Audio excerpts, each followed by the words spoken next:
I've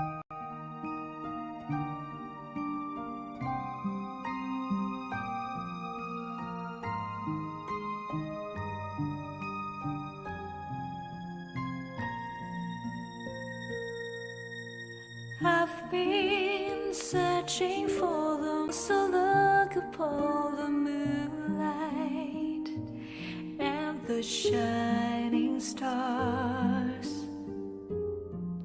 as a wonder of miracle. One day I gave up on searching, so I closed my eyes and still my mind. I finally found the greatest miracle inside of me and everyone. My dreams came true when I found you inside of me.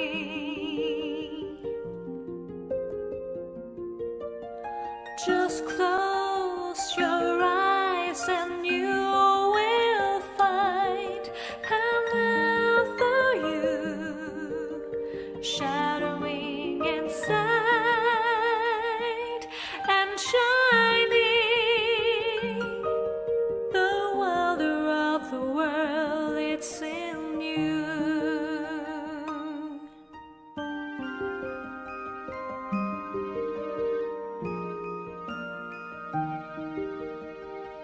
It's in you, it's in you, it's in you.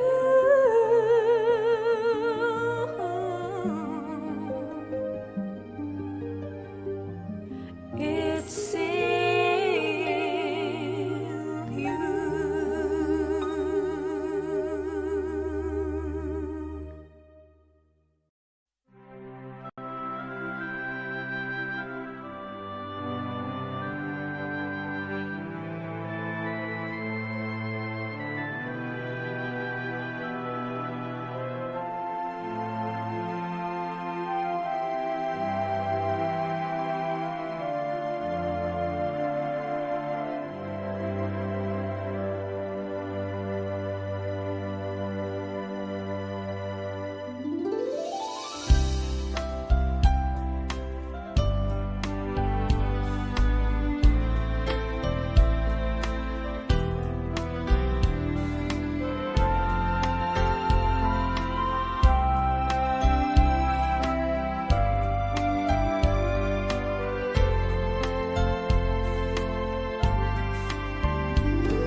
Samadhi Bhavana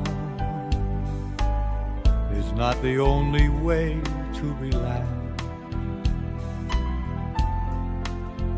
but it is more, so much more than relaxation. It is far beyond anyone's understanding, because it's a miracle more than we can ever know.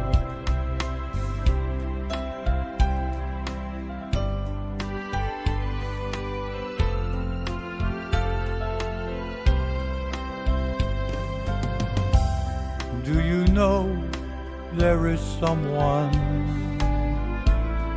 who is waiting for you? He is with you always, always with you. He is the one who knows with supreme kindness the most beautiful one in the universe.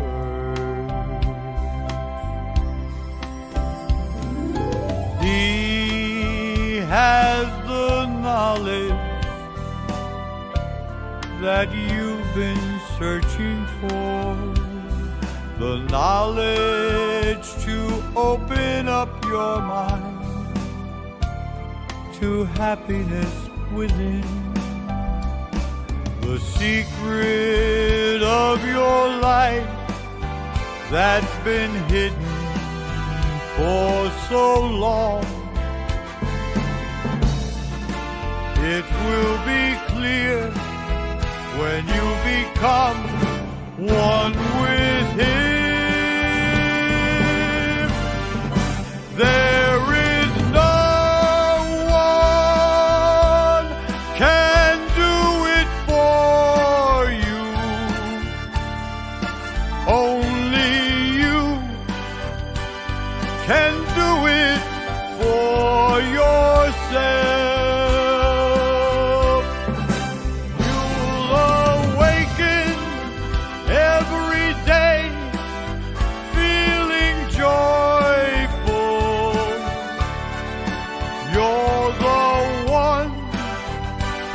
That He is waiting for. You're the one that He is waiting for.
To know a couple of things with regards to our schedule tonight. First of all, I think everyone can hear me, right?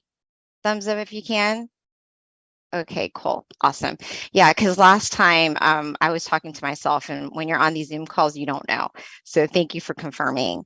So with regards to our schedule tonight, intro, which is what I'm doing, and then shortly after, we'll have our wisdom talk, which is by Monk Daniel, followed by guided meditation. Candlelight will be the next thing that we're doing later on today. Be sure to have your candlelight next to you. If you don't, you can always use a phone, or you can definitely use your candle that's within you. And then that will be followed by loving kindness. And then Q&A will be the end of our session today. We do ask that for the Q&A, it's such a great time to learn about different questions that people have and answers that are given. So this is definitely a good thing. So I encourage people to stay if you can for that, but it is optional. So a couple of things about our guiding monk today is he ordained in 2012 as a Buddhist monk. He is going on his 11th year, going into 2020, and his goal is to take any peace mission that is assigned to him with the utmost passion and dedication. So soon I'll be introducing our teaching monk, but before that, let me go ahead and do our quote for the day. So if you don't mind, somebody go ahead and type a number anywhere from 10 to 100. And whatever comes first is what I will read from the quote book. Okay, I see 18. So here we go. This one is one of my favorite, actually. So what a coincidence. It's see yourself. When you sit with yourself, you will see yourself. You will begin to see what is within. You'll start to see who you really are, and you will live a life true to yourself. So that is today's quote. So, wow, that was fast. So without further ado, let me go ahead and introduce our teaching monk today, Monk Daniel.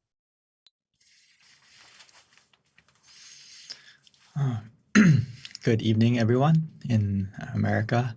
It's wonderful to be back. As our lovely moderator, Miss B, mentioned, it's already the end of the year. And I feel like we just started together back in January. Myself and Monk Jackie feel like this year has flown by. I don't know if everyone else feels that way.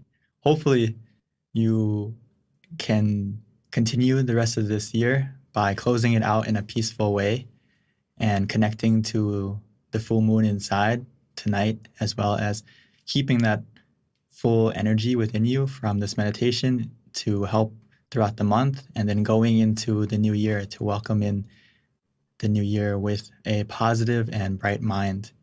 As we know, or learning or beginning to learn more and more, if we can stay with the present moment and stay calm and relaxed, you can access that positive energy within you. And that positive energy within you is the key catalyst that's going to help you to not only have happiness, but also feel fulfilled in everything you do. Because everything we say, everything we do, it comes from the mind first. So if we start from a point where your mind is clear, bright, at ease, everything else is going to fall into line easier and smoother. Most people in this world, we tend to try to settle everything around us, or have this goal that we want to make sure everything around us is in order, in balance. Kind of think of it as inner peace is going to come after everything around me is at peace, and then I can sit down and feel peaceful. But we should switch it around a little bit and try to find the peace within first. And when you have that peace within you, it's easier to help to make everything around you in order and peaceful as well. So switch it around. Start from yourself first. As Lumpal Tamachio would say, my master, my father monk, he would say that world peace through inner peace. It's so true. And we have to first change our inner world and then expand out to our own small world around us this holiday, right? I'm happy and honored to be here tonight, especially because as myself, I am also born and raised in America. It's good to see the New Jersey Center, because I was in New Jersey for 14 years, and then I moved to Florida, and then I moved to Illinois on the holidays, because unfortunately I don't really get the chance to go back home, but at least I can come here and welcome everyone this holiday season and give you the most important gift that you can give to yourself is meditation. Today, I would like to give you some tips to help you stay content and relaxed and access that present gift within you as we meditate.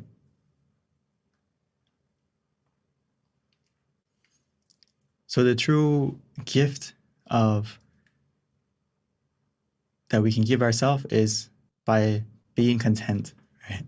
If we can stay content, it's going to help our meditation progress naturally and quickly. And it's going to be almost like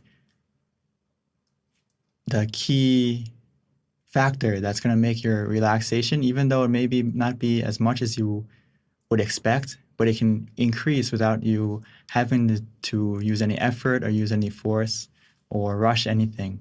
So to be content, it's all about being in the present. That's the key.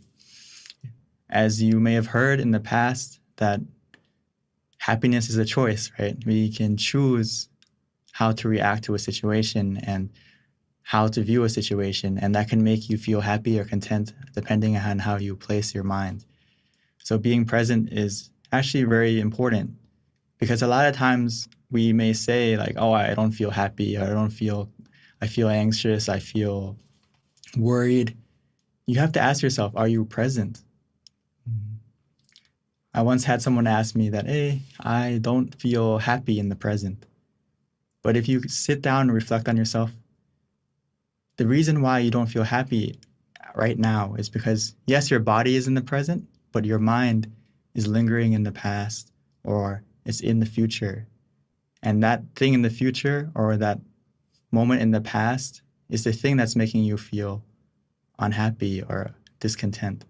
So if you can really bring your mind to the present and your body to the present, you're going to realize that right here, right now, you're okay. You're fine. And you can kind of slowly let go of that uncomfortable feeling that you may have lingering in your mind. So remind yourself that in the future. So especially in meditation, being content is really one of the key elements of having a successful meditation, because Paul would say that if we start with a mind that is content without boredom, from that absence of be relaxed, and you're beginning to relax your mind, we also have to stay content with what we have, stay relaxed. Even though we may initially feel a little bit more relaxed after we adjusted the body, if we can stay content with that relaxation, it's going to lead you to more comfort, more relaxation.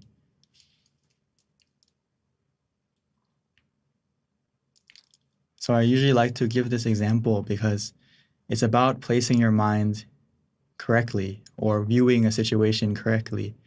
It's all about the perspective you put yourself in. So imagine this scenario with me, especially this season it's the holidays. You may get a gift, right? You may get it from your family, your friends, or someone close to you. So the same thing with meditation. When we sit down, we may get a gift. We'll get a gift automatically. It's inside of you.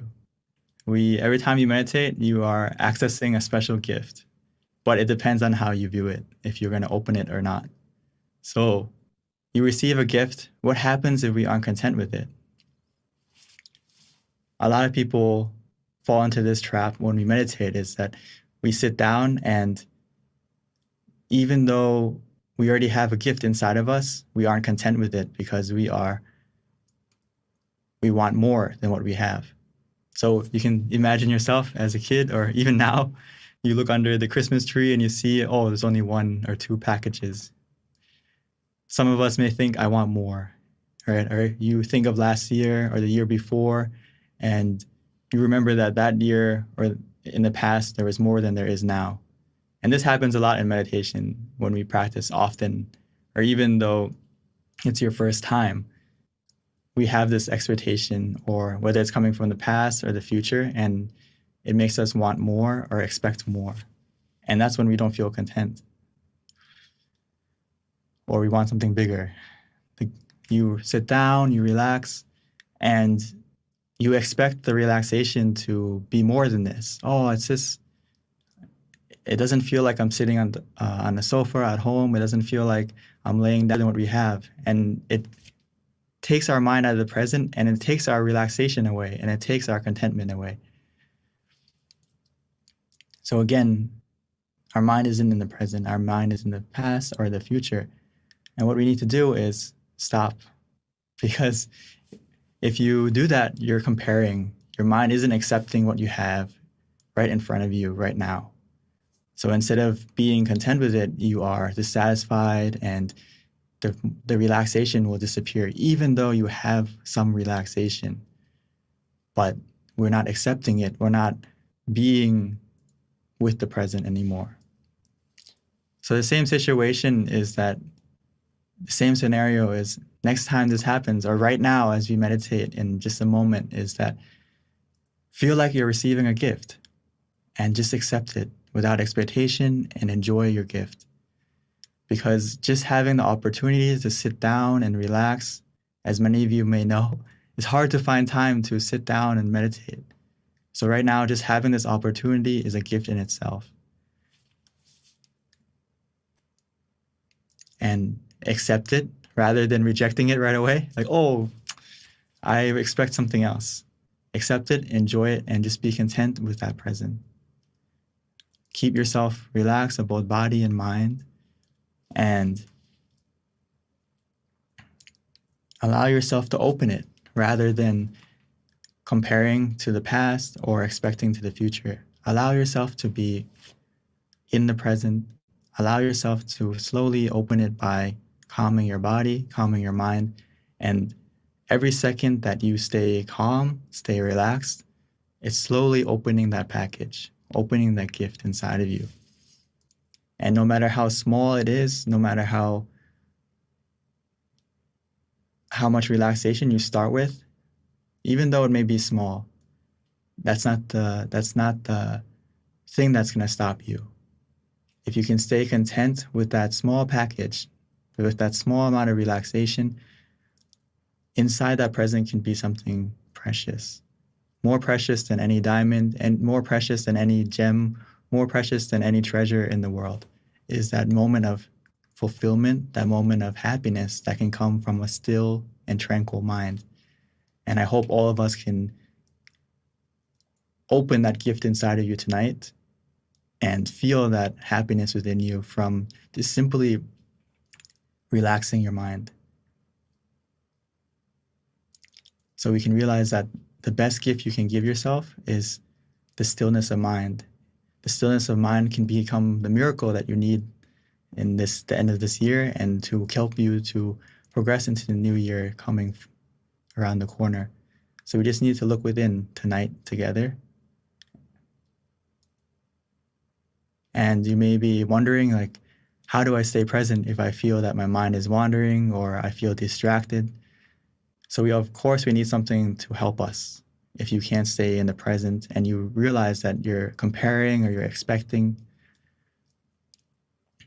the key thing is, I'm sure we've all heard of many methods of meditation, but for now, we can just focus on, no matter the method we use to meditate, whichever way we practice, the principle is being conscious with comfort.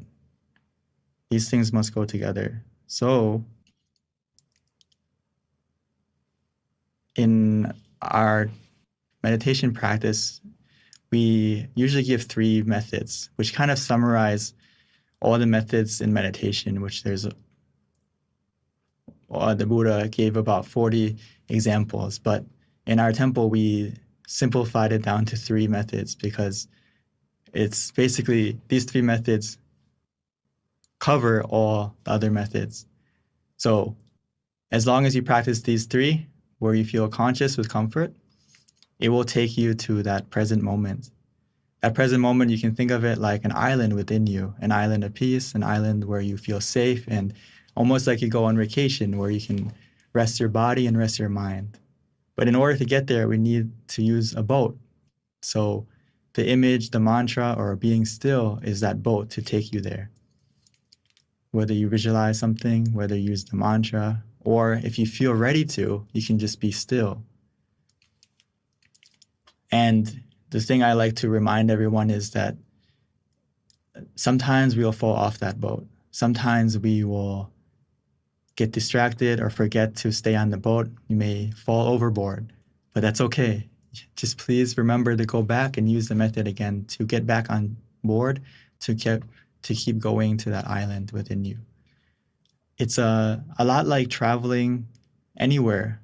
The same way we travel inside is that if you think of it, some of us I see are at the center right now, right? So the way you got there is you had to walk first, right? You had to walk first to get to your car or get to your mode of transportation. And then after we got into the car, we traveled to the center. After we got to the center, we have to get out of our car and we start to walk again, right? So meditation is very similar. It's changing and adapting to the situation and using the method that is appropriate for the situation. So in the beginning, if your mind is not in the present, it would be very good for you to use the image or the mantra, whichever one is easy for you, and that will take you to the moment of being still. Of course, that moment of stillness won't last forever. Sometimes it will last a short time, sometimes it will last a long time.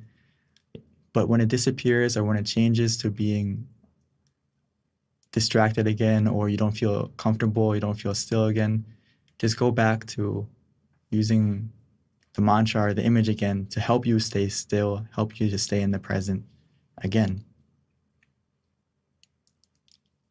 And another easy way, as we may have heard, is that we have the center of the body, which is in the middle of our abdomen, 2-finger widths above our navel. That is our present. That's where you can find the present. That's where you can open the gift of true happiness, if you can bring your mind there. But don't worry, as long as you use any method where you feel conscious and comfortable, you relax your body and your mind, our mind will go there. This point is the point where your mind is already used to it, because it's the point where your mind wakes up. It's the point where your mind ends the day automatically when we fall asleep.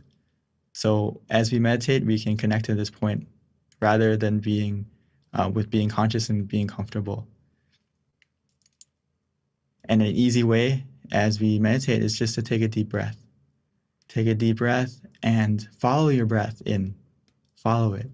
I would like you to try to just take a deep breath, follow it inside of you, and see where that breath takes you. You may notice that it almost ends close to that center point inside of you. I would like you to try, or if you maybe it's a little bit difficult in the beginning for you, no problem. Just breathe in and breathe out and relax, and we'll get to that point together.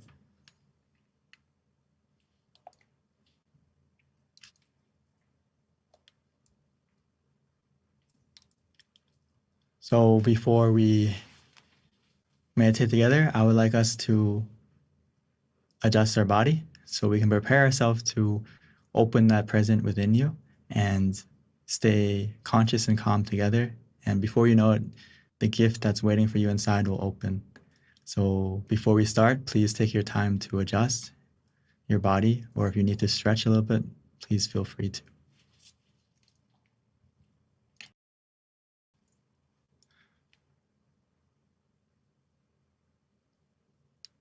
So now it's time for us to slow down, to relax, to take it easy.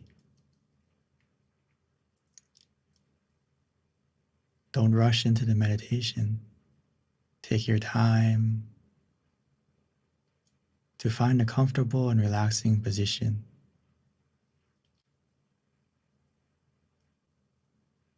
Whether you're sitting on the floor, on a chair,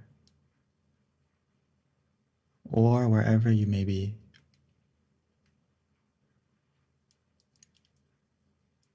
Find the position that feels comfortable for you as we slowly and gently, naturally close your eyes.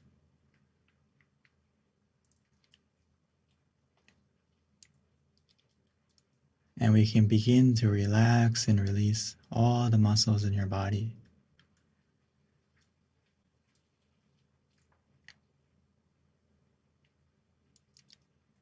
Because relaxation is the heart of meditation, the foundation of a successful one.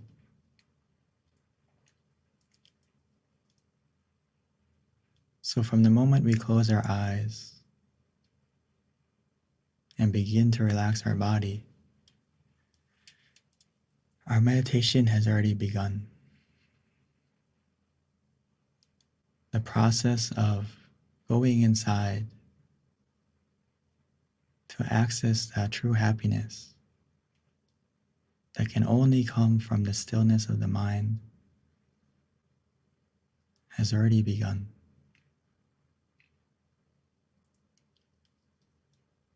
All we need to do is to help your body and your mind relax, starting from your body first. Relaxing and releasing every muscle,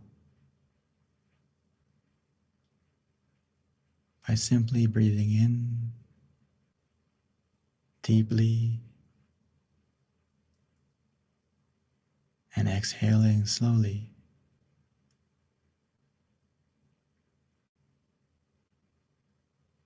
As we do this, it will help our mind and our body to come together, to be one in the present moment. So as you breathe in, try to feel your breath softly and gently.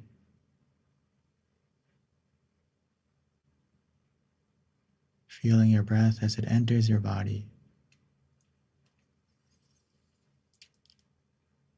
Filling up your lungs and also filling up your body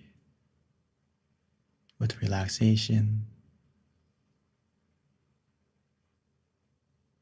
allowing that relaxation to spread,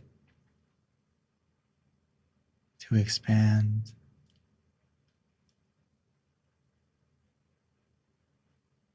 to every corner of your body.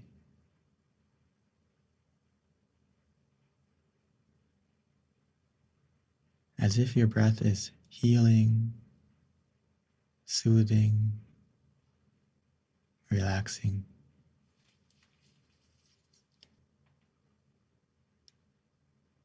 Allow that relaxation, that soothing and healing energy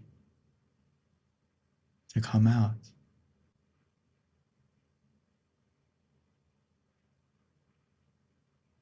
As we begin to feel relaxed within us and around us.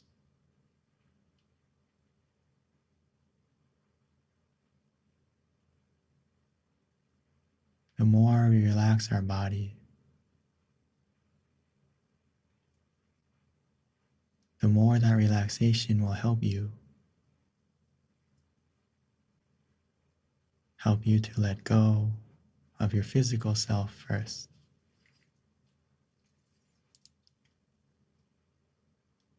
This is the power of relaxation. It's the only way to truly let go, both physically and mentally.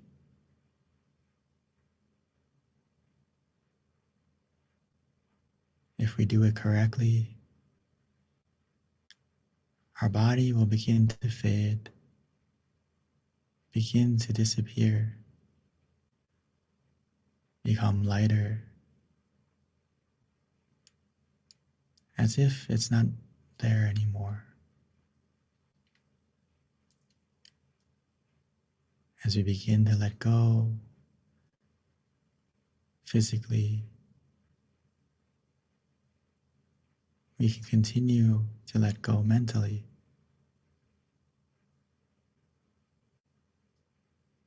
Allowing yourself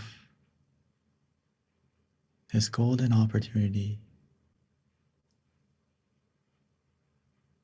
to reconnect with the present moment, to open that gift, the special gift that's waiting for you inside, that's always been there, waiting for you to calm your body, calm your mind, and to look within.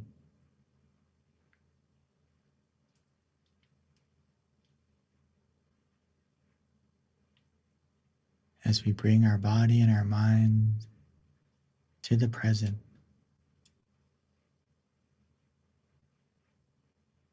by simply relaxing, letting go of the past, letting go of the future. Bring your mind softly and gently back within you.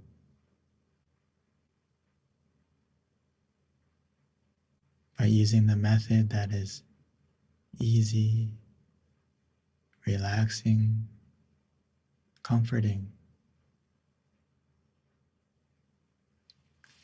Whether that's to repeat the mantra in your mind,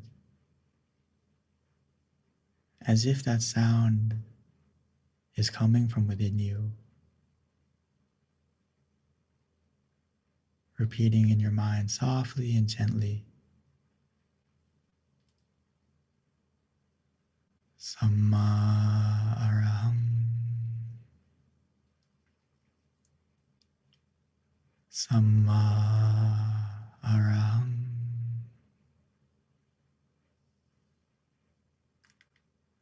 Samma Araham.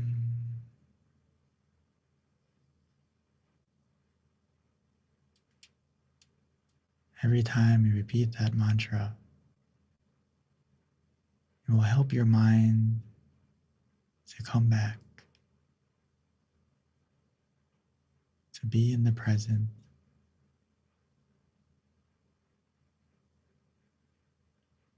Or we can visualize an image, not with our eyes, but with our mind, using our feeling, not worrying about the clarity of the image. Because when we all imagine an image, in the beginning it's not clear, and that's okay. We can imagine the moon,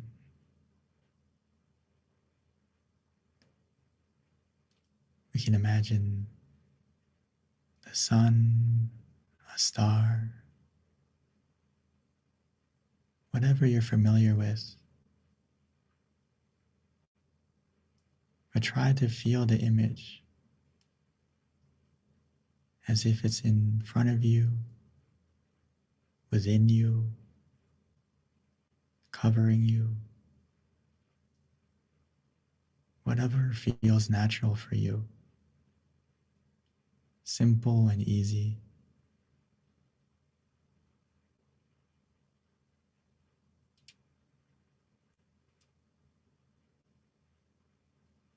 You can imagine it however you like, or wherever you like. The key is it helps you to stay conscious and comfortable.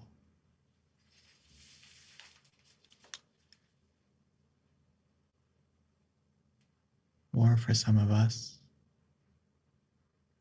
you may feel that your mind is already calm and peaceful,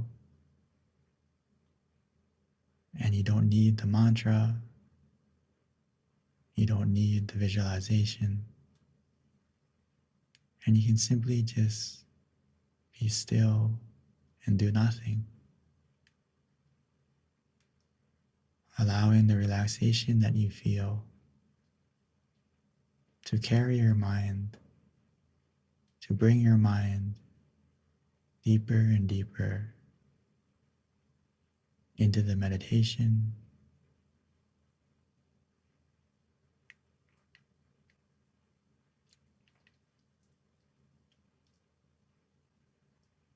no matter to be conscious and comfortable together,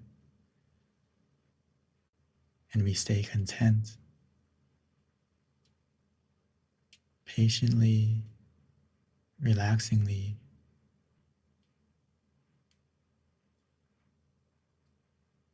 every moment we allow ourselves to open the present moment, revealing the true happiness inside. The happiness that is actually endless. It will continue to grow and to fill your mind with fulfillment, with relaxation, endlessly. As long as you keep your mind in the present, patiently, contently, relaxingly.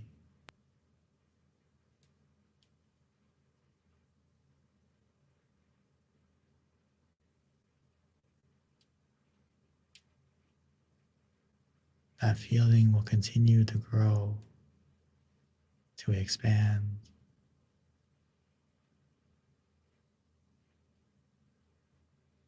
All we need to do is follow the comfort.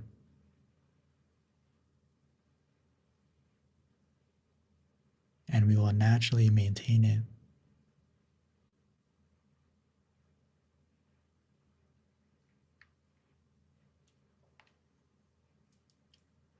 But at any moment, when you feel that comfort disappearing or changing, we can always adjust. Simply adjust to what makes you feel conscious and comfortable again.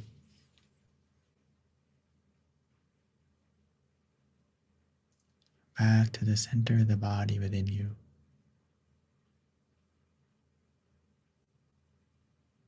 where the gift of true happiness is waiting.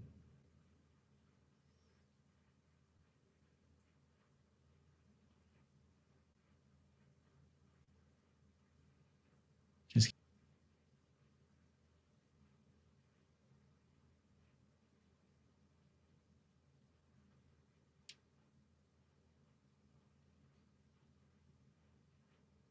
as we continue to relax and to release,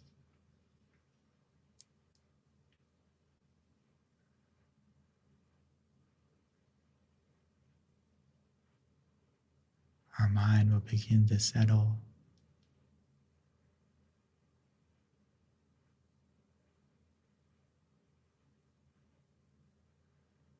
and our mind will begin to be clear and bright,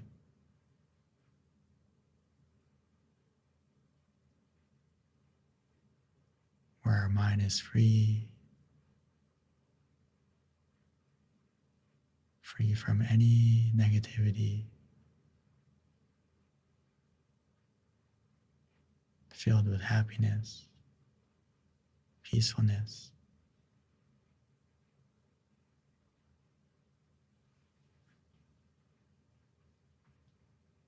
So let's continue to meditate together, allowing this feeling to grow and to enjoy this present moment together in silence.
every moment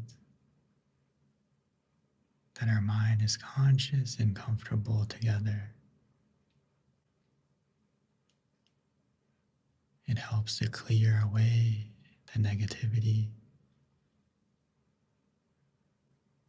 making our mind lit from the inside, a feeling of brightness where we feel clean and refreshed, recharged, rejuvenated, because our mind is free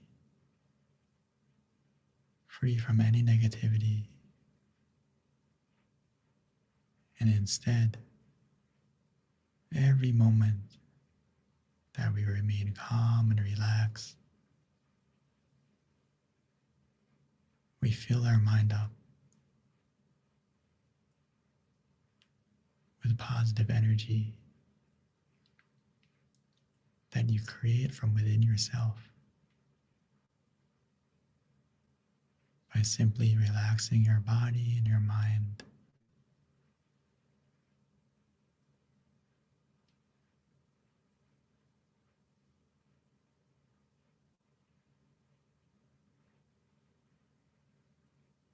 So now that we've taken the time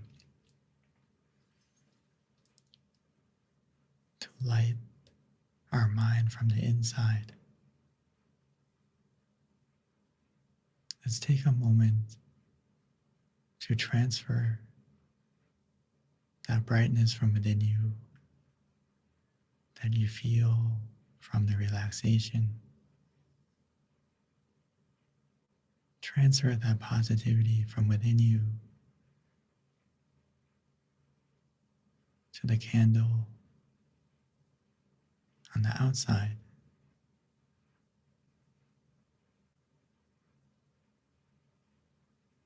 And once we've done that,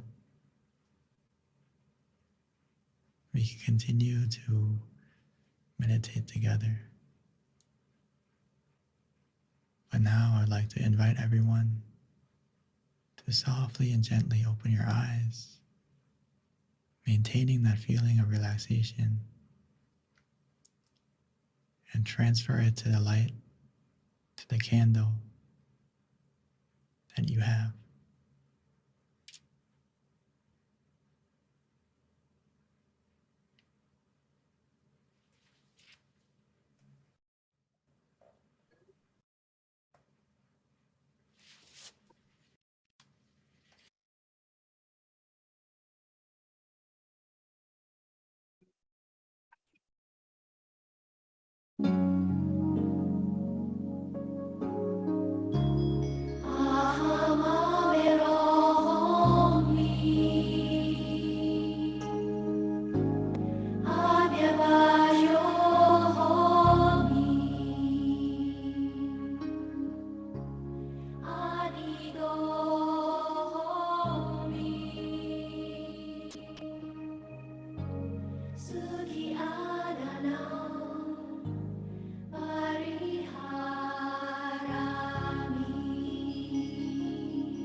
Now that we have lit the candle on the outside, and most importantly on the inside,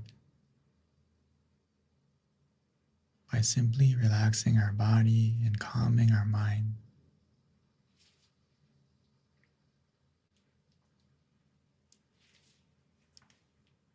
as we continue to relax, we can feel that positivity from within, where we feel refreshed, recharged, rejuvenated. It's because our mind is free and truly in the present, free from any greed, anger, delusion, or any negativity. Every second, every moment that we collect this relaxation, your mind becomes more clean, more pure, and positive.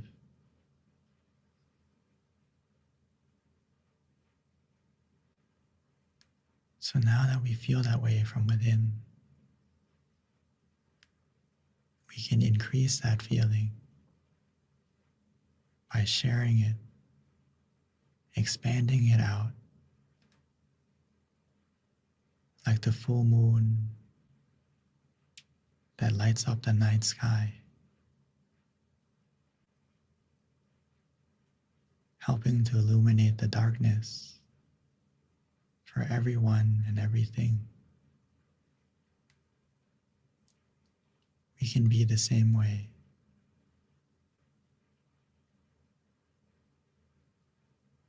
By wishing to yourself, filling yourself up with happiness and positivity, and expanding that feeling out to your loved ones. A share of this positive energy that you feel, that we can dedicate, that we can send to everyone we love, no matter where they may be, or even if they've passed on.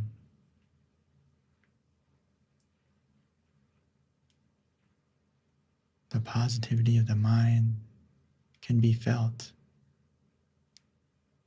can be shared, like one candle to the next.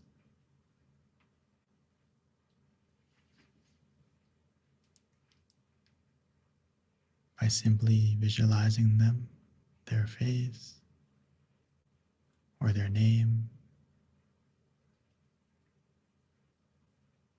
we can connect to them.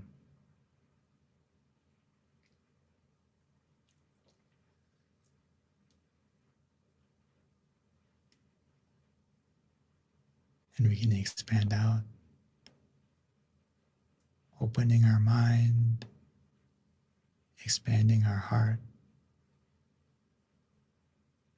to our friends, to our community, expanding out to our city, our state, and even our wishing for everyone in the world to have this energy,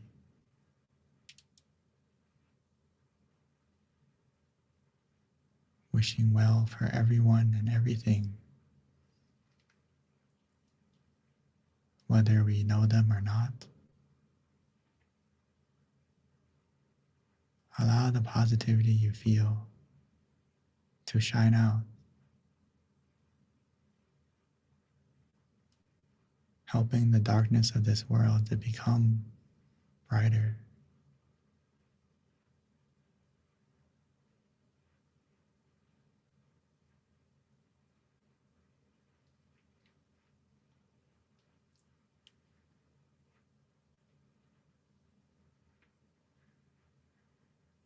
as we think in a positive way, share in a positive way, that positivity will come back to you.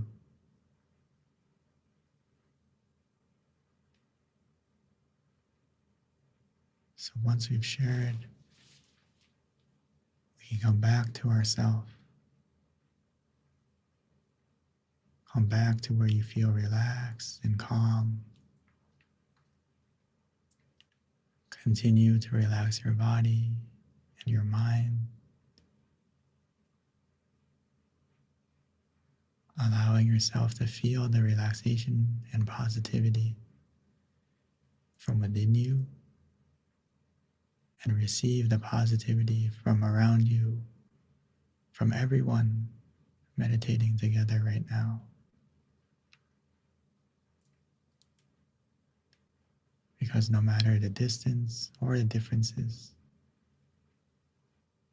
when we close our eyes, we're all in the same place.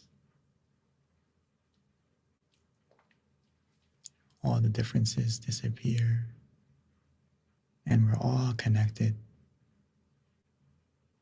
by the point of peace within us.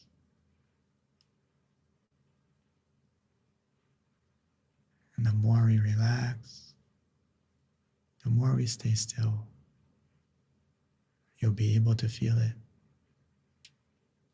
from within you and around you.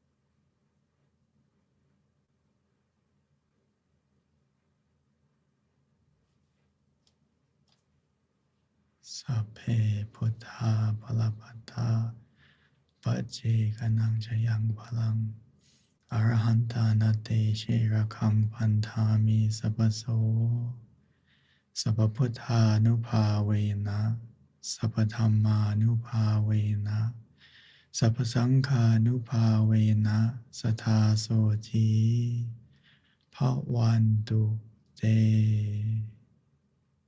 By the positivity that you've generated from your meditation, may that positivity bless you in every way. And when you're ready, you may slowly and gently open your eyes.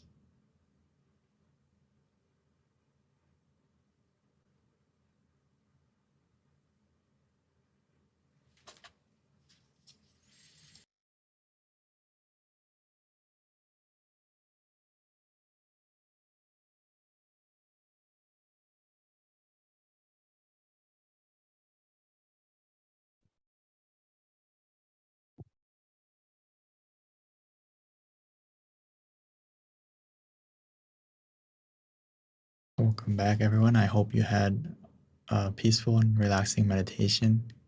We're able to open that gift from within you, experience that happiness that's waiting for you from meditation. And please take a moment to share if you are available or you're open to that. And if you have any questions, or please also, if you would like to share any topics that you would like to know about going into the next year, please also, I would like to know what you would like to learn about as well as we go into next year. So thank you, and I would like to pass the microphone back to our lovely moderator, Miss B. Thank you so much, Monk Daniel. I can't emphasize enough how much a gift you really are, Venerable. When I listen to your guided meditation, like every time, I really do. I'm sure I'm not the only one, but it really, your teaching, your guiding is really profound, and just a lot of things that you say, there's just so much wisdom and you can really feel it. Especially my favorite part was the end when you mentioned closing your eyes and we're all in it together and we're all in the same room, even though we can't see each other. And it just made me really have this understanding energetically of how, even though we're in different places all around the world, we're actually truly in one room when we come to listen to you. So thank you for that, Venerable. A couple of announcements before transitioning to Q&A, and please don't leave. This is my favorite part because we learn so much from each other when we ask questions, but we do have a feedback form that we'd like to kind of put up for anyone who wants to give us feedback. Please do so. The QRC code is coming up, and this is a great opportunity for us to continue to better ourselves as we continue offering these full moon meditation sessions. Yep, there you go. You can click on it right there on the link. And one thing I wanted to also notate is we've been doing this since 2020. So we're almost going on, I would say, going into 3 years. So this is pretty amazing that we've been offering these full moon meditation sessions monthly for over 2 years now. I'm going on to year 3, so that's pretty cool. And with that, our next full moon meditation is going to be Friday, January 6th. So please mark that on your calendar and join us. And also, this is, there's no time easier to share what we do and just trying to help people find peace of mind than now. I mean, Venerable Monk Daniel is in Thailand, and he's able to guide us at the convenience of our home or at your meditation center. But this is such a great opportunity for people to share this to those that they love, who they know need meditation. All you have to do is pass on the link, pass on the flyer, invite them to join us. We do this monthly, and our next one's going to be Friday, January 6th. So please join us. Another thing, a couple more announcements before we transition to Q&A. If you haven't already, definitely check out our meditation, our website, tamagayameditation.org. This is a great website to go to learn about our different locations, to also learn about our upcoming virtual meditation, online meditation classes as well. But looks like what we have pulled up is MindGym, which is also another great website that we have, another great offering that we have as well. You can also find out about your center nearest you on the website at MindGym. In addition to that, if you haven't already done so, please download our app, MindGym, because this is a great app that you can utilize at the convenience of your home, meditating with our various meditation teachers. We have over 100 tracks now on the meditation app. In addition to that, we also send out notifications to remind you of our upcoming full moon meditations as well, which is a good reminder, since those are notifications definitely will help. All right, at this time, let's transition over to Q&A.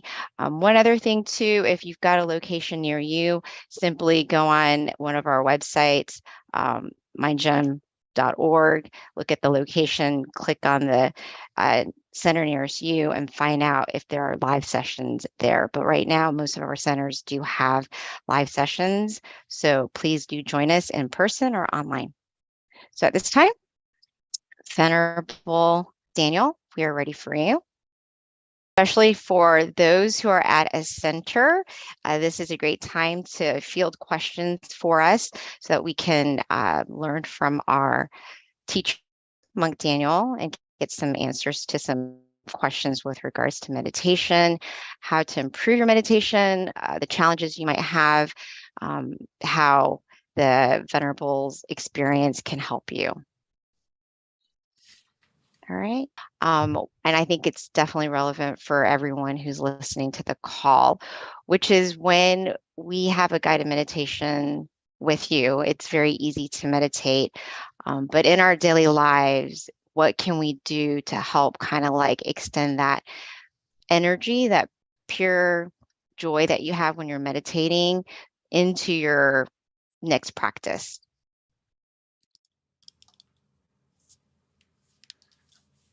You mean in the sense of how can we connect to the same energy that we feel now in a group? Yes. Like, no, how can you have that continuity with regards to just having that brightness of mind when you're meditating on your own or with the daily distractions that happen in day-to-day life? Like how to kind of try to keep that consistent feeling of connecting to that happy source of purity when you're meditating, say with you, but being able to kind of do it on your own, like things that you can do in your life to kind of help you find that brightness inside.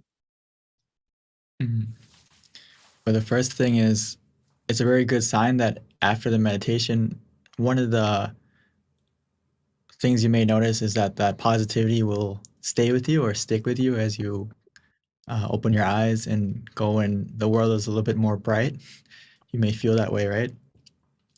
And unfortunately, that feeling doesn't last the whole day. But as we practice, the key thing is consistency throughout the day. And also, whenever you really need to take more time to pause, take more time to connect to that feeling inside you more often. Meditation is a lot like a plant. Your mind needs that watering often, so you can connect to that positivity quickly and smoothly. So it's very important that throughout the day you try to connect to that center that we mentioned and connect to yourself often. Like you charge, throughout the day we need to charge our phone, charge our computer, and the mind is the same thing. You really need to charge yourself and don't let it go on low battery. So as you go throughout the day, take some moments to just, an easy way is just to focus on your breath or to focus on the mantra and say it throughout the day when you're free. Almost like you're talking to yourself, but talking to yourself positively to help clear your mind from any distractions or any negative feeling that you have now. And ideally, please come to these big sessions as well, so you can also collect a lot of positivity, not only from yourself, but you may notice that when you meditate as a group, the energy is a lot different. And it's not a coincidence. It's because the positivity of the mind, it can be felt. Like I'm sure if you ever went around someone who is in a good mood, you want to be near them, right? But if you go around someone who's in a bad mood, you feel it in the room. It feels, tense. So I hope that gives you some kind of idea. And the key thing is to be consistent throughout the day. Use the mantra, use the visualization when you have a moment to pause. And if you find it difficult, I would recommend you to download the Mind app or Mind Gem, and it will help you to at least have some guided meditations throughout the day that can help you to kind of reset and have that personal, have a monk in your pocket, have a meditation session when you're free. Thank you, Venerable. Venerable, that was such an interesting point, because I think you're right in terms of meditating as a group, even online. It definitely does feel differently for me. I can definitely feel the difference meditating with a group, even online, knowing how we have all these people from different places. Energetically, it does feel more powerful for sure. So that's a very good point. I never really thought about that. Thank you, Venerable. Now, we do have a lot of questions that have come from Georgia Meditation Center. Yay, Georgia Meditation Center. Thank you for some of these very good questions that we've got. So the first one is it good to put your mind to things of the present? However, there are issues from the past and the future that must be dealt with. How does one balance these considerations? Great question.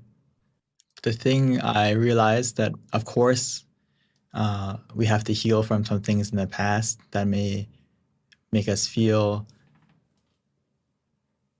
upset, or it is some trauma that we have to get over to heal, and the future as well. But the thing is that I really like from our masters, Luang Por and Luang Pu, he said that stop is the key to success. And the reason for that is when we deal with the things from the past or the future, if we don't take the time first to go into the present, to still your mind, to make it clear, to make it at ease, so you can get that clarity of mind to deal with those things as you mentioned. Most of the time, we don't deal with those things with a clear mind. It's usually influenced by that trauma in the past, or it's influenced by some kind of negative emotion, by something like that. Our reaction will be not as positive as it can be. So sometimes we overcomplicate it and we overthink things. But that happens because, again, your mind is influenced by something else. So if we can follow those words, stop is the key to success, meaning stop your mind, still your mind first, be in the present, and from that stillness, you will have an answer. You may notice that after you meditate, it's almost like the answer, or even during the meditation, the answer may pop up. Oh, that's what I need to do. Or you have a different feeling, a different calling to go have that answer after the meditation. So I can't recommend it enough that normally most people, we like to think out the situation or try to brainstorm the way to get over that incident. But we can change it now when we learn about meditation. And it's okay to brainstorm, it's okay to think. But sometimes if you can't think it out, you have to get out of thinking. Get out of that process for a moment and calm your mind first. Clear it, reset it, make sure there's nothing influencing your mind, and you have that clarity and purity of mind. And that will help you to decide and balance what you need to do next. It's kind of like you have 10,000 things that you want to clear, but if you take a moment to still your mind, relax your mind, you'll notice that out of those 10,000 things, there's only 1, 2, 3 things you need to do, and the rest will clear itself. And I really hope you put that into effort. The key to success is clear and bright mind and keep your mind at ease. Everything else will be more simple. Venerable, it just made me realize that the key is kind of counterintuitive, but the key to your answers is actually not thinking. It's kind of interesting, but that's true, huh, when it comes down to it.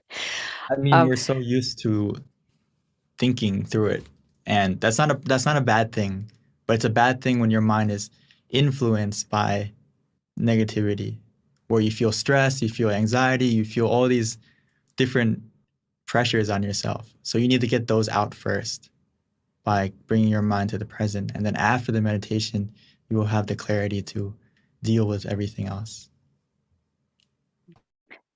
So Venerable, this is another question that was asked by someone at GMC, which is, how do you master an attachment? I think the key thing is to reflect on that there's nothing that you can really hold on to forever, whether it's yourself, right? Your own body. You want it to not age, you want it to not get sick, but unfortunately, everything has to change. I think you have to understand that change is a universal principle. So it helps us to not be over attached to something, whether it's people. So I think for most of us, it's easier to let go of things, but when you think about people or relationships, that may be a little bit more difficult. So I realized for myself that the more I meditate and the more I find that true happiness from inside of you, rather than most people, we rely on happiness and fulfillment from the people around us, the things around us, the status we have, so and so. And when we put that happiness and focus on things that we can't control, that we can't maintain forever, right? We can't keep all those people with us forever. We can't keep all the things around us forever. We can't keep the status that we have forever. And when we put our happiness on those things, we are destined to feel unhappy because they don't last. But if you put your happiness or your focus on Recording in meditation progress. and getting it from within yourself, getting that happiness and creating that happiness from stilling your mind, it makes you less attached in a positive way, meaning that you're able to let go and hold on to things, because everything in life, there's a moment where you have to hold on to it and there's a moment you have to let it go. So from what I noticed, the more you practice meditation, the more you can practice and master being unattached or being obsessed about certain things. And so change your focus of that to finding happiness from within you rather than around you, if I would answer it shortly. Thank you, Venerable. So GMC's on a roll. We've got more questions. One is, how do I manage my ambitions?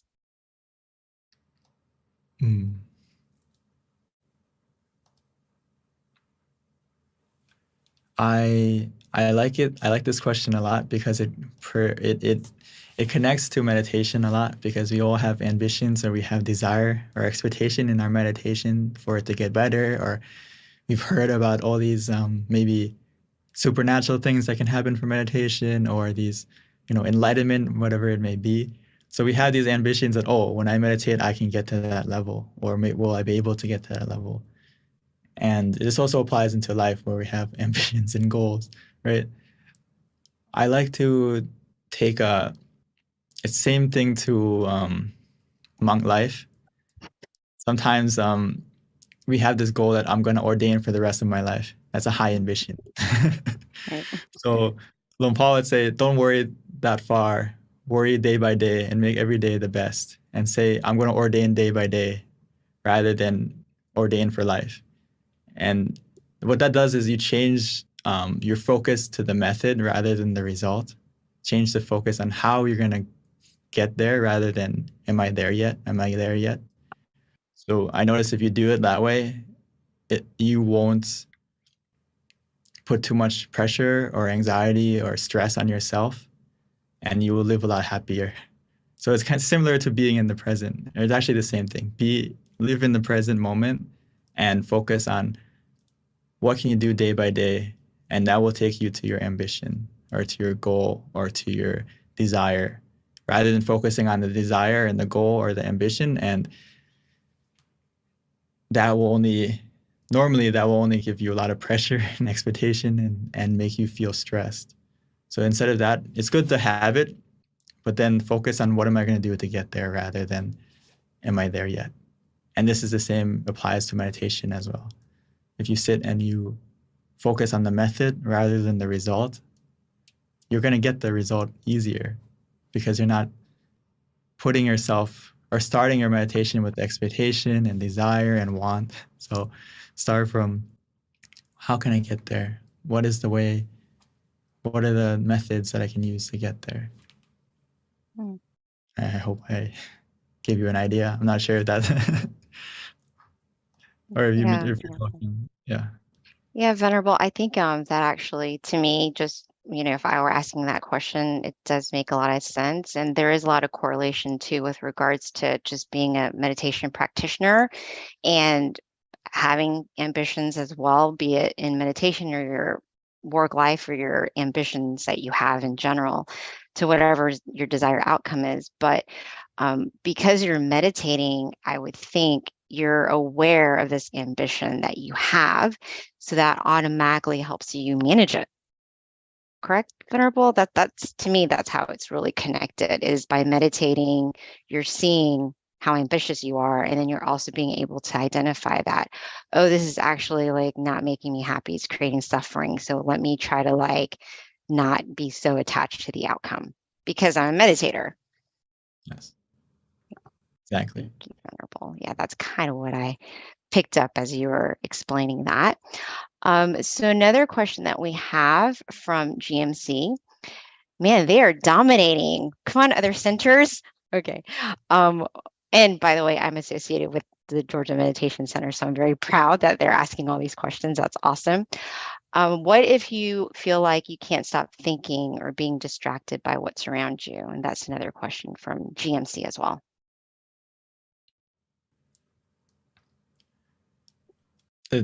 In the meditation, right? Or just in general, it's completely normal in the beginning. So don't get too frustrated with yourself. Don't be too hard on yourself as we meditate in the beginning, that you're going to be distracted.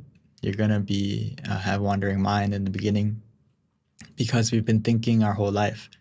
So when we sit down to meditate, it takes a little bit of time to calm down because we've been stirring. It's like a glass that we've been stirring all day. And not just all day, but many years.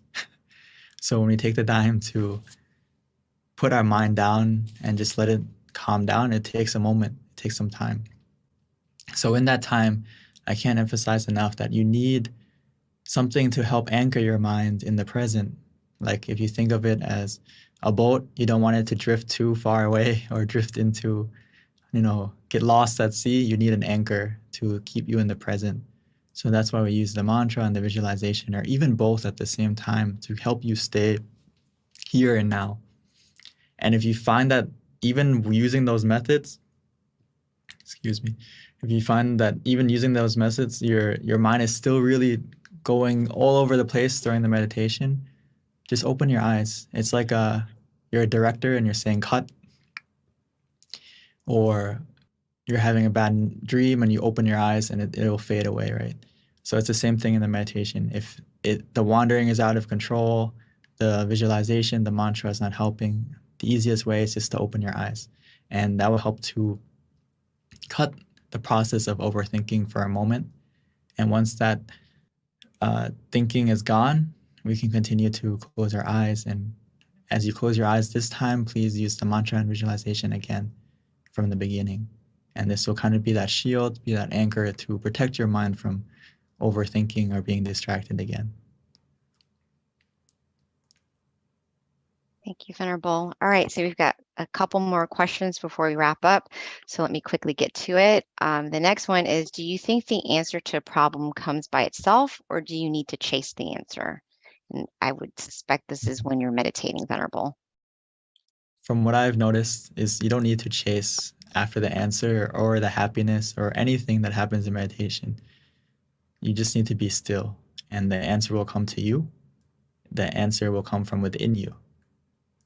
Because you may not realize it, but you have a lot of wisdom, and it can come from within you. It will come from within you. Just like the happiness or relaxation that you feel. Isn't it amazing that just by staying still and relaxed, that all of a sudden you feel happy, or all of a sudden you feel this contentment from within you? Where did that come from, right?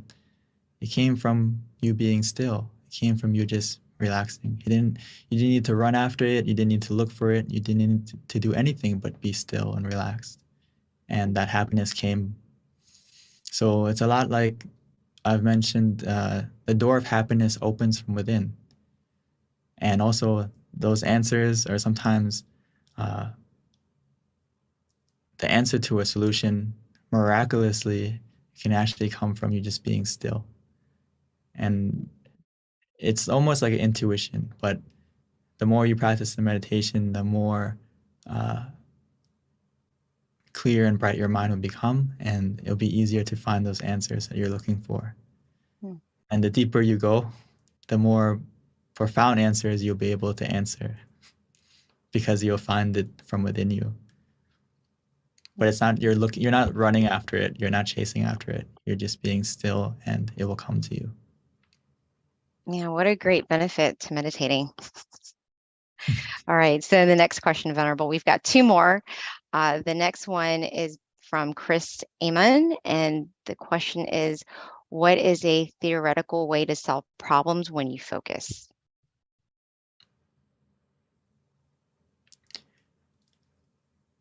I think the way you can focus more clearly is when we practice meditation, as we mentioned with the ambitions or with everything, is you become more aware of how you're feeling, and you become more aware of how you are reacting to situations, how you are feeling throughout the meditation, and that will carry out into your daily life.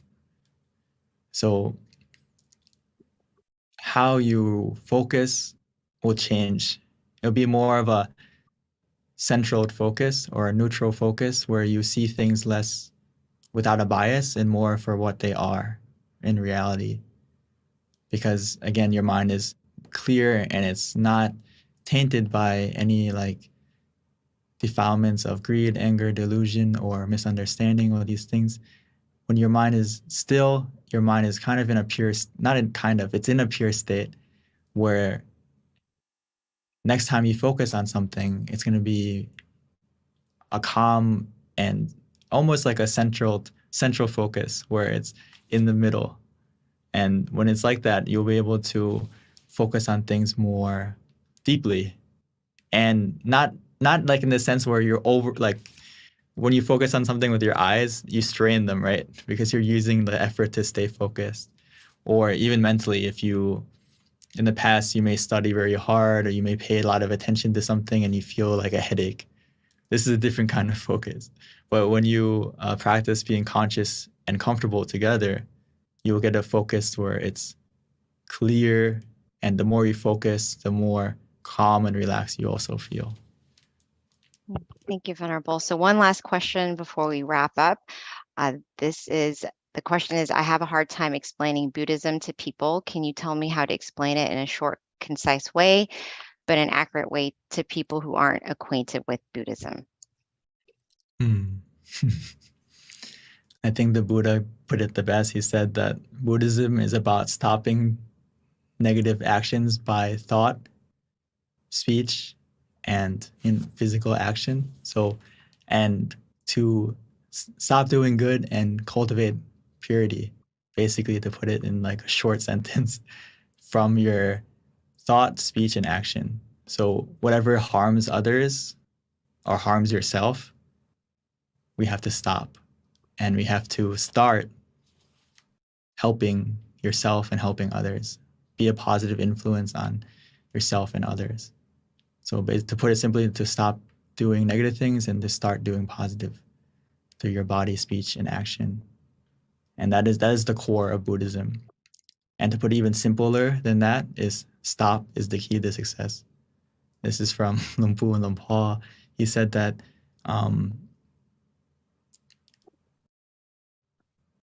if you summarize all the teachings of the Buddha, it comes down to not being careless. Not being careless and doing evil actions or negative actions. And then to simplify that even more is to stop. Because when you still your mind is free from negativity, that negative influence. And that when your mind is free from that negative influence, when your mind is pure, your speech, your action is pure. So actually the heart of a true Buddhist or anyone practicing Buddhism starts from meditation. Because you clear mind means clear, pure body, speech, and action. Thank you, Venerable. That was actually the perfect way to end our meditation session tonight, was that question. So thank you for asking, Georgia Meditation Center. And thank you everyone for being on the call and finishing up listening to the Q&A, which is actually my favorite part. You learned so much. And definitely thank you all for asking the awesome questions so that we can all learn. And of course, see you next year on Friday, January the 6th. Can you believe it? Oh my goodness, time goes by so quickly. So let us take advantage of the time that we have and definitely commit ourselves to thinking good, doing good, and speaking good, which is done through meditation. So hope to see you all again. Thank you. Have a good one, and meditate often and meditate well. Bye.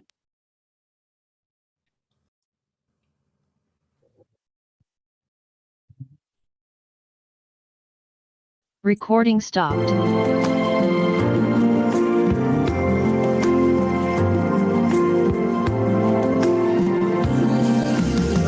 Let's come together to open and do whatever to eliminate all conflicts and differences. It's time for everyone to join hand in hand.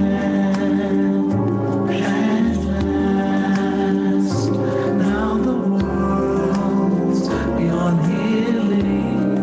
It's time to change the world.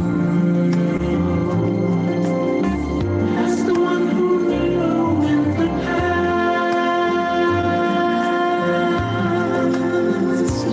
in this period of our time, we will see before we depart this world. Everyone must join hand in hand, from suffering to happiness, from ignorant to the knowledge one. Change the world, we have to do it easy way. Be happy and cheerful with childlike innocence. Everyone must join hand in hand. Gently close your eyes, relax, relax. Still your mind at the center of the body and move at the same position of the one who moved from the past. Change the world from the end of darkness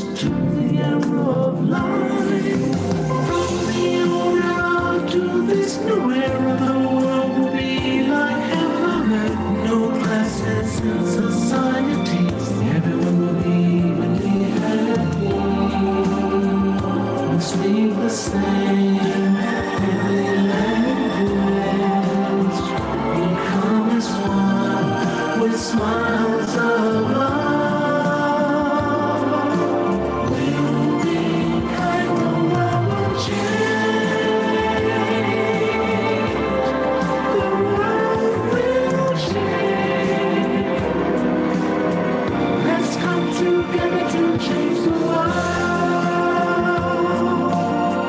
Let's come together to change the world. Let's come together to change the world. Let's change the world. We have to do it the easy way and relax each other with childlike innocence. Everyone must join hand in hand. Gently close your eyes and relax. Still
All right, is that better? Yeah, okay, good. Thank you. I wasn't sure. I just took it out and put it back in, so I'm glad that works. All right, so we're going to start today off with the quote of the day. So if I can just get some help for people to help me choose a quote by just selecting a random number from 15 to, let's say, 145. And the first number that pops up, I will read that quote. Okay, I see a number 123. Thank you, James. Okay, so let's see, 123, fingers crossed. Give me 1 second here to find it. Okay, this is a good one. Centering the mind, which is what we're about to do. So here's the quote. To center the mind means to imagine softly, similar to when you think of things that you love and are familiar with. Imagine easily and comfortably. This is called centering the mind. So hopefully that's going to help us as we begin tonight's session with regards to our meditation. So a couple things, you guys. One of the things that we'd like to ask everyone is, if you don't mind, to please put on your chat where you're from, because we're trying to kind of find out where our different meditation members are from throughout the country. So if you can just be so kind as to let us know. Another thing is with regards to tonight's session, just a heads up with regards to what we're about to do. First of all, I will give you a little with regards to our teaching monk. After, there's going to be a wisdom talk, followed by meditation, and then we'll have a candlelight, which we ask that everyone, if you have a candle, to definitely light it.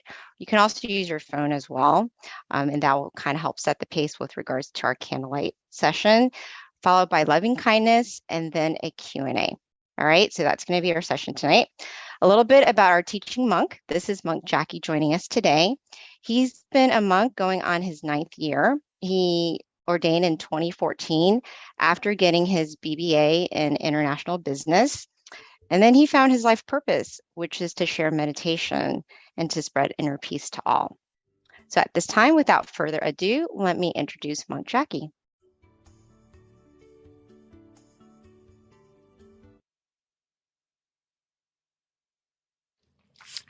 So, good evening, everyone.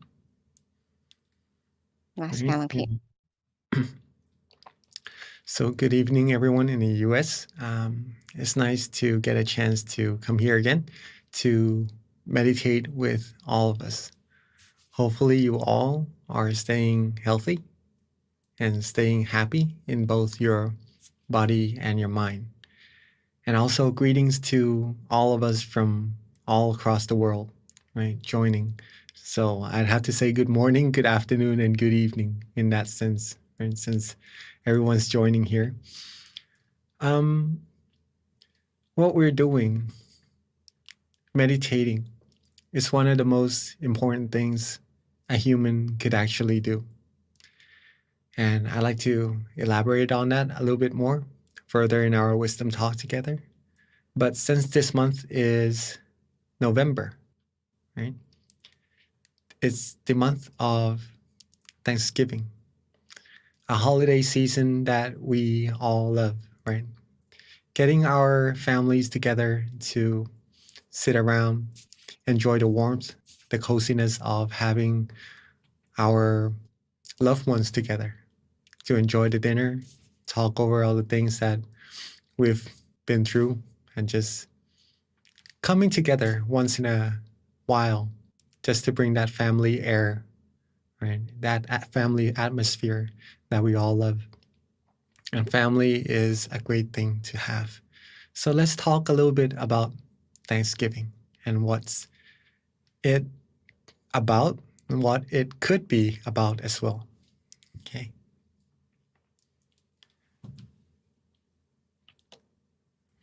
Thanksgiving.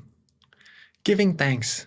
Or what we usually do is to think of the things that we are thankful for, we are grateful for. Maybe in this case, some may think of the good health, the health or the things that we have right now, that we're not sick, that we're still available to do the things we need, right? Some may also think about their home, to be thankful to have a place to stay, to be thankful to have the family right here joining together in this wonderful holiday that's coming up soon. Okay. Some may even be thankful about having their friends to help them along the path they need to support them in all the things they need, the good stuff. And also, some may also be thankful about the food they have. And that's very important because we need food to survive, right? Some people may not be as fortunate, but that's why we need to be thankful for all these things that we have, or even more. Right? These are just some examples. Now, we are usually thankful for all these things that are outside of us, or maybe health is with us in this case. But something that we should take into acknowledgement or really great consideration or to be thankful for is actually being thankful for ourselves as well. I see a lot of people joining Georgia's Meditation Center, also in California. Beautiful, and a lot of people joining our session too. Welcome, all right? So we gotta be thankful for ourselves as well. We have the time right now, this present moment, that we're able to do good things for ourselves and to do good things for many, many more people around us. We have opportunities to do these good deeds. We have the ability to do these good things, right? All because we are present right here. We have life, right? And we should be grateful for this as well, other than the things we are already grateful for. And just to explain a little bit further about why is this life so important, okay? Being grateful for ourselves. With our life, we could help others, right? But first, we need to be able to help ourselves first, then we could help others. We could also, with this life that we have, we could create wonderful things and give back to this world also. Create very useful things that would help with ourselves and humankind. That's how special human lives are, okay? And we could also give the things that maybe sometimes are precious to us, but by giving, we're giving something valuable. We're giving ourselves first happiness, and we're giving others that happiness as well, and something necessary for them to carry on with what they need to do. And there are many, many more things that we could do with our lives. And humans are very amazing beings.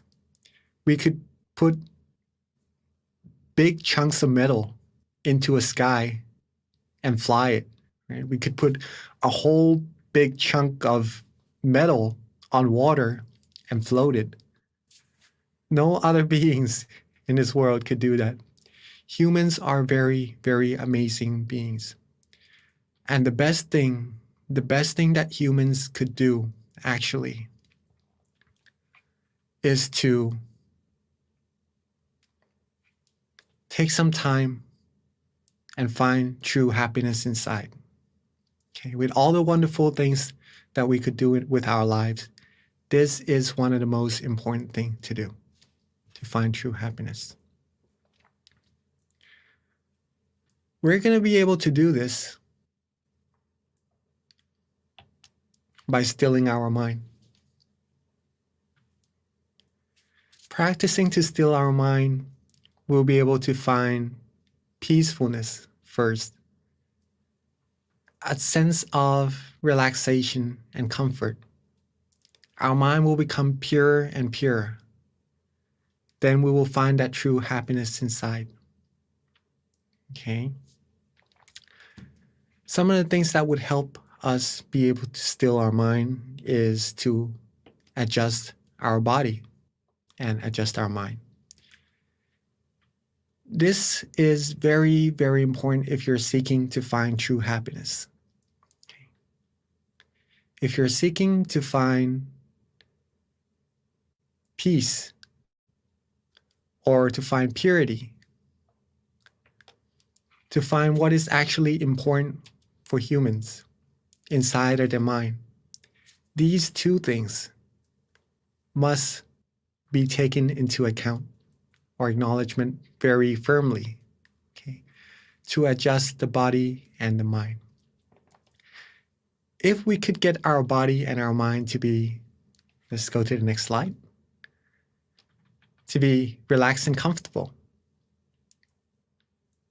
This is the key, right? This is the heart.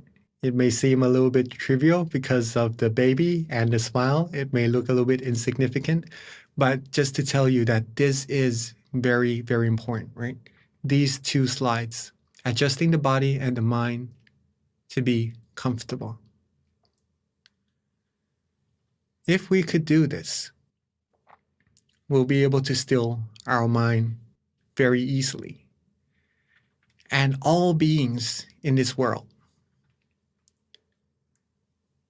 the ultimate thing, the ultimate seekings of us, right, is happiness.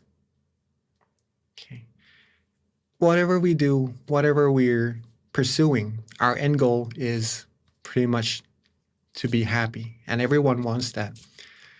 But we're usually seeking it from the outside because that's the way we know, that's what we know to do, right? We know that the things that we need, the things that we like to fulfill our mind, to make ourselves happy, is on the outside. But not many people do know that actually happiness or true happiness depends on the state of the mind. Whether we are happy, whether we are sad, whether we are angry, or maybe we have some misunderstandings or anything, it happens from inside the mind first. Wars, peace throughout the whole world starts from a human's mind. If we want peace in this world, if we want war in this world, we don't want war, right? But if we want peace in this world, we gotta get the mind to be peaceful. We gotta find true happiness inside the mind first. Each one of us, every single one of us. Then that's how true peace is gonna come true into this world. On the other hand, if we switch things around, if a person's wanting to seek revenge and stuff like that, all the undesirable feelings, then it's going to cause the world to turn the other way as well. All things happens first from the mind. That's why finding true happiness is also very important. It's important for us because I'm sure we all seek happiness, and that's how we're going to find true happiness or happiness inside first. When we're able to find that, we're going to be able to share, to give this happiness to many, many more people around us. And eventually, if everyone in the world becomes happy, be able to find peace and happiness inside their mind, the world, as it is already beautiful, it's going to be even more beautiful. And it's going to be a world of peace. Peace that is true. True peace, because it doesn't happen from having a set of rules made or having a country having more weapons to stop the other, is fulfilled in their mind. Okay. And when they're fulfilled, when you are full, when you eat, there's no need to really find more things to eat, right? At that moment, you just like to share what you have. When we are full in our mind, when we are happy, the desires doesn't want to come in anymore. We do not have greed. We do not have wants in our mind. All that we have is the feeling of positivities and the feeling that we would like to share that happiness with everyone else as well. A little bit before we end our wisdom talk,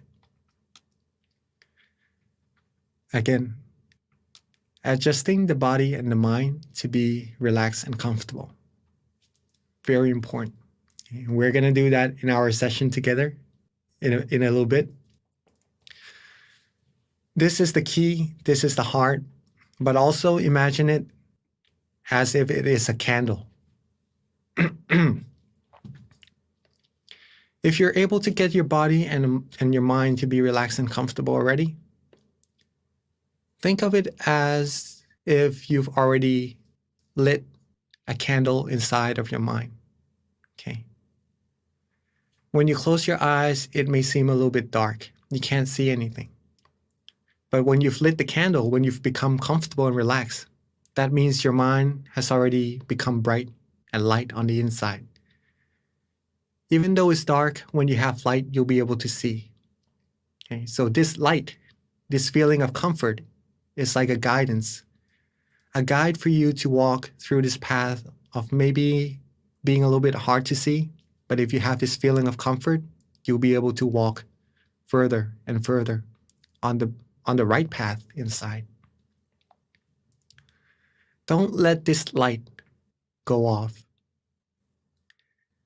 Don't let this feeling of comfort go away when you meditate. Keep your mind lit. Keep that light, that feeling of comfort inside your mind continuously going as you meditate, as you close your eyes. This will take you further and further inside, finding you more and more peace, more and more happiness, and a stronger sense of serenity inside of the mind as well. However, there are some points in time where the candles do go out because we sometimes put a little bit more effort than we need to into meditation and it doesn't get as comfortable. Or sometimes we do have some wandering thoughts inside of our mind. These things takes our mind away from the peace and serenity within, but there's no need to worry about that. Okay. All that we need to do is relight the candle or adjust the body and the mind once more to get it to be comfortable. Then we'll be able to walk further and further with that light lit inside of our mind. This way we'll be able to find true happiness and be able to make this world a world filled with happiness and true peace as well. Okay. Humans are amazing. And to be able to do these things, these wonderful things, is a gift. To be able to learn these things is we are very fortunate and are very meritorious to be able to find, to know where true happiness is. And I'd like to rejoice in everybody's merit for coming today, to find this knowledge, to practice our meditation together, to find your peace of mind. And hopefully we'll be able to share this happiness with many, many more people around us in our family and our friends and many more across the world as well. So now that we know a little bit about meditation, let's take it into practice together, shall we? Before we begin our meditation, though, let's take some time to adjust our sitting positions. Maybe if you need to drink some water, if you need to do some stretches, please feel free to do so. If you need to use the restroom, please feel free to do so.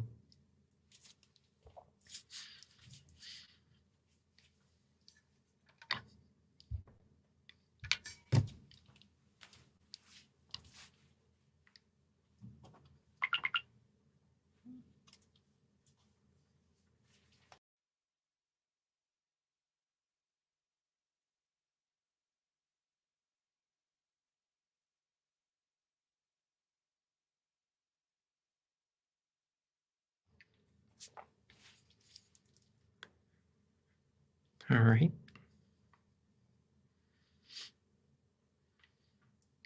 And for those of us who are ready,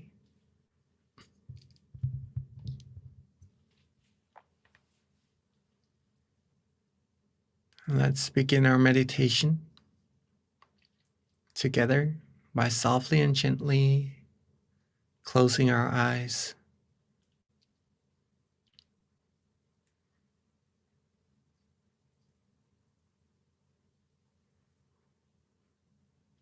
There's no need to rush. Let's softly and gently close our eyes.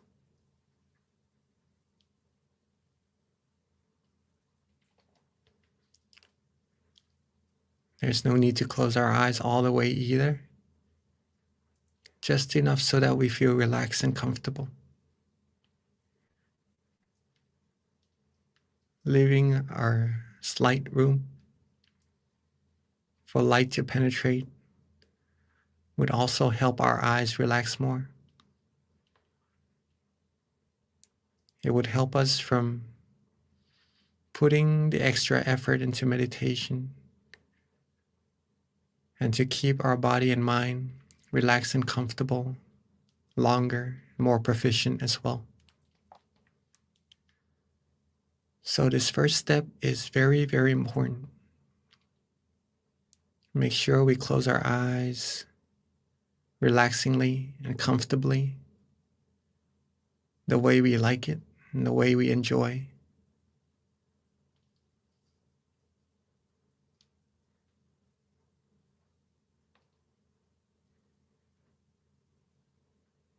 Now let's relax our face.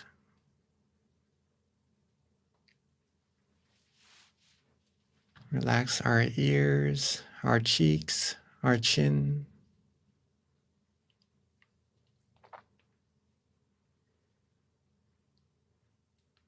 Relax our neck, our shoulders. Our body, our legs, all the way down to the tips of our toes.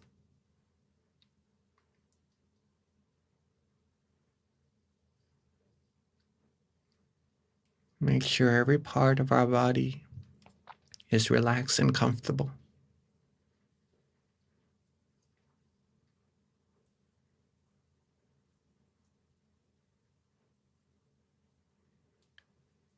Rest our mind. Let go of everything, any worries, any responsibilities for now.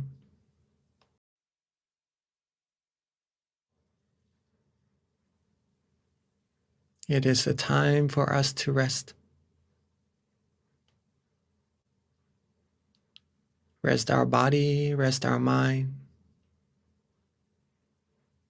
so that it could find that peace, that true happiness that is residing within all of us.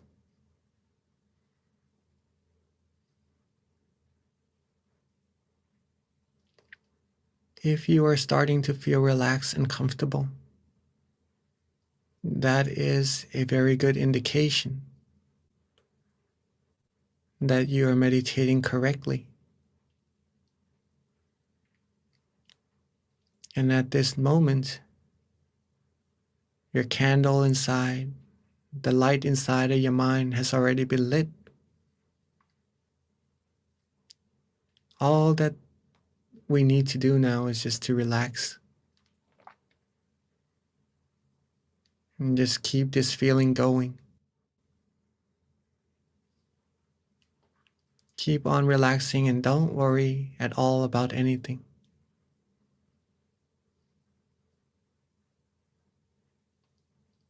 Don't worry. Be step by step, little by little. We accumulate more of these feelings.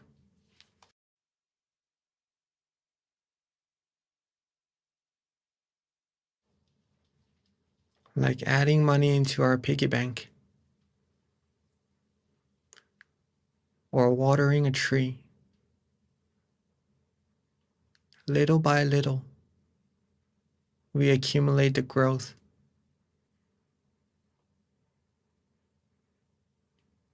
Tree has already been filled or grown to become big and prosperous.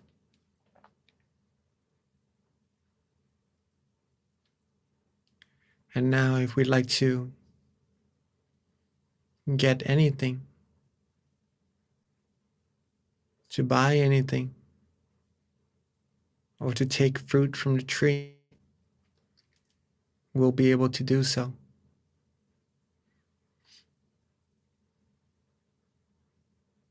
All starts by just relaxing our body and relaxing our mind.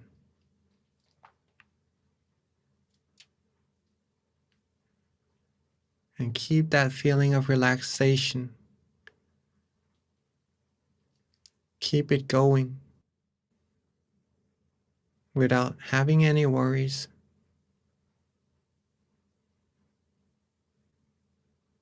Enjoying the moment. Enjoying the present. Enjoying that feeling of brightness shining from within.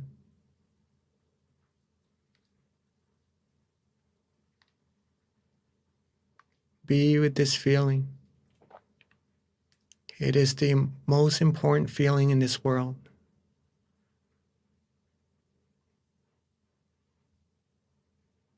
It is very, very precious, since it takes our mind away from all negativities.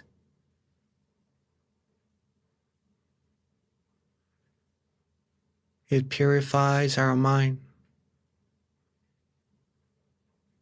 It cleanses our mind and it brings towards us a lot more positivities from the things that we have around us.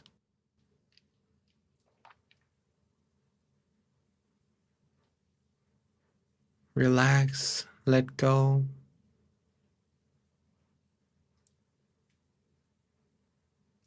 Let the positive energy flow within our mind.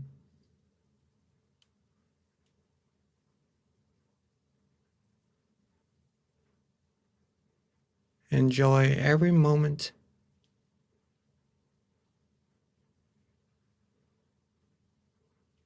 If you're feeling good,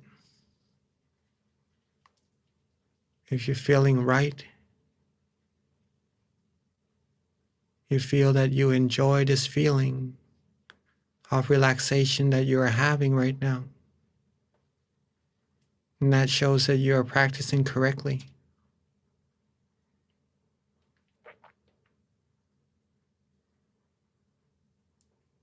Keep this feeling going.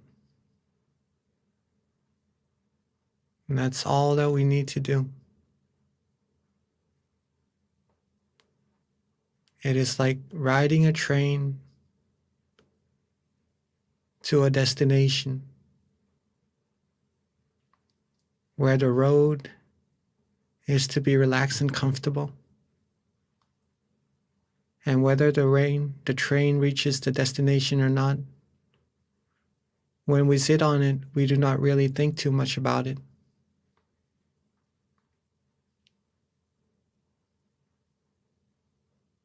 We just enjoy the ride as time passes by.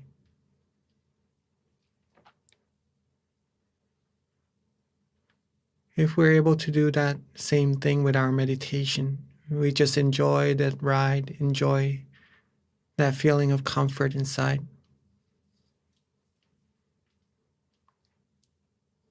We'll be able to get closer and closer to our destination as time passes by.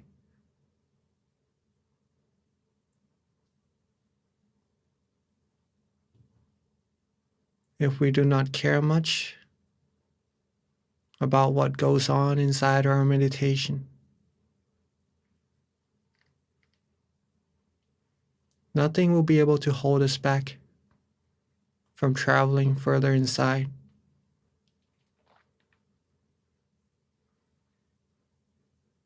We'll be able to reach our destination easier and quicker.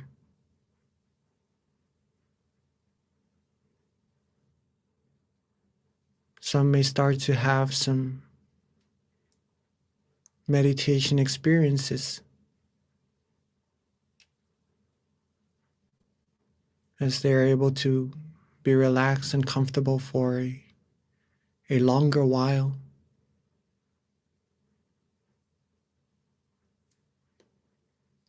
Some may start to feel calm and peaceful, having no thoughts or no worries about anything else at all. Feel spacious, feel vast, and feel nice on the inside, almost as if they're floating in space, or their body has become one with the air, the atmosphere around them.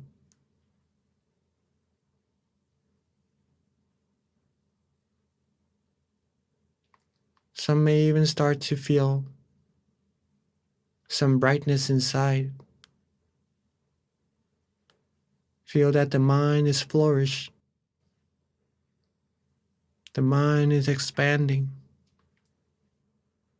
It's becoming brighter and brighter, pure and pure inside.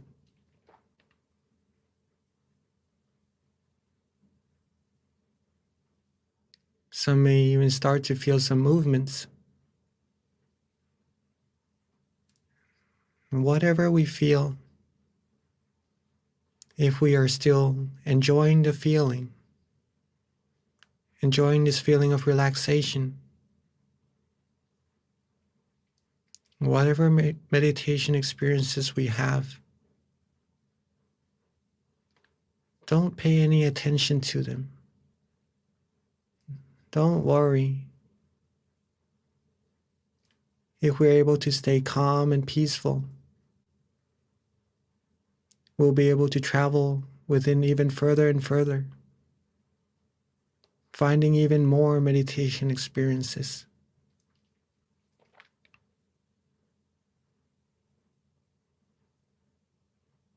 If our mind is not attached to anything, nothing will be able to hold it back from reaching deeper and deeper peace.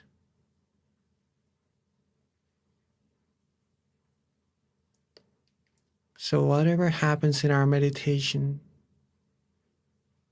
keep on being relaxed. Keep on being calm and comfortable. Almost as if nothing special is happening inside. Nothing that could take us away from this peace, from this serenity inside. And that's how we're going to be able to still our mind more and more firmly. Find more and more purity and positivities, more and more brightness, that shines within us. So later on, we could share this brightness with many, many more people. Get them to become happy and bright as well.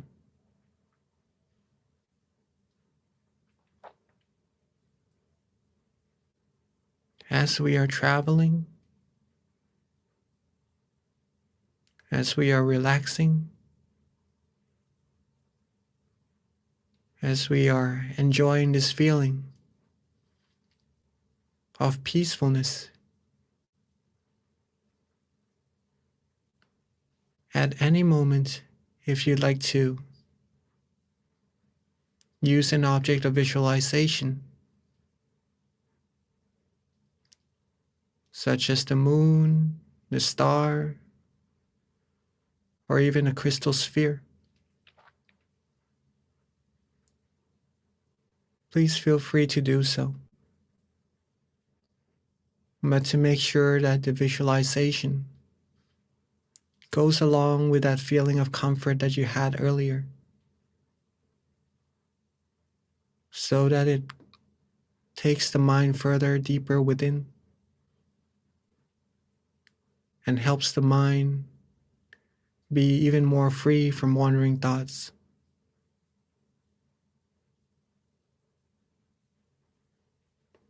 Or at any moment, if you'd like to use a mantra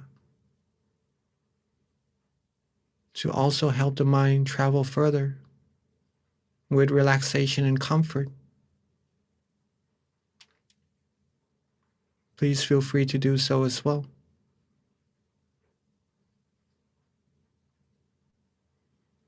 Or if you'd like to just let go and don't worry about anything, be relaxed in body and mind, and not use any visualization or mantra, please feel free to do so as well. Whatever helps the mind and the body to be relaxed and comfortable at that certain situation in your meditation, that is the right practice, the right technique we should use at that very moment. See what is best for us. And that's the way we're going to learn about ourselves and our mind as well, as we further progress in our meditation.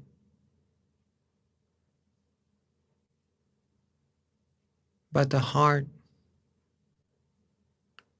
the very essence of meditation is still to be relaxed and comfortable in body and mind.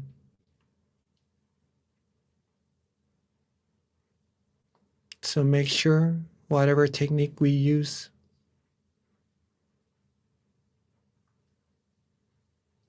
to never lose this feeling.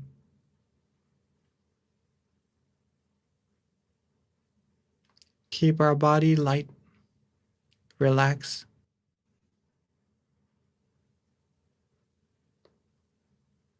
Keep our mind calm and comfortable.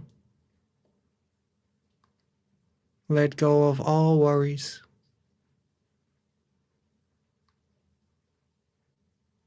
Keep it that way. And let us practice meditation.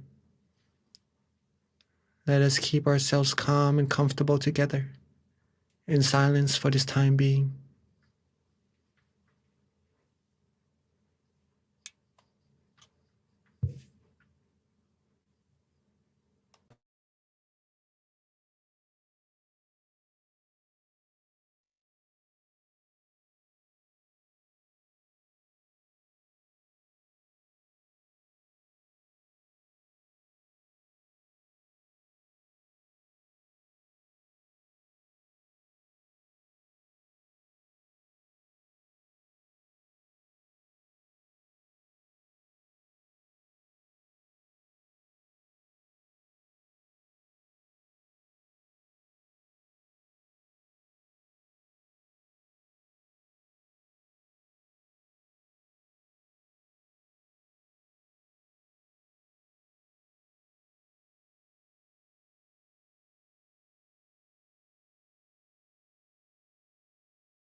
as our mind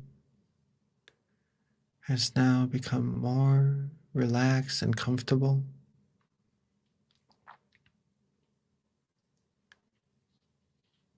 As our mind has now become cleaner and pure from stilling our mind, from resting our body and our mind together. Let's take a glance at ourselves to see if we are still relaxed and comfortable or not. If so, then keep that smile going on our face. Keep that feeling of relaxation going in our body and our mind. Keep that feeling of expansion or the movement inside of our mind going for us to travel further and further inside to gain more peace. And now that our mind has become brighter, become lighter and pure, let's bring that brightness, bring that purity outwards to our world by together lighting our candles that are beside us or in front of us to have it symbolize that brightness, that purity inside of our mind, and to help this world shine brighter and become closer to a world of peace, the world that everyone has true peace inside of their mind. So I'd like to invite all of us, while being relaxed and comfortable, let's light our candles together.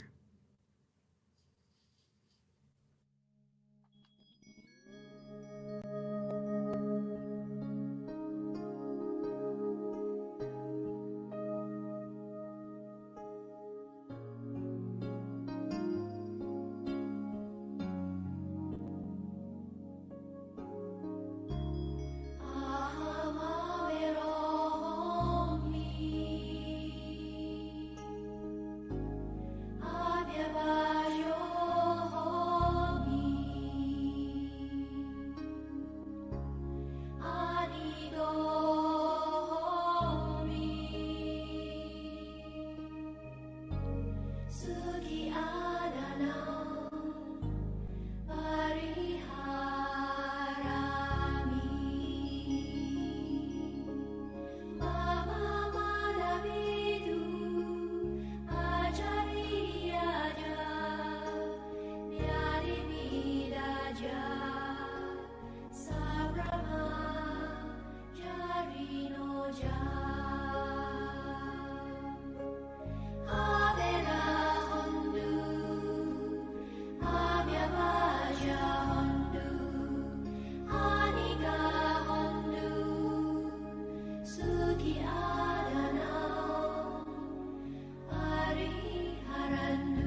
we have lit our candles, representing our brightness and our purity from inside of our mind outwards and shine for this whole world to see.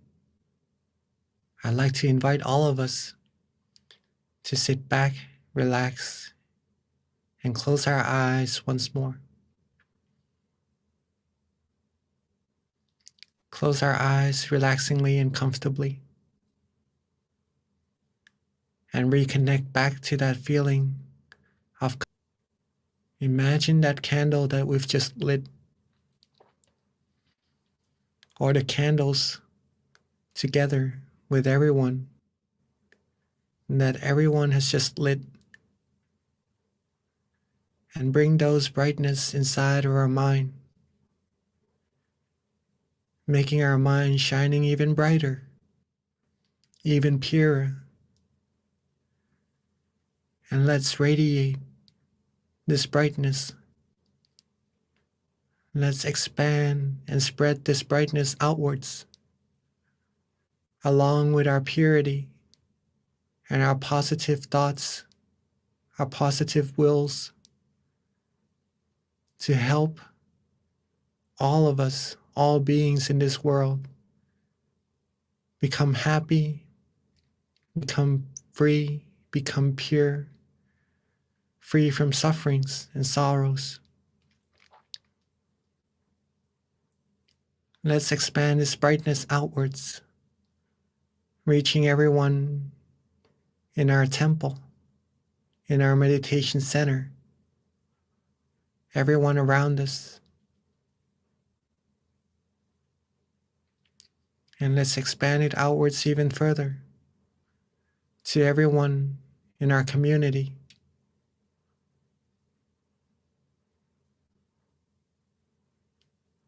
And relaxingly expand our brightness outwards even further to everyone in our city.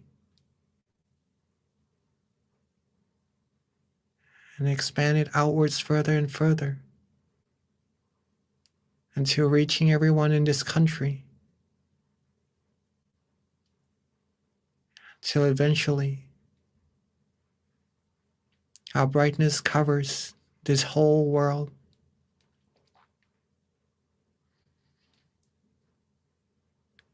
Let our love, our kindness, our good wills, our positive wishes cover up this whole world, cleansing everything, all negativities in its path, making this world clean, clear, and bright, free from all impurities. Let's share our loving kindness and wish for everyone, all beings, not missing a single soul, to always be happy, be free from harms, from hatred, from anger, from wars, from diseases.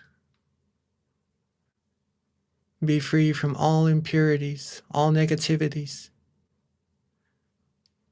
Be loved, be respected, and be protected.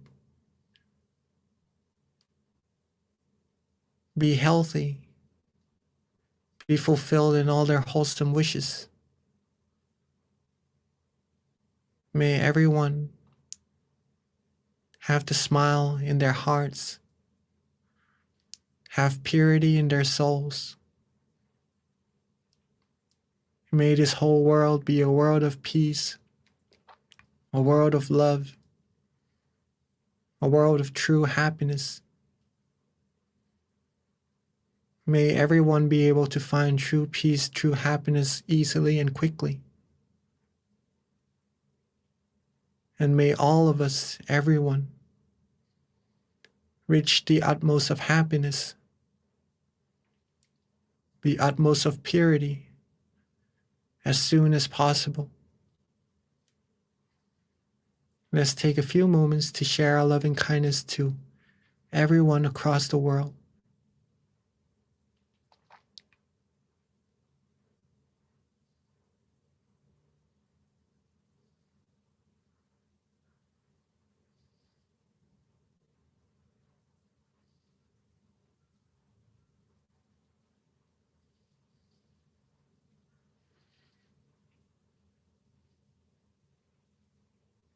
Now that we've shared our loving kindness together with everyone and all beings, let's softly and gently bring our attention back to ourselves.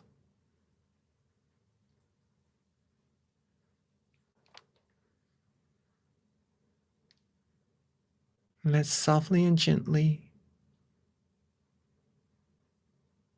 bring our attention back to ourselves, to where we feel relaxed and comfortable, where the mind wants to rest, and let it rest there. And at that point of concentrated purity, concentrated positive energy, with all of our accumulated good deeds, all the good things we've done, all the positive energy accumulated in our mind,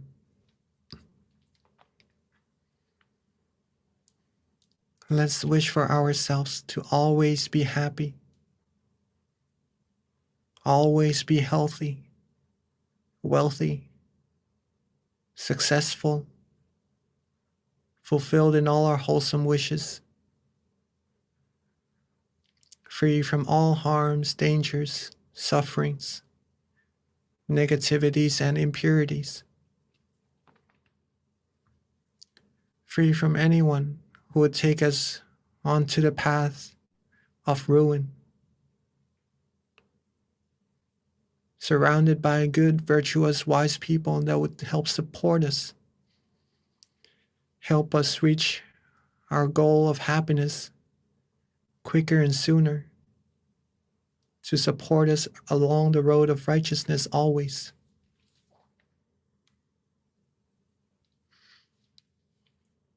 May we all be able to find true peace, true happiness quickly and easily at all times. Have the strength in our heart to help ourselves become pure and clean, and to do good things for ourselves, our friends, our family, and for this whole world. To be the role model of righteousness, to be the brightness. And may all of us be able to still our mind quickly and easily, and reach the utmost of purity, the utmost of happiness as quickly as possible. And let's take a few moments to wish for ourselves, for all the wholesome things we need.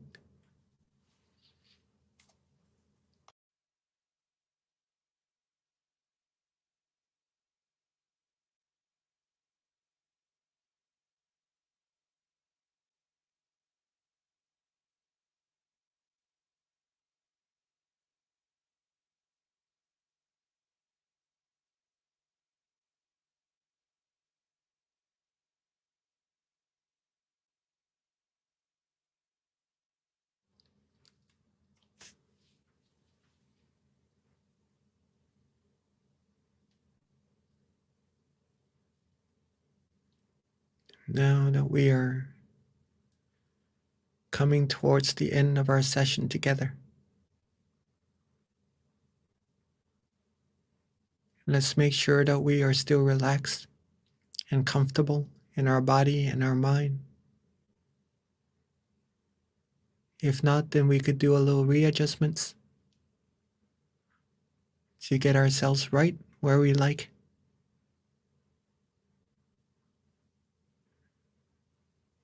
And as we end our session,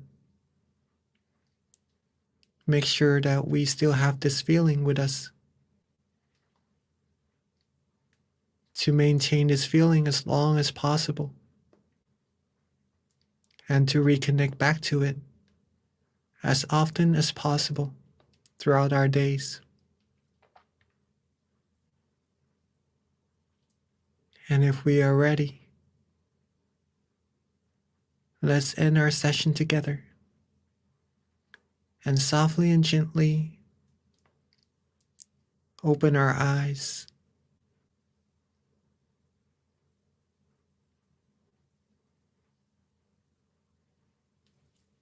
And let's softly and gently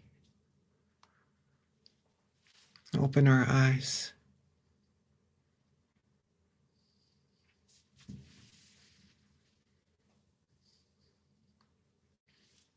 Hope you all had a good and relaxing meditation. And it's wonderful to get a chance to meditate with all of us. Okay. It's very nice to see all of you. Let me pass the mic back to our wonderful moderator, Miss B.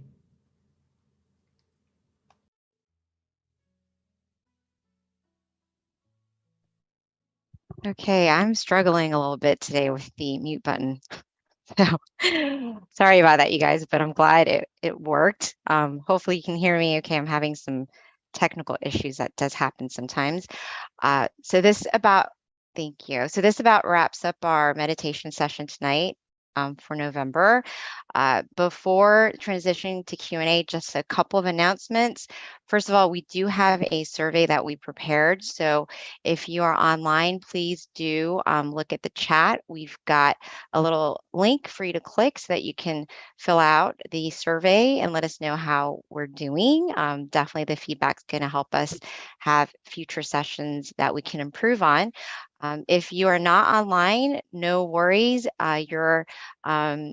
At the center that you're associated with will send out the link for you to fill out if you attended the session on site today.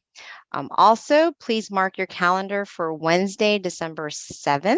That is our next full moon meditation. It's going to be next month, which is actually getting close to the end of the year. So it's going to be our last full moon meditation to wrap up 2022. So please join us, invite your friends and family. This is such a great way to give yourself thanks and self-love is by spending time to connect with yourself. So please, not only for yourself, but share it with other people and join us next month on December 7th. Write it down and then make sure that you are there. Another thing that you can do just to make sure that you're connected with our sessions is to download our app, MindGem. And actually, there's going to be a link that you can click on as well. And our app, you can use it daily as well. We've got many amazing meditation instructors that are on there so that you can meditate on your own. And in addition, be connected to our full moon meditation monthly as well, since we do send out notifications. In that, you can also see the centers that are close to you, near you, by using the app. The website of MindGem. And if you go to locations, you can find your nearest center near you. Right now, we do have on-site classes pretty much at all of our centers at this point. So just click on the center nearest you and find out the class offerings. Azusa, Georgia meets on-site, Chicago, Alabama, New Jersey, all of the locations. Now, just making sure, can you guys hear me okay?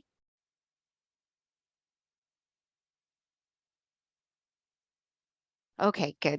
Just wanted to make sure because I can't ever tell. I'm glad that you can hear me because I know I was having problems before. All right, so that about wraps up our meditation session tonight. Now we're transitioning to the Q&A. Do not leave. This is one of my favorite parts because you can learn a lot with regards to just your meditation practice. Jackie back onto the floor, I guess, onto the portal to ask him any questions that you might have. Again, if you can kind of stick with our theme, which is being thankful, that way we can kind of focus on just ways to better ourselves and stay focused to our theme, which is going to be thankful, which can be very general as well. So at this time, please do follow up with any questions that you might have with regards to meditation, being committed to your practice, or anything that at all that you might want to know. And it doesn't have to be focused on a theme either, so that's totally fine. All right, so Venerable, as we wait for people to trickle in with questions, I know the theme is being thankful, and I think something that a lot of people overlook is themselves, and you had touched on this earlier before beginning our session, is being thankful for yourself. But my question to you, just to kind of start things off, is what are ways that you feel that everybody can be thankful for themselves and give yourself self-love? Because I think it's such a topic that is very common, but people don't always know how to take care of themselves. Hmm. Some of the ways, thanks for the question. And I see that a lot of us are being thankful and just sharing their thanks in the chat box right now. So thank you for that also. Some of the ways that we could be thankful for ourselves is that what I've actually mentioned in the wisdom talk earlier in the session, right, is to be thankful for the opportunities we have at this present moment, right? It's because that we have our lives right now, we have our hands, we have our legs, we could do things with these useful tools, right? We could do great things to others, give help, give necessities, or pretty much invent things, create things that are useful for ourselves or to many, many more people in this world. We have the opportunity right now to do so. And we also have the ability to do so since humans are very, very capable beings, right? We could do wondrous things. Our master Nun, said that humans are amazing beings because they're able to put huge chunks of metal onto the ocean and actually float the metal, right?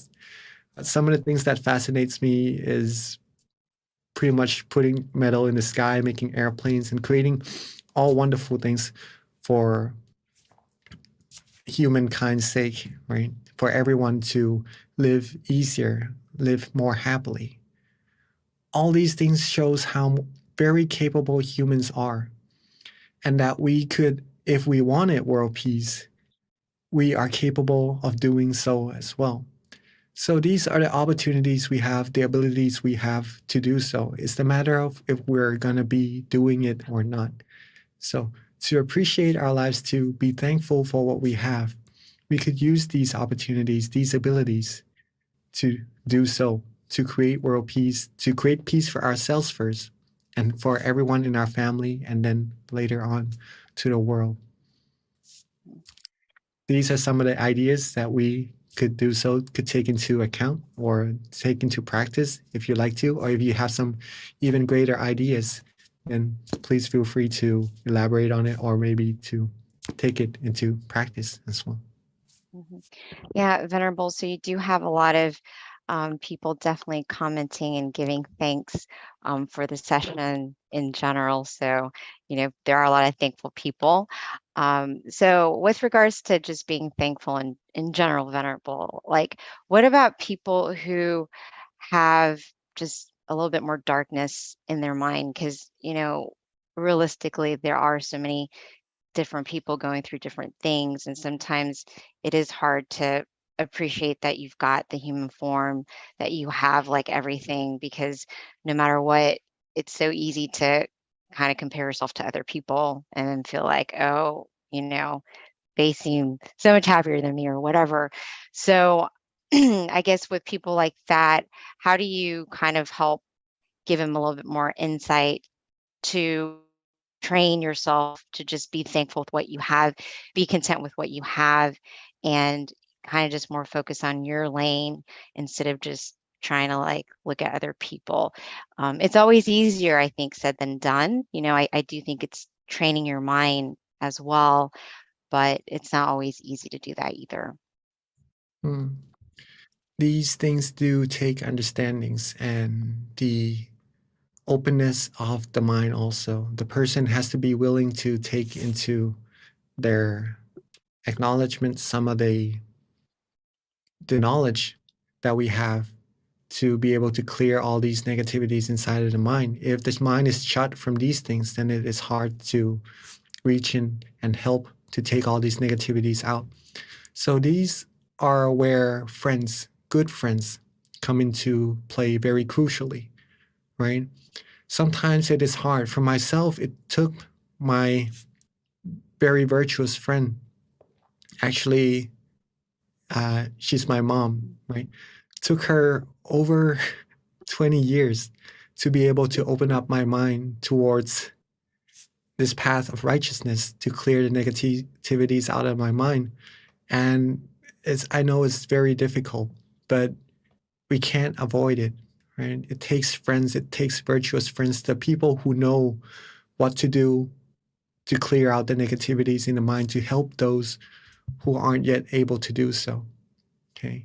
So first thing first, a friend, a very virtuous friend, as we all could be, as we all are, is very crucial to help out with these people who still has negativities in their mind. If they do wish to take out the negativities, then you could then help them understand that the negativities in the mind comes from basically one thing, which is desire, right? Yes. So if we have this desire, if we're able to get rid of the desire, we're going to be able to get rid of the negativities inside the mind as well. The desires help us to go on and further the other details about what causes the negativities to happen inside the mind. But the root of all of it is desire, right? So if we take the root away, we'll be able to find true happiness inside of the mind. And the way to get rid of that root, and we could then find true happiness, because we're able to get rid of all the negativities inside the mind right to the roots of it. Okay, so stilling the mind, adjusting the body and the mind to be relaxed and comfortable. That's the heart. And keep that light, keep that candle going.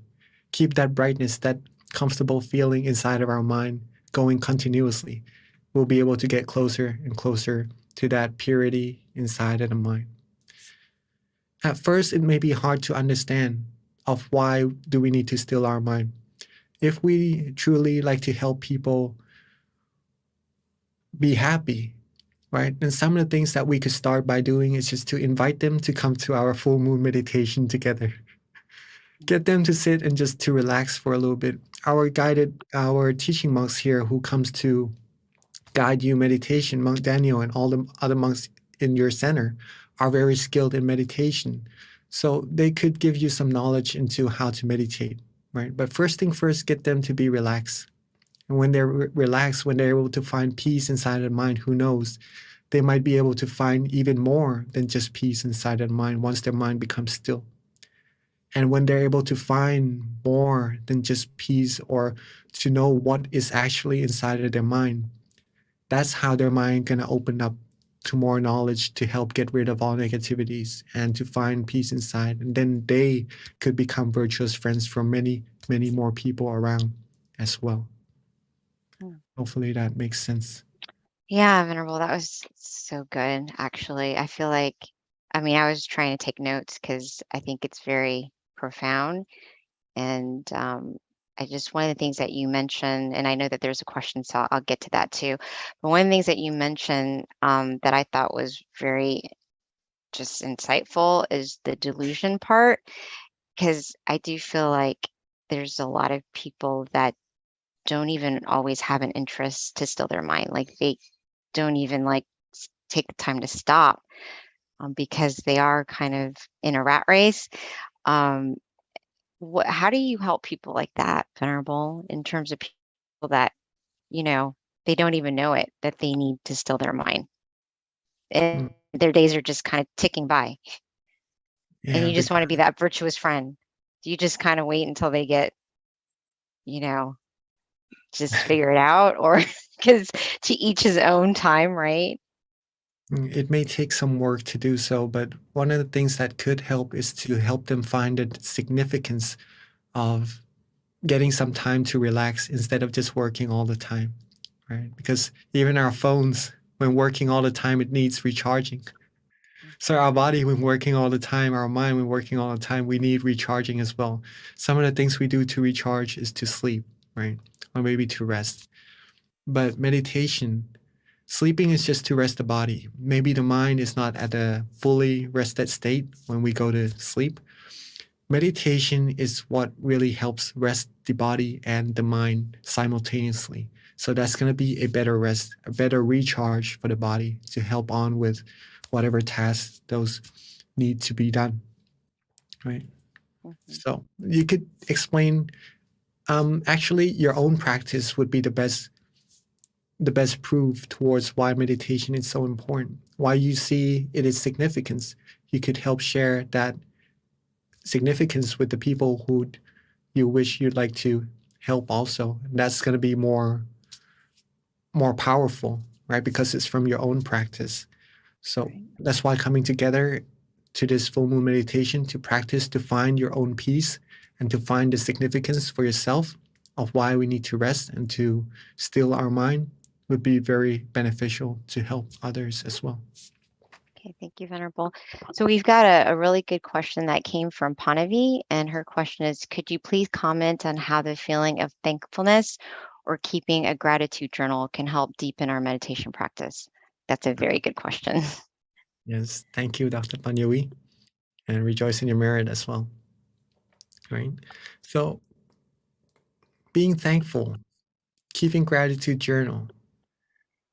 When we are thankful, it almost as if our mind comes to a state of contentment, right? When we appreciate what we have instead of looking at what we want, our mind can only think of one thing at a time. If it looks, it is free from desires. It becomes whole, fulfilled, like the full moon in the sky. And at that state, the mind will be able to feel happiness, right? Since it becomes one thing to another. When it can become still, it will be able to find happiness and relaxation. And if we're able to keep it that way further and further, that's going to help deepen our meditation practice. And the journal that you keep of all the thankfulness, of all the gratitudes you have, that's going to get the mind used to being at that state of contentment and of relaxation.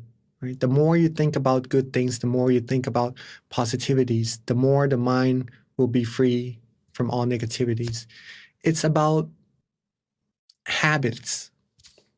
Okay, it's about habits. If our mind is constantly thinking about the outside things or maybe thinking about desires, then that's how the habit of the mind is going to be. It's going to be a little bit harder for the mind to become still and to find true happiness. But on the other way, if we train our mind to be content more frequently, to be more thankful, to be happy about what we have, to have gratitude, to have these positive feelings, our mind is going to have the habit of being happy, being still, being relaxed. And that's going to help us further deepen our practice of meditation for sure. And Venerable, that brings up a good point with regards to, can you hear me okay, Venerable? Because I know I've been having problems. Okay, good. It's just been like off and on. So anyways, I'm glad that you can hear me. But, if you can expand a little bit more on the journaling aspect and how it does or how it can improve your meditation for those who, haven't really done it, including myself. I know it's something that has been emphasized. And, my question is just, how does it make your meditation better? And is it important? Like, is it something that you would recommend that we do daily to improve your meditation? Yes, of course. Journals are one of the very important things to help us improve on our meditation, right? Since we do have some aspects that we need to have in order to improve our meditation very well. One is to be relaxed, right? To be relaxed and comfortable. Another one is to be conscious or to have awareness in your meditation. Now we have these two things already, and we have consistency to keep this feeling of relaxation going with awareness together, then that's how we're going to be able to improve our meditation. Okay. Improving the meditation, meaning increasing the refinement of the mind. The relax and is to write down your journal is because it helps us to observe our meditation of what we do in our day that benefits our meditation, that gives us happiness. In this case, maybe Dr. Panjavi says, when the mind becomes happy, relaxed, and positive, that's going to increase the refinement of the mind. That could help also. Some of the other things that could help is that you write down what you did that was good for your meditation. Observe yourself. And if that thing helps with your meditation, do it more, right? Do more of those things. And some of the things that you do in your meditation that doesn't help, or maybe that worsen the meditation, or that you notice that gives you that feeling of slight uncomfort, or whatever you see in your meditation that doesn't really help progress your meditation. Write these things down as well, right? Do not overlook it, or do not just only write the good things. If you know for yourself what is good for your meditation, what is not, then you'll be able to reduce the things that aren't really benefiting your meditation, and only practice more the things that would help improve your meditation. Now, this takes dedication, and it takes a lot of strength in the mind, because sometimes we know some things aren't really good for our meditation, but we still repeat doing it, right? Because it could also be some of the habits that we've accumulated, and it takes a while to change some habits, right? That's normal. That's normal to do so in meditation. It's the process of learning about ourselves, and the journaling, writing down journals will help us to notice ourselves more and to improve ourselves. It's one more step further into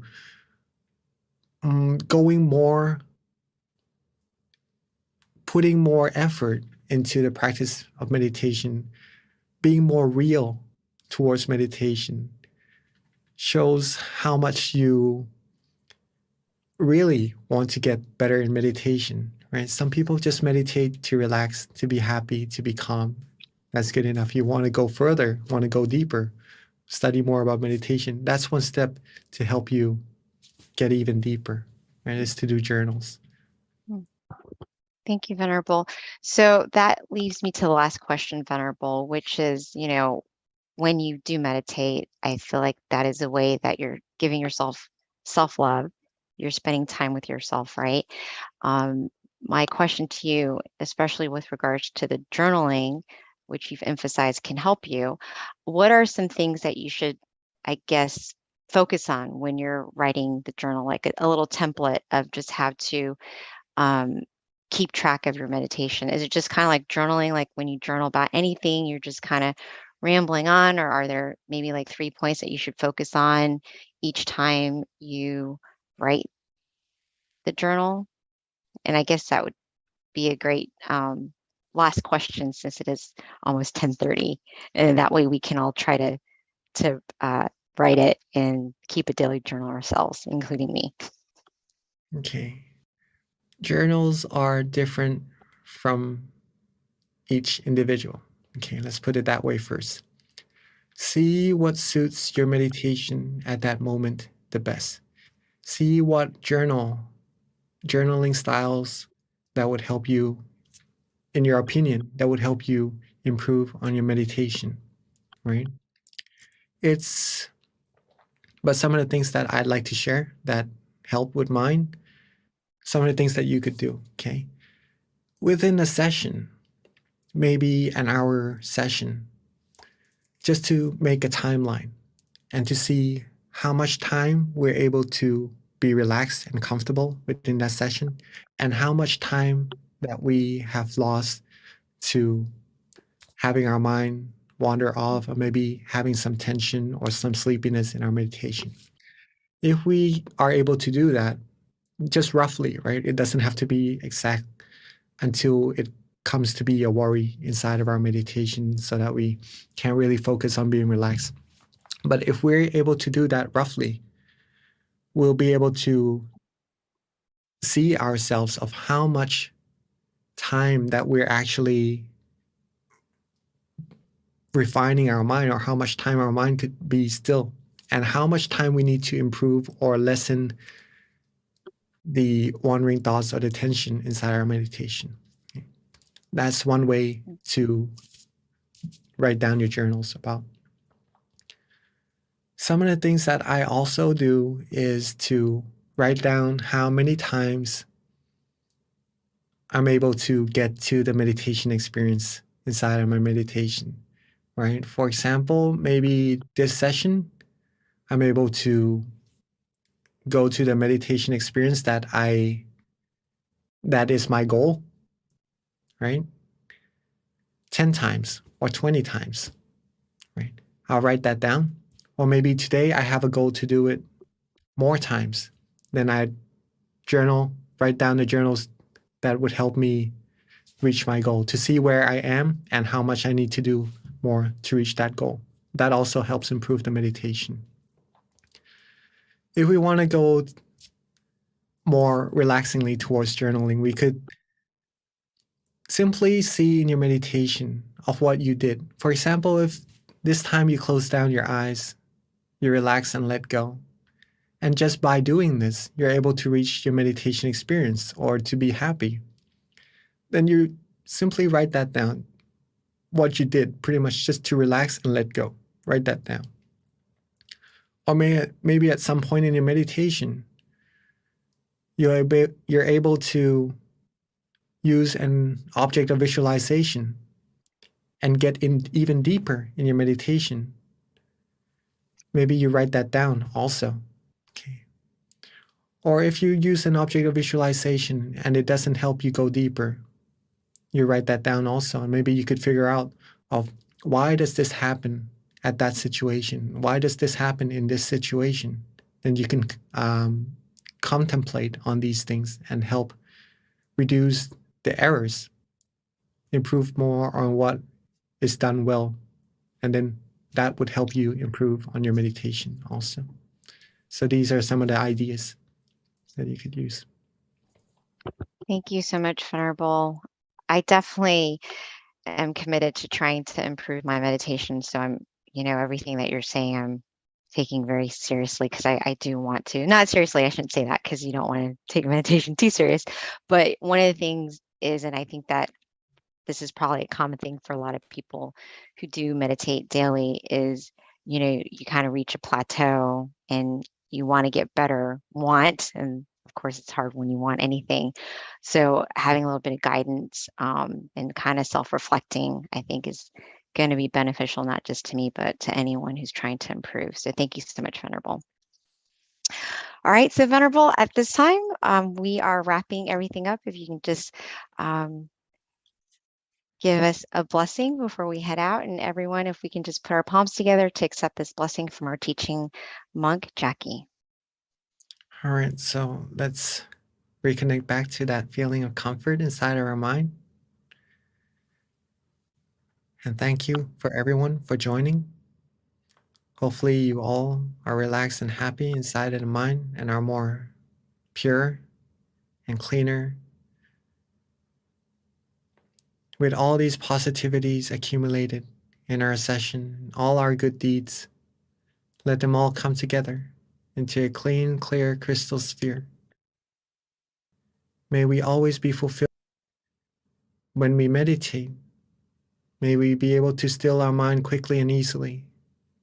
May we all reach the utmost of happiness as soon as possible.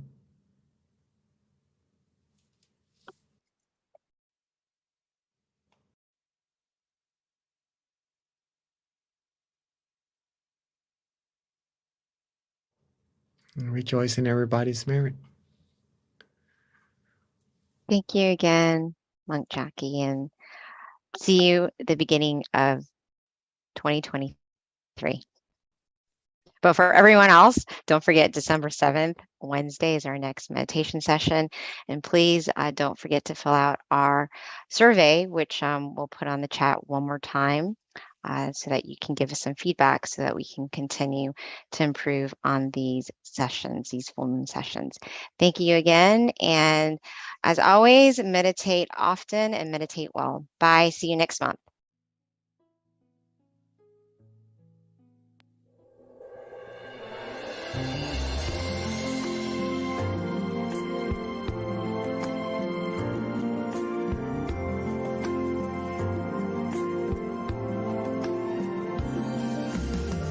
Let's come together to open the new whatever to eliminate all conflicts and differences. It's time for everyone to join hand in hand.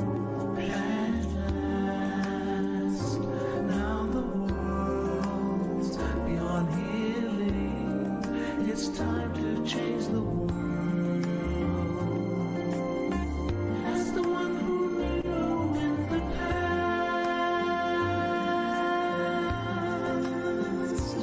in this period of our time, we will see before we depart this world. Everyone must join hand in hand to change the world from darkness to brightness, from suffering to happiness,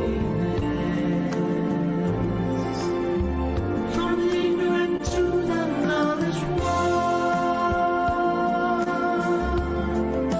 Change the world, we have to do it easy way. Be happy and cheerful and childlike, innocence. Everyone must join hand in hand. Gently close your eyes, relax, relax. Still your mind at the center of the body and mind. At the same position of the one who knew from the past. Change the world from the era of darkness to the era of light.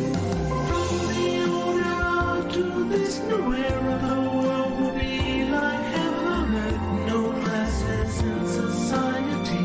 Everyone will be really happy.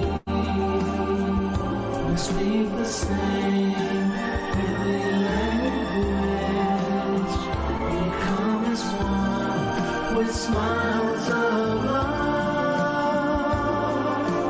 We'll be kind, the world will change. The world. Let's come together to change the world. Let's come together to change the world. Change the world, we have to do it the easy way and relax.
Hi, everyone, and welcome to today's full moon meditation.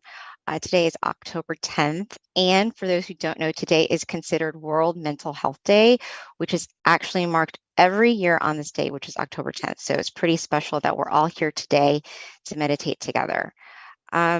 So one of the things that I did last month that was pretty awesome and worked really well because it like the theme was on, I don't exactly remember what the theme was on, but whatever quote was pulled was actually in line with the theme. So make sure I've got the chat on so I can see this. But if I can get someone to pick a number from 8 to 150, please.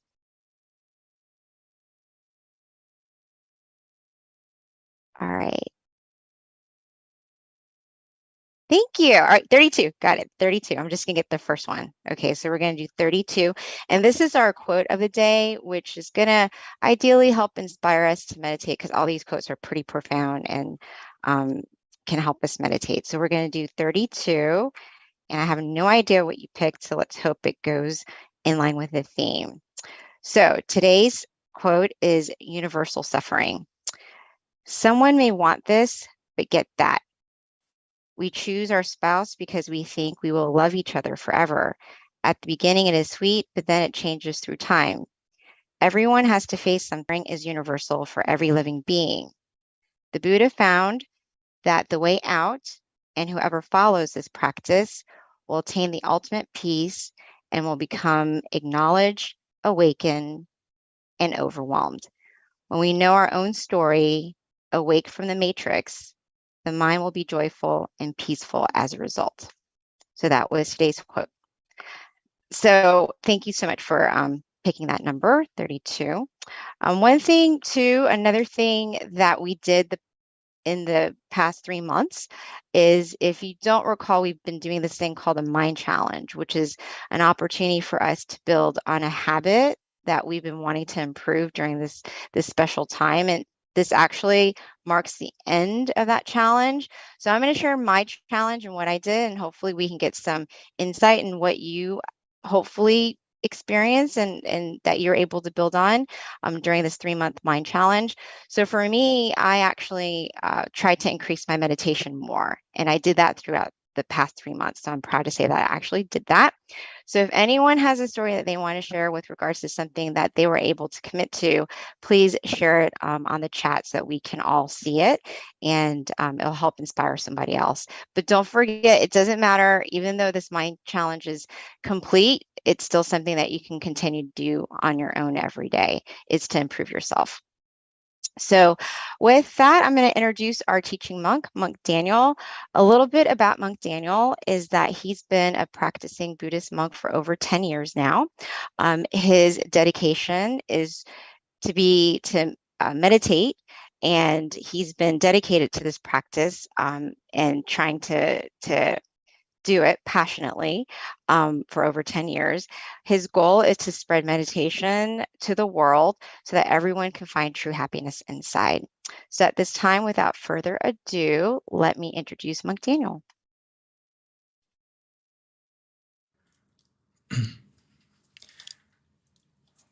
Good evening to everyone in America and all around the world. Good morning from Thailand. It's good to see everyone gathered here today on this full moon. It's a very auspicious day today because not only is it the full moon of this month, which symbolizes the brightest night of this month, as well as the 138th anniversary of our great meditation master, Luang Pu. So for those of us who have been practicing and joining every time and know about the Dhammakaya method, everything that we've been learning and practicing together is from him. So today is a good day to pay respect to him and honor him by taking the time to meditate together. And coincidentally, it's also the 10th of October is also the day of World Mental Health Day, which is, actually in Buddhism, there's nothing coincidental. Everything happens for a reason. So it's special that on Luang Pu's birthday, it's also a day about world mental health, because he dedicated his whole life for mental health, spending every day from the day he ordained until the day he passed away. He never missed a day of meditation.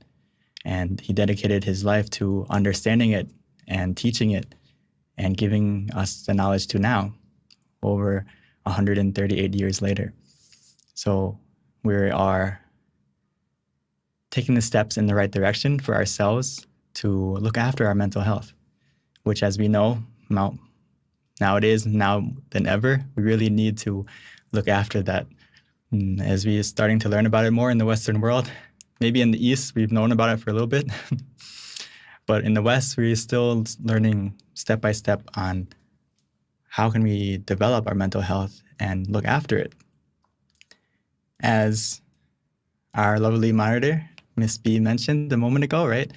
We just finished our challenge, our positive energy, or the merit for me for making it 11 years as a monk now. So I'd like to share that positivity to everyone as well.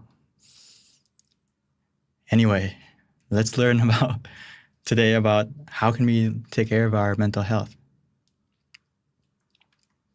As we know, as I mentioned just a moment ago, today is the anniversary of this monk, a very special and our great master of the Dhammakaya method. He is stop is the key to success. This phrase is short. It's only a couple words, right? It's only 5 words. So it's a short phrase, but if we practice it, it's very profound. If we take the time to stop our mind, by taking the time to still it, we can achieve a happiness within us. So this is something that we really need to, if you can't remember anything through today's talk, remember these words. Stop is the key to success. He meant not only in meditation, but also in our life. Because if we take the time to stop our mind, still it, we can unlock something so precious and so valuable that comes from stilling our mind. So, as we're talking about mental health, right, we all want to get positive thinking. We want to get this level of positive thinking because our mind is an element of success, and it's the most important thing that we have to look after. Other than our body, we're used to doing that, but what we need to make a habit of is looking after our mind. Because if we look after our mind, these are the things that we get. We get confidence, we get motivation, we have, most importantly, happiness and belief in ourselves, motivation, enthusiasm, inspiration. Everything that helps us to live a better life comes from our mind. So we really need to take care of it. We know about taking care of our heart, taking care of our lungs and all these organs, but we forget one of the most important parts of our body, parts of ourself, is our mind. So, of course, mental health really depends on this phrase, is we need to declutter our life. As we know, there is signs of mental depression or signs of mental illness is when people don't look after their environment, don't look after themselves, right? So as we take the time to declutter your life, it will make your mental health better. But the most important thing is, why should we meditate, right? Because it's like this. If we don't take the time to declutter, what happens? Like this picture. Let's say you want to have a new, a delicious meal or want to order something. You can't because your table is full. The mind is the same way. When we meditate, it's like this. When we start, if we don't take care of our mental health, our mind will become similar to this. As our mind becomes filled with clutter and sometimes, a lot of times with negativity, whether it's being anxious, being sad, being depressed, or anything negative, our mind becomes dark like this. But when we meditate, we make space for something better. So as we start to relax our mind, still our mind, we start to make space in that darkness or in our mind that is filled with other things. So when we make space, we make room for happiness. We make room for positivity to grow. That's why we need to meditate, because the longer we meditate and the better we meditate, the more space you make into your mind. And as we continue to relax, continue to calm our mind, we make even more space and even more space until the darkness in your mind, the negativity in your mind, the bad influence that we may have created or we have absorbed, it will start to disappear by itself. And as you can see, there's more space for happiness, more space for knowledge, more space for understanding, compassion, as we push out the negativity in your mind. And quite coincidentally, it's similar to what? Tonight, the full moon, right? The moon is shining in the night, surrounded by darkness. Your mind can be the same. As we meditate, we still it, our mind becomes like the full moon. And eventually, our whole mind will have true happiness, a happiness that you create within yourself by simply relaxing and making space so you can receive something better, letting go of the things that are hurting you mentally, and being able to, once we make the space, we're able to receive something else. It's similar to this. As we fill our mind up with true happiness, it's like we fill ourselves up like this balloon, and we're able to float above any negativity, float above any darkness that we may uncover, or we may have obstacles come into our life. But when we are filled with happiness from within, we can rise above it, the obstacles and the negativity that we may encounter within ourselves or from others or from our environment. So it's so important to maintain our mental health by simply meditating. We can be like this. We can float above our obstacles and the negativity, or we can be like the balloon, keep rising. Our mind will keep rising and be strong and pure and positive and rise above all those difficulties. You can see like our full moon tonight over the sun, right? It's higher than the clouds. If we're on the ground, maybe it's cloudy. We can't see the moon, we can't see the sun. But if we make our mind like the moon and the sun, we rise above those clouds. We rise above any obstacles as well. So keeping your mind filled with happiness from within, we will be like this. So when we talk about meditation, to get to that state, we really need to learn how to let go. That's the key. Let go of the past, let go of the future, and simply get to the present, which is a little bit difficult in the beginning, but not too hard. Just think of it this way. If our hands are full, right? Our left hand is holding something, our right hand is holding something, and we don't put it down, we can't receive anything else. Let's say in front of you, there's something more precious. Let's say you're carrying something heavy, right? A lot of boxes you're moving, and in front of you, there's like $1 million, like a check or something like that, or a diamond. You can't pick it up because you're holding things in your hands, right? You're filled. Same thing. You have to put it down, whatever you're carrying, so you can pick something new up.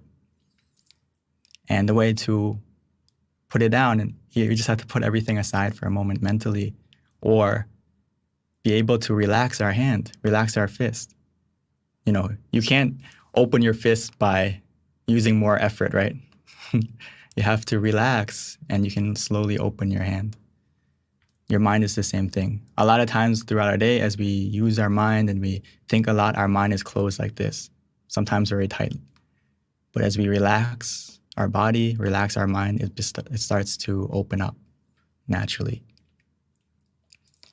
So like I said here, if we don't put everything down, we can't get anything new. So we take the time right now before we started the meditation is put that into your mindset that when we start the meditation, try to put everything down for a moment and you'll feel lighter right away, right? Think of you holding all these boxes, it must be very heavy. And the moment you put everything down, you're gonna feel light. You're gonna feel, your body's gonna feel light, your mind's gonna feel light.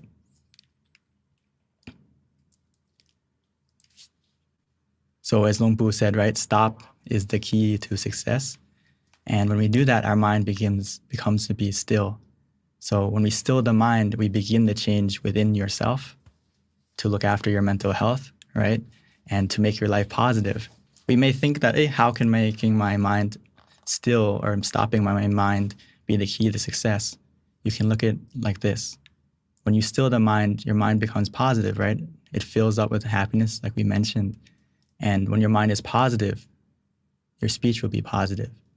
Your action will be positive. Your habit will be positive. And of course, what you do as a habit becomes your destiny. So this is the pathway to make your life better in every way, starting from within yourself and then spreading out to everything. It's like you find that inner brightness within you, and you can share that brightness and shine that brightness through your speech, through your action, through your habit, and to everyone around you. So the stillness of mind becomes the miracle that we need in our life. Whenever we feel down, whenever we feel that we are overwhelmed with negativity within ourselves or from others or from our environment, don't wait for the miracle to come. Don't look for someone to help you or rely on someone to help you or some, magical thing to come. If you just take the time to look within instead of looking outside, you can find the miracle that you've been searching for or looking for.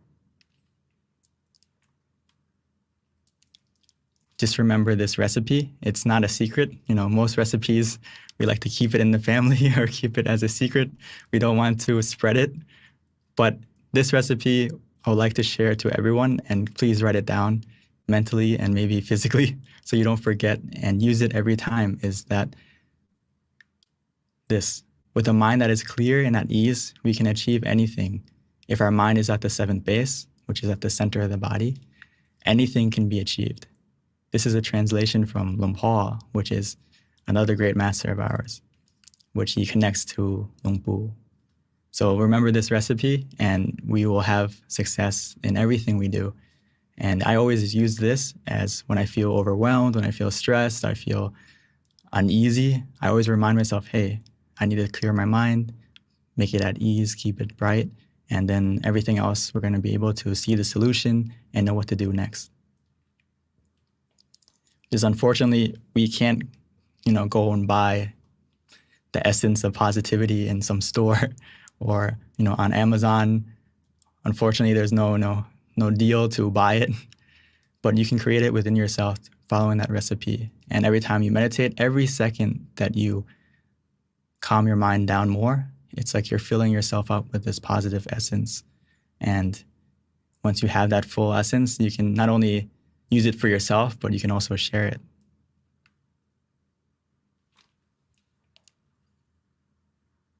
All we need to do right now to do that is have a comfortable body and comfortable mind. This is the foundation that we can't skip. We mention it every time, but sometimes the small things go a long way.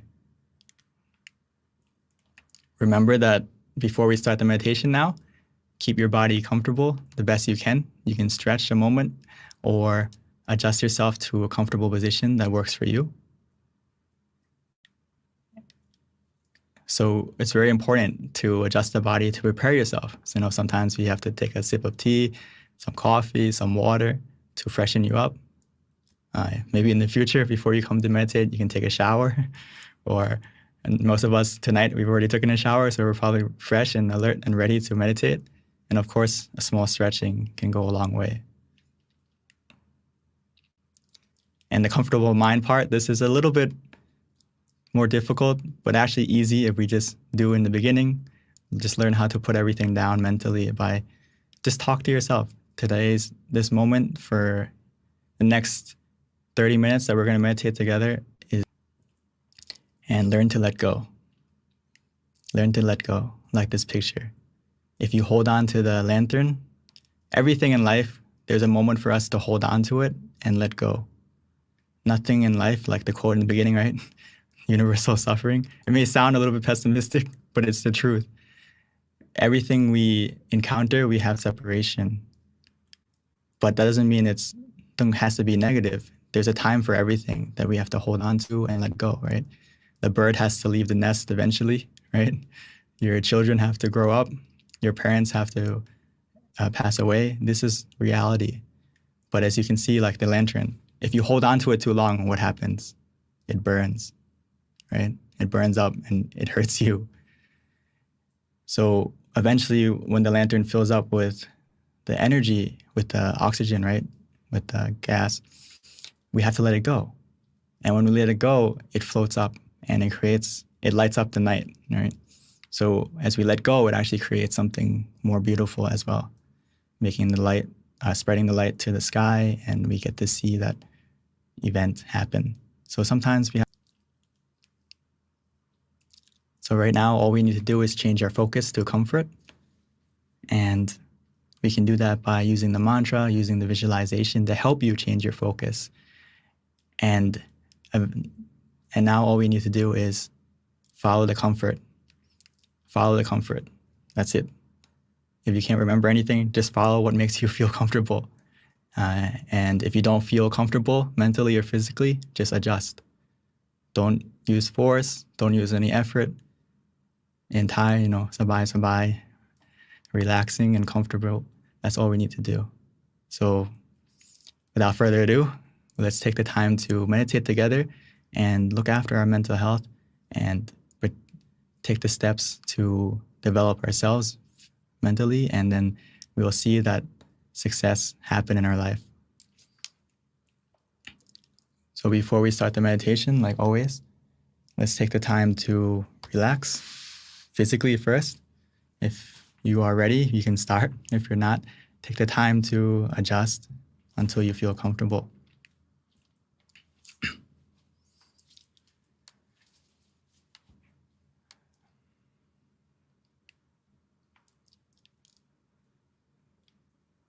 So like always,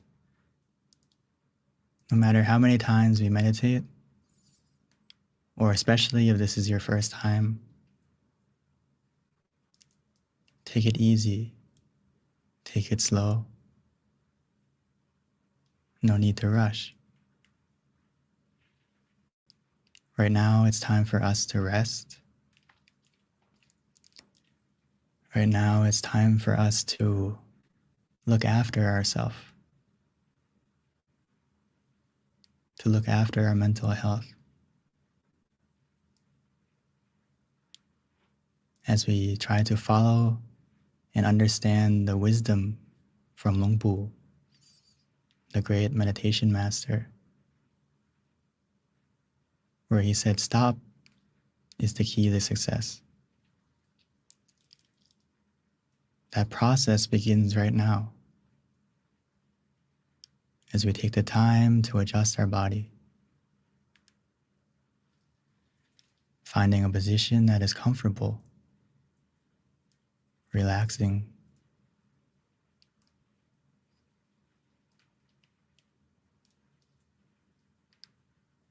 And once we found that position, we may slowly, gently, naturally close our eyes.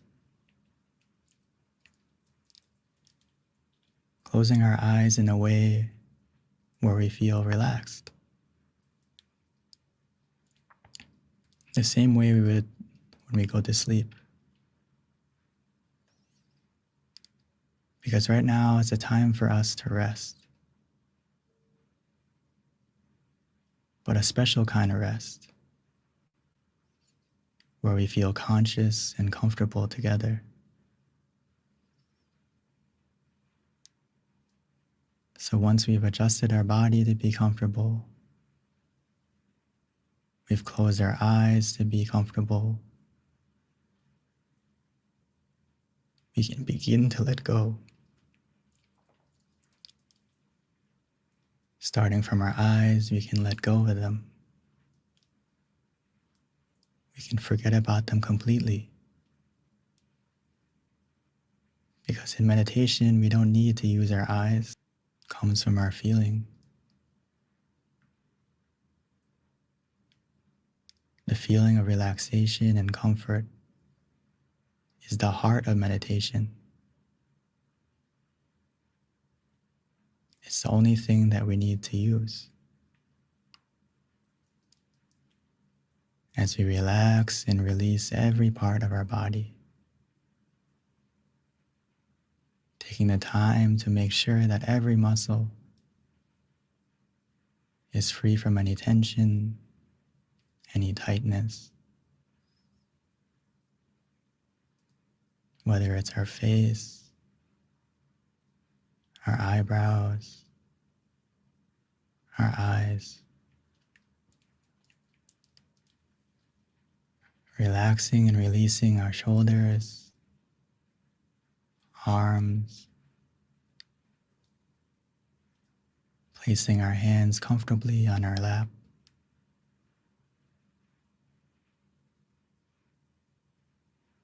Releasing and relaxing down our back, legs, all the way down to your feet.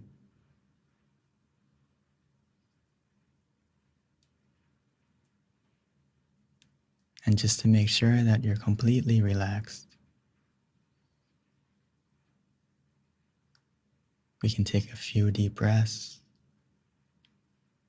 breathing in deeply, exhaling slowly, trying to feel your breath as you use your body, filling up your lungs with relaxation, allowing that relaxation to spread from your lungs to every corner of your body.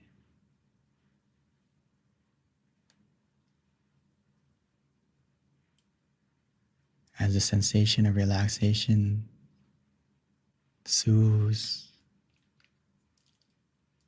relaxes every muscle. As we exhale to leave, to fade away, to disappear, leaving us only with relaxation within us, around us. You may notice the more we relax, the more our body will begin to fade away, becoming one with the relaxation that we feel. It's the only thing that we need to do in meditation. Relax our body and calm our mind.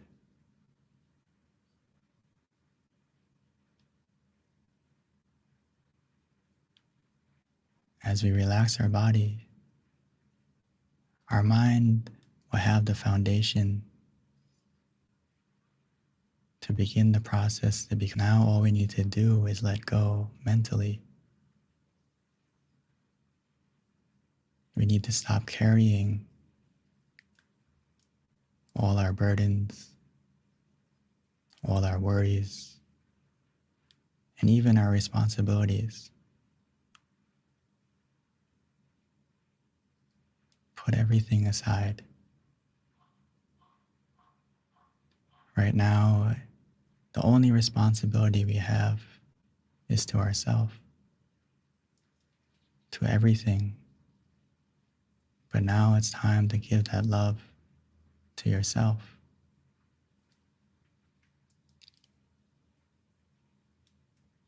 We don't need to wait for everything in our life to fall into place.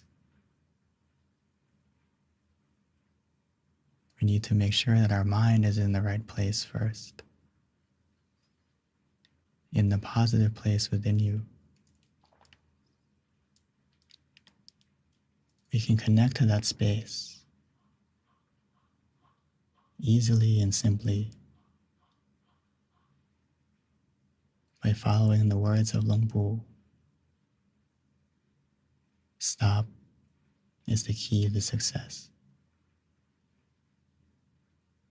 In order to stop, we need to relax. We need to use a method that is easy, comforting, relaxing for you.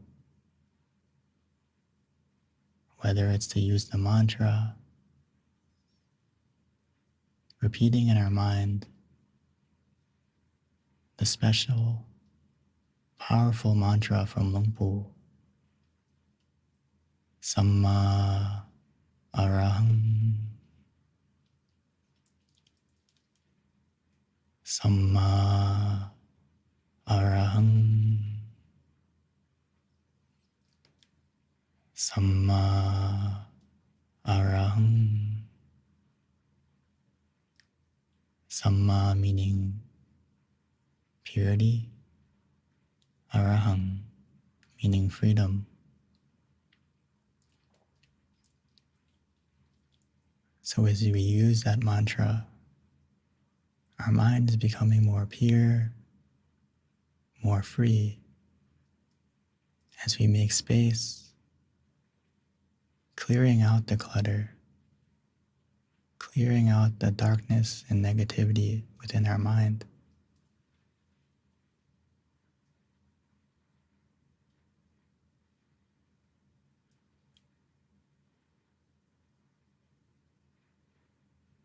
Or for some of us, it may be easy, enjoyable to visualize. Visualizing the full moon tonight, shining within you, in front of you, covering you, the sun. For those of us who are familiar with Lungpo, you can even imagine him.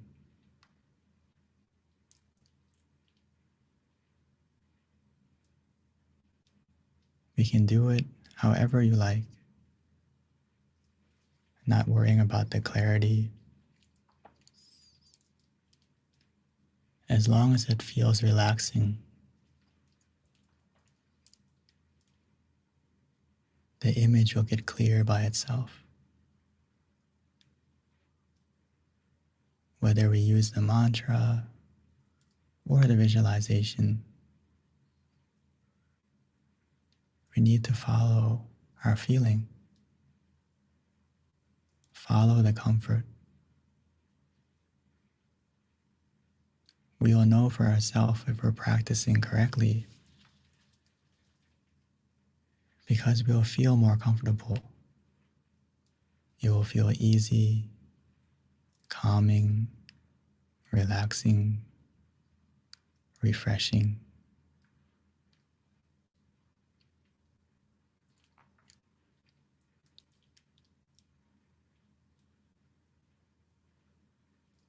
For some of us, as we begin to feel more calm, more relaxed, where we feel conscious and comfortable together, every moment, every second that passes by, our mind is becoming more clear, more bright, more positive.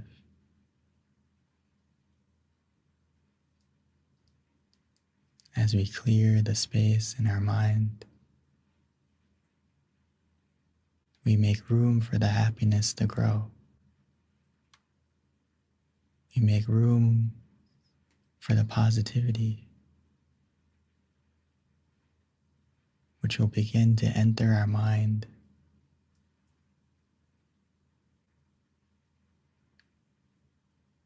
All we need to do is continue to let go by relaxing and releasing.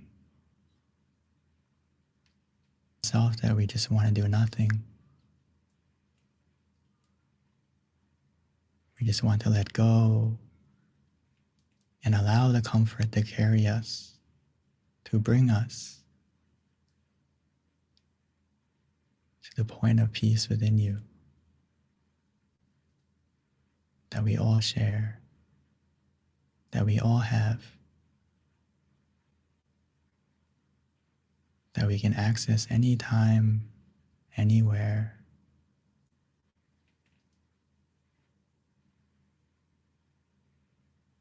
As we continue to relax and release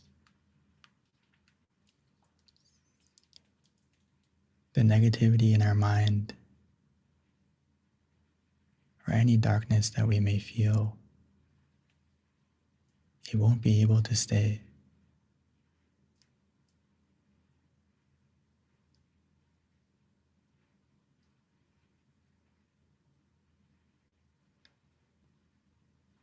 The more we still our mind, the more we stop the negativity and we start the positivity within you.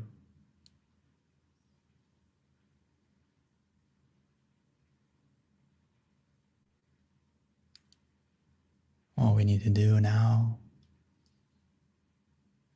is to be patient, to be content, keeping our mind in the present, allowing ourselves to open this gift.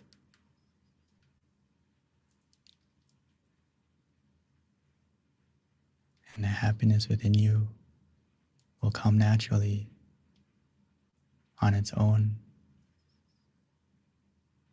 as our mind will become full of brightness, full of happiness, full like the moon tonight. So let's continue to meditate together, allowing our mind to become full, to become bright.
Samma Arahang.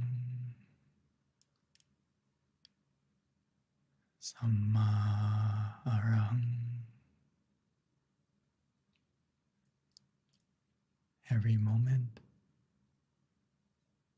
every second that we collect the moments of stillness, our mind is becoming more bright, more clear, as we clear the clutter, clear the negativity out of our mind, filling us with more happiness, more peacefulness. As begin to feel that happiness growing within you.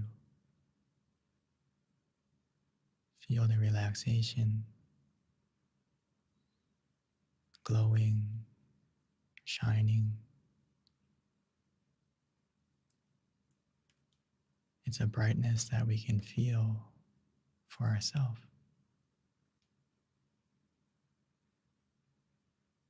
A brightness that we can experience and even see simply by relaxing.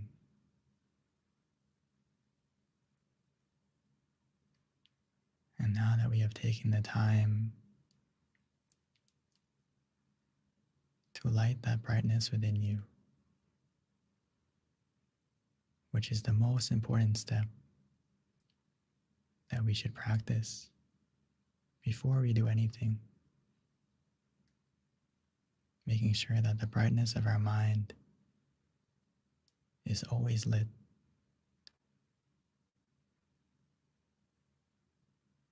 The sun, helping to brighten our life in every way.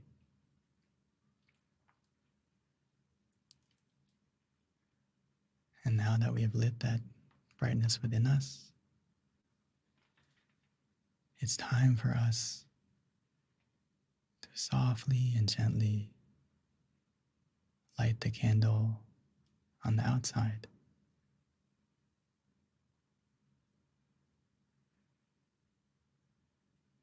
When we are ready, please we can slowly and gently close our eyes again, continuing to relax. And we can even use that light, imagine it, try to feel it, glowing, shining, filling us with warmth and positivity.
And now that we have taken the time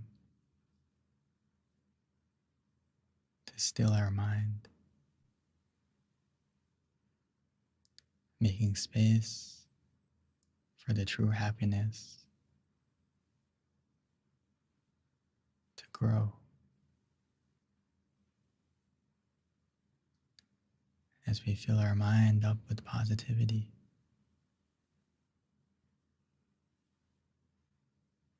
filling our mind with a brightness that we can feel through the relaxation of the mind. The more we relax, the more our mind will become still. And that happiness will grow exponentially, continuously, like a light that will only get brighter.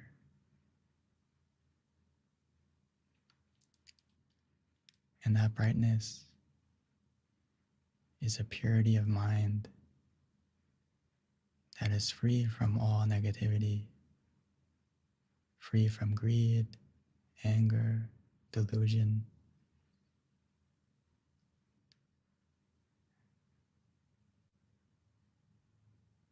We will understand that true love, true compassion, true wisdom comes from within you. It comes from within. The source of all positivity of mind. As we go to that source, we allow it to grow. And only then can we spread it. Now that our mind is filled, we can spread that positivity that we feel, spreading our love and kindness, dedicating this energy to our loved ones. For those of us who are familiar with Lung Pu, we can even dedicate this positivity to him and continue to spread this energy that we feel by wishing well, wishing for our loved ones, even if they're passed away. You can send this energy to them just by thinking of them briefly, softly and gently, whether it's thinking of their name or their face, whatever is easier.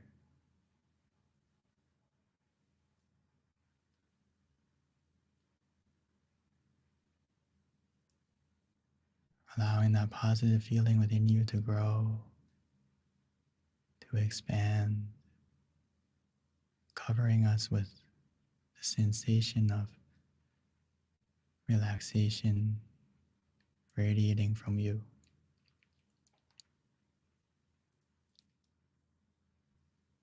As we take the time to expand our heart, expand our mind,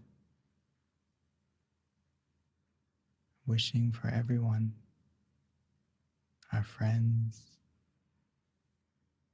everyone in the Zoom, everyone around the world, wishing for them to be happy, to be free from suffering of both mental and physical.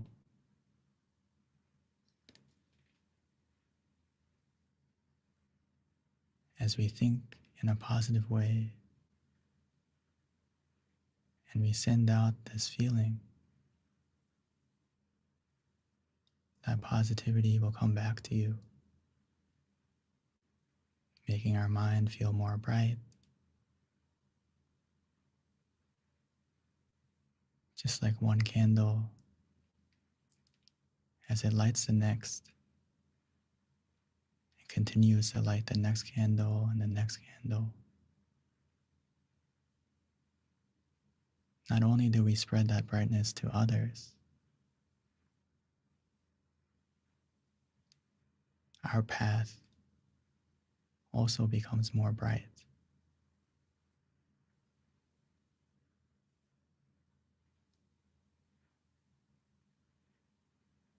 So right now, continue to spread out.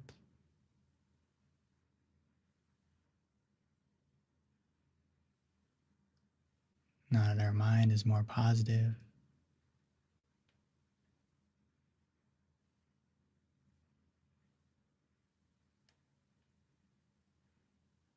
we have taken the time to make ourselves better. Positivity to our own small world first, to our family, to our friends, to the community, one person at a time.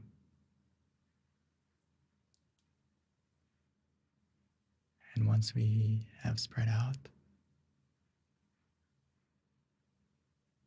we can come back to ourselves, continuing to relax and absorb the positivity coming back to you.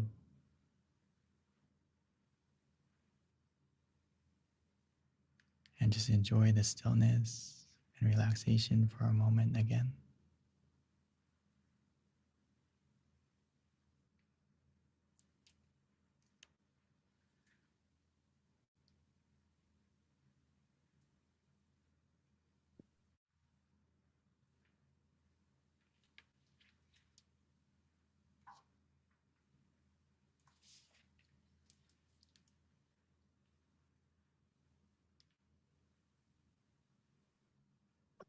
Sabbe Buddha Palapada Pache Kanang Chayang Palang Arahanta Nate Shirakang Pantami Sabaso Sabaputta Nupavena Sabadhamma Nupavena Sabasangha Nupavena. By the positivity that we've generated from meditation, bless our life in every way. And when we are ready, we may slowly and gently open our eyes.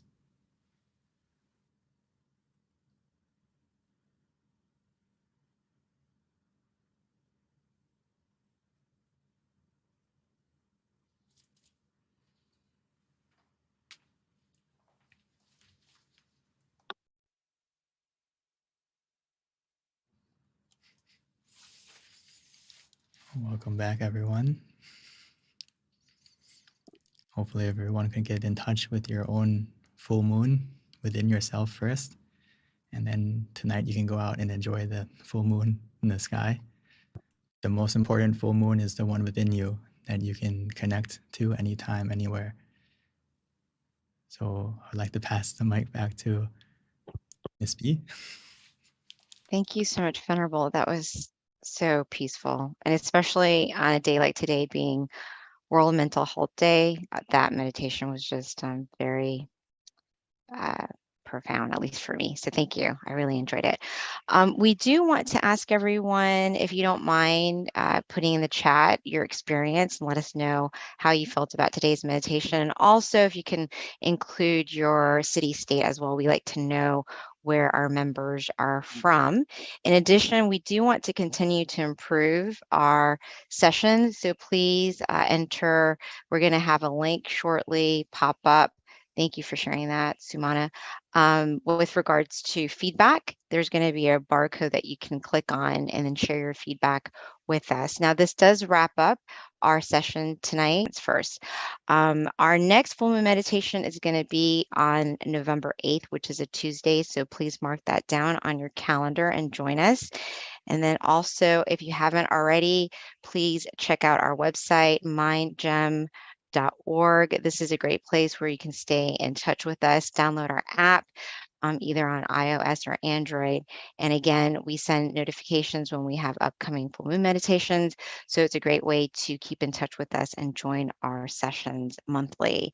And also, we do have on-site meditation class offerings in our various centers. So you can also connect on that as well on the MindGem page if you go to locations.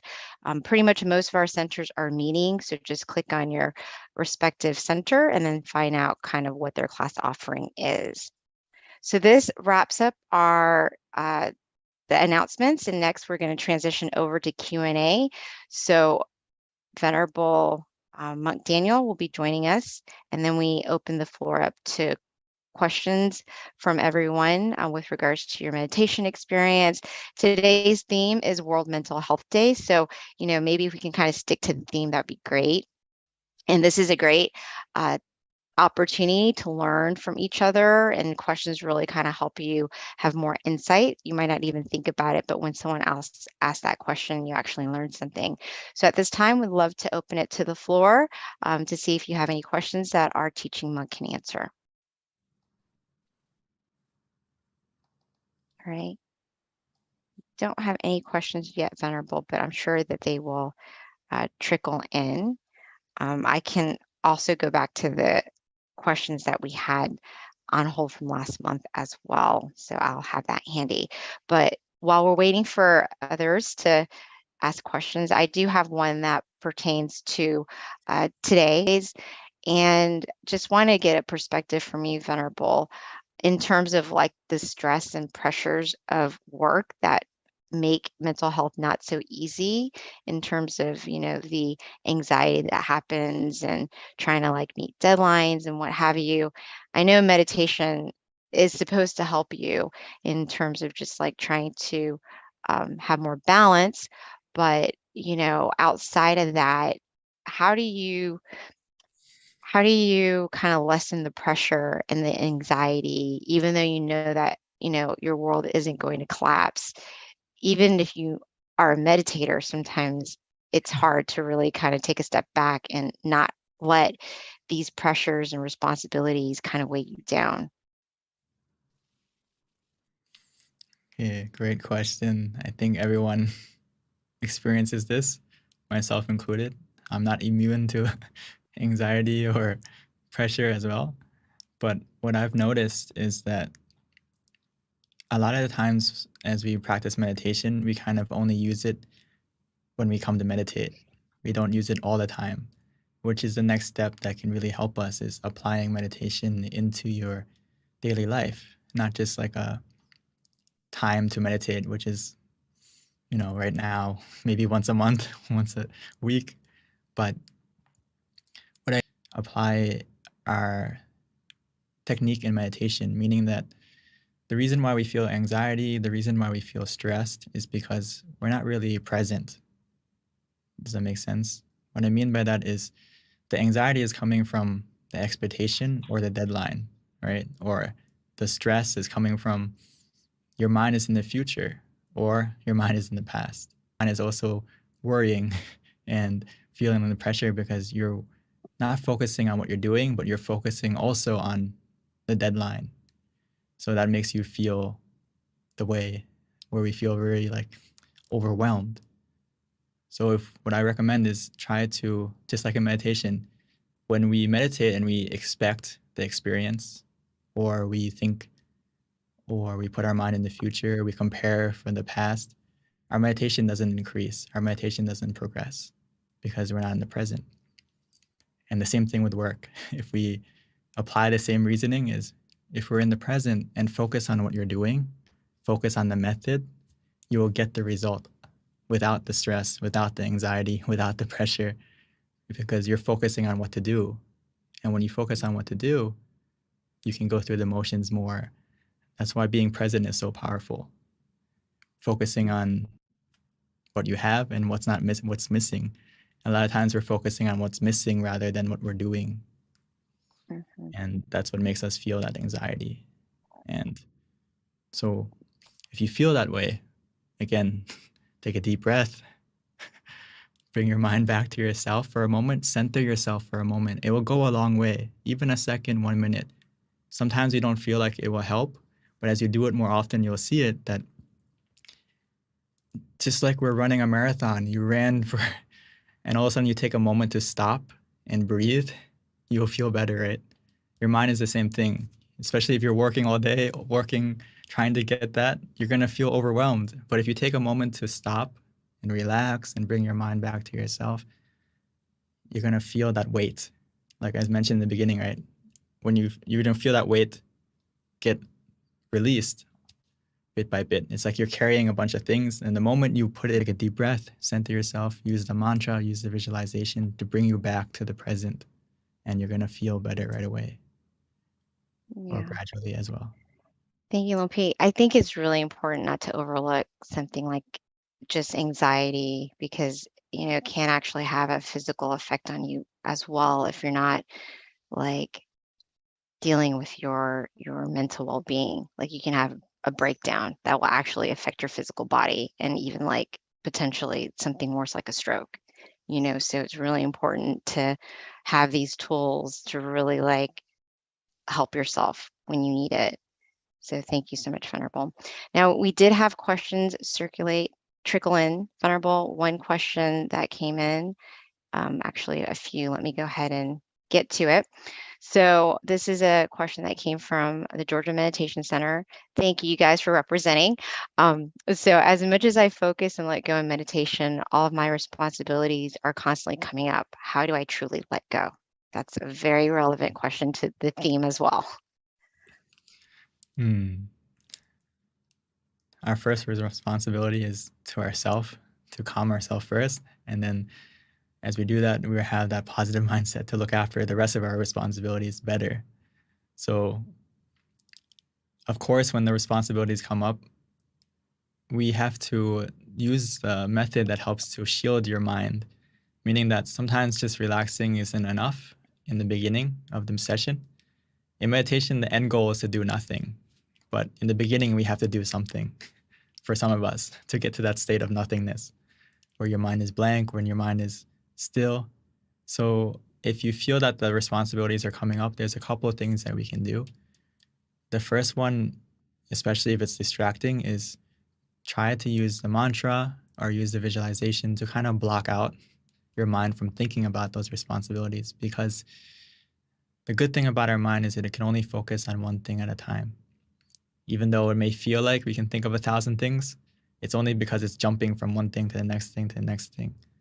So as we stop that jumping, we need to think of the mantra instead, or the visualization, or even both at the same time if we feel like we can do it relaxingly. And it will help you to kind of build that shield or barrier and it's like an anchor that keeps your mind from drifting away. It keeps your mind inside. So use the mantra and the visualization to block out that. And if you feel that that's not working, then we can go to the next step is just open your eyes. Open your eyes and it will help to cut the thinking. It's like a director. If you say cut, the movie stops, right? They stop filming, stop everything. And in the beginning, sometimes we have to open our eyes often, but it will help it's better than continuing with the process of thinking because it's like a habit. The moment you stop it, by opening your eyes, the habit can stop. The bad habit can stop. And don't worry about restarting often because the process or the progression that you had in the meditation didn't disappear. Because if you continue to meditate with that wandering mind,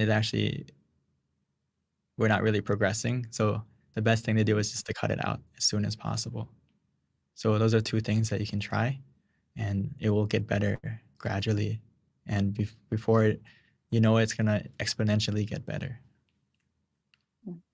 So Venerable, that was actually a pretty good question. And, your answer kind of like made me think of something myself with regards to the wandering mind when you meditate. So when you're sitting down to meditate and you do have a wandering mind, do you think there are moments in there where you're at?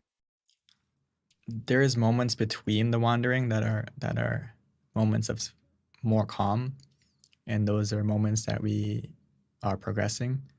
But in the moments where you are wandering truly, where your mind is, thinking of this or that, it's not really progression. It's like you fell off the path. So even though you're still walking, you're walking in the wrong direction or Mm. not going in the right direction. So that's why the sooner you realize is a good step.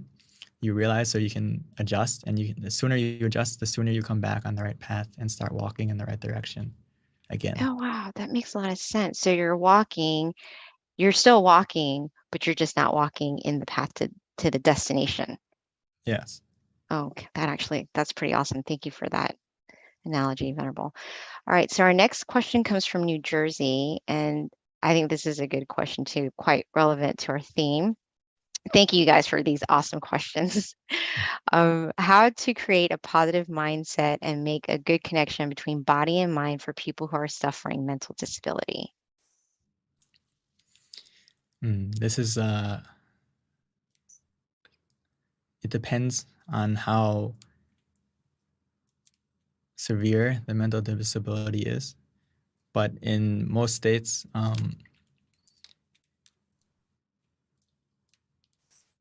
as we relax, as meditation, it can help to calm yourself to a certain state. But if they are suffering from very strong mental disability, it's not that they won't benefit from meditation, but it won't be as strong, if that makes sense. But it can definitely make it better, whether it's anxiety or depression. It can get better from the meditation. But for the mental disability that is more physical, meaning that there's severe trauma to the brain or something like that, it could be a little bit difficult to meditate. Definitely help. And for us as a friend or as a family member, we can also meditate and send the positive energy that you feel and dedicate it to them, and that can also help to benefit them. So hopefully that gives some kind of perspective.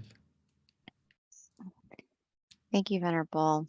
So our next affects young adults and teens' mental health in specific with comparison from others.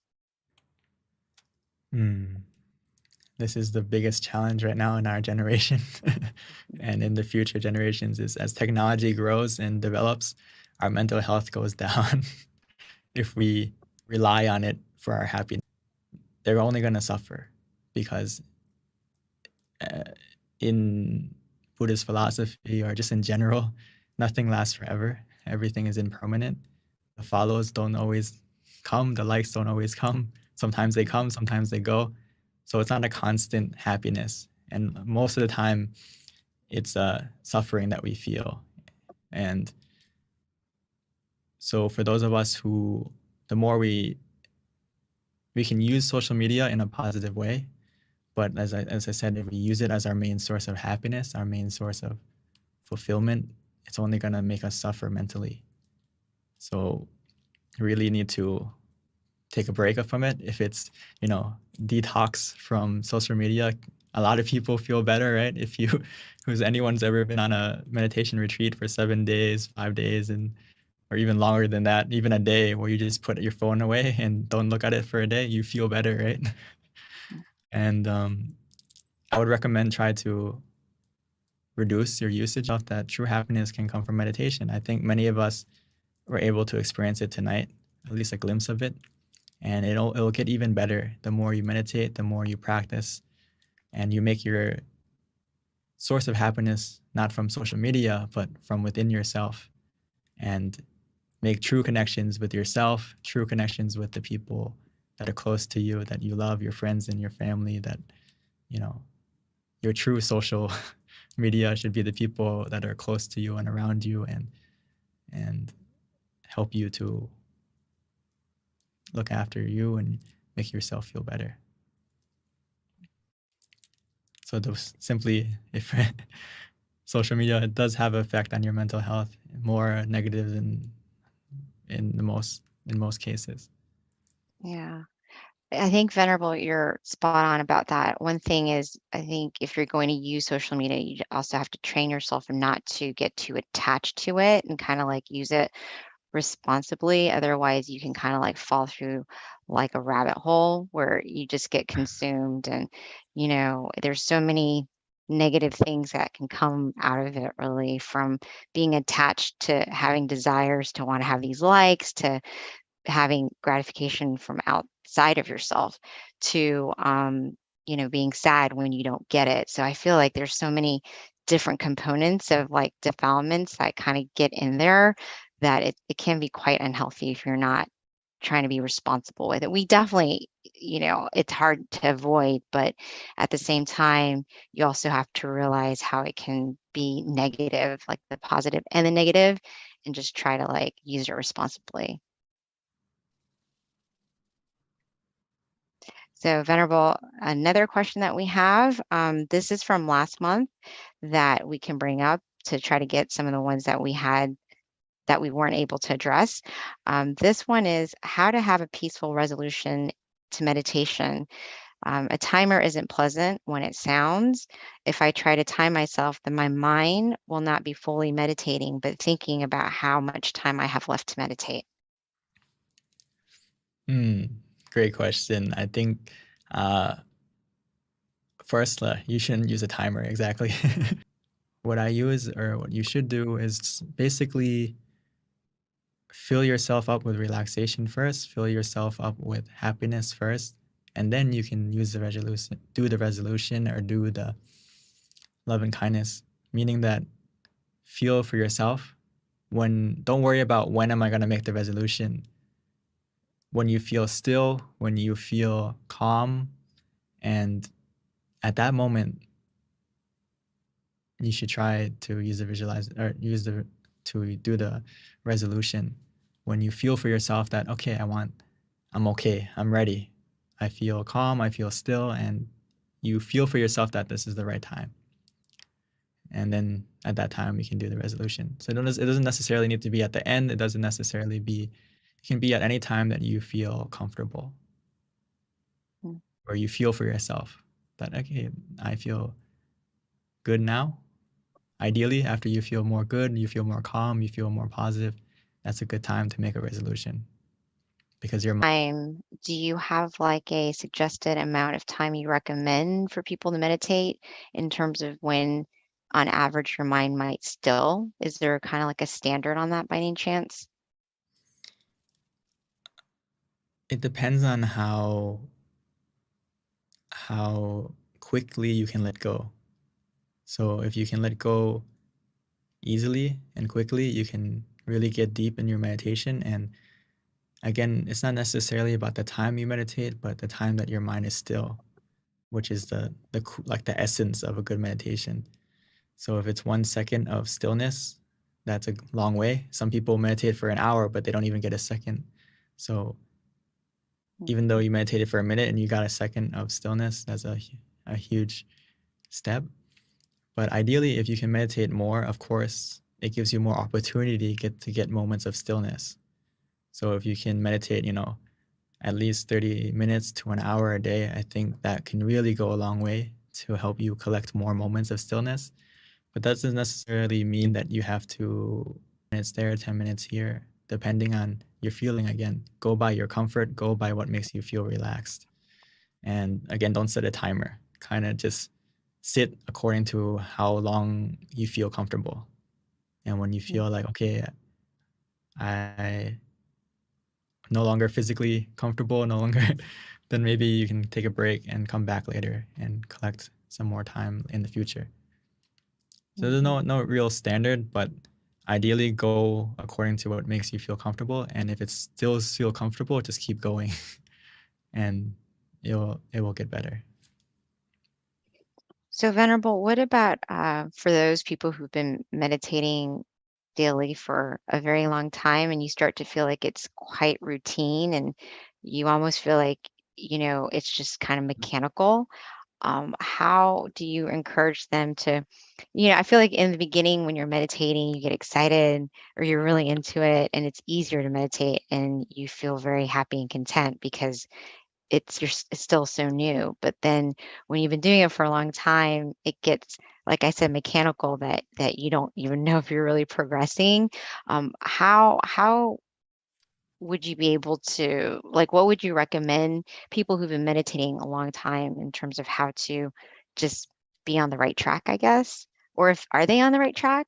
Because you still should be consistent in your practice, even if you're not feeling that super joyful feeling that you've had before, but you're still meditating to try to get to that feeling at some point just by doing it consistently.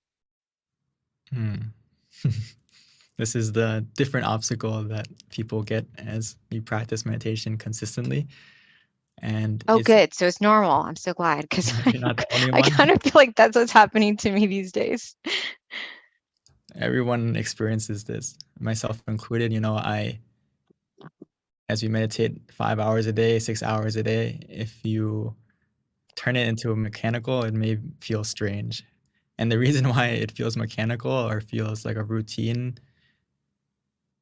we have to check ourselves, meaning that we always have to treat meditation like it's our first time, meaning your mindset, and not treating meditation as a job or a task that you have to check off.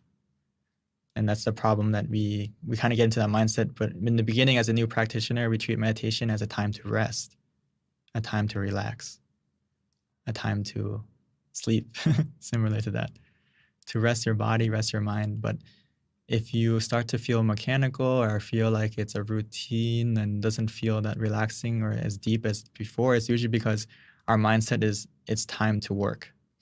Mm. It's time to develop our meditation. It's time to get deeper. So we're putting our focus in the wrong, or putting our goal in the wrong spot. And that it's like we're going on a journey. We put our without happiness. We're walking without the true clear goal. So I always remind myself, and even every week that I also have to check up on my meditation and tutor and stuff like that. And from my masters, from my teachers, they always say that you have to check when you meditate, do you feel happy? If you feel happy, you're on the right track. But if you feel bored, you feel stagnant, it's usually because your mind is in the mindset that I don't treat meditation as meditation, treat your meditation as time to relax, and that will help. Mm. Just think of it, I'm just here to relax, I'm just here to rest. And if you think like that, it's only going to get better. But if you treat meditation like it's time to clock in, time to get to work, then it's gonna feel kind of the way you described. Mm. Thank you, Venerable. Actually, meditating with you or anytime I meditate with a teaching Venerable, I don't feel like that. But on my own, it's easy to do it when I'm practicing daily. But thank you. That actually makes a lot of sense. We do have a couple more questions, Venerable, that trickled in. This is from the Georgia Meditation Center for someone there. The question is, how can I do more good deeds? How do I find more opportunities?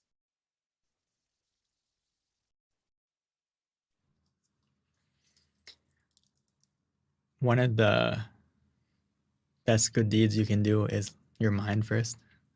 When you meditate, that's actually a good deed. And actually, it's actually a very powerful good deed that some people overlook because it's not something you can tangibly see in the beginning. That, oh, if I do this, it's going to get better, right? If you help someone or you physically do something, you can see it and you feel like you're actually doing something. But the first step I would recommend is to take the time to meditate. That is a good deed in itself, because as you cultivate your mind to be clear, to be positive, you're going to automatically find opportunities to do more good because your mind is positive and your mind is filled with that clarity of mind. And it's like you're going to be searching for opportunities to help people automatically. You're not going to want to. This question was asked by Longpa to the monks.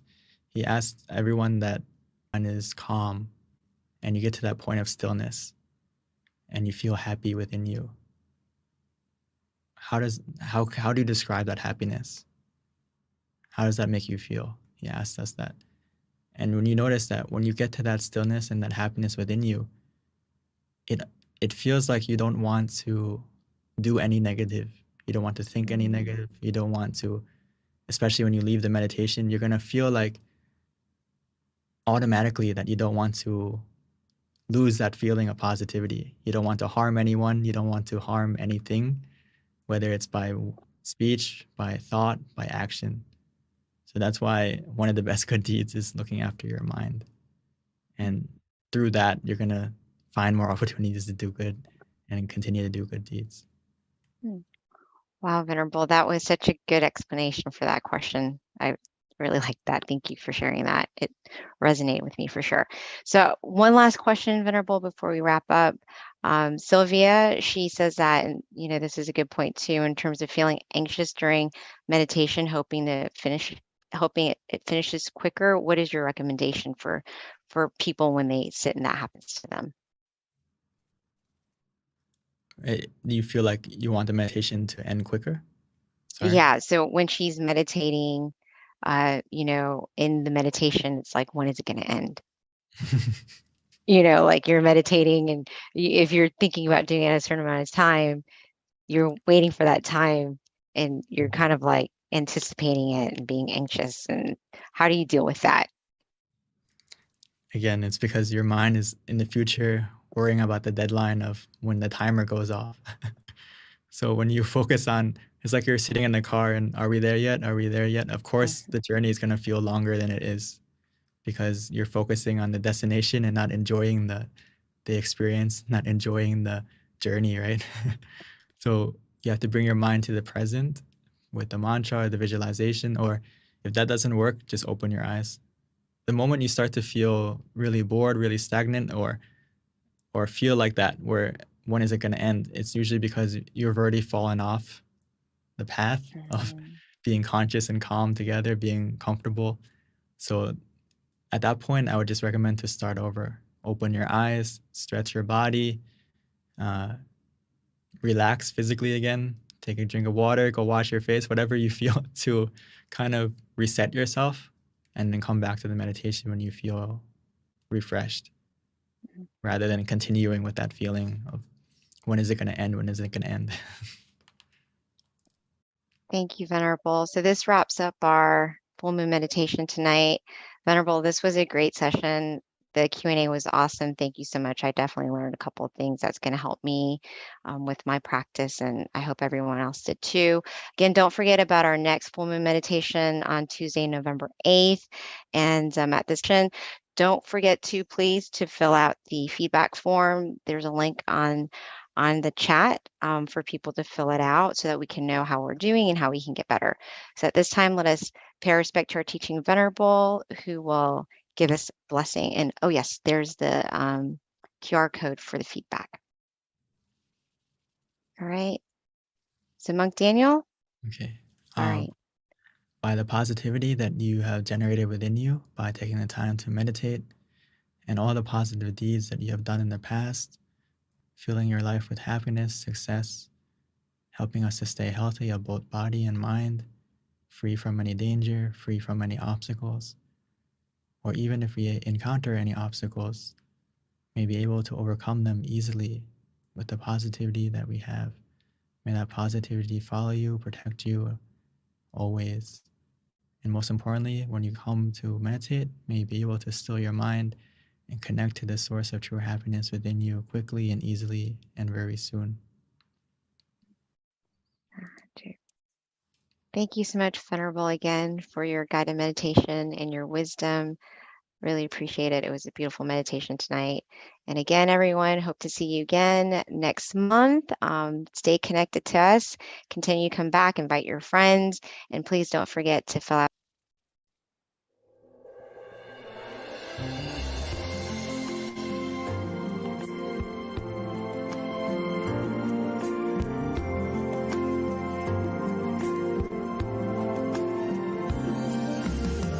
Let's come together to open the new whatever to eliminate all conflicts and differences. It's time for everyone to join hand in hand.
the world from the era of darkness to the era of light. From the old era to this new era, the world will be like heaven on earth. No classes in society, everyone will be evenly happy. We speak the same deadly language. We come as one with smiles of love. We'll be kind, the world will change. The world will change. Let's come together to change the world. Let's come together to change the world. Let's come together to change the world. Let's change the world. We have to do it the easy way and relax. Each other with childlike innocence. Everyone must join hand in hand. Chemicals will rise and relax. Still your mind at the center of the body, and the world breathing. As the white will heal from the house of social salon. Let's come together to change the world. Cambiemos el mundo juntos. Come together to change the world. Everything makes is many me. Let's come together to change the world.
Recording in progress.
Welcome to our full moon meditation tonight. The theme is International Day of Peace.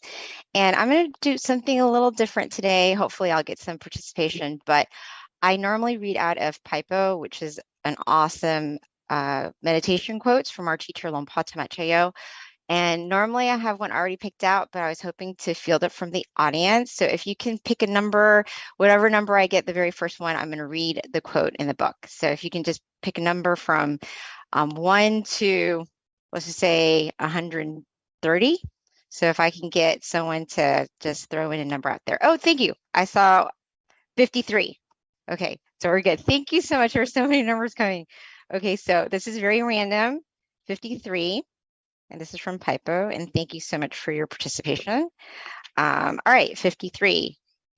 Okay, so this is a quote, and it is nothing worth. So I have no idea what I'm about to read. So hopefully it's going to fit with the theme, but we will find out together.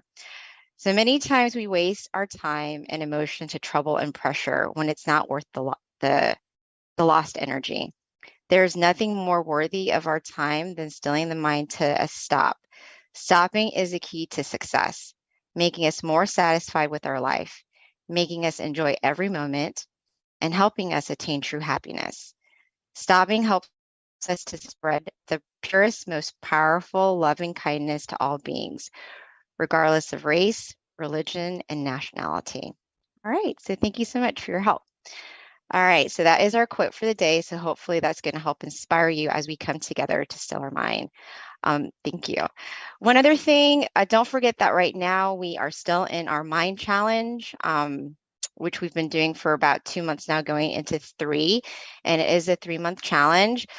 The idea is to build on a habit or something that you want to work on and try to improve yourself during this time. Could be something with regards to meditating more, maybe increasing your meditation time to, instead of 15 minutes, you meditate for 30 minutes, to just a habit that you want to improve. Maybe if you sleep in, try to wake up a little bit earlier. So whatever it is that you feel for yourself that you want to do. And if you want to share it with us, please do so, because it might help you become more accountable with your habit that you want to improve. Again, this is Mind Challenge, so please don't forget that. All right, a little bit about our monk who's joining us today. This is Monk Jackie, who will be guiding us in meditation. He ordained in 2014 after getting his BBA world. And then just a little bit about today's class and what to expect, or today's session. We're going to have a wisdom talk shortly by Monk Jackie, followed by about a 30-minute meditation. After that, candlelight, and then followed by loving kindness, and then a Q&A section at the end, which we highly recommend people to attend if they can, because you're going to learn a lot about just questions that arises that you didn't even think about with regards to meditation, to how to be more committed to your practice. All right, so without further ado, let me introduce Monk Jackie.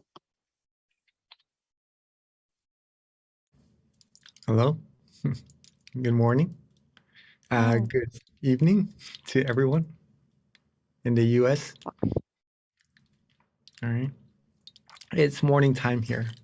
So I was still a little bit confused while talking to our teaching monk friends as well, of whether or not they did meditate last night, because I did, and it wasn't the time for them to meditate yet. Or maybe I asked them like if they had something to eat yet for breakfast. It's breakfast time here, and they're at night over there. They're not supposed to eat anything, so it's a little bit funny. All right, so greetings to everyone. First of all, hello. My name is Mark Jackie, and it's nice to have this chance to meditate with you all tonight. Okay, it's a very, very special night. It's a full moon night, and it's not just any. I'd like to greet everyone from Georgia, from Chicago, from Texas, California, Palm Beach. Right, I saw you guys in the chat box, in the chat room, from Boston, from Malaysia, from Thailand as well, and from all across the world. Welcome. Welcome. Meditation is something very important for the mind. Before we start our wisdom talk, our body, as humans, we have two things. We have the body, and we try to nourish this body, take care of this body, get it well, right? To feel good. Now we also have to take care of our mind to make it feel good as well, right? To bring positivities into ourselves first, right? Get rid of all the maybe some negativities that we might sometimes occur in our mind. Get rid of all of that, maybe by taking a shower as if it is, right? We take the shower for our body to clean it, to make it feel good and comfortable, to relax, feel fresh. We shower the mind to make it feel good, feel relaxed, feel fresh, feel positive as well. And the good way, the very, very good way, very best way to do it is through meditation. And this is the reason why I guess we're all here together, right? To build more positivities into our mind and to maybe learn a little bit more about meditation as well. Okay. So hopefully you all are ready. Let's talk a little bit about how special tonight is, shall we? All right. You all seem ready? Okay. Tonight is a full moon night, very round moon. Okay. But not any typical full moon night, because 105 years ago, something very special happened. Exactly the same lunar moon, same lunar month, right? There was one person sitting in a chapel. Sorry, I can't really put my face up here for now, just for this picture. This person, he tried so hard. He has been ordained for 12 years, almost 12 years, right? And he tried so hard to find what the Lord Buddha has learned during his time. Okay. The true peace, the wisdom inside of the body. He was searching, and on this night, 105 years ago, he put his life on the line. He said, if I don't learn or don't attain any of the Lord Buddha's teaching or wisdom, inner peace tonight, I will offer my life to the Lord Buddha and just risk his life there. And so he did. He sat down, closed his eyes, and started meditating. The night went on, and he kept on meditating. His knees hurt, everything, the body ached, everything hurt. But at one point, he was able to relieve all that pain, and his mind became still. And he was able to reach the wisdom, the true peace within. Okay. And years ago, the time that the Lord Buddha passed away was around 2,500 years ago. But the wisdom of meditation was lost 500 years after that. Okay. The wisdom became vague, and then it was lost. So around 2,000 years ago, the wisdom was lost. And it was then rediscovered from this monk 105 years ago during this full moon night. And this is why tonight is called the 105th anniversary of the rediscovering of this true peace, true happiness. This is the night that it was discovered, and it was said to be a really, really special night. And hopefully we all would be able to find that true peace, true happiness inside of us as well. All right? It is a great, great chance and a great, great opportunity. After rediscovering it, he has been studying the knowledge more deeply, more profoundly, every single day, nonstop, until the rest of his life. And the conclusion of all of the knowledge, the whole conclusion, stop. This word stop is the key to success.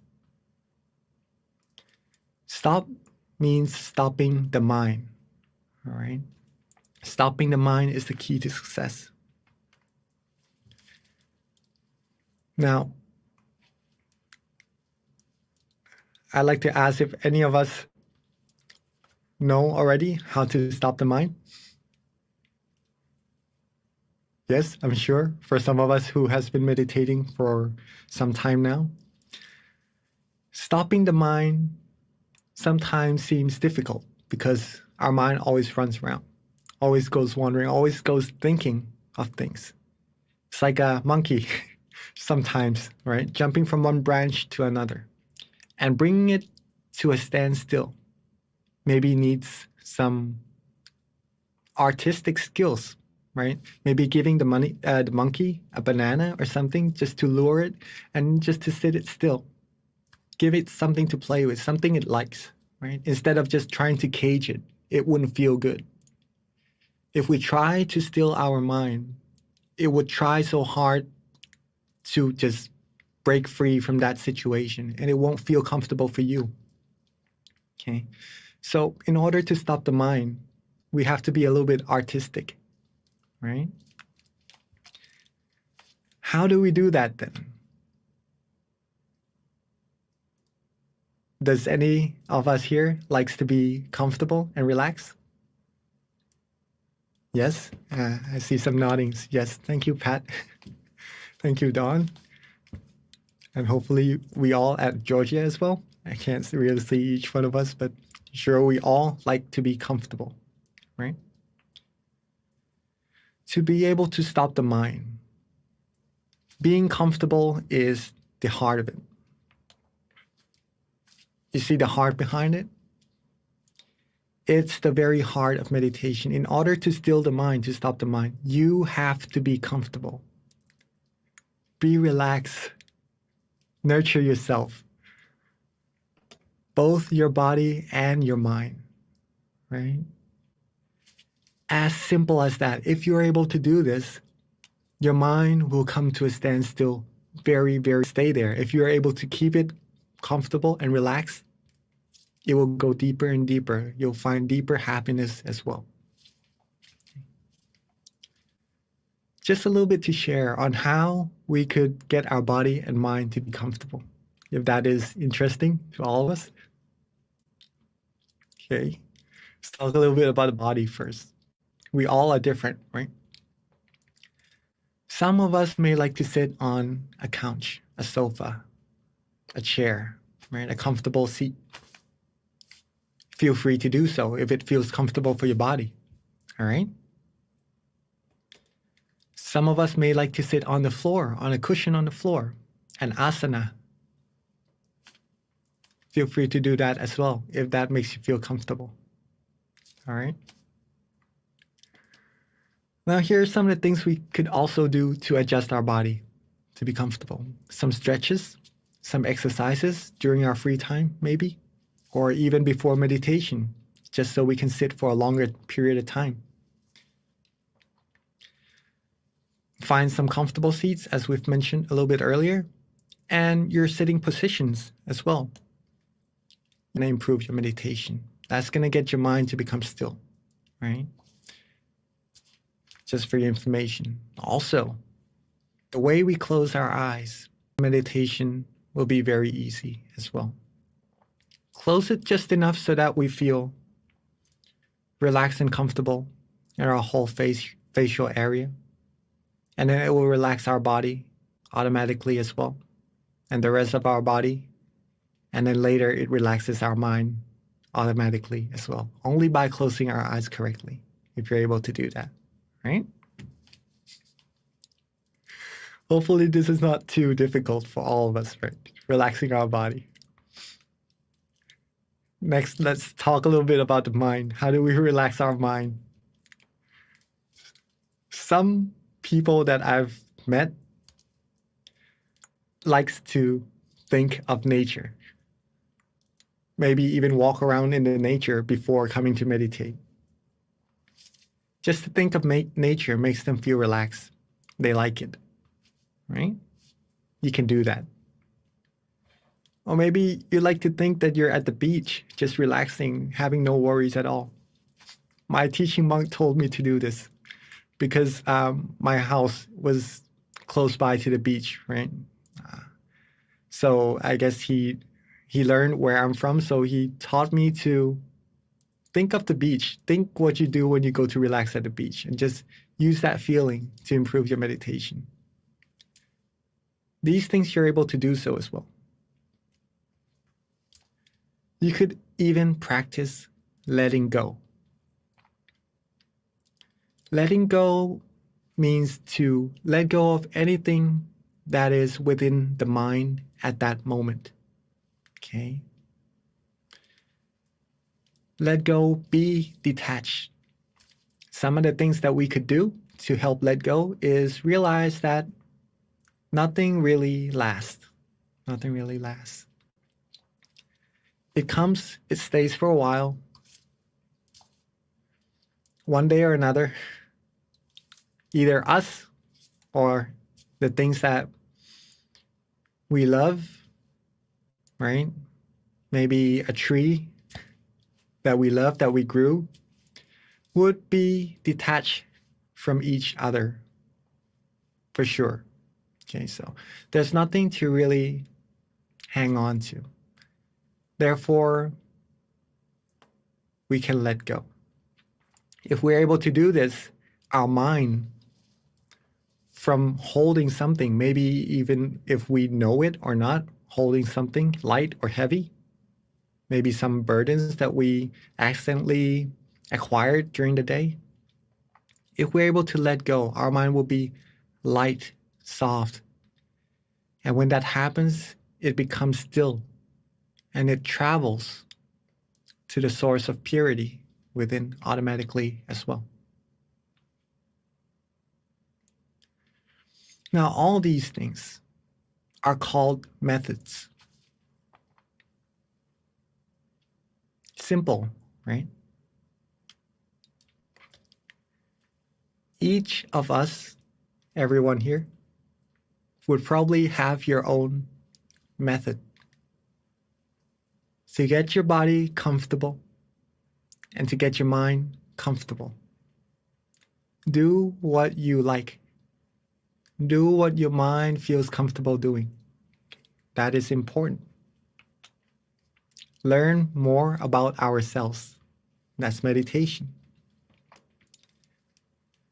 The method leads us to being comfortable. Okay? But then sometimes, only sometimes, we lose the comfort. Maybe from putting a little bit more effort into our meditation than what we need, in order to bring that feeling of comfort back, that relaxation that we have in meditation. Do the method again.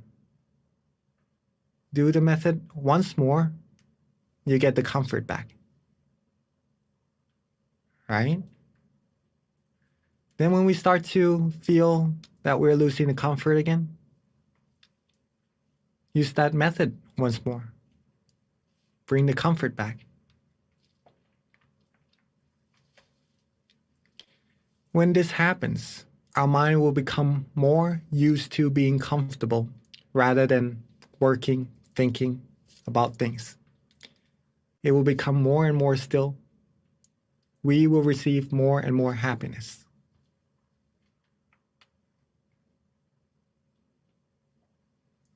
And this inner peace, this inner happiness is international. It's international, right?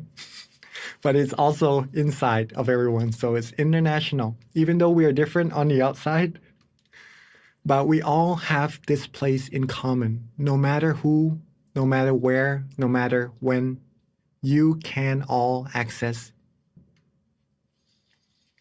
If you are able to find this inner peace inside of you, no matter who you meet, you'll be able to share it with them, get them to find this peace inside of them as well. The more people with peace inside of the mind, that's how world peace will be able to come true. All right. I guess that's about a good enough is what we're about to do, to take all of these things into practice. All right. So let's begin with that. Before we begin our meditation, once again, get your body ready. Be relaxed and comfortable. Maybe if you need, drink some water. If you need to use the restroom, feel free to do so.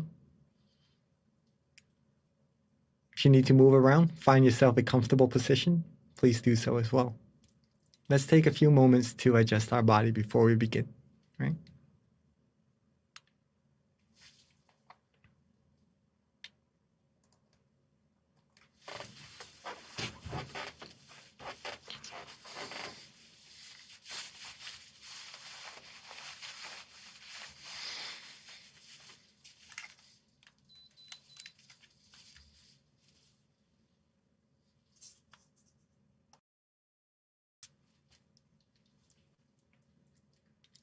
All right, hope you all are ready.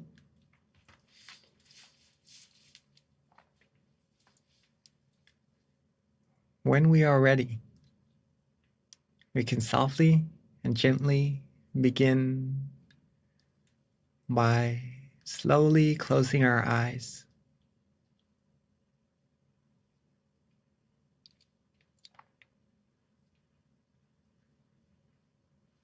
Take our time.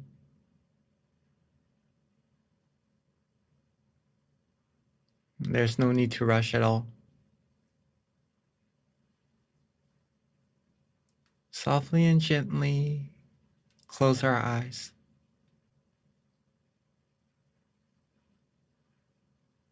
Just enough so that they feel relaxed. They don't need to be closed all the way.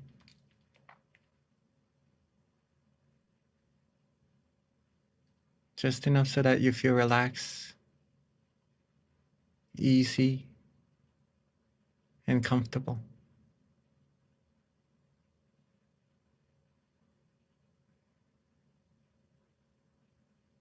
Once our eyes is relaxed, comfortable, let's go on to adjusting our whole body.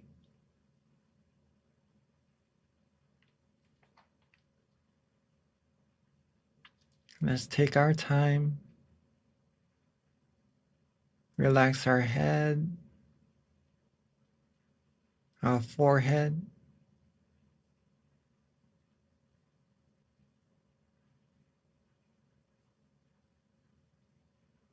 our cheeks, our chin,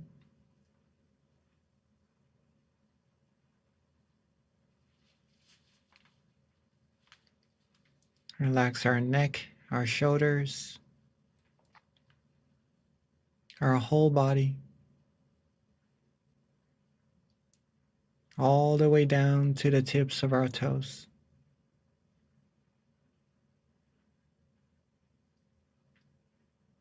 go slow, relax, take our time. Make sure our whole body feels comfortable.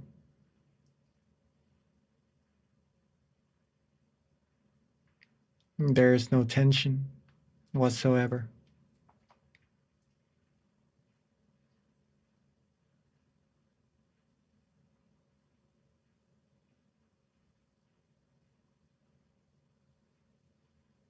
Let's relax and let go.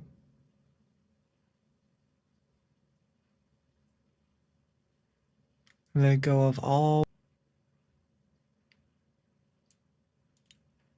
Rest them aside and just be free.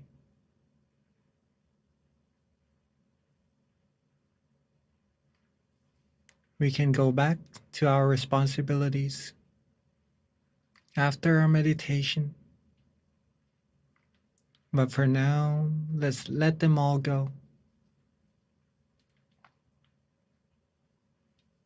Let our mind get its chance to relax and to rest.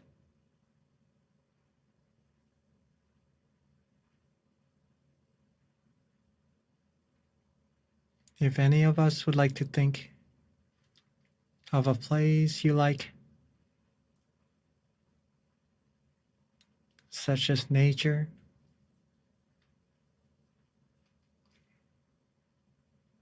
if you like to be at the beach, you can feel as if you're resting there as well.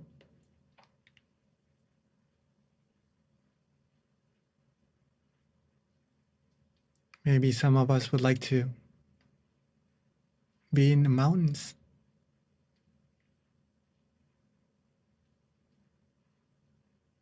Or maybe just thinking that we're sitting in space, the only one in space, alone, with no worries whatsoever. You can do so as well.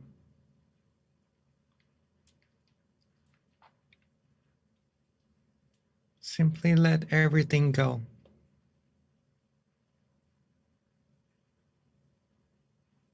If you feel good, if you feel relaxed, if you feel calm at this moment, it shows that you're meditating correctly.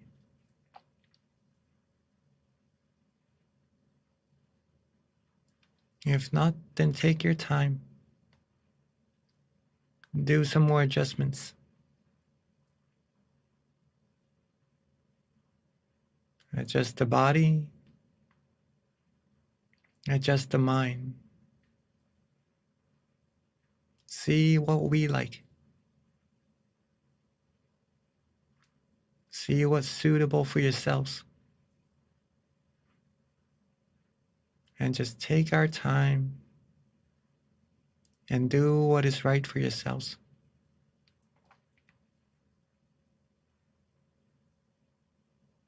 Relax.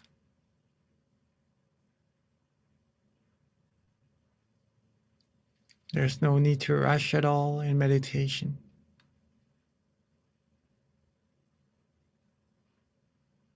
Relax.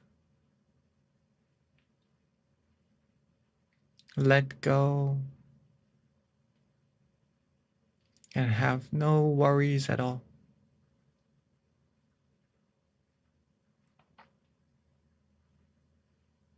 If you're starting to feel good, feel right,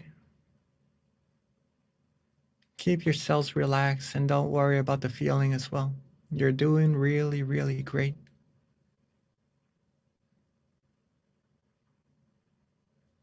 You would know for yourself whether or not that this feeling that you're having right now, you like or not. If you feel good, you're satisfied, you're happy with the feeling, and that is it. That is really, really good. Keep that feeling going. Keep this light, this peace shining inside. Keep this feeling of comfort alive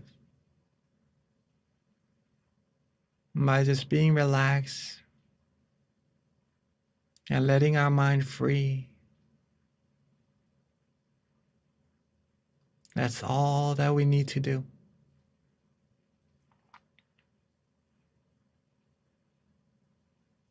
This is peace. And the longer we're able to keep this peace, keep this feeling of relaxation with us, the longer our mind will become still, free from any thoughts, free from all impurities. And it will cultivate positivities automatically.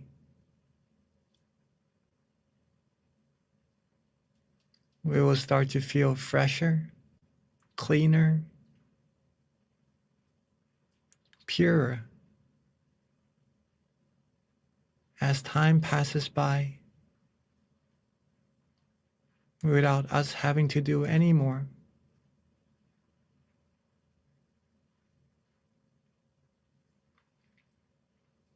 It may seem very subtle, very simple, very easy, maybe too easy.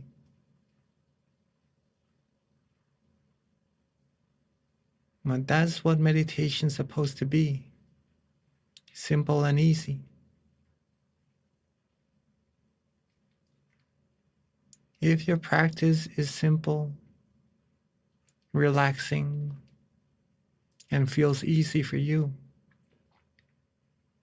that shows that you're practicing correctly. Keep it that way.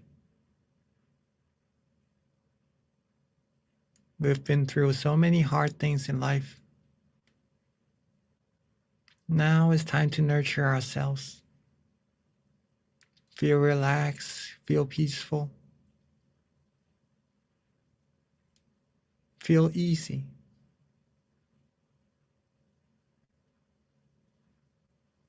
The results, though, would be more and more profound, and only you, yourselves, will be able to find out how deep and profound meditation actually is. But for now, don't worry about anything at all. If you feel good, if you feel calm, feel relaxed, that is amazing. That is excellent. Keep relaxing. Be as comfortable as you like, as you can. Let this feeling keep accumulating.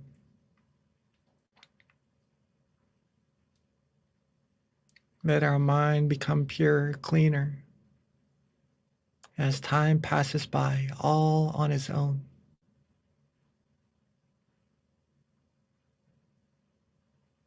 Whatever meditation experiences we may have, don't worry about them either. Comfort.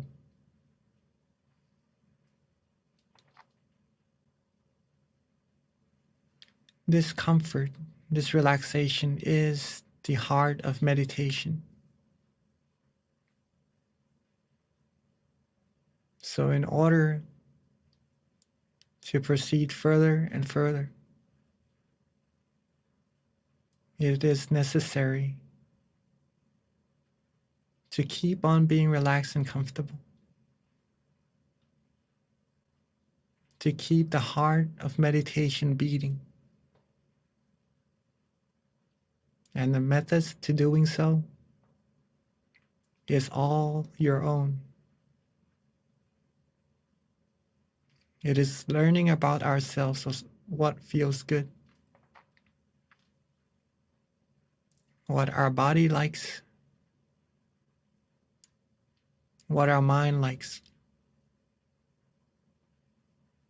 And when you're able to do what you like, what you feel good, feel pure doing, your mind will give you a very, very profound gift. And more gifts as time passes by. And for this time, if any of us would like to use an object of visualization, such as the moon, the star, a crystal sphere, feel free to do so as well.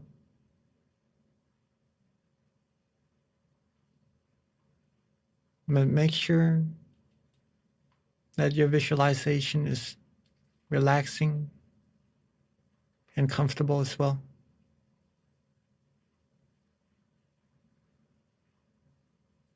Or if you'd like to use a mantra, a recitation of a phrase or words, feel free to do so as well.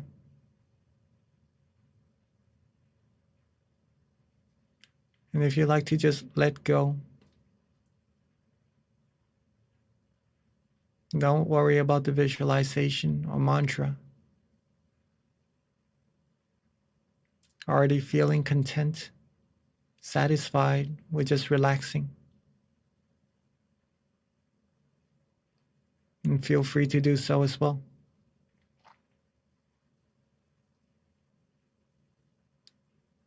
And let's keep ourselves nice, calm, cool, and easy, and relaxed as we are going through this very, very special night, so that we all can receive the most amount of positive energy, positive feelings inside of our mind. Let's relax, be calm, and still our mind further. Feel this positive energy further in silence together for this time being.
as we are all relaxing, as we are feeling the peace energy building inside of our minds. Our mind has now accumulated a good amount of clarity, a good amount of positive energy, whether or not if we know it, it is already there. And it would bring all the positivities in life to all of us as well. Light, bright and shining inside.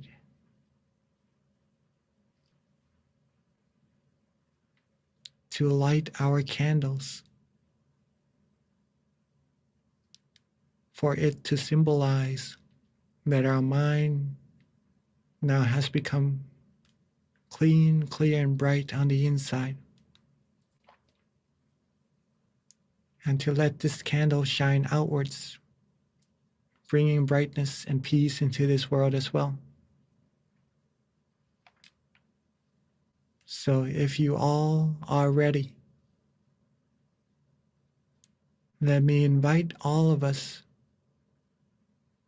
to bring this peace energy with us outwards, and let's light our candles all together.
As our candles has now been lit.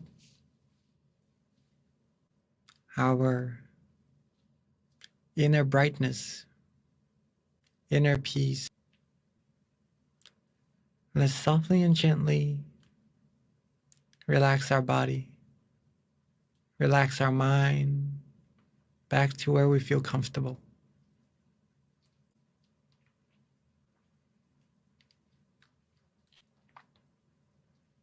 Take our time,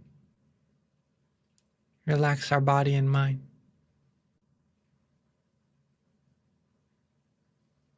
Once you feel good, feel calm, feel nice, let's think of the brightness of the candles that we've all lit together.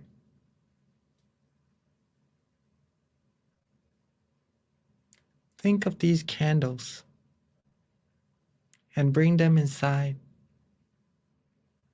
into our minds where we feel comfortable. And let these candles, along with the peacefulness inside of our mind, along with all the positive energy accumulated throughout our lives,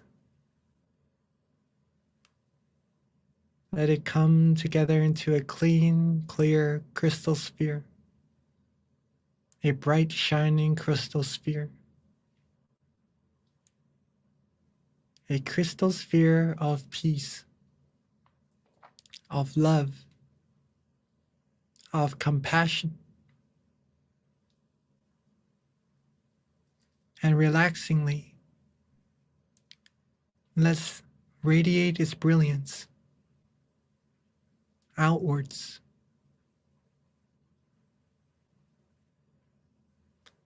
Let's shine the brightness of this crystal sphere outwards to everyone here in our center.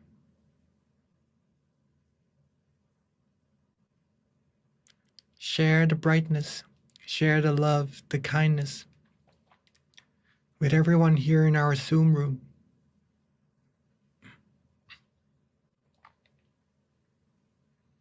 Share the love, the kindness outwards even further to everyone in our city.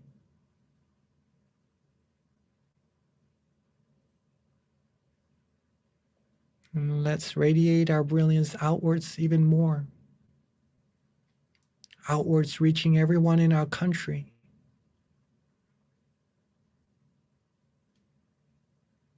And outwards more and more until reaching our whole world.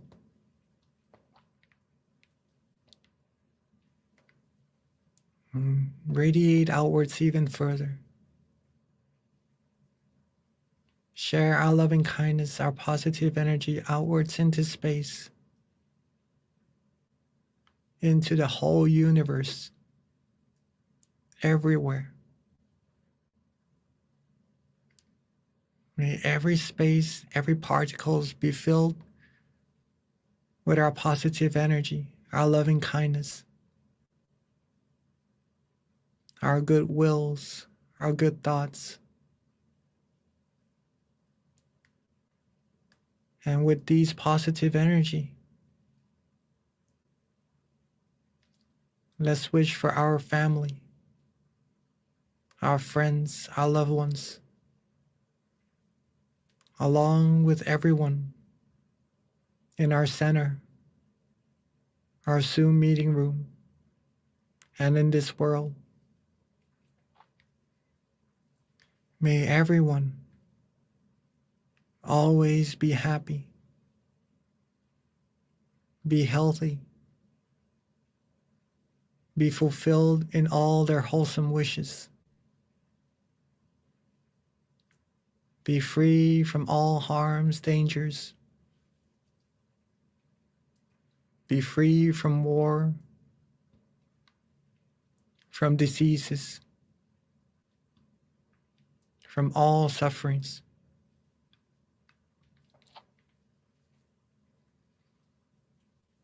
May everyone be able to find true peace, true happiness quickly and easily. May everyone have love and kindness for each other. May our world be a world of peace, a world of love, a world of sharing. And may everyone and all beings find peace, find purity, and reach the utmost of happiness as quickly as possible. Let's take a few moments to share our loving kindness outwards, throughout, to all beings, so that they would have part in our merits accumulated today as well.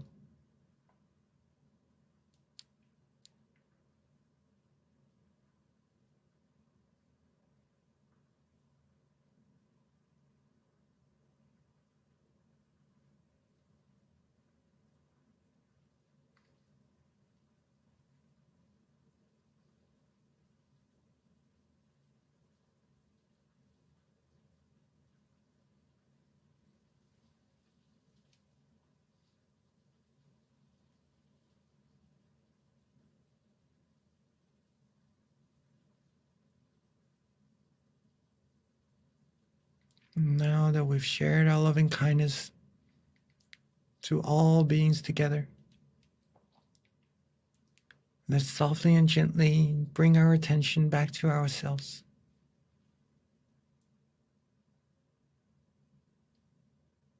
Calmly and gently, softly and relaxingly, bring our attention back to ourselves.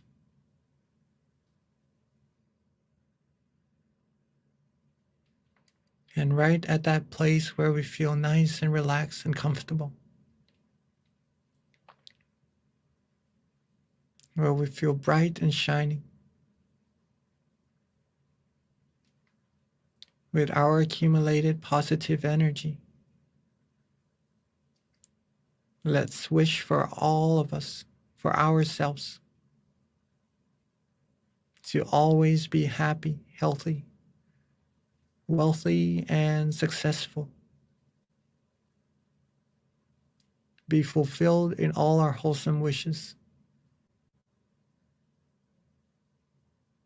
May we all be free from harms, dangers, diseases. Be free from all negativities, impurities. May we all be loved, respected, and protected. May we find true peace quickly and easily. Always be virtuous. And may we all reach the utmost of happiness as soon as possible. Let's take a few moments to wish for ourselves for all the wholesome things we need.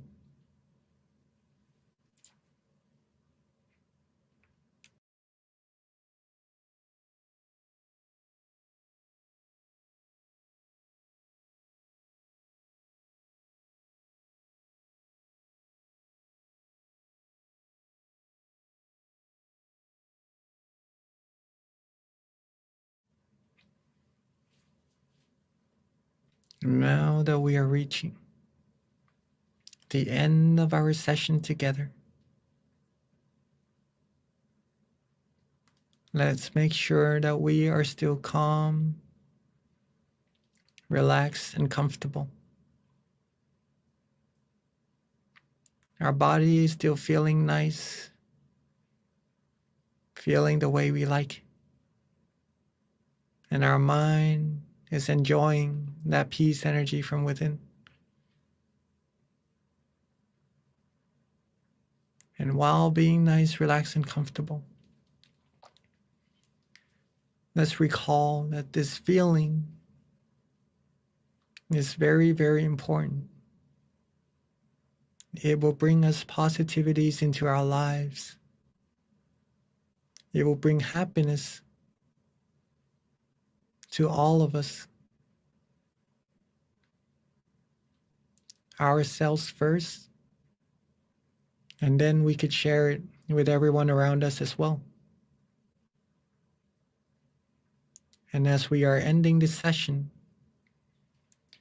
let's maintain this feeling with us as much as possible, as often as possible, as long as possible throughout the day.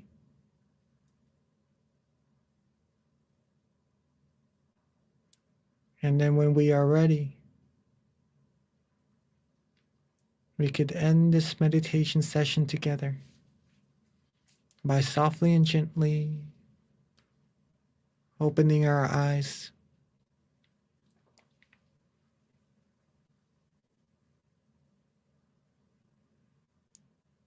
Sape Buddha Valapata Pajegananja Yang Palang Arahantananja Teshena Rakhang Bandhami Sapaso Sababuddha Nupavena Sabathamma Nupavena Sabasangha Nupavena Satasoti Pawantu Te.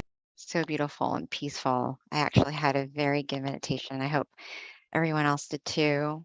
Maybe because of the significance of today, like you had mentioned earlier, but it was a very good experience for me. One thing that I did want to mention that I thought was really cool was in the beginning when we pulled a random quote, 53.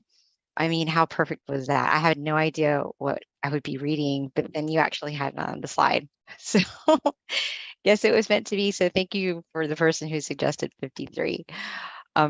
Okay, so with that, you guys, this does wrap up our full moon meditation tonight. We do have a Q&A, so please do stay because this is probably one of the best parts of the experience where you get to learn from each other. If you have any questions about your own experience or anything that you want to know, this is a great time to take advantage of our teacher who's here with us who can answer pretty much any question that you have. So feel free to ask away. I do have a couple of announcements. First, we do have a survey that we put together. We're going to have the QR code and the link pop up. Actually, it's right there for you. Please do give us feedback because we do want to get better at what we're doing. Your feedback is really important and it lets us know what we can do better, lets our monks know like what you want to learn about. So please do take the time to fill it out. It's going to be Monday, October 10th. Definitely join us once a month. This is such a great opportunity for all of us to come together in the hundreds of numbers to just come together to meditate under the full moon. And what better way to really honor the earth than to come together to meditate on a full moon day. And there is a lot of good energy. So try to have that marked in your calendar every month and join us because we've been doing this consistently for over going close to 2 years now. So this has become something that we do every month. So please do join us, invite your friends, your family, come meditate with us. We've got different centers that actually meet as well, bring their members together to come and meditate with us during the full moon. And all you need to do is go to tamagayameditation.org to find the center closest to you and then find out if your center actually has the full moon meditation in person or join us online. Yep, so that's for this month. And our flyers are actually getting better and better. And then, of course, the one that we have next month as well, which is going to be on Monday, October the 10th. So mark that on your calendar. And then if you haven't already, MindGem, download it because it's a great way to get reminded of our events that we have. We send out notifications on often to kind of help remind you to join us. So if you don't have the app, please do download it. It's available on iOS and Android, has over 100 different tracks from our various teaching monks that you can learn to meditate or use it as a tool to supplement your meditation as well daily. And I'm also very excited to let you know that we are launching another version of MindGem that's super duper snazzy. So that's coming probably in 2 more months, so stay tuned. But our current app is really good, and it'll transition to our new one as well. We've improved it tremendously. So if you don't have it, download it. MINDGEM, and there's a website right there. And then a couple of other things, we do have in-person meditation sessions at our different centers where you can come to meditate with us that have classes ongoing. Chicago, Georgia Meditation Center, Alabama, New Jersey. As you said, pretty much most of our centers are meeting in person now. So simply go to tamagayameditation.org and you can find out your local center near you. All right. So with that, the most important thing is please do not forget to fill out the survey for us. We just revamped it. We want to get feedback from you. So if you can, please complete that for us so that we can continue to improve what we're doing. All right. So with that, we've got our Q&A. Let me invite Monk Jackie back to our session. And then we've actually have utilized our different centers as well to facilitate questions at their local center, in addition with those who are online, so we can get more engagement and everyone can benefit from this Q&A. So the floor is now officially open. Please ask away and I will help moderate the questions. Right. I didn't see you all from New Jersey also. I'm lighting the candles. I did see all of you. So greetings, all of us as well. Right. Welcome, everybody. And if you have any meditation experiences you'd like to share, you please feel free to share it in the chat box as well, or in the survey that we've just recently revamped, right? Mhm. Yes. Venerable, do you know, I don't know if this is something that you can answer, but we do have someone in chat that recommends that there needs to be a center in Hawaii. Are you aware of any potential possibility for that in the future? Maybe so. I have heard of something like so as well, but I have to find more information. Good question. There should be Mhm. one. Mm. Yeah, that's our first question, actually. Venerable, while we are waiting for questions to funnel in, what is your recommendation with regards to how to continue to improve your meditation on days when you don't really feel like you're meditating well? How are we able to be not that consistent is not what, if you're already being consistent, how do you have the consistency with regards to how you're feeling when you're meditating, that you actually feel like you're progressing every day? That's a very nice question, because sometimes we need something to let us know whether or not if we are improving or not, right? Some motivations maybe. Well, first of all, if you're meditating, if consistency is already there, you're doing really good. If you're meditating, no matter if today is good, tomorrow maybe not as good, the next day maybe a little bit less, the next day could be more, right? But if you're meditating to improve, right, consistency is very, very important. Other than being comfortable, consistency is one thing, one element that we 100% need to take into acknowledgement that it could be another heart of meditation, if that sounds all right with all of us, right? Comfort is the heart already. Consistency, keeping that heart beating will keep your meditation going, right? That's the first part, right? How do we know if we're improving? The second part to it. If we're meditating, we are also observing, right? Observing means we have to find out what we do, what we did in our meditation that gave us improvements, that made us feel good. The methods, right? The methods. If we learn what makes us feel good, do more of those things. Do more of those things.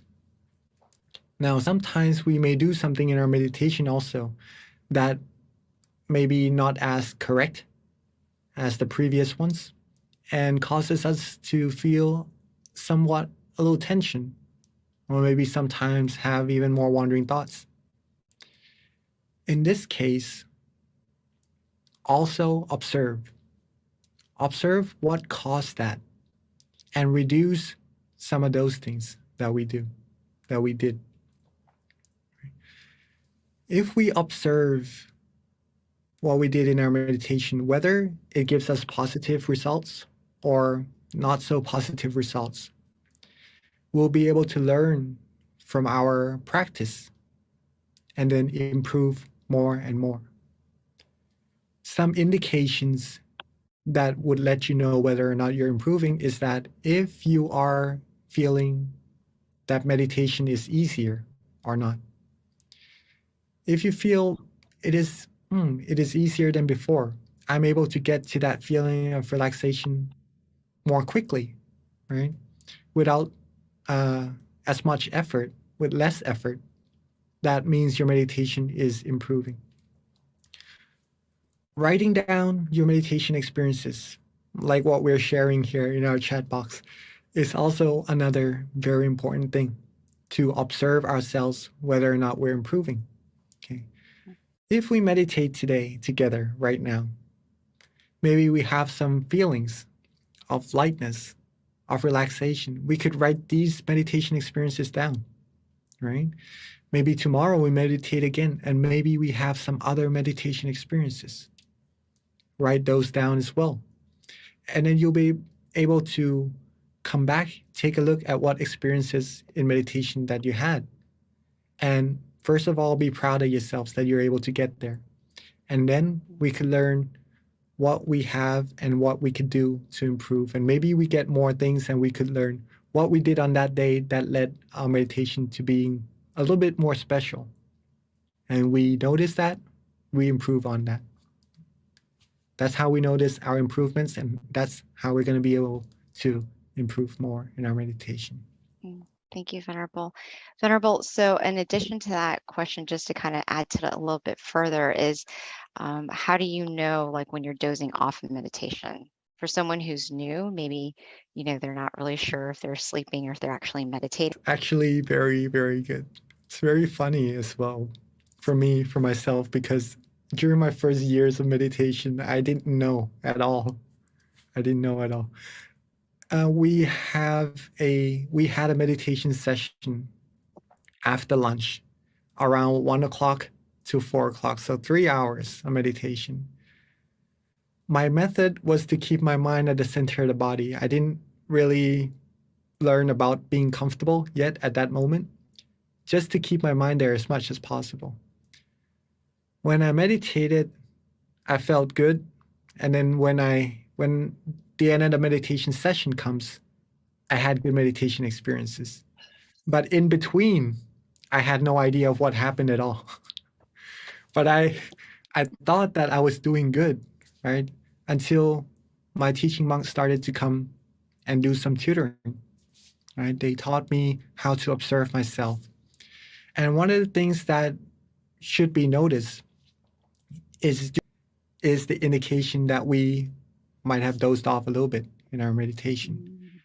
If you are 100% certain in your meditation that you are awake throughout, that already proves to yourself that you are doing well, that you're not dozing off. You know for yourself. But if you have any uncertainty, whether or not maybe I have dozed off a little bit or not during meditation, that's one indication that you could go back and take a look. Or maybe how long, write it down as well. That would help. And then improve on that. See what happens. So, Venerable, that kind of brings a question in my mind with regards to when you're meditating. Isn't there like an in-between part of like being awake and aware, like right in the middle, and that's meditation? Is that correct? So it could feel like you're sleeping, but you're actually really progressing, or is that just me overthinking it? No, that's actually very good. Remember what I said a little bit earlier just now? I had some good feelings during the beginning of the meditation, and then I had really good meditation experiences at the end. But in between, I'm not sure what happened, right? Because I dozed off. Okay. Yeah. I dozed off. My awareness was down, but my comfort was at its maximum, right? I was feeling really relaxed. Right. I've been there before too. Yeah. Okay. Yeah, pretty much that, because you're feeling really relaxed, maybe feeling a little bit tired as well. So you may fall asleep in your meditation, but Right. the awareness is not there. Yeah. at the end of the session, when you're starting to wake up, right? You're gaining awareness back. And right where it comes into balance, when you that connection between awareness and comfort brings you that meditation experience when your mind is focused at the right amount as well. Yeah, it's almost balanced. Yes, yes. Yeah. If you are able to catch that feeling, if you're able to notice that feeling and keep that feeling for a longer periods of time, you'll be able to go deeper and deeper into your meditation. Okay, thank you, Venerable. So we do have, hopefully we'll be able to answer most of these questions that have come through. But the next question is, and I think this is a good question too, that is probably a lot of other people might have a similar question, which is, how do I get unstuck on anger and disappointment when someone has wronged me? Okay. Yes. Again, very good question. Practice meditation. Learn this feeling of comfort, right? Bring your mind back to that feeling more often. You'll be able to let go of all the undesired feelings more easily, right? Instead of keeping it with you, we'll be able to learn how to let go, let it out of the mind, and then keep that peacefulness within our minds. The thing is, the method that I've mentioned earlier in our talk before the session, if you remember, the method brings us the comfort. Okay. So if we're starting to lose the comfort and anger and other undesired feelings are starting to come in instead, use the method. Again, relax your body. Maybe at that moment we aren't able to really relax our body, relax our mind. Think of a crystal sphere, maybe a moon, a star, or maybe just let go. Do what you did. Undesired feelings will be pushed away automatically as soon as that happens. But it takes practice. It takes practice.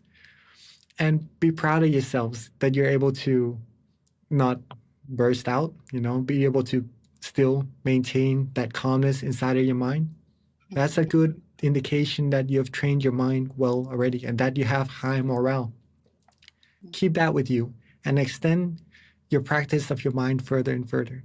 Now, instead of just holding it back, let it go and put peace, put happiness in front. Feel good, feel happy. Whatever people do to you that may have wronged you,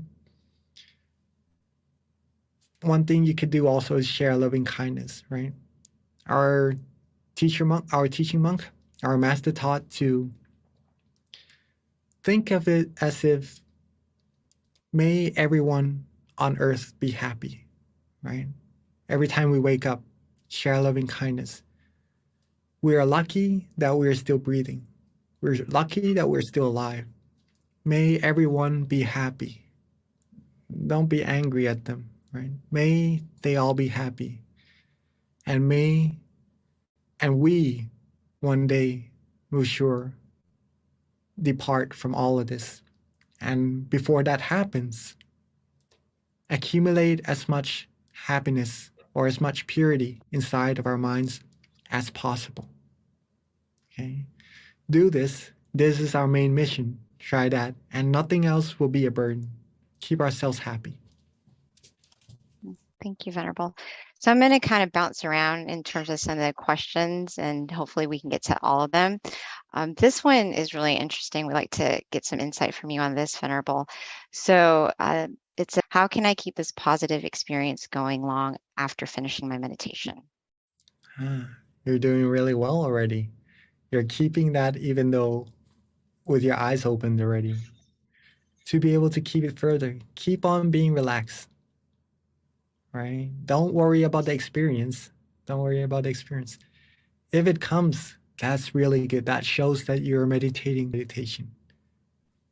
Superb. Be proud of yourselves first. But if it goes away, don't worry about it either. There are more to be experienced. Okay? Remember what you did, the method, again, that led you to feeling comfortable and relaxed. Do the method. Keep being comfortable. Keep the heart of meditation beating.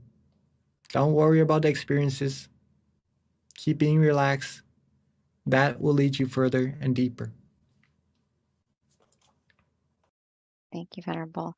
All right, so another question has to do with more like flex initially, but got tired towards the end of meditation. It seems that I could not detect when the muscles started to become tense. Do you have any suggestions? It is normal, right? It is normal at first. Not a suggestion yet, but just to let you know. If we're in one same position for a long time, for a human body, we will ache for sure. That's humans, right? What we can do, there's not really a need to detect of when it would come, okay? Or else you're gonna be a little bit worried about the aches in your meditation. And in meditation, we're supposed to be worry-free, okay? So don't worry about it. Although my suggestion would be when you start to notice your neck feeling a little bit achy, don't worry about your meditation experience. The body is needing to be adjusted a little bit. So you could move your neck around, do some massaging, right? Find a headrest maybe, just to make your neck feel a little bit more comfortable. Get your body comfortable first, and then your mind will be comfortable once again.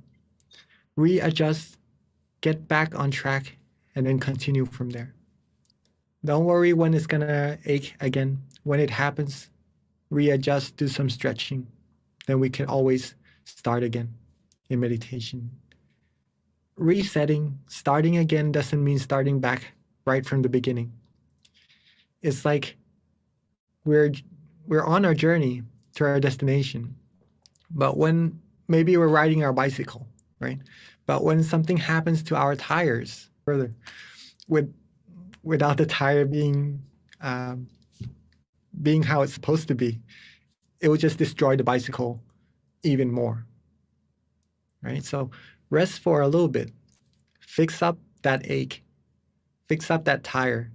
Then when you're ready, when your body's comfortable, when your mind is relaxed again, we're starting again from where the bicycle was left off, right?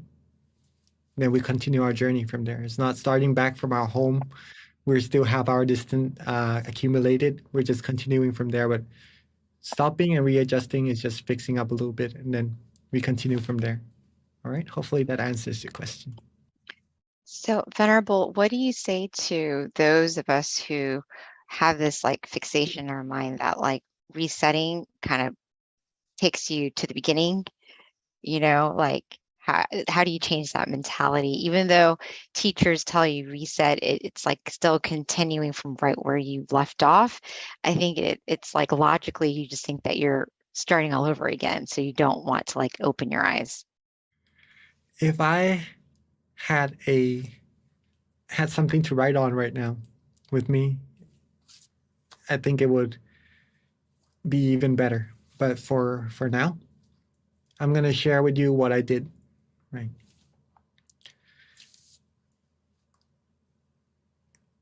During my first years of meditation, I only learned how to meditate a certain way, right?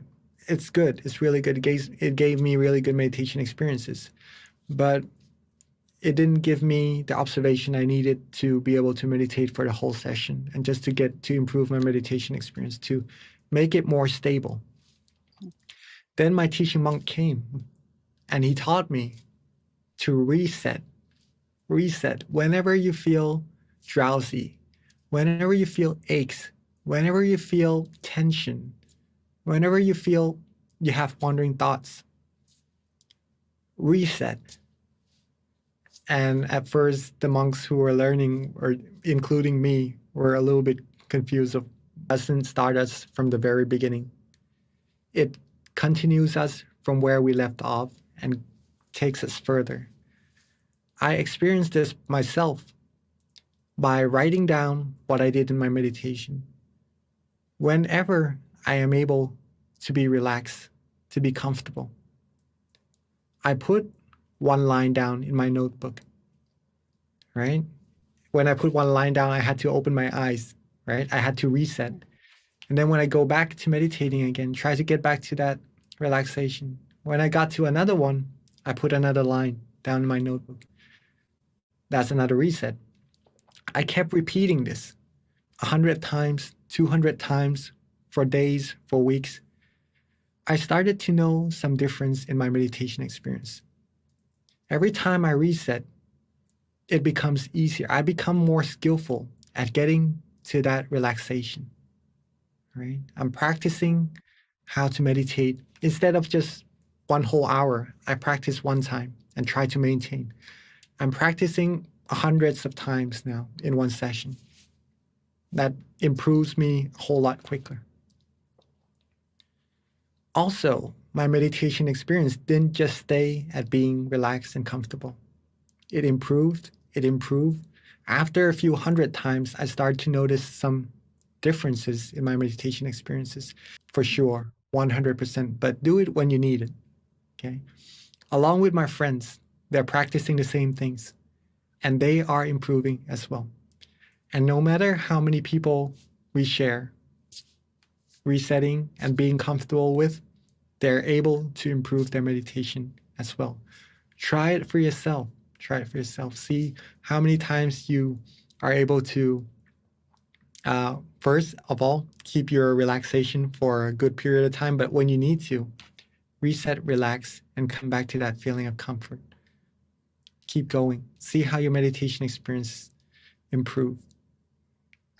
Thank you, Venerable. So we have like many questions that kind of flooded right as you were speaking. So I'm going to go ahead and save these questions since it's already 10:30 and, we do need to wrap up, but please do time, Venerable, if you can give us a blessing. And those of you online or at the centers, if we can just put our hands together to accept the blessing at this time.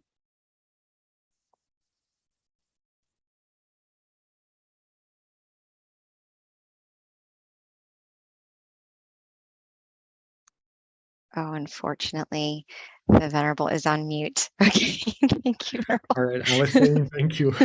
I thought you were just letting us get stillness before you gave us the blessing. Thank you, Venerable. Okay, ready.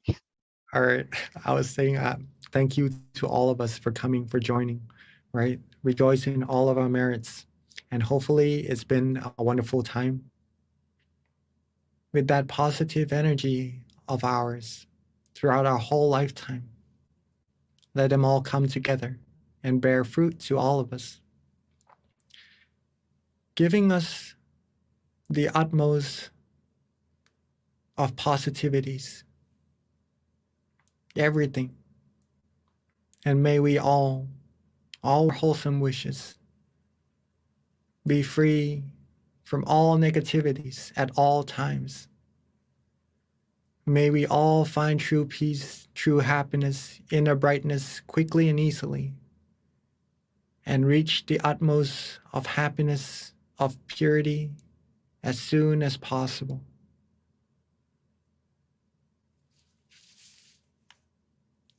Thank you to all of us again. Thank you so much for your time, Venerable. Until next time. Bye, everyone. Please do not forget to fill out our survey, give us some feedback so that we can continue to improve. And again, see you next month on Monday, October 10th. Until then, meditate often and meditate well. Bye, everyone.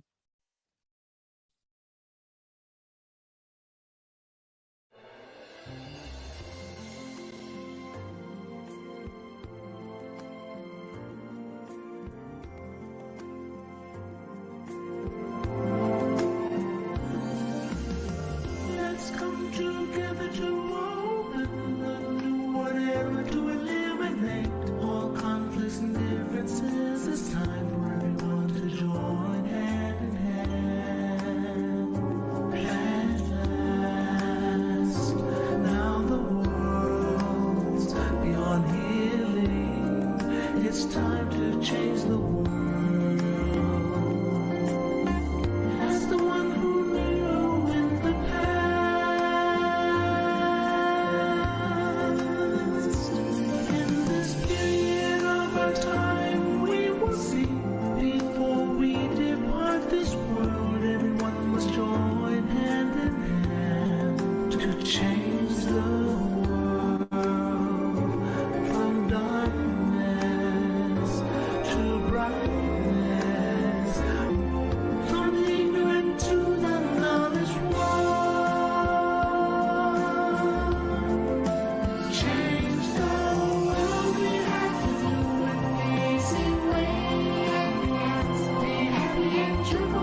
with smiles of love.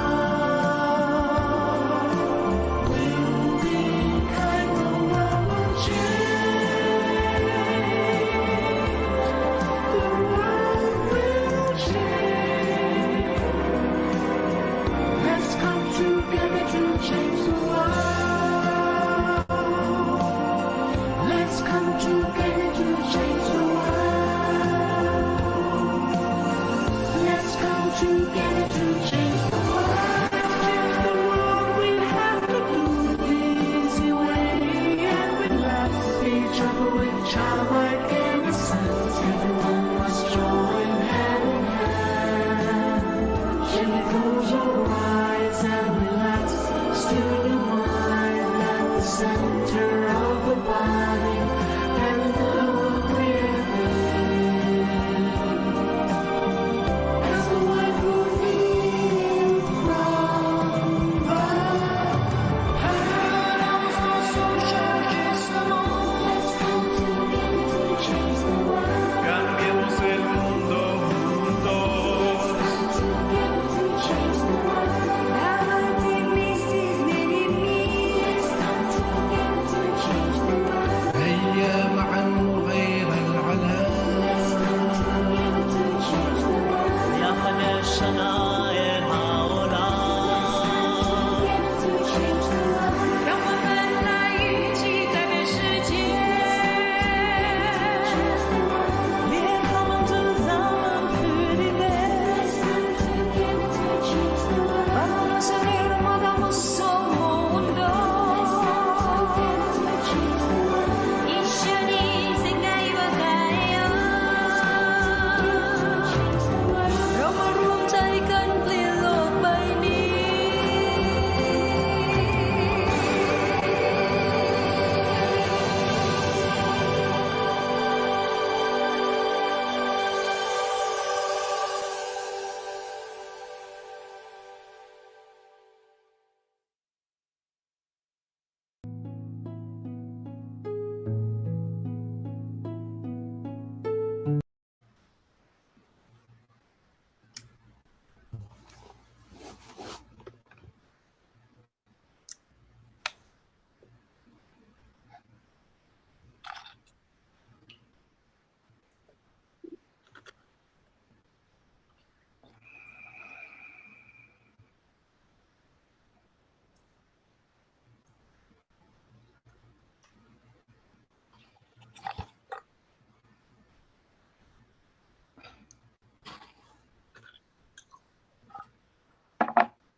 Hello, everyone, and welcome to our August full moon meditation. Today's theme is World Meditation Day. So with that, I picked a quote from my favorite book, which is Paipo.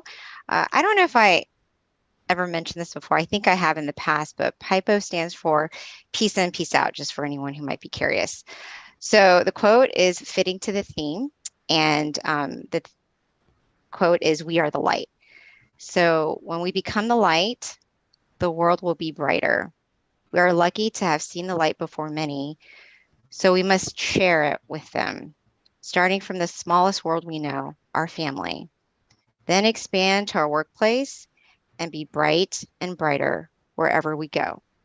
So I thought that was very appropriate for our theme with regards to trying to be that light so that we can help not only the people around us, but eventually extending it to our community and even eventually to the world.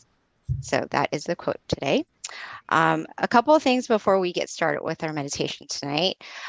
If you were with us last month, we were talking about trying to do a mind challenge. So trying to challenge everyone to try to better themselves within the next 3 months. So last month, this month, and then next month will be 3 months with regards to the mind challenge. And the idea is to try to develop yourself like a habit that you want to improve. It could be meditating more, like increasing your meditation to 10 minutes. If you're already meditating 20 minutes, maybe meditate 30 minutes, to something about yourself that you want to change. Maybe if you like to wake up late, try to get up a little bit earlier. Whatever it is your challenge that you want to improve. So we really encourage it during this period. And last month, we asked everyone to share what that challenge might be for you, that habit that you might want to improve. That way you kind of you can possibly encourage yourself more if you kind of put it out there, and it'll help you become more accountable sometimes. So if you want to share it with us, please put it in the chat if you feel like it's going to help you with your challenge. And then another thing, our teaching monk today is Monk Daniel. So excited that he's with us. I love meditating with him. A little bit with regards to our teaching monk.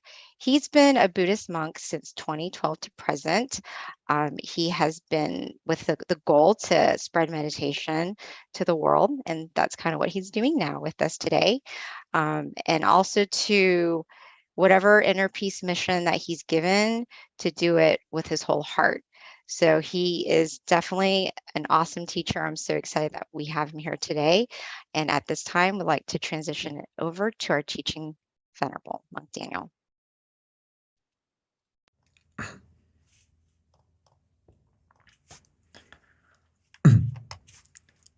Okay. Good morning from Thailand, but good evening to everyone in America. It's wonderful to see everyone again tonight on the full moon, which is a very special time, actually. I get the question a lot. Why do we need to come and meditate on the full moon? What's so important about it? But I like to explain it this way, is as we come together on the full moon, it's the brightest night, because it's full. Is even though there's some clouds, even though it's dark, the moon is still shining. And sometimes we just need to wait for the clouds to go away and we'll see the moon. And most importantly, no matter where we are in the world, no matter what belief we have, what age, whatever it is, all the differences are gone because we all share the same moon. So right now, as we come together, we have to connect to that moon as an example, as it helps to make the night brighter, the brightest night. We also have to develop our mind to be clear. But tonight, we will be like the moon, trying to make our mind bright and clear, free from any clouds of anger, greed, delusion, free from any wandering thoughts, any distractions. Those clouds can go away when we come and we practice meditation together tonight. And most important, this full moon, the positivity generated, it multiplies with each and every one of us, as we all have the same goal. As we close our eyes, it's funny because we're all over and all in the same place, all in the same room, and we all have the same goal: to cultivate our mind, make our mind clear and bright together. So that's a positivity that grows and multiplies with each and every one of us coming together tonight. And you may notice that as you meditate together as a group, even though we're separated, But as I said, we're connected together with the same goal, same power of the mind connected. And you may notice that tonight you may meditate a little bit deeper than normal, a little bit easier than normal. And that's because it's not just a symbol, but it's also something that we can connect to, the energy that we can connect to tonight. So I am honored to have the opportunity to see everyone and meet everyone tonight to help us to all go and connect to that inner peace within us and find our inner moon. As our lovely moderator mentioned already, right, that this theme is about World Meditation Day, which passed on the 6th. But World Meditation Day shouldn't just be, one day. Ideally, myself and all my teaching monks, all the people who practice meditation deeply, I believe that we would like everyone to practice meditation not just only one day when it's meditation day, World Meditation Day, but we would like everyone to practice every day. So we can continue with that theme today, that World Meditation Day was established on a day that was actually very tragic and horrific. If you go back to August 6th in the past, in 1945, which was the day when the atomic bomb was dropped on Japan, which is horrible, and we see the destruction of that happening. So what we need to reflect on that day is that why that happened is because the root of that was the greed, anger, and delusion in people's minds, taking over and expanding throughout the world, causing conflict, causing war, and 1 second. I think someone's mic is still not muted. I'm not sure if someone could help mute.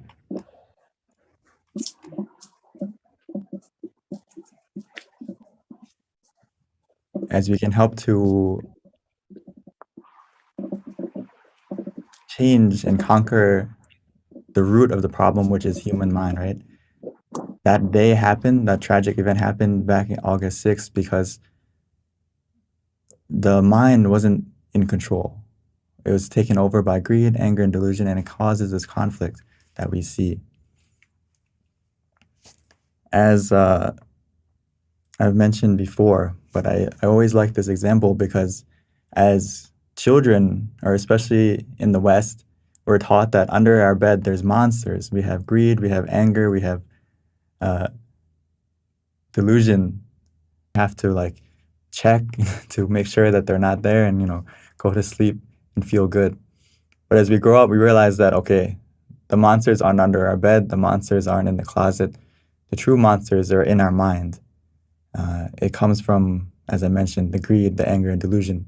Those are the true monsters that if we don't keep them in check, they take over our mind and they influence us to speak, to think, to speak, and do negative things that not only impact ourselves, our world, our own family, but also expands to the whole world. Because as we know, if we dig deeper in looking within ourselves, we have this virus of the mind that's infecting us. We don't see it, but we can see it and experience it through people's words, people's actions. We may not be able to read people's minds, but we can see how infected those people are by their actions, by what they clean and get rid of that virus of the mind to make sure that the conflict that we have in this world, whether it's between, it's the small conflicts with your own family, with your own friends, your coworkers, as we have this, world, we have our own world, but the sphere of influence that we influence is actually multiplied as we go throughout our lives. And all the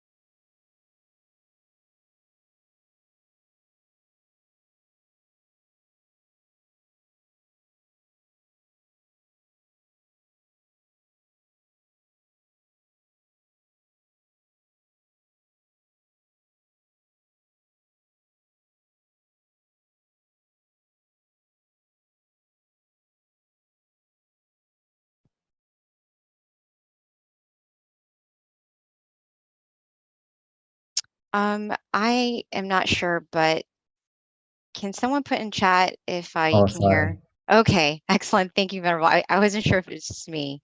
All right, thank you. Welcome back. Okay. I don't know how long I was muted for. Yeah, you might have to go up one slide. Not this one, but yeah, there you go. The Okay. monsters. Sorry. No problem, Venerable. So as I Okay. mentioned, in the West, we learn about finding the monsters under the bed, in the closets. But as we grow up, we may realize that those monsters aren't under the bed, aren't in the closet, but they're actually within us. And those are the most scary monsters, is when the greed, the anger, the delusion, and the negativity of your own mind takes over. And that influences us to have conflict, not only with yourself, but with others and everyone around you more and more. So if we can't conquer those monsters within us, we won't be able to truly end the conflict around us. This is something that is so important, and luckily for all of us coming together on this full moon is we're going to the root of the problem that causes conflict, not only within you, but around you. So we have to really be proud of ourselves that we're coming together now, and we are actually helping to make the world a better place. Not only your own world, your own inner world, your own home, but also your community. Because all the conflict that we see, especially in the world now, and will continue to happen, is all coming from one thing, which is the mind. As we may learn about and see in the future, as we have another event coming up on the 27th, which is Earth Day. And Earth Day, for many people over the world, the general theme is to look after our Earth, to look after how we can make it sustainable and how we can look after our environment.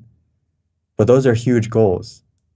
And those goals are hard to achieve if we don't focus on the first one, is everyone's mind.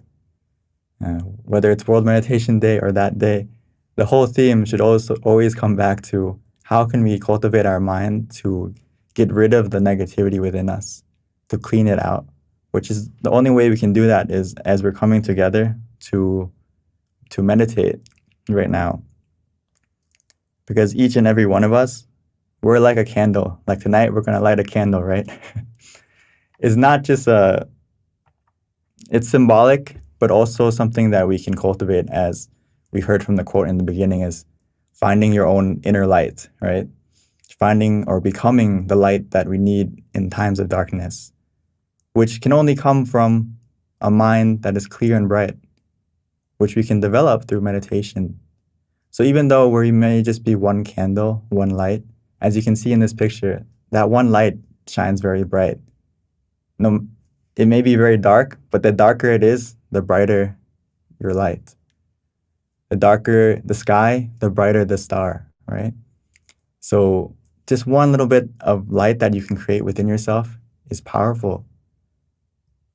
And as we come together, we help to magnify and multiply that light. And we all have a part to help to make the darkness brighter. The negativity right now in the world, it can go away.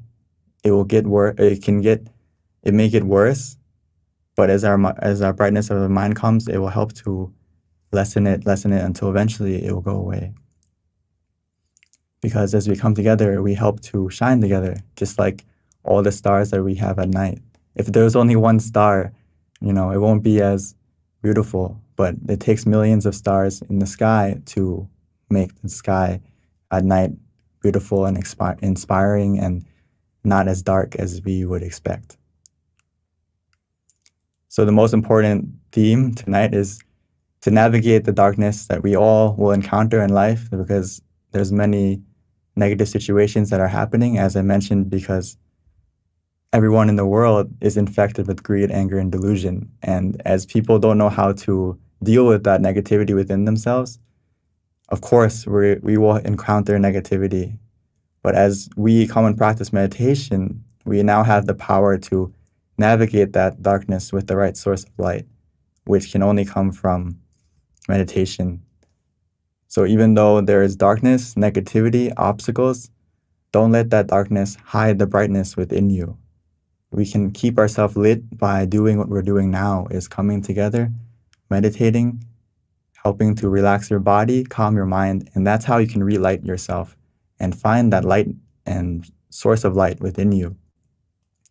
Because your mind, within yourself, your mind is very powerful, and you can connect to your own brightness by doing this following these simple steps on the slide, which is to take it easy, take it slow, and just feel the balance. Feel the balance of where you feel conscious, but you also have comfort. So whether this is your first time or for many of us may have joined many times, but no matter whether you're a beginner or the key thing here is to always try to find that balance where you have both of them together. And that starts from relaxing your body as a foundation. And as we continue to practice, of course, throughout the meditation, we may fall off balance. So it's okay to adjust. It's okay to move physically or mentally so you can come back on balance and get that conscious and comfort together again. And if we have conscious and comfort together, we can win that inner war. We can overcome that greed, anger, and delusion within us and end the conflict within you. And once you end the conflict within you, the conflict around you is also going to disappear. And it's going to get, as you all come together and expand this community of everyone practicing and learning how to meditate, we will get to see that how can inner peace through world peace happen. So as we come and practice together, we need to take the time right now to go to the source of true love and compassion and understanding and positivity. True love can only come from within, so we need to go to that source and allow it to grow from within you. Only then can we spread it. Only then can we spread the positivity and the light within you, which is going to the source and developing it. So you have one moment of relaxation or you're just one person, we actually have a lot of influence.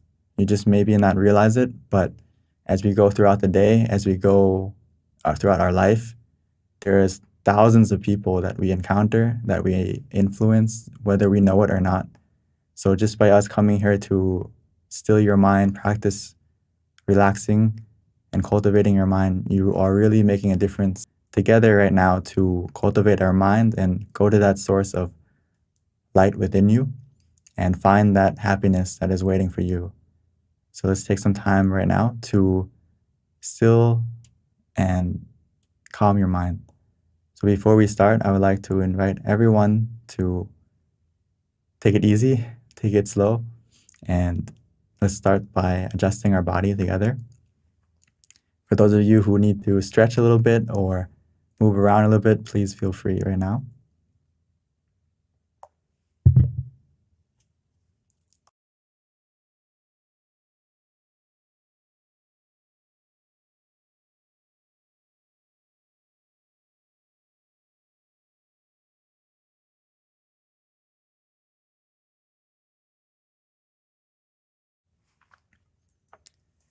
Okay. So let's take some time together to become the light that we need,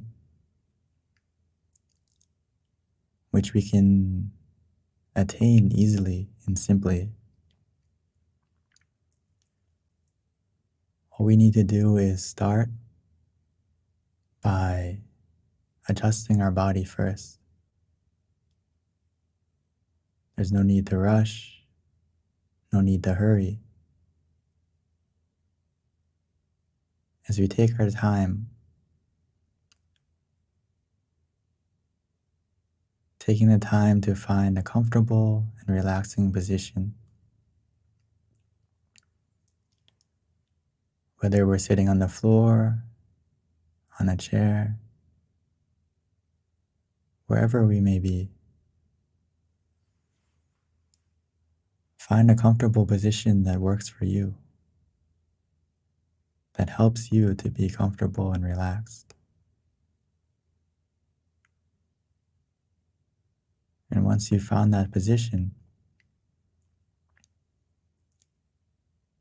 we may slowly and gently, naturally close our eyes as if we're about to go to sleep. Because right now is time for us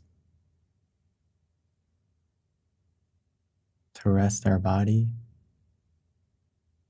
and truly rest our mind, giving ourselves the opportunity to allow our mind to rest, to heal itself, which it will automatically and naturally as we just simply give it time.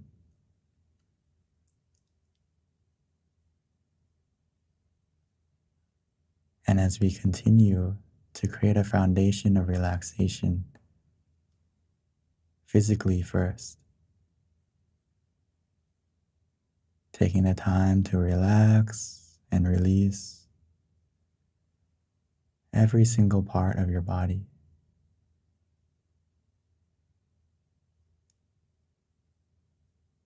Making sure that we are free from any tension, any tightness.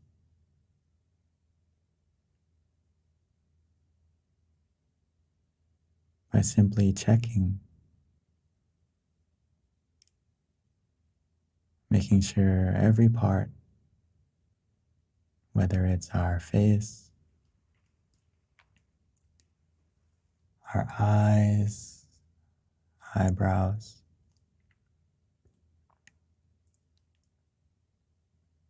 relaxing and releasing our shoulders, relaxing and releasing down our back, our legs, all the way down to our feet.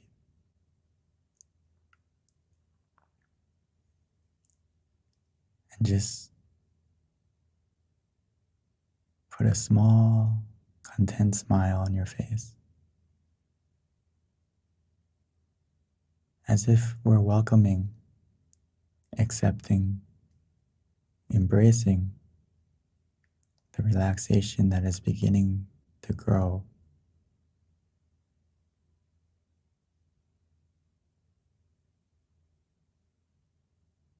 And just to make sure that we're completely relaxed, we can take a few deep breaths, breathing in and out, inhaling deeply and exhaling slowly.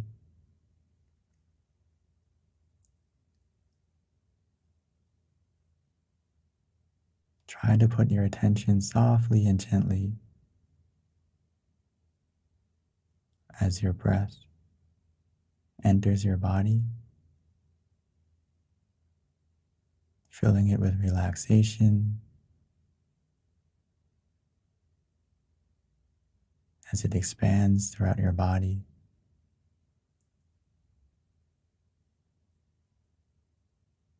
Allowing all the tension, all the tightness to fade away, to disappear, to melt away, leaving only relaxation and comfort within us and even around us. As we begin to feel that relaxation expanding from within,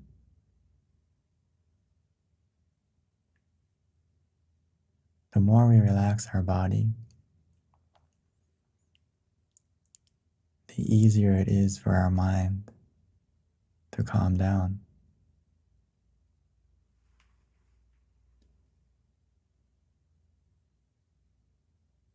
This is the power of simply relaxing,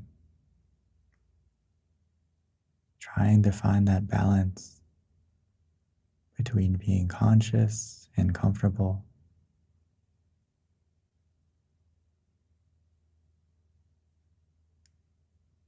The more we relax, the easier it is to let go. As we relax and release physically, we also need to learn how to relax and release mentally.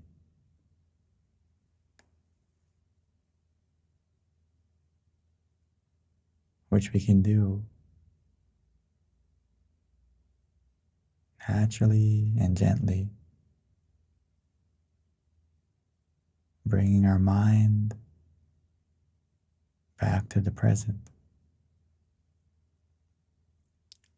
allowing ourselves to let go. Let go of the past, because for many of us, we're holding on to it tightly, afraid to let it go, or unable to. Right now, it's let go temporarily.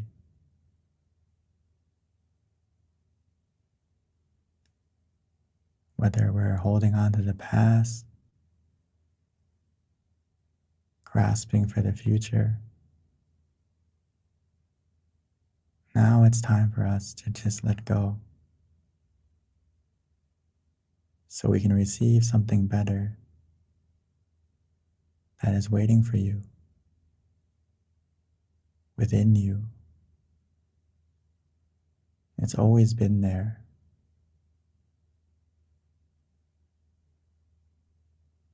A true source of happiness and positivity that we can connect to anytime, anywhere, because it's already inside of you. All we need to do is relax our body and calm our mind,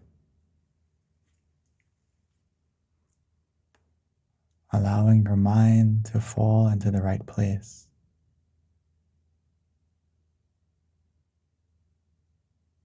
Which will help everything in your life to also fall into place. So right now, you have made the wise decision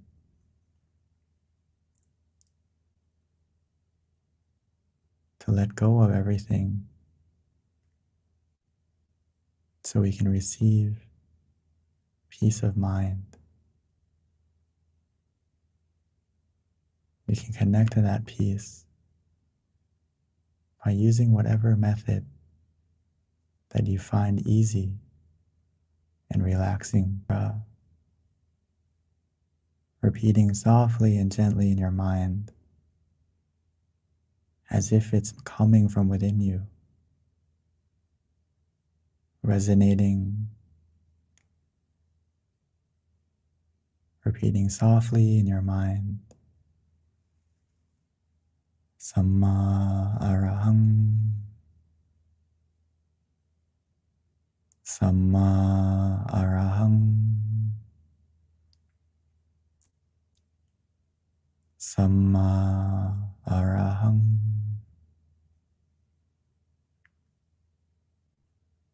Samma meaning purity, arahang meaning freedom. So it is as if our mind is becoming free and pure, free from the distractions, free from the negativity, as your mind will naturally, at its own pace, settle down.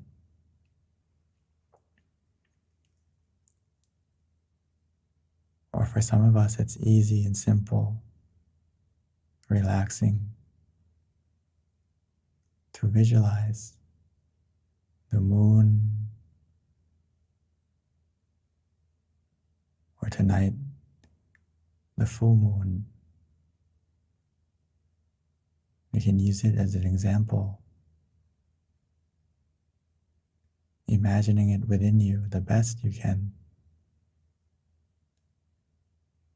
Even though it's not clear, that's fine. It's natural when we use our mind to visualize that initially the image won't be clear.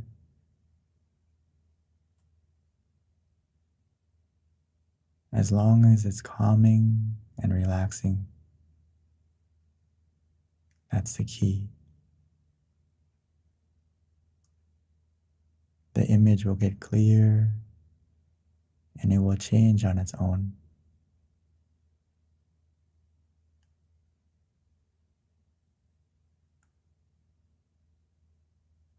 Whether we use the mantra or the visualization, for some of us, we may feel like we just want to let go. We already feel relaxed and calm. We can do just that. Follow your feeling. Do what you feel is right.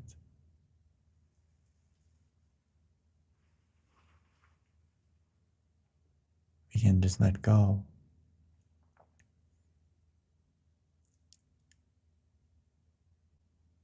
Allowing the relaxation and comfort we feel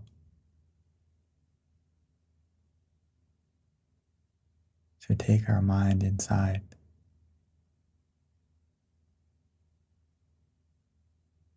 As long as we have that balance where we feel conscious and comfortable together, every second that passes by, it will help to reduce the darkness in your mind, allowing the clouds to fade away, revealing the inner moon that's inside of you. We may not be able to see it initially, but we will begin to feel it. Feeling the relaxation and comfort growing, expanding, accumulating within you.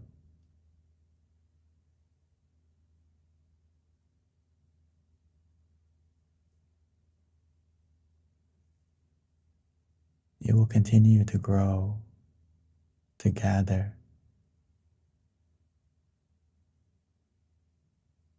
automatically and naturally.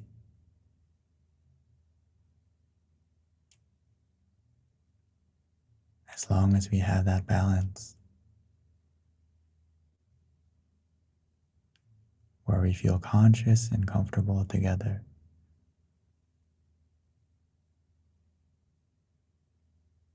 All the obstacles, all the distractions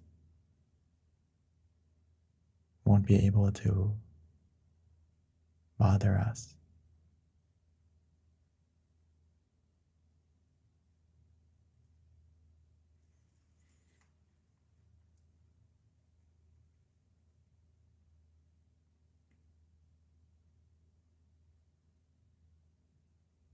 So continue with that feeling.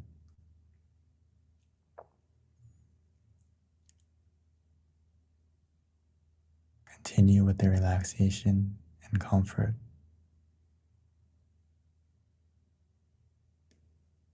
as your mind will become clear, bright, and positive.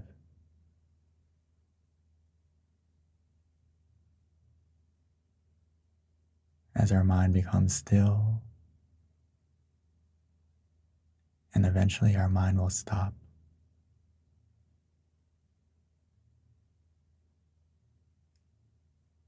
When our mind stops, a true happiness will begin, starting from a spark of contentment and igniting into a happiness that we have never felt before, but that has always been waiting for you.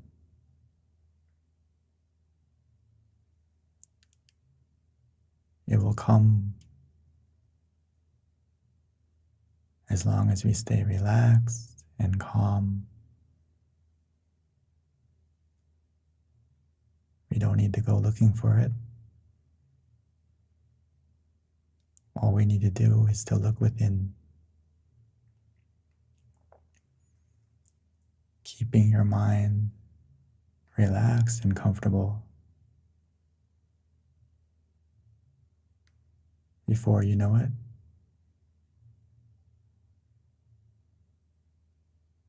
we will feel it.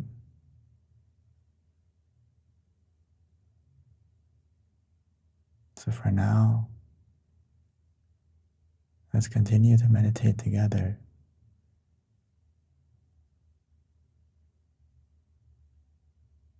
Every second that passes by is a precious moment that we can collect together as we become the light that we need.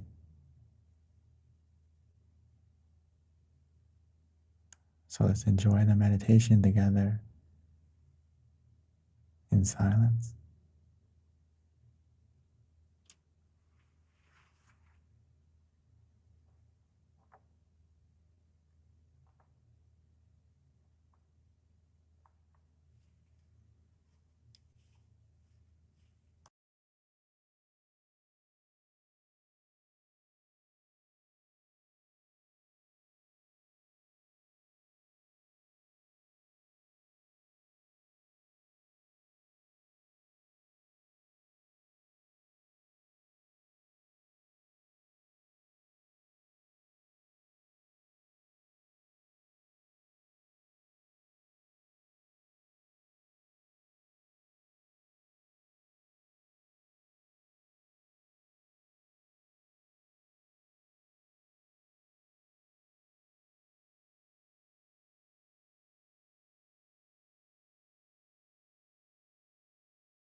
Now that our mind is more calm, more relaxed,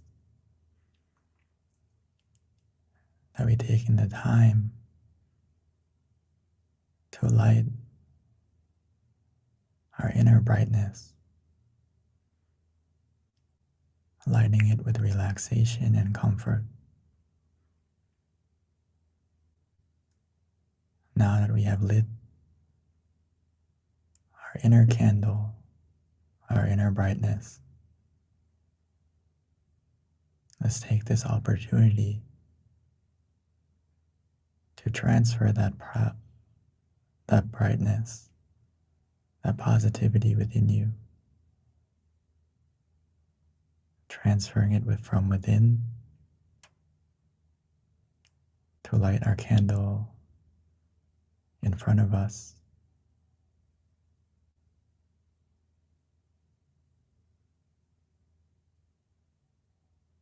So when we are ready, we can softly and gently begin to light the candle on the outside. And then we can come back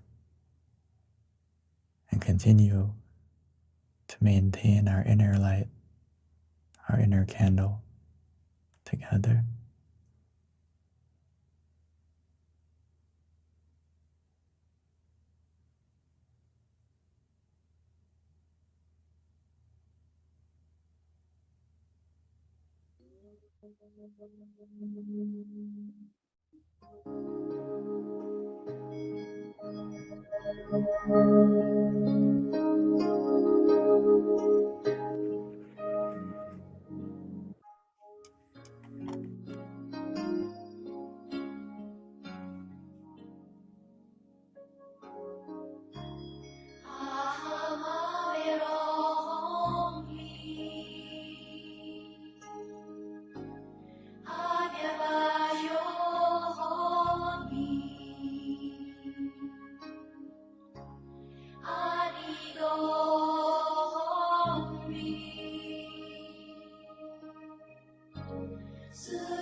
Now that we have lit the candle on the outside,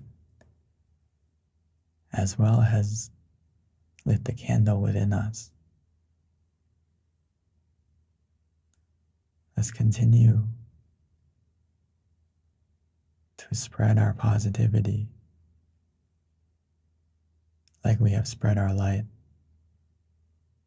both physically and mentally.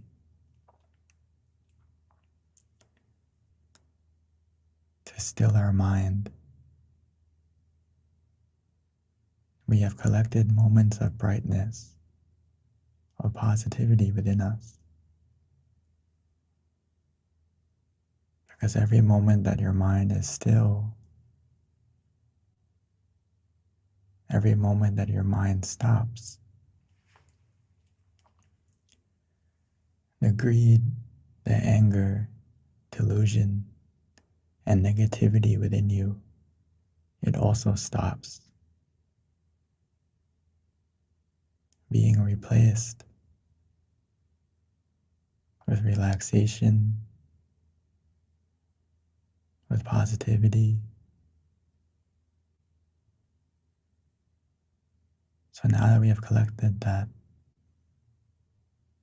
within you, we can spread our good wishes, spread our good intentions, spread the brightness within you that we can feel.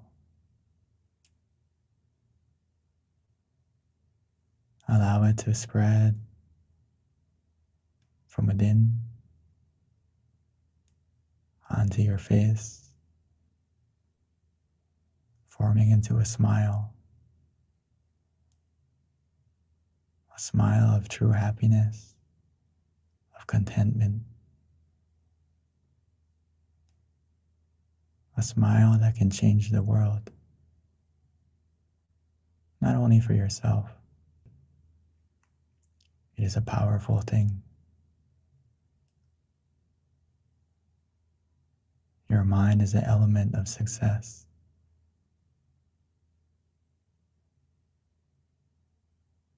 So use it wisely by wishing for everyone, including yourself, your family, your loved ones,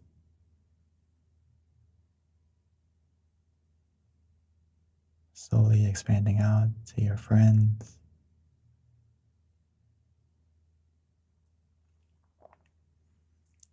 expanding out to everyone in the Zoom, everyone listening right now together. No matter where we may be, no matter the distance, no matter the differences, when we close our eyes, we're all in the same place, connected by the peace and relaxation within you.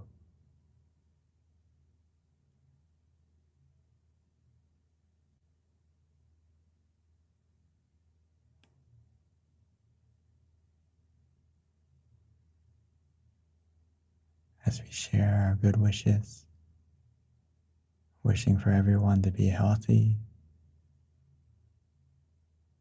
to have good fortune in every way, being free from any harms, any sickness,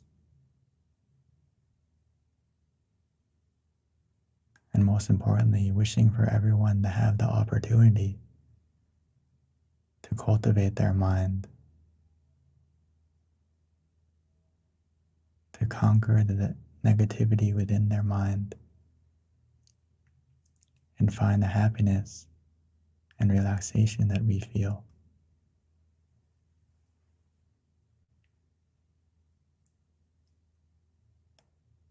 Even though it's just a wish,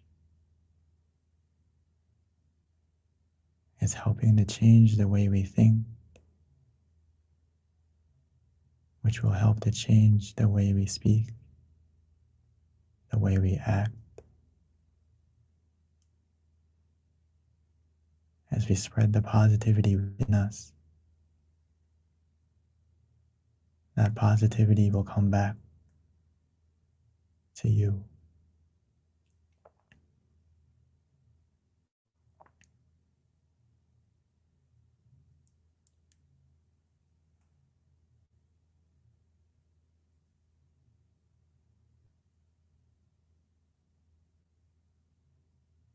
So let's continue for for a moment.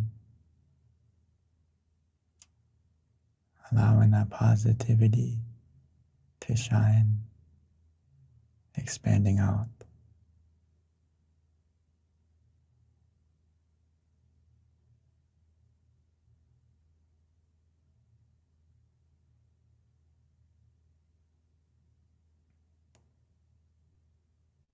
And everything and everyone, we can slowly bring our attention back to ourselves, going back to wherever we feel comfortable.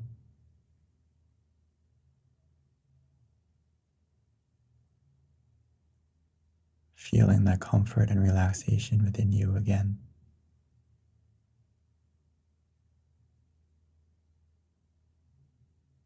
And keeping your mind with that feeling just for a moment.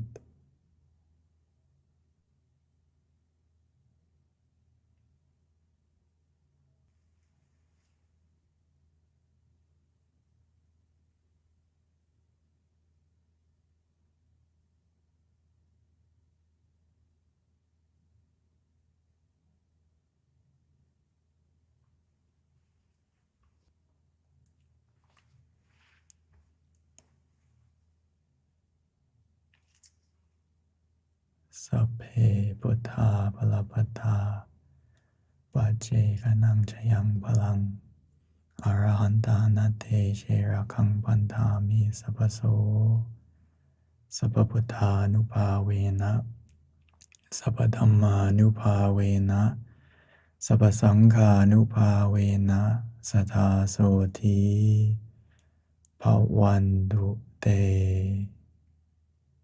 And when we are ready, we may slowly and gently open our eyes.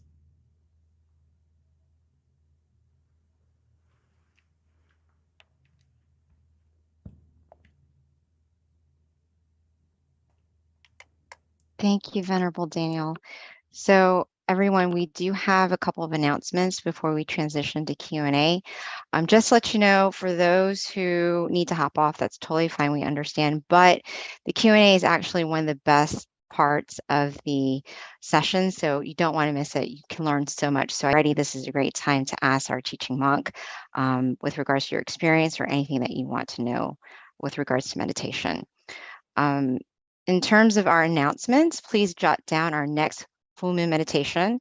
It's going to be next month, September 10th on a Saturday. So please jot that down, join us, invite your friends, family, everyone in your household, extend it outwards. It doesn't matter where you are. You can all join us online to meditate with us together.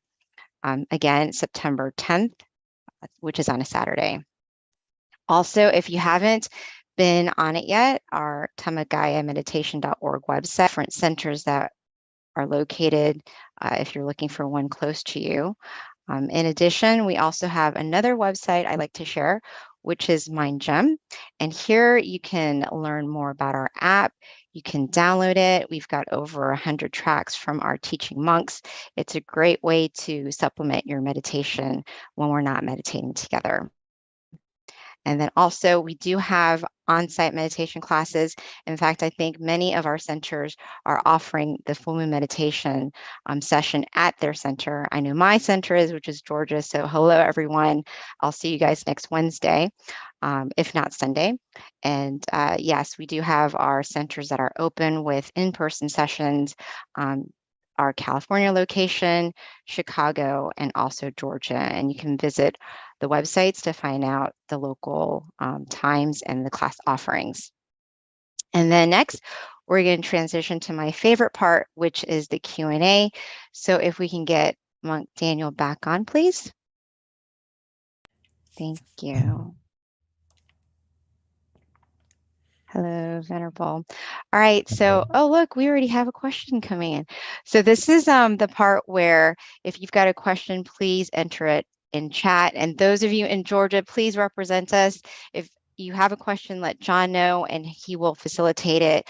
Nan will actually type it in, or we can open it up to the floor, whatever's easiest. And that goes for any of the centers as well. But you can also put it on chat if you've got a question that way. So we've got one from Amy, and her question is, when letting go of the past and sending those in our past love, what is the best way to forget and completely release them and fully let go forever, even with bad memories or when bad memories arise? And this is life, it happens. I think that's what that meant. Whilst life happens. I've never used that word, sorry. But that's a good question because, I've had that as well in terms of trying to forgive someone and really getting to the point of letting go, because I think it's easier said than done, even for a practitioner in meditation. It's not always easy, depending on what that person did to you. So, Venerable, what is your suggestion for that? I think this is a very deep question and also wonderful question. I know many people struggle with letting go, myself included. The most important thing is, as we practice meditation every time, is that if you notice, we try to end the meditation with spreading love and kindness, or trying to wish or spread good intentions, which the most important thing is repetition, because when we first do it, it's kind of like we are also fighting that initial feeling that we can't forgive or we can't send actual love, but it's kind of like we're just thinking it first. Maybe we don't feel it truly yet, but we're just thinking it. And it starts from that point as we practice every day and we get deeper and deeper meditation. The understanding and wisdom and positivity that you generate within yourself, it increases. So it's easier and easier in the future to do it.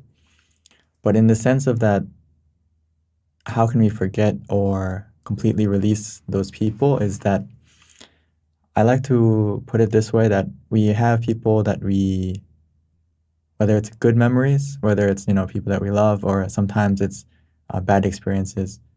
What I try to do is to not necessarily forget them completely, but we forget the things that were negative, or forget the things that were dark, and we keep what was positive in that situation, or that with that person.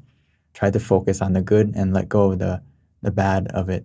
So we'll try to focus on what was good from that situation, or what was positive from that situation, rather than maybe it was a bad memory, or maybe it was a huge traumatic situation, but there was something good that happened from it, whether we learned something new, whether we got stronger as a person. So focus on that rather than the negative situation. And if you ever find yourself drifting back to thinking of the bad memory, or thinking of that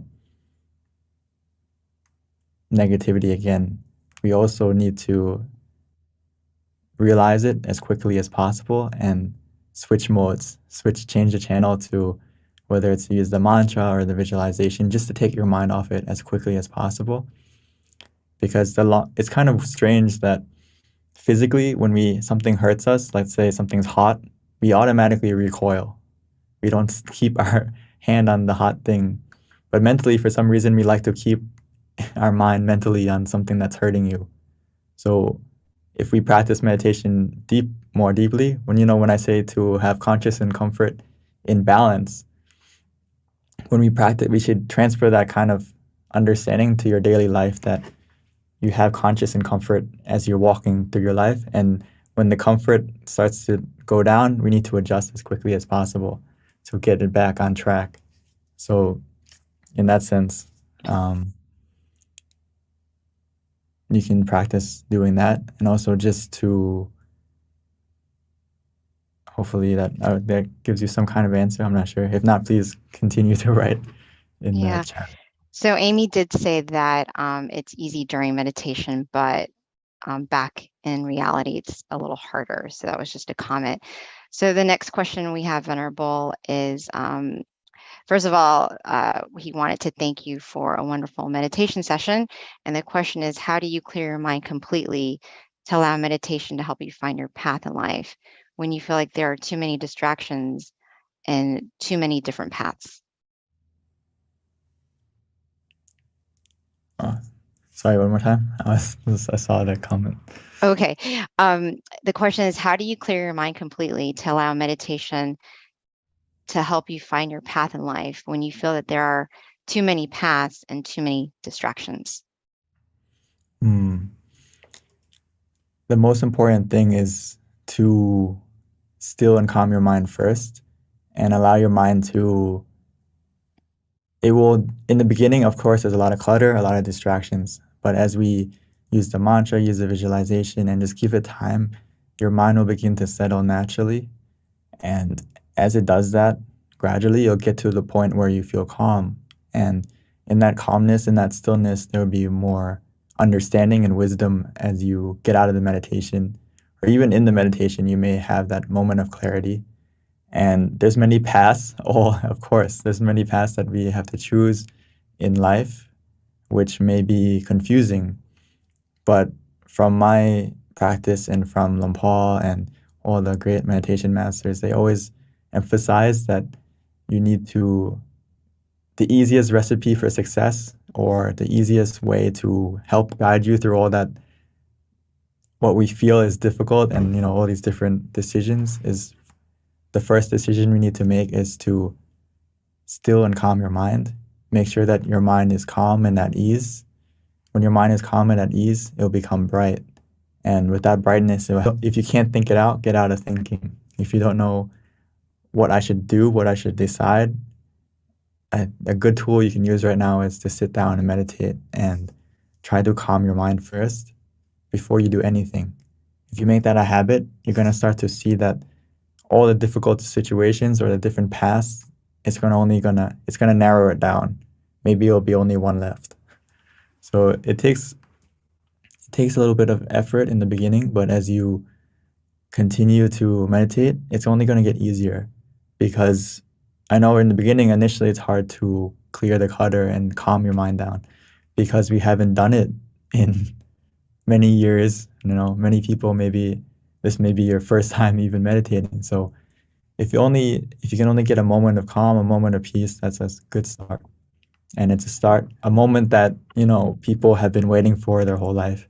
So just a moment of where your mind can stop and clear the clutter is a good step.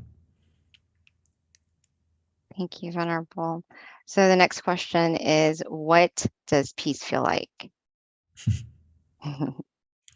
What does peace feel like? I think this is a question that you also have to feel for yourself. A question that you have to, ideally, if you can still your mind, you'll start to understand the word peace truly. But to give you an idea, it's basically, my definition would be where you are content with your present moment, which is, we can all connect to that peace. Actually, we all have peace within us. We all have happiness, but the problem is our mind isn't present. Does that make sense? A lot of times our mind is in the past, whether we realize it or not, even though we say that we're in the present right now, I'm listening to you. Or sometimes they say like, I feel sad. Even though I'm in the present, I feel sad. But if you ask yourself in the future, so your mind isn't actually present and your mind isn't at peace. So if you can bring your mind to the present truly and calm your mind, you're going to feel a new kind of peace. And ideally, I would like everyone to continue to meditate, and you'll feel and understand and have your own definition of peace. Thank you, Venerable. That was a question from someone in New Jersey. And then we have a question from someone in Georgia. And the question is, how can I gain more awareness and learn from my mistakes? Well, you're taking the first steps right now by meditating. And this is the best way to develop mindfulness, because as we meditate and we have to feel that balance of being conscious and having comfort, right? We're not using our eyes, we're using our feeling and using our awareness. So we're developing that mental capability to be in touch of how you're feeling as you're practicing the meditation. And as we practice that skill in the meditation and we open our eyes and we continue to live our life, that habit of being aware of how you feel, being aware of your emotions, it will grow and get stronger. So it's very beneficial to continue to meditate so you can develop that awareness and you can be able to have more wisdom and learn from your mistakes, because it's very hard to learn from mistakes when your mind isn't clear, when your mind is filled with clutter and your mind isn't, working at an optimal level. So when you practice meditation, it helps to get rid of the clutter, makes your mind clear. So when you do make a mistake, you can see it, you can reflect on it. But a lot of times, if we don't practice meditation, your mind is filled with clutter, your mind is very dark. So you just keep repeating the same mistakes. So you're doing it right now. You're learning how to learn from your mistakes and you're increasing your awareness right now by coming to meditate. So please continue to not just meditate on the full moon day, but every day. And you're going to start to see a new kind of awareness automatically happen just by meditating more frequently.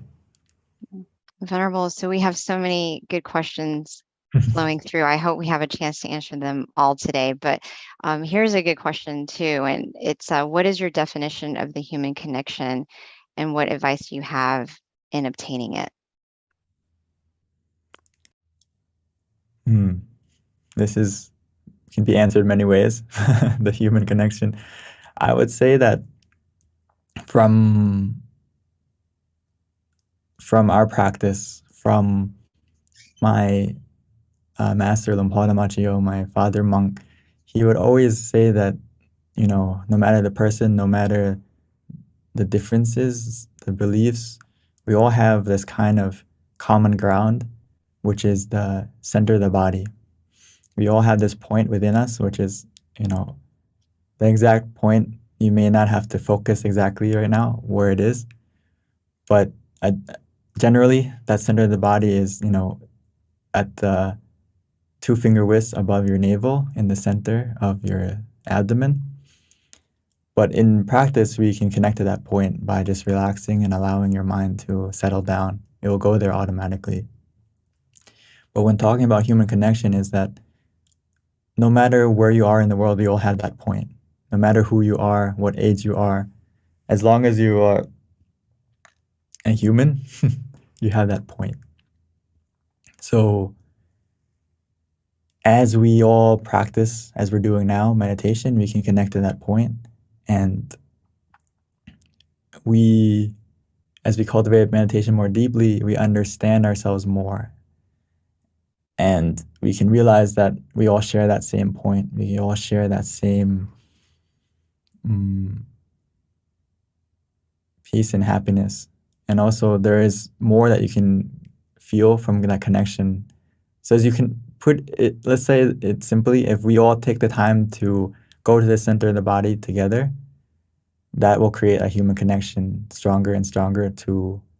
As we connect to ourselves, we're starting to connect to the people around us more, because we realize and understand ourselves more. And when you realize and understand yourself more, it's easier to understand others, because we're more alike than we think. We're more alike than we like to put ourselves. To put it like that. We all have same emotions, right? Just different degrees of it. We all have love, we all have anger. But when we understand ourselves more, it's easier to accept others too. When they get angry at us, right? Or something like that, it's easier to realize, okay, we are same. We're not that different. So I would say that, Yeah, we all kind of essentially want the same thing too, right? Venerable, like everyone's looking for that everyone is looking. peace of mind, happiness. to put it to conclude, everyone, if the human connection is happiness. Mhm. We're all looking for what makes us truly happy, whether it's in people, in situations. But if you come and practice meditation, you realize that the true happiness comes from within you. So if you want that human connection to be stronger, we need to find that happiness within you first. Mhm. Wow, lots of questions today, Venerable. So here is another one that traumatic brain injury. Mm. This can be, depending how hard, if it's not, if we're still able to maintain the feeling of, like, be aware of how we feel to a certain point, it can help to at least calm your mind. So, like, a thing that I use often if I'm in, like, physical pain or bedridden in the hospital, like I had before. I had a operation on my knee in the past, so obviously I wasn't able to meditate as normally, and I had some pain. So in that sense, you just use I have to use the mantra and just repeat it and kind of build a shield where the mantra is stronger than the pain and kind of take your distraction off of it. So you can give that a try, and it can help you to recover. Venerable, there's a question with regards to self-discipline, and it has to do with trying to understand why in the self-discipline to abstain from eating after midday. So the eight precepts in Buddhist philosophy, it's a deeper practice or more a higher level of discipline. So with the goal to cultivate your mind deeper. So all the 8 precepts or the additional precepts that are added are to help get rid of the distractions or to help increase the likeliness of success in meditation. Like, for example, uh, not not worrying about perfume, not worrying about not listening to much music or all those things, and as well as not eating past noon, because that abstaining from eating after noon, if you practice it, you may realize that, especially when you're coming to meditate, you don't need as much energy as before. And when you eat less, it's more likely you won't fall asleep because your body isn't using the energy to go and digest. And it's actually, you will be more lighter for the other session drop and you feel tired and hungry. But it's also about reducing the meal and the energy intake to be in moderation so you can meditate more deeply and more easily. So that's basically why we abstain from eating after noon, and that's why monks also practice that as well, because our main goal is to meditate and cultivate your mind, and you don't need as much energy as you would as if you weren't practicing meditation all day. Thank you, Venerable. And then here's another question with regards to losing someone that you love. How should we keep them in our mind and stay still and happy because it's been a difficult experience? For losing a loved one is obviously very traumatic, and it's not easy to just like let them go. But what I try to do, with myself included, I lost my father as well and it doesn't mean that we let go of them, but we let go of the pain, but we keep the good things from them, the lessons we learn from them, the good moments. We keep the good, but we let go of the bad, and try to focus on the things that were good with them rather than focusing on why aren't they here anymore. Does that make sense? So focus on the positive things that you had with them rather than why aren't they here. And we also have to realize that if they were here, they would want us to be happy, right? So I don't think they would want us to focus on the things that are the sadness of that they're not here. If you focus on what they did or what they taught or what they gave us, it's like they're with you anyway. So it's not like we're letting them go. They're obviously they're gonna stay with us and try to focus on the good times rather than the times of why aren't they here right now.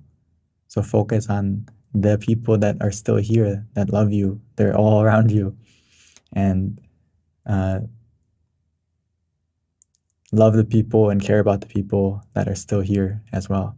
Focus on them too. That can help you to kind of let go of the pain as well of the people in the past that you may not be able to let go of them, but it's not possible, or you find yourself slipping and feeling devastated, then it's time to meditate. Try to try to go and sit down and meditate and use the mantra, use the visualization to kind of be like a barrier or a shield to keep your mind, So Venerable, there easy. was, oh yeah, that's always a hard one. It's something that it's like you see it, it's a part of reality, and it's just something that everyone has to deal with. It's not pretty, but it's part of life, and we just have to learn to be content and realize that one day it will be us. And so we have to try to use our time as wisely as possible and accumulate as much goodness, because that's all we really have is our actions.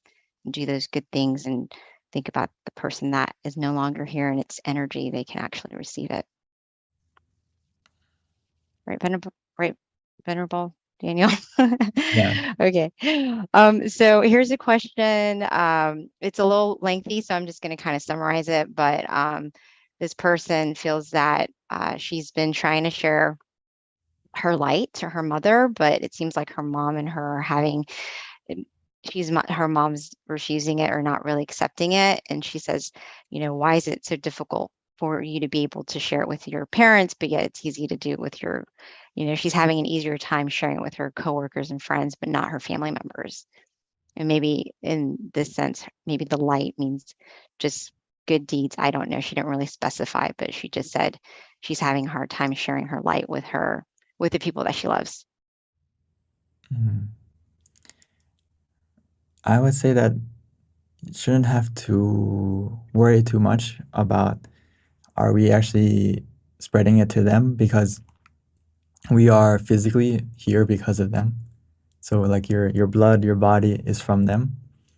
So everything we do, which is positive or that energy, it can go back to them automatically. Actually, that's why it's actually very important in Buddhism that as a child to do merit to your blood relatives, because you're connected through that blood and that connection automatically.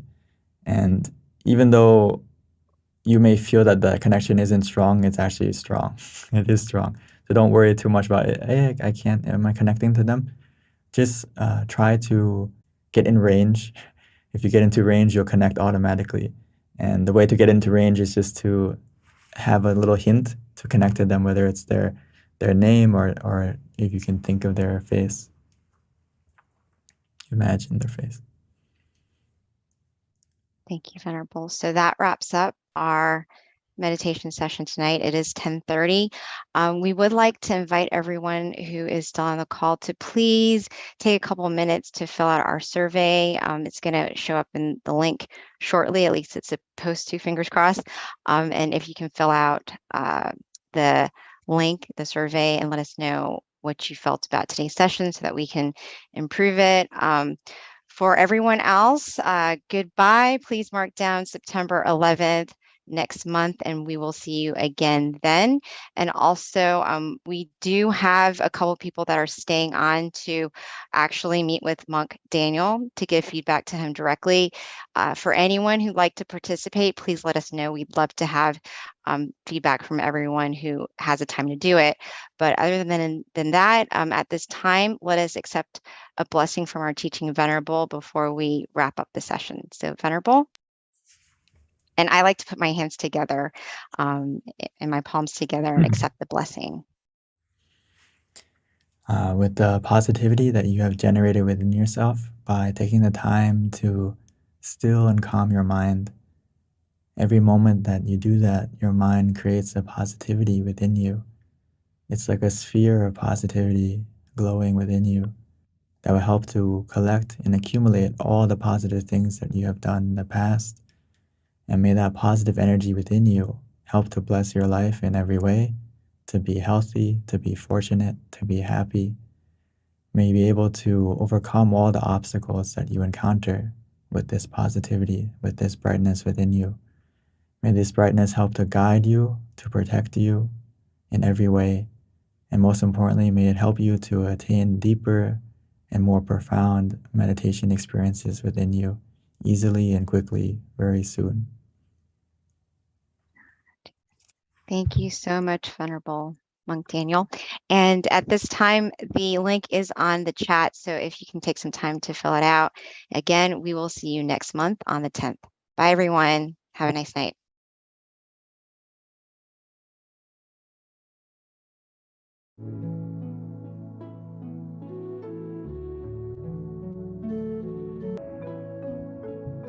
Questions are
Hi, everyone, and welcome to our July full moon meditation. The theme today is on freedom, and as such, I picked a quote out of Pipo, and this is actually perfect for our theme, which is the quote is freedom of the mind, and the joy for meditation is unique. It is a joy that is great and free, expanding farther and farther. When the body and the mind reconcile and unite as one, the impossible will happen. So I hope that's a little bit of inspiration for you today as we begin to meditate. So with that, just a little bit about today. Today is a very special day. It actually marks the day before we go into Rains Retreat, which is a 3-month training period that all the centers around the world actually participate in. And during this time, many people at the meditation centers are going to utilize the time to cultivate themselves, meditate more extensively. So as such, we want to extend an invite to all of our participants in our full moon meditation tonight and invite you all to come up with a resolution to help develop yourself.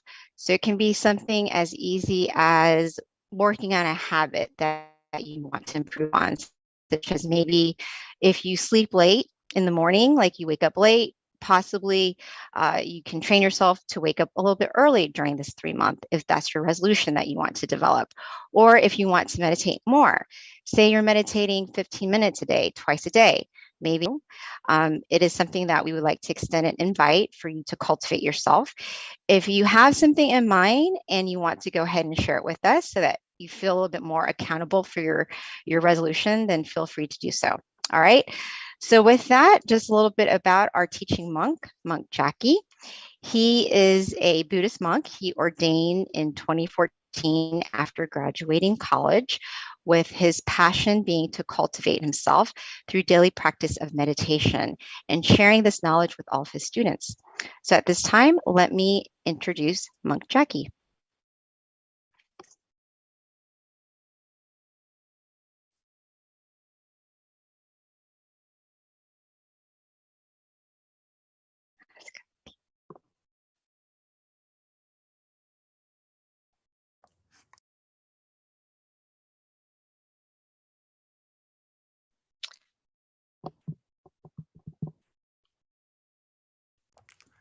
Okay, good morning, good afternoon, and good evening to everyone. Hopefully, everyone is all right, staying happy, staying healthy, both your body and your mind. Okay. It's been a couple of months since we last met, but last month you did meet with another teaching monk, right, Lumpy Daniel. We come together every full moon night to do our meditations, to purify our minds, to become bright on the inside, so that we could shine out to the whole world and make this whole world brighter, even brighter than it already is, right?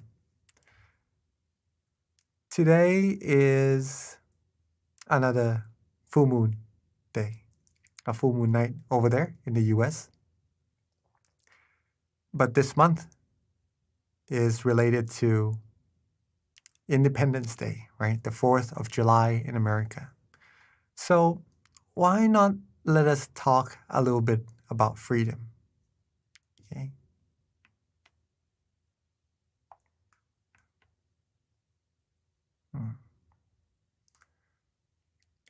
Now, let's start with this quote. Okay. A mind that is still and refined will feel delightful. Notice that the feeling won't really be attached to anything. Okay. This is a quote from our master, Longpa Tamashiyo. What this shows is that when your mind becomes still, you will feel happy, right? You will feel delightful. And at that state of mind, you won't really feel of thinking about anything else. Okay. You will be at the moment, at the present moment, unattached to anything.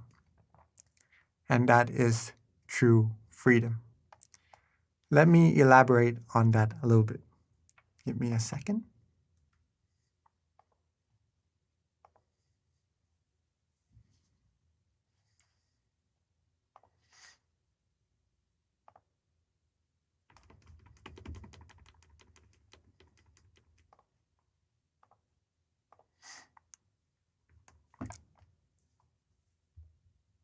Okay. Sorry about that. Now, when we're talking about freedom, why do we usually want to be free? Okay. Most people around the world, I'm sure most of us, or maybe all of us, would agree that we all like to have freedom. Okay. Maybe some people around the world may not like freedom, I'm not sure, but I'm sure most of us around the world likes to be free. What's the reason for that? Well, it is because freedom brings us happiness. Is that right? We would be able to do whatever we want, do whatever we feel we like, and that would bring us happiness. We would be able to be our own selves, right? This was once what I thought about freedom before I found out the true freedom, okay, just to share with all of us. One of my goals in life when I was studying in university was to have my own freedom, right? To be free from having to, well, basically stay at home, to do my own things, to not have to rely on people around me, so that I would be happy, so that I basically could do what I like, right? And that's, I'm sure everyone here likes to do whatever they like. but that happiness is a type of happiness that comes and stays for a while, and then it goes away. Okay. We may have the sense of freedom. We may have the sense of freedom, but it is a freedom that relies us on other things around us, right? If we do not have them, if we cannot do them, maybe we won't feel the happiness we long for. Now, this true sense of freedom that I have found, instead of just being free, doing whatever we want, we simply walk a path. There is a path for this freedom. That means that there's some things that we have to do, have to follow, in order for us to reach that true freedom. Okay. I'll explain this path a little bit later. Okay. It is not a path that we can see with our own eyes. It is not a path that we can see with our own eyes. It is not anywhere on earth. It is a very, very special path. It is a path that we can find inside of ourselves, right? It is very close. It is right here inside of ourselves. But this path to freedom is a little bit dark.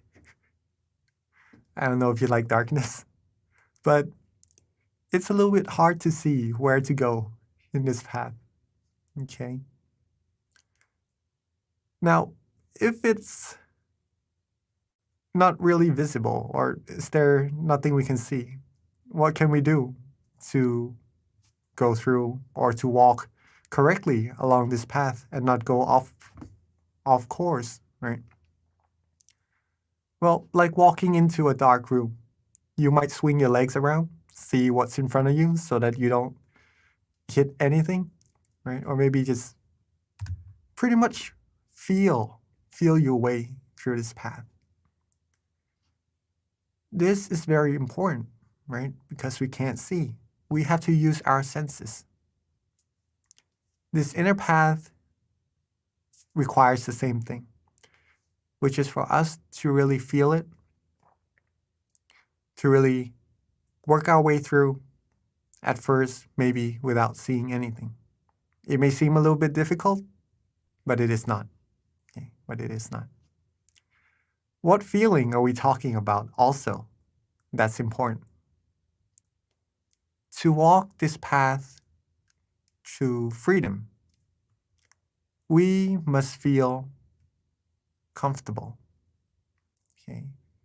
In this dark place, if you feel relaxed and comfortable, that is the feeling that is showing that you are on the correct path, the path to freedom. This path, this method, these feeling around in the darkness is actually what we are about to do together. Okay? It is meditation. The path could be found when we close our eyes softly and gently. We relax our body and mind. We let go of everything. Once we close our eyes, we may feel or see only darkness, right, at first. Now, if we feel comfortable, if we feel relaxed, then what we are actually doing inside of our mind is we're actually walking further and further. Okay? At first, we may just feel nice, feel good. But as we build that feeling up more and more, you may start to feel other sensations that lets you know even further that you are walking the path of freedom, of true happiness. Let me elaborate it a little bit further. This path of freedom requires the feeling of comfort. Bear that in mind. Now, this feeling of comfort, you should feel it in both your body and your mind. Okay? The body should be relaxed, feel good, feel comfortable.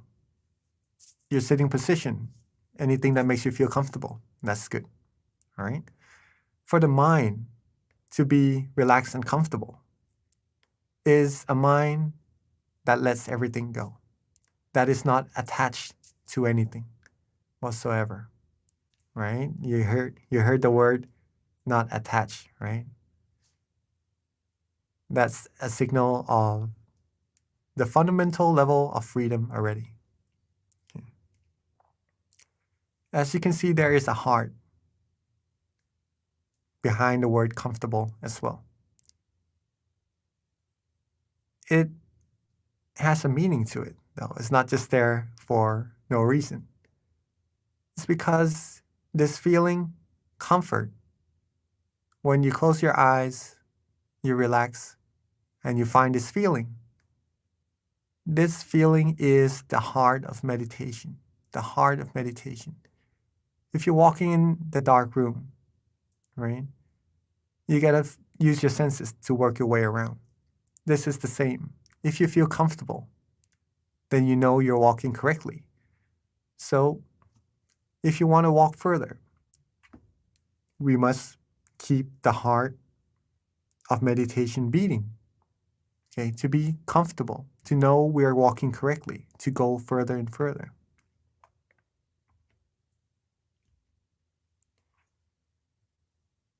If we feel comfortable at first of body and mind, we might just enjoy the feeling at that moment.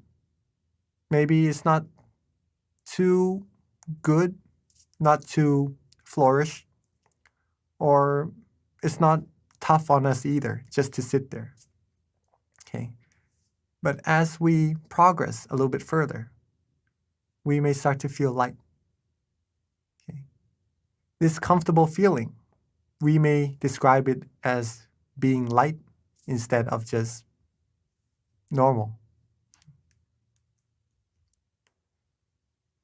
We might even feel as if there's a wind blowing through us, like it's blowing through the top of the grass and waving it a little bit. Okay. A light wind, a soft breeze coming through us. We might even describe this comfort inside of ourselves as brightness, feeling bright, feeling shining, feeling radiant inside. All right? Or we might even have this. Not Star Wars, sorry, not the Matrix either. But this is just a picture showing or representing a type of feeling, okay? As if we are maybe moving. Okay, some people may have this in their meditation. They're moving, but yet they're feeling calm and comfortable, feeling good. These are all the indications that your mind has already come to a standstill. Okay. And when the mind has come to a standstill, then at that point, at that feeling of relaxation, that feeling of comfort, you would have found freedom. Okay. Freedom from all attachments, freedom from all negativities, freedom that will find you true peace. And the further you go, the freer your mind will be. Okay. Let's finish up with, again, what we have read earlier. The mind that is still and refined will feel delightful, feel comfortable, feel light, feel the breeze from within, right? As we've described a little bit earlier. Notice that the feeling won't really be attached to anything.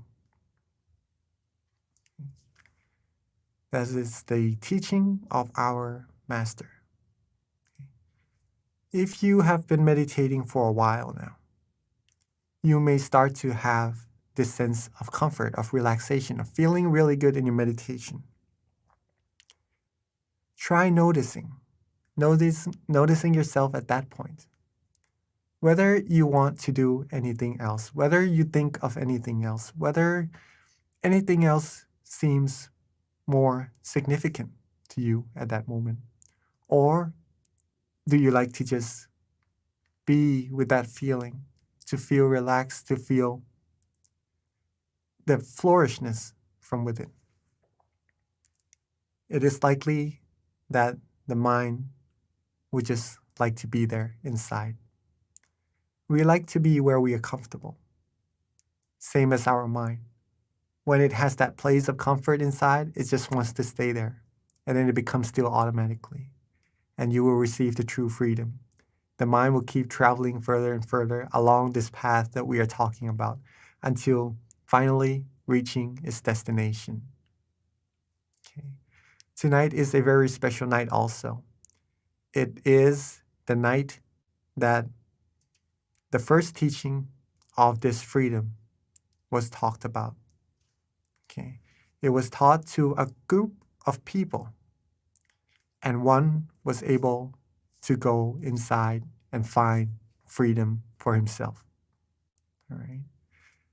Tomorrow morning in America, as our moderator Kunbi has just said, right, is the first day of the Buddhist rain retreat. So the monks would be staying in their temples, and they won't really go elsewhere to spend the night. They would have to stay in the parameters of their temple for the whole 3 months. And we have a tradition here at our temple from our great master, When we are about to enter a rain retreat, our great master would ask each individual of what resolutions they would have for this rain retreat to better themselves. Okay, because it's the whole 3 months. So you can train yourself to be more virtuous, to have more good things that you would like to do to improve yourself, right? Each monk would have something that they feel they need to improve. Maybe better meditation, right? Better practices of themselves, better moral disciplines that they could do. Now, it is a period of time where we could actually stay and focus on ourselves.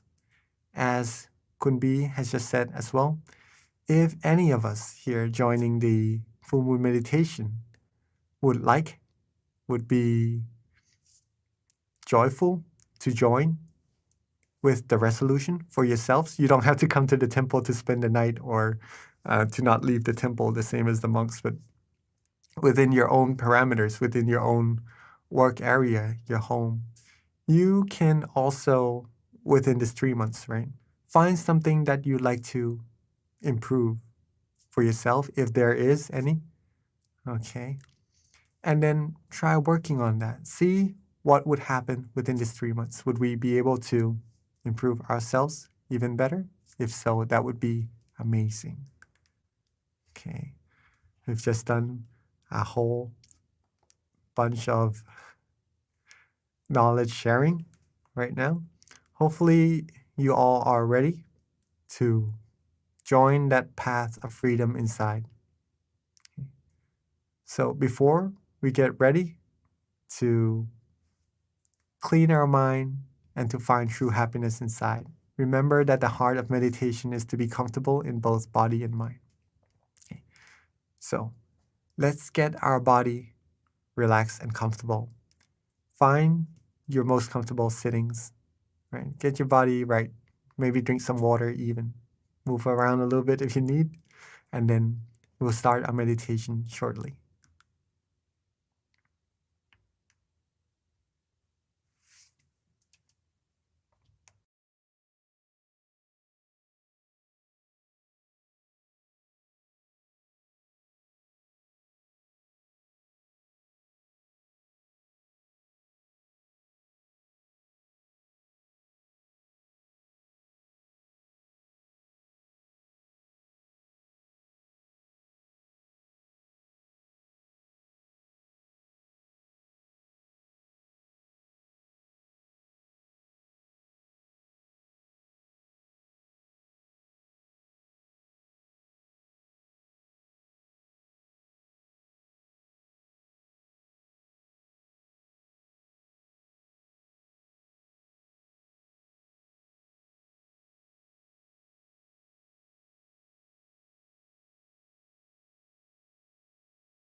If we are ready, let's begin by softly and gently closing our eyes.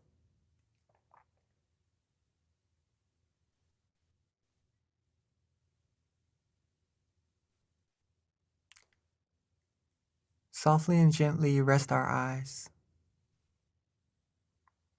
Rest our face, rest our head, rest our cheeks, our chin, rest our neck.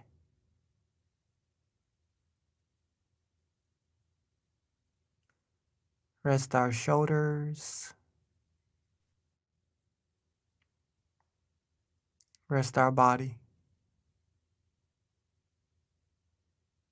rest our legs all the way down to the tips of our toes.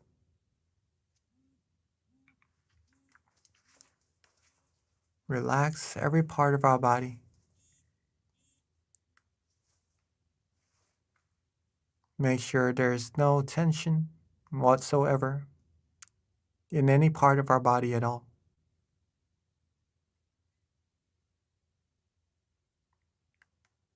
Let's take our time Let's relax and let go.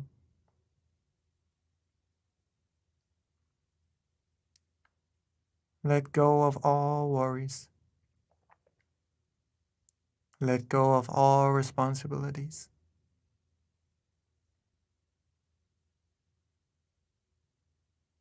Feel that relaxation from within.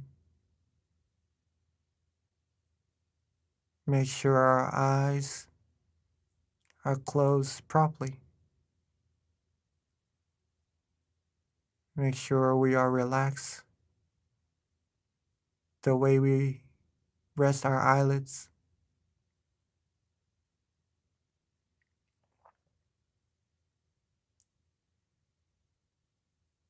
And just let everything go.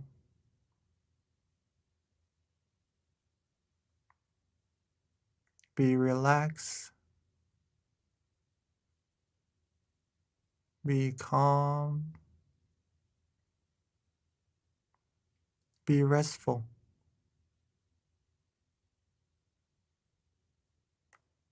Now, as we've talked about earlier,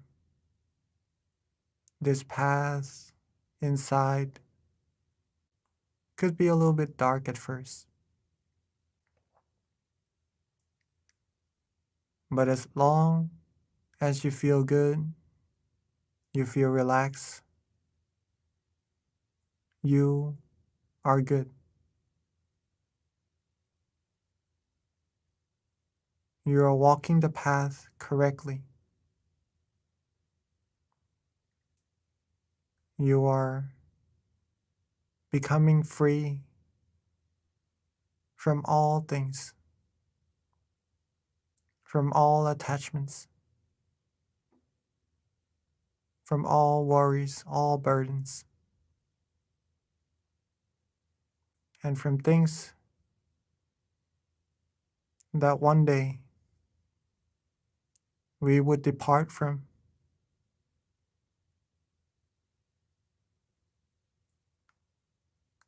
But we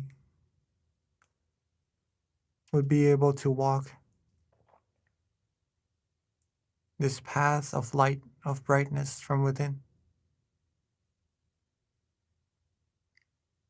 relaxing ourselves, letting go with no worries whatsoever.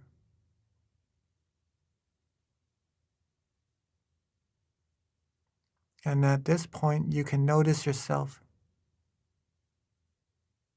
if your mind likes this feeling or not.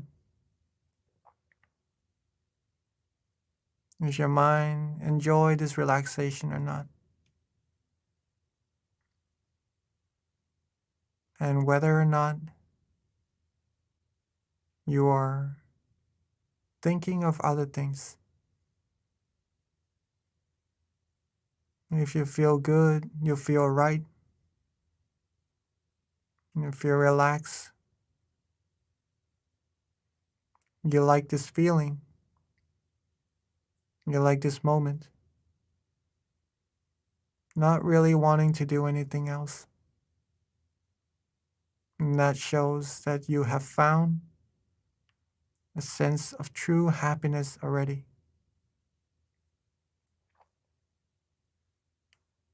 Your mind has already become still. Your mind has already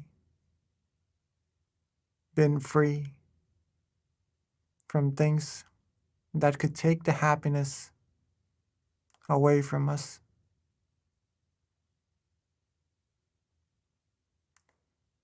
This true happiness, this relaxation, this feeling of comfort is the feeling that we could always access. It's the true happiness that we could always rely on. That is already there inside of us. It doesn't perish. It doesn't depart from us. It is within us, just waiting for us to grab, for us to take, for us to consume upon,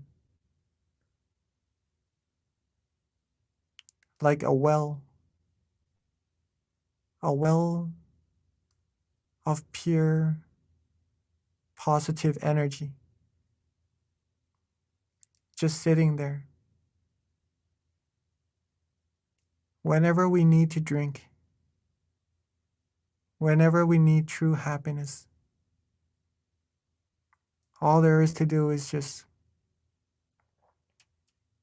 let go, relax, be comfortable,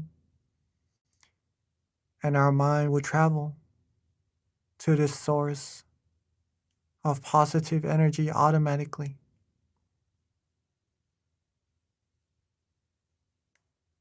We will find that it is very refreshing, this energy.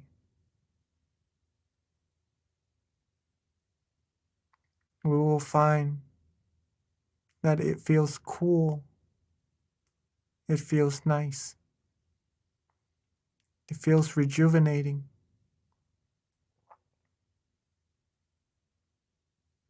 And the more we stop, the more we still our mind, the more we'll be able to receive from this source. And not just that, the more we stop, the more we still our mind, the more the happiness would arise as well. As if the taste of this positive energy has gotten better and better, capturing our mind stronger and stronger towards it, taking us deeper and deeper,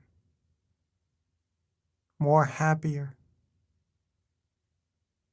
purer, feels even more flourish and rejuvenating as time goes by.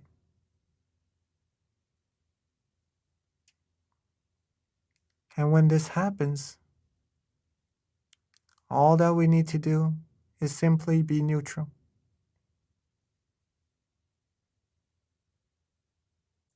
There's no need to do anything at all. Be relaxed. Be calm. Whatever happens, let it be. Let it go. The more we're able to be unattached and free, the further we'll be able to travel through this path, this middle path, further inside until reaching the source of true happiness that we are sensing right now.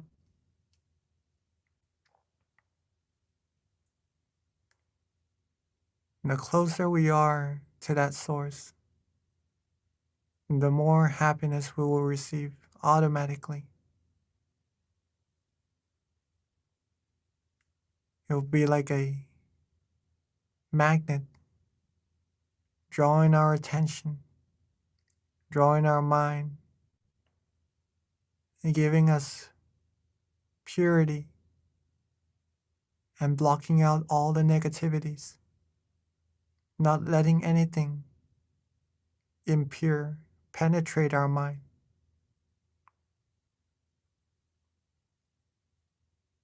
So let's relax. Let's be calm. Let's let go and have no worries whatsoever. Keep this heart of meditation beating. Keep your body and mind comfortable. As soon as we start to feel any lesser in comfort, you can always adjust. Adjust your body, adjust your mind again. Get it back to being comfortable. Softly and gently, without any rush, without any worries. Let's just enjoy this feeling, this flow of positive energy inside of us, this feeling of lightness, of brightness even, on this full moon night together, the night, the very special night that the first teaching of freedom was taught, of true freedom. Let's cultivate as much purity as we can. Let's rejuvenate our mind as much as we can. Let's take from this well. Let's drink from this infinite source of happiness as much as we can, so that we could bring more positivities to ourselves and everyone around us, eventually to this whole world. Let's relax ourselves. Let's be calm. Be neutral. Whatever happens, let it be. Let it go. And let's flow inside of our minds further and further.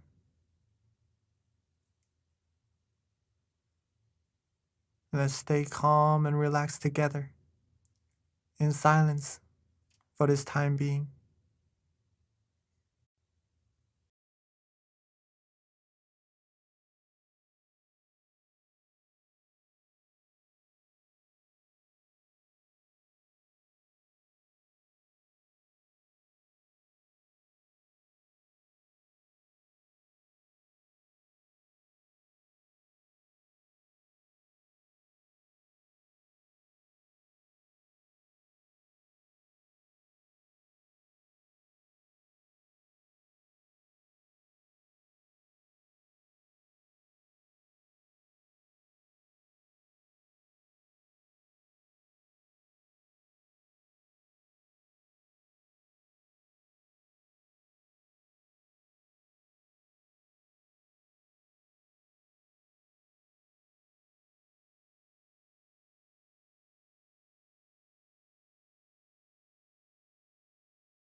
as we are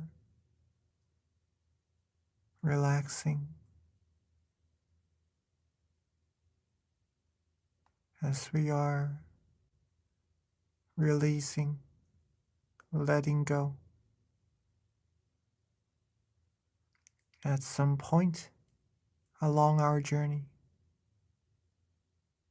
our mind might go off to think of other things,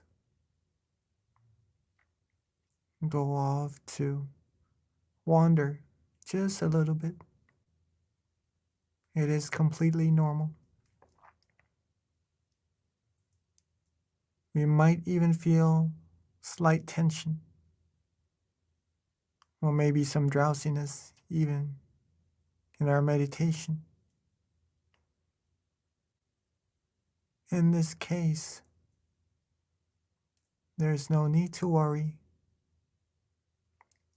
Simply reset, readjust our body. Be comfortable once again. Slowly, softly, and gently. There's no need to rush. Make sure our eyes are still relaxed. Make sure our body is still relaxed. And make sure our mind is feeling nice and comfortable with that feeling of relaxation. And so as we travel further and further, become more and more relaxed and comfortable, we may even start to have some meditation experiences. Whatever happens in our meditation, whatever comes, let it be. There's no need to worry about any of it for now. For this moment, this present moment, it is for us to cultivate as much happiness as we can, to gather as much purity as we can for ourselves. And then later on, we could then brighten up everyone around us and the people of the world. So let's keep our body and mind relaxed. Let's keep ourselves comfortable. Be with that feeling. And let's meditate together in silence for a little bit further.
as we have now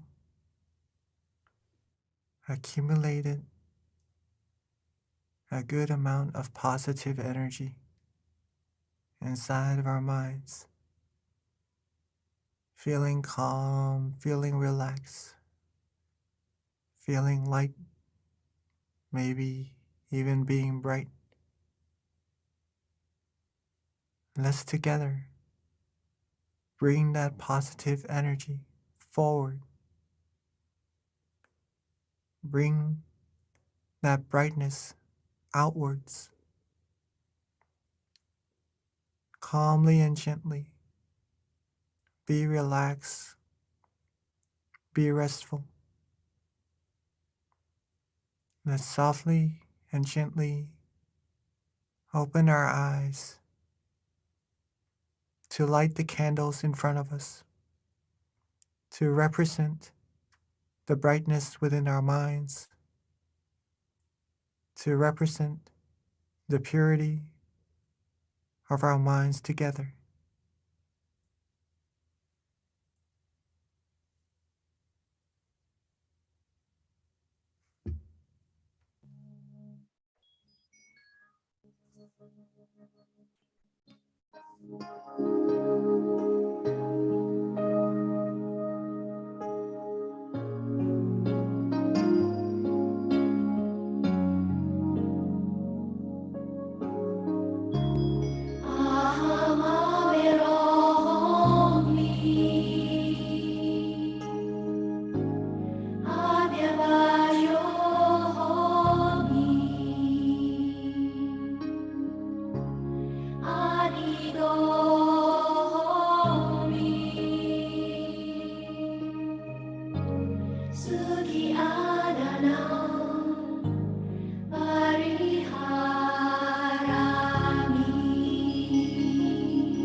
Now that we have lit our candles to represent the brightness of our minds,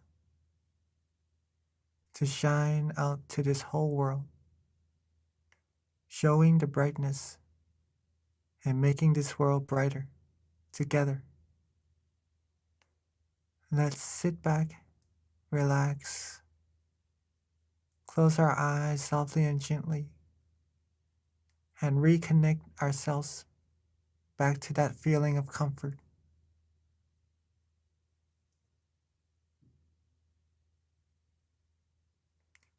Take our time, relax, and be comfortable. As we are being bright and shining on the inside right now, with all our accumulated positive energy, let's bring those positive energy together into a clean, clear crystal sphere. Let's bring all the brightness, all the positive energy together to build up a clean, clear crystal sphere, locating where we feel it is comfortable for us. Relax, be calm, and let's radiate the brilliance of that crystal sphere softly and gently outwards. Let's share our positive energy and our brilliance outwards to our family and friends, our loved ones, our brothers and sisters, wishing for our family and friends to always be happy, always be healthy, be free from all dangers and negativities,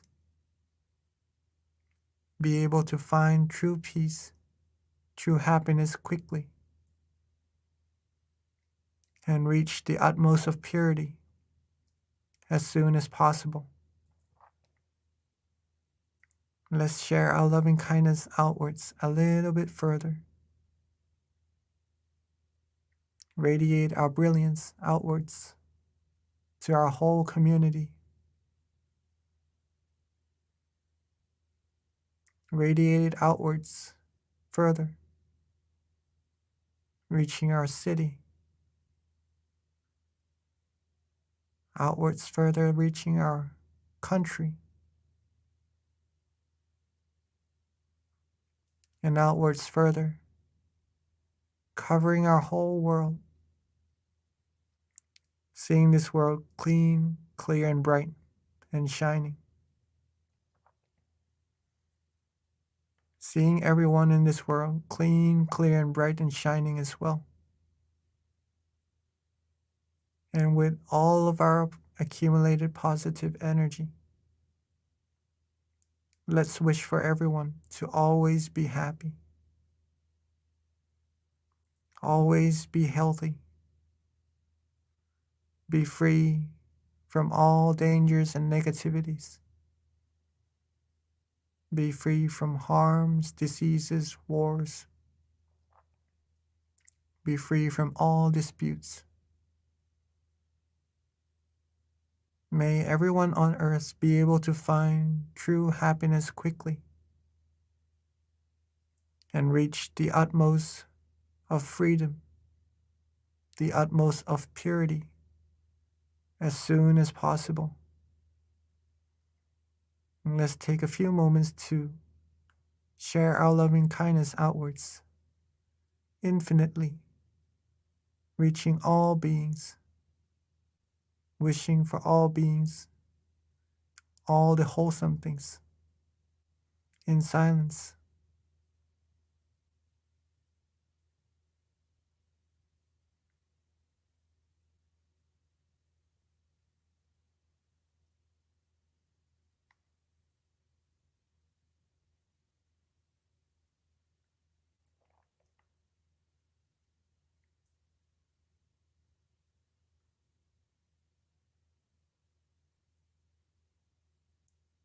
Now that we have shared our brilliance, our light, our kindness and love to all beings together.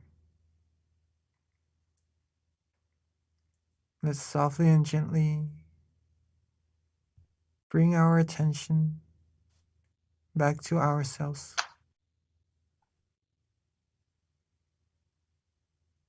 Let's rest our mind with ourselves where it feels comfortable.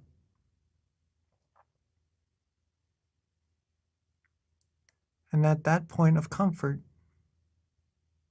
at that source of purity, let's wish for ourselves to always be happy, always be healthy, be calm, be clean, be pure, be free from all negativities, be free from all harms, dangers, diseases, free from anyone who would try to harm us, free from the path to ruin. May us all be surrounded by good, virtuous, wise people. Always travel the path of righteousness. May we all find true peace, true happiness, quickly and easily. Reach the utmost of purity, the utmost of brightness, as soon as possible. And let's spend this moment to wish for ourselves, for all the wholesome things we need.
Okay, Venerable Jackie, looks like you forgot to turn on your mic, so we didn't get to hear your blessing, but it's okay because we'll get it again at the end of the session. So yeah, for those that didn't get to hear the blessing, it's okay. We normally do it again at the end.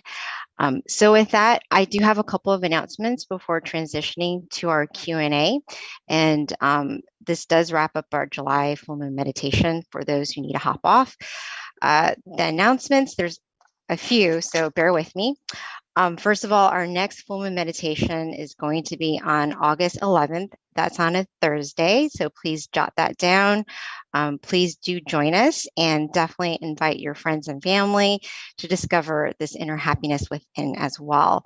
Next month, it will be Monk Daniel who will be guiding the meditation session. Another thing, our tamakayameditation.org website, if you haven't gone on it yet, definitely check it out. You can find out like the nearest center closest to you. Not only that, you can learn more about our meditation technique by visiting this website, tamakayameditation.org. Again, it lists all of our US centers, and you can find your nearest center closest to you, in addition to just information on our upcoming events as well.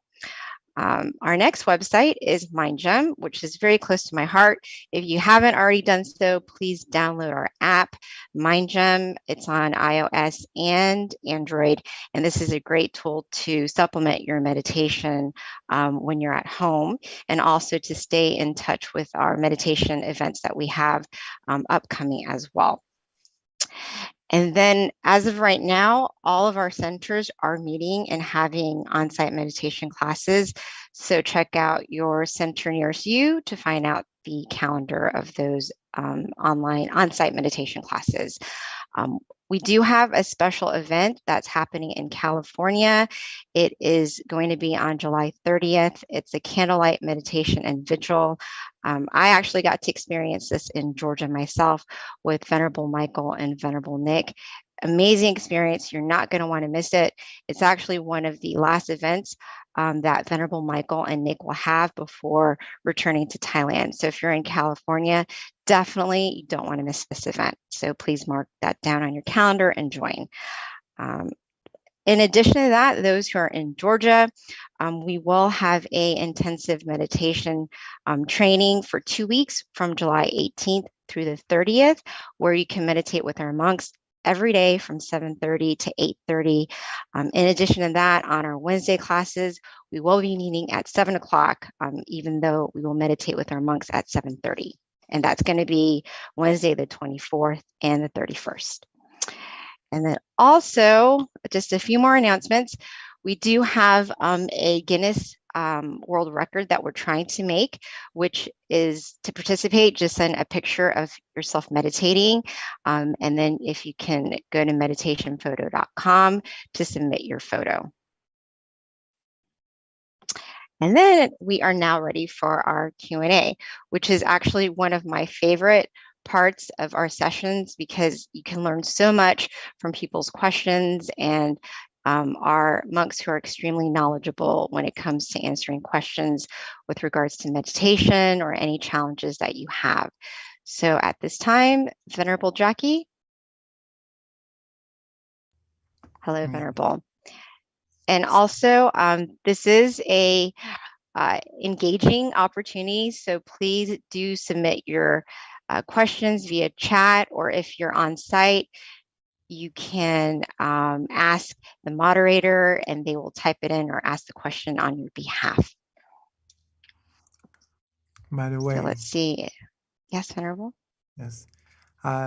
Yes, if you have any questions or if you'd like to share any of your meditation experiences, please feel free to do so, right? You could maybe raise your hand so that we know that you would like to share, okay?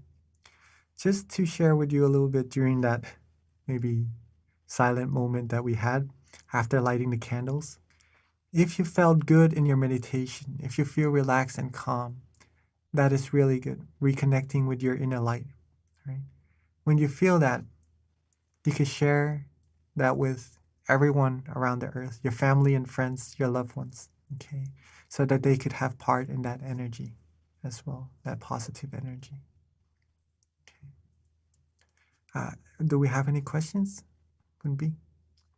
Not yet, Venerable, but it'll probably start to trickle in soon. Lisa Langley did, she said that she thought that the meditation start at 9.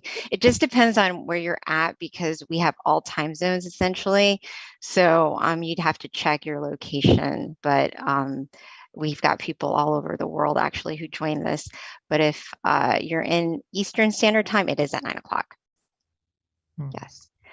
So Venerable, I have a question prepared as we're waiting for some questions to trickle in. And I think it's a very, it's actually a question that I'm quite curious about. So I definitely want your input on this, which is when it comes to upholding morality, one being to not lie, right? But, what about white lies? I just want to hear your input on that. If you tell a white lie, are you breaking a precept? Because, in some ways you're not harming anyone from that white lie, but it is a lie. So I just want to get your input on that. Yeah, I would say if it is a lie, it is a lie, right? So Mhm. it is best to tell the truth. That is pretty much uh, the the whole thing, right? The bottom line. So even though we would like for someone to feel good and to not to hurt their feelings, right? You may try to speak the truth, but in a more compromising way as well. Okay, if that helps. But to lie and to talk about it in a distorted way mm, wouldn't really be recommended, in my opinion. Right. Okay. Thank you, Venerable. Because it was, it was a little debatable because the answer was if it doesn't harm someone, then it's okay. And it didn't really sit well with me, so I just wasn't sure. Because that makes sense too, but thank you for clarifying, Venerable. All right. So we do have, yes, we do have a questions. Just to add a little bit to your question earlier. Again, if sure, anybody Venerable. has any questions related to meditation or your meditation experiences, please feel free to ask. Okay, or you can type it in the chat box even. We'll be answering those questions for you. If you have any meditation experiences that you'd like to share, even you can type it down also. For whether or not if we are doing something good to someone and they are feeling good, right? There are 4 criterias of actions that I like to share with all of us here as well. The first criteria is that if we do something that hurts other people and also hurts ourselves, okay, then that is not ideal. We're not really supposed to do that at all. So, recommended not to do. Okay. The second thing is if we hurt others, but we make ourselves happy. Okay? It is good for us, but it hurts the others. That's not really ideal either. So if we can refrain from those actions, that would be really good.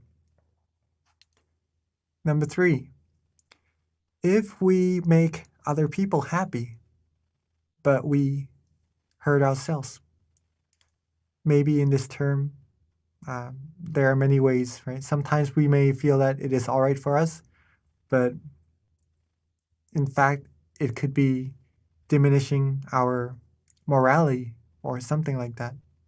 Okay, that is another way of hurting ourselves. Okay, that is not ideal either, right? To make someone else happy, but to make ourselves suffer. Okay, so not really recommended to do that. The last thing, number 4, if other people are happy and it makes us happy as well, then that is what we should do, right? Maybe there are ways that we could compromise our projection or what we do to get these win and win situations. It may be difficult sometimes, but if it could be done, truly done, then that is the most ideal. These are the most ideal actions that we could actually do. Thank you, Venerable. That actually really resonated. Thank you. So we do have a question with regards to meditation, which is why is it important to meditate on a full moon day? From Akasid, right? Yes. First of all, let's say full moon only comes once in a month, right? And it is quite special compared to the other types of moon we have in the sky, because the full moon is a whole moon. It eliminates the darkness in the sky. Okay. It shines brighter than all the stars. And so that makes it a little bit more special even. If it was a door, then it's like a door that's fully opened. Okay, keep that in mind first. Now, a full moon is also a representation or a symbol of wholeness. Okay? It is a good opportunity for us all to come together as a whole, right? To do good deeds, to make good in humanity, right? And with this event, this is a little bit special with this full moon, like the open door that I just mentioned earlier. The amount of positive energy accumulated on the full moon day, especially, would be quite more significant, okay, compared to maybe on every other day, right? But the amount of positive energy accumulated doesn't only depend on the moon. It also depends on our mind. It doesn't really depend on the time as much as it depends on our mind. If our mind is clean and pure, we'll be able to receive more positive energy for ourselves, okay, at any time. But with the full moon, maybe you can think of it as the door of positive energy is fully open, and you'll be able to receive that energy wholly. All right, hopefully that answers your question.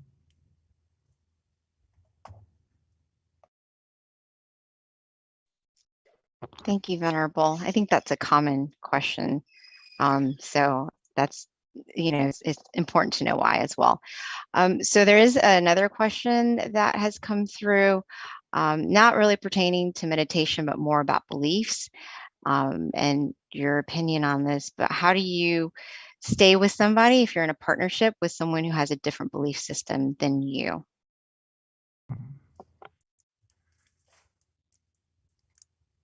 Good question. Now, to stay with someone, we do have to understand each other, right? To have different beliefs even. Okay.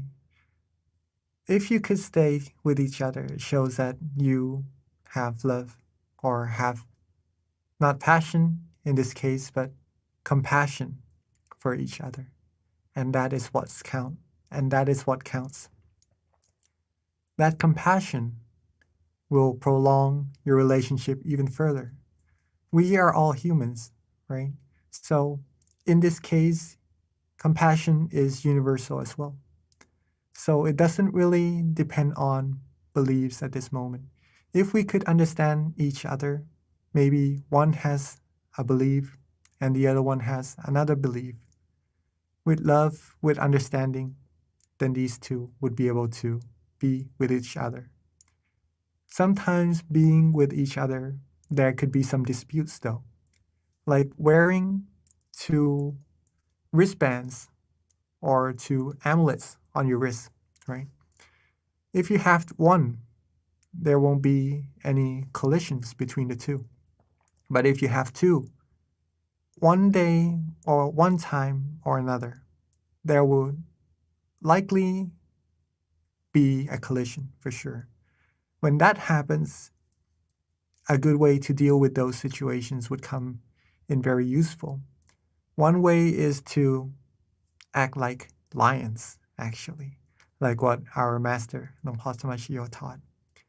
When sometimes we have disputes or we have misunderstandings, instead of trying to win against each other, the lion, one would lower its head to almost as if to surrender to the situation, so that there would be no further disputes. In this case, the one maybe giving in seemed to be a little weaker, right? But in fact, the point that a person is able to give in, to lower their ego, to lower the sense that they have to win in order to make the situation better and to go further in harmony, that shows a strong mind. So hopefully that is a good sense and that would answer your question.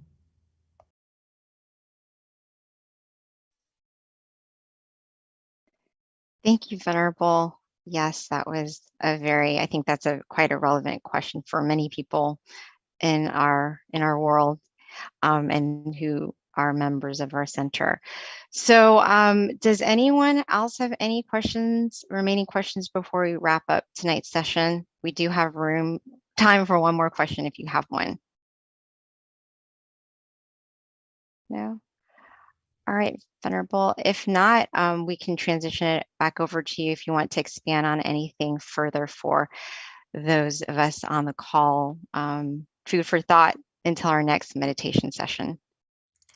All right, so some things that I would like to add before we end. The sense of freedom, or in this case, excuse me, the sense of being independence, right? Talking about Independence Day. Being independence in the sense of meditation has to deal with not relying on other matters for happiness. We do not have to find some things on the outside for happiness.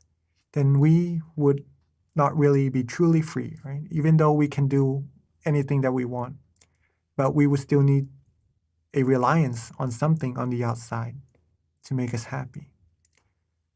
True independence comes from a mind that is unattached to anything. Okay? When the mind is free from all things, it will be able to find the true happiness on its own. When you're able to find true happiness or find happiness on your own, you are truly independent, right? You would be the source of happiness that could help others around you be happy as well.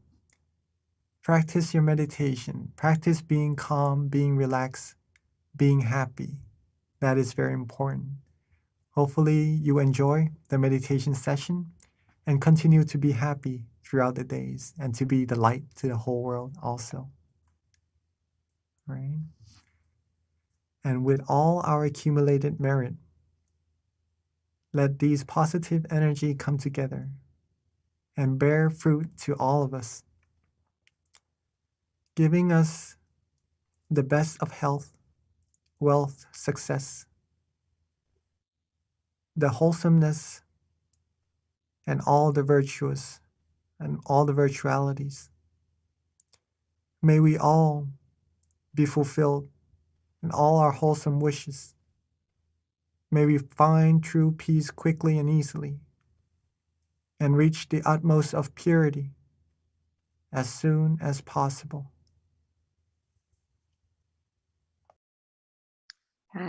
Thank you so much, Venerable, for the blessing. So that wraps up our July full moon meditation, everyone. A couple of reminders. Don't forget about the mind challenge and definitely utilize this time to have a resolution for yourself, something that you can develop and something that you can be proud of in the end, whatever that is, be it meditating more or improving a habit that you don't really like about yourself. This is a great time to really work on cultivating yourself. And another thing too is we do have a survey for anyone who has time to go to our website, mindgem.org. Over to the far right, you can click on survey. We'd always like to know how we're doing, and feedback is welcome. So with that, thank you so much for joining us tonight. We do look forward to seeing you next month on the 11th in August. Thank you.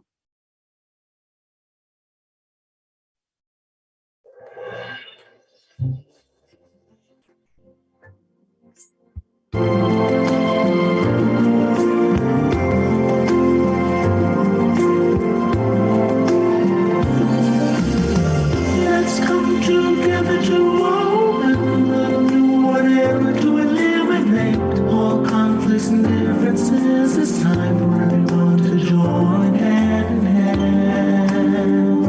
At last, now the world's beyond healing. It's time to change the world. As the one who knew in the past,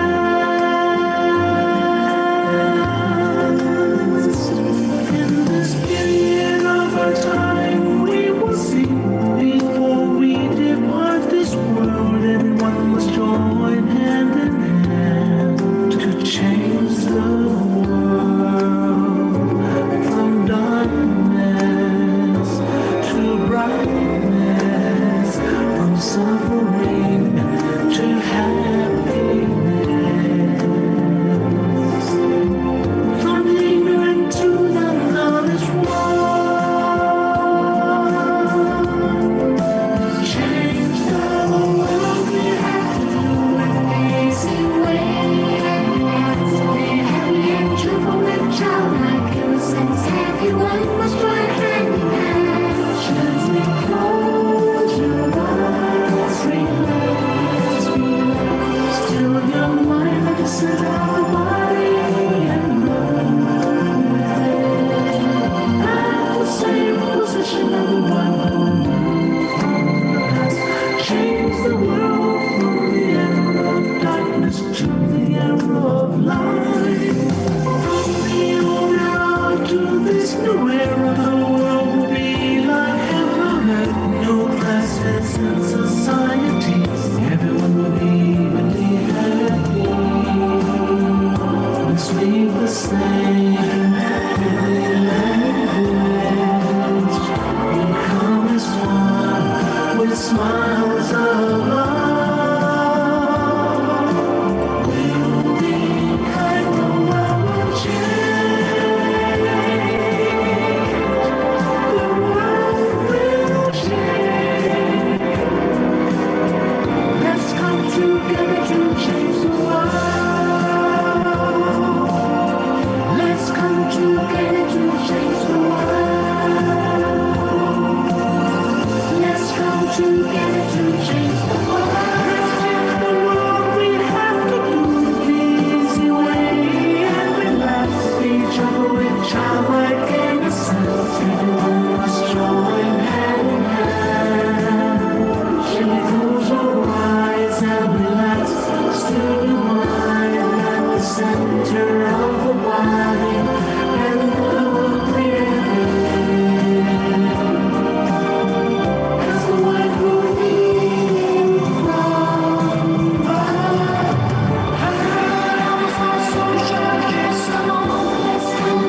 everyone, and welcome to our June full moon meditation. So excited to be here today and to have you join us. So, first of all, can everyone hear me okay? Before we start? Yes? Okay, excellent. Thank you. All right, so before we begin, we always start off with a quote and then an intro with regards to our teaching monk, which is Monk Daniel. So I'm going to read one of my favorite quotes for you. It's just such a profound quote. It's very simple. It comes from this book, Pipo, which is actually Peace In, Peace Out. So this is one of my favorites. It's called See Yourself. And I think it goes with our theme, which is gratitude. Because, you know, the most important person really to have gratitude for is essentially for yourself, because we have to be kind with ourselves. We have to love ourselves and nurture ourselves. So seeing yourself is very important. So with that, when you sit with yourself, within yourself, you'll begin to see yourself within yourself. You will start to see who you really are, and you will live a life true to yourself. And that is why meditation is really important, because this is actually quite true. And with that, let me tell you a little bit about our teaching monk today. So Monk Daniel, for those who haven't meditated with him before, he is simply amazing. One of my favorites. Actually, in all honesty, all of the monks are my favorites because we've got such amazing monks here at Tamagaya in general. But Monk Daniel, he actually ordained in 2012. So he's been teaching Buddhist monk for over 10 years, going on to his 11th year. His goal is to pretty much help with any peace projects that he's assigned with his greatest potential. And he's been training monks and staff and people from all around the world to find true inner peace. And he has a wealth of wisdom. I actually had the opportunity to meditate with him and meet him for the first time in 2019 with a whole bunch of staff and volunteers in Thailand. And you guys are definitely in for a treat. So I'm so excited to welcome our teaching monk, Monk Daniel. But before we transition over to him, a couple of announcements or a couple of things to keep in mind. So it's just nice to know what city, state, country that you're from. It's just something that we like to kind of keep up with. So if you could put that in the chat for us. And then also we do have a candlelight meditation as well that will be done later after our guided meditation. We do ask that you have your candles ready. If you don't have a candle, that's fine. Simply, you can use your phone. There's an app in terms of a candlelight, and you can use that as well. So at this time, let me transition over to our teaching monk, Monk Daniel. Okay, good evening, everyone. Welcome, Venerable. Good morning from Thailand. Nice to be back on the full moon of June as we go into, the halfway mark of the year. Before we know it, it's already the 6th month of the year, so time really flies by, right? So true. So it's a very good time to reflect as we're halfway through the year. How's it going, right? As today's theme is about gratitude, and also in June, there's a special day that we have, right? In June, we have Father's Day in America, right? So not only should we have gratitude for our parents and especially our father in this month, but we should have gratitude for something very important that they gave us, our parents, our father, and we got the most important gift the moment we were born, which is life. So this is why which connects to the quote just a moment ago from our lovely moderator, from Ms. B, about having gratitude for yourself, having gratitude that you have life.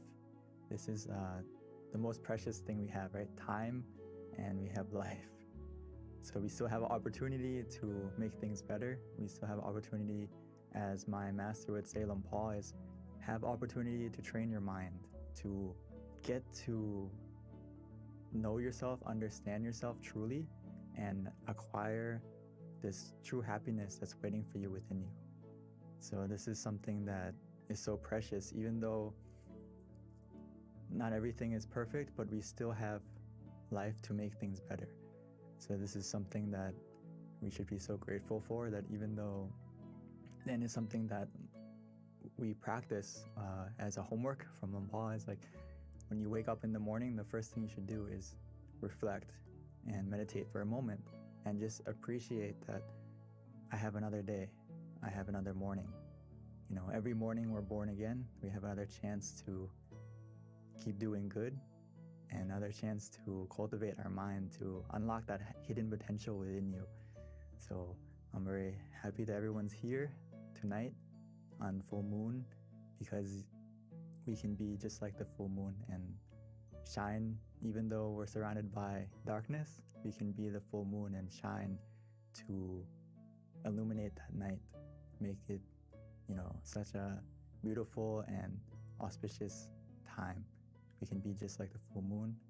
And today I just wanted to go over some basics about meditation for those of us who are new, and also for those of us who aren't as new. But we always have to remind ourselves, because, you know, the foundation is easy, but sometimes it's so easy that we overlook it and we forget to do it. So, but first, like I said, something we should practice every morning when we wake up is our first blessing of the day is that I woke up today. So instead of hurrying up to, you know, turn off the alarm clock and rushing to get ready to go to work or to start a day, start your day peacefully and calmly, and just sit up, and before you get out of bed, start your day in a positive note and reflect on how lucky you are to have another chance, another opportunity. So it's the first blessing to be grateful for, right? We have another day. And why is it so grateful? Because we have another opportunity to not only go through our life and do everything, but one of the things that we should love and take into consideration is to practice our mind and to cultivate our mind to become, as the Buddha would say, it's so important. And he would say that whatever precious jewel there is in the heavenly worlds, there is nothing comparable to one who is awakened. So we have this precious like jewel within us that we can attain, and it's not just a physical jewel. It's a happiness and something that's so precious that we can attain within ourselves. So every day that we have another chance to train ourselves and meditate, we can get to this precious treasure that's waiting for you inside, which is just being able to control your mind, be able to be in control and understand yourself. This is something that we need to focus more on in life, because the stillness of mind can become our miracle. We just need to look within. And a lot of times in life, we are always searching for something on the outside to help us, to be our miracle, or depending on something or someone to come along to make our life better. But actually, if we practice the stillness of mind, we can become the miracle we need for ourselves and also for the people around us. We just need to look in the right place. So for all of us here, all like almost 300, 400 of us, you are looking in the right place. You are starting in the right place to meditate and to still your mind so you can find that unlimited potential that's waiting for you inside. So just like today, it's the full moon, right? The full moon is a good example, because when we meditate, it's very important to do something, which is what? To adjust your body and adjust your mind. That is this foundation that we have to always do, and sometimes we kind of rush through it. So I can't emphasize enough that we need to always adjust our body, adjust our mind to be relaxed and comfortable, suitable to meditate further. So just like the full moon tonight, if you want to see it clearly, we can't focus on the moon and move it to get it clearer to us, right? We can't get the moon close to us so we can grab it and you know, try to get close to it to see it clearly. We need to use the right tool, and we need to adjust the telescope correctly so we can see the moon clearly. If you want to, you know, look at the details and see it more clearly than we can see with our eyes. So the same thing is true in meditation, is we don't adjust the picture or we don't adjust the experience that we see. We adjust our body and our mind so that the picture we see or the experience that happens will become clearer. Clearer not just visually, but also the feeling will become clearer. Does that make sense? So don't try to skip the steps. If you want to see the full moon, we need to use the right tool. Use the telescope to see it clearly and adjust the telescope to see it clearly. So every time we meditate, it's the same. We need to adjust our body and adjust our mind, not skip that step. Otherwise, the experience or what we see or what we feel is not going to get clear. The feeling and also the image isn't going to be clear. So we always have to adjust at the right place. Adjust your mind, adjust your body. So Paul would always say this, and I can't, if you understand this quote, you basically master meditation because this is the heart of it. Is Paul says that meditation practice is about finding the point where one feels just right, where one feels comfortable, where one feels content. This is something I use all the time in meditation, and that we have to remind ourselves is that where is that point for you? It doesn't necessarily have to be just a point, but also what is the method that works for you that helps you to feel comfortable and that you feel content with? So that's the key. When you adjust your body, adjust your mind, and then what method are you going to use? What technique are you going to use that helps you to stay comfortable as well as being content with that feeling?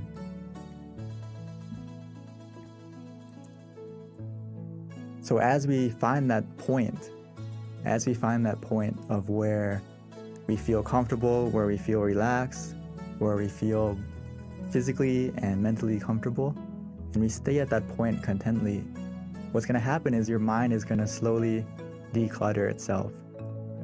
It's going to slowly delete all the clutter in your mind. And it's going to take some time, but as long as we stay there contently, calmly, patiently, and just enjoying the feeling of relaxation, every second that passes by, it's deleting the bad files. It's deleting the negative emotions in our mind, bit by bit.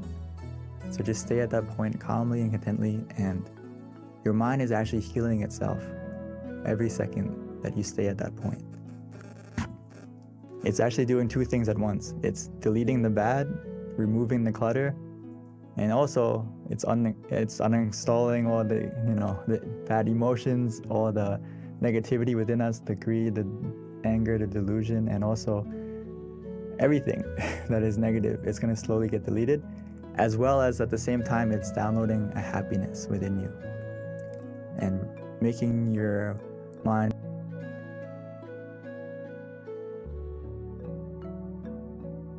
filled with happiness and peacefulness. Or at the bare minimum, you're going to feel neutral. And even though you feel neutral, this process is already happening as well. As long as we stay content, stay patient, and embrace the meditation at that moment, and just trust that your mind is healing itself as long as you feel calm, you feel comfortable, you feel relaxed. So like I said, we always need to check. We always need to check our body and our mind. What makes us ready to meditate? Always have to check every time you meditate.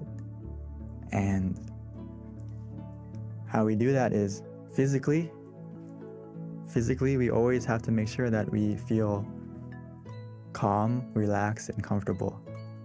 As you can see in the picture, she's sitting very nicely with the back straight, but this is the standard position. But if you don't feel comfortable in that position, it's okay.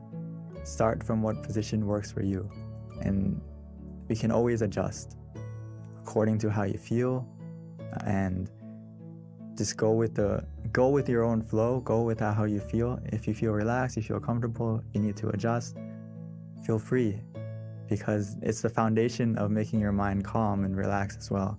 So physically, if you're not comfortable during the meditation, you can adjust, you can move, okay? Always go back to making sure physically you're as comfortable as you can be. And your mind, how can you adjust your mind? When you go, after you adjusted your body, we also have to adjust our mind by just changing our mindset and switching modes, like we would do with our phone. If you turn on airplane mode, there's no Bluetooth, there's no connection anymore, right? You turn everything off and no one can call you, no one can contact you if you have this on. So we should kind of get the same feeling when we meditate, is put your mind on airplane mode. It's not time to think, it's not time to plan, it's not time to do anything but connect with yourself. Disconnect from everything so you can connect with yourself, recharge yourself, recharge your mind.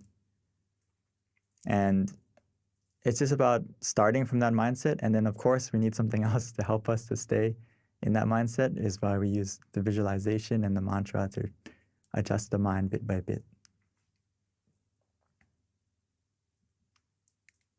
And I always love to use this example about adjusting the body because it's really important.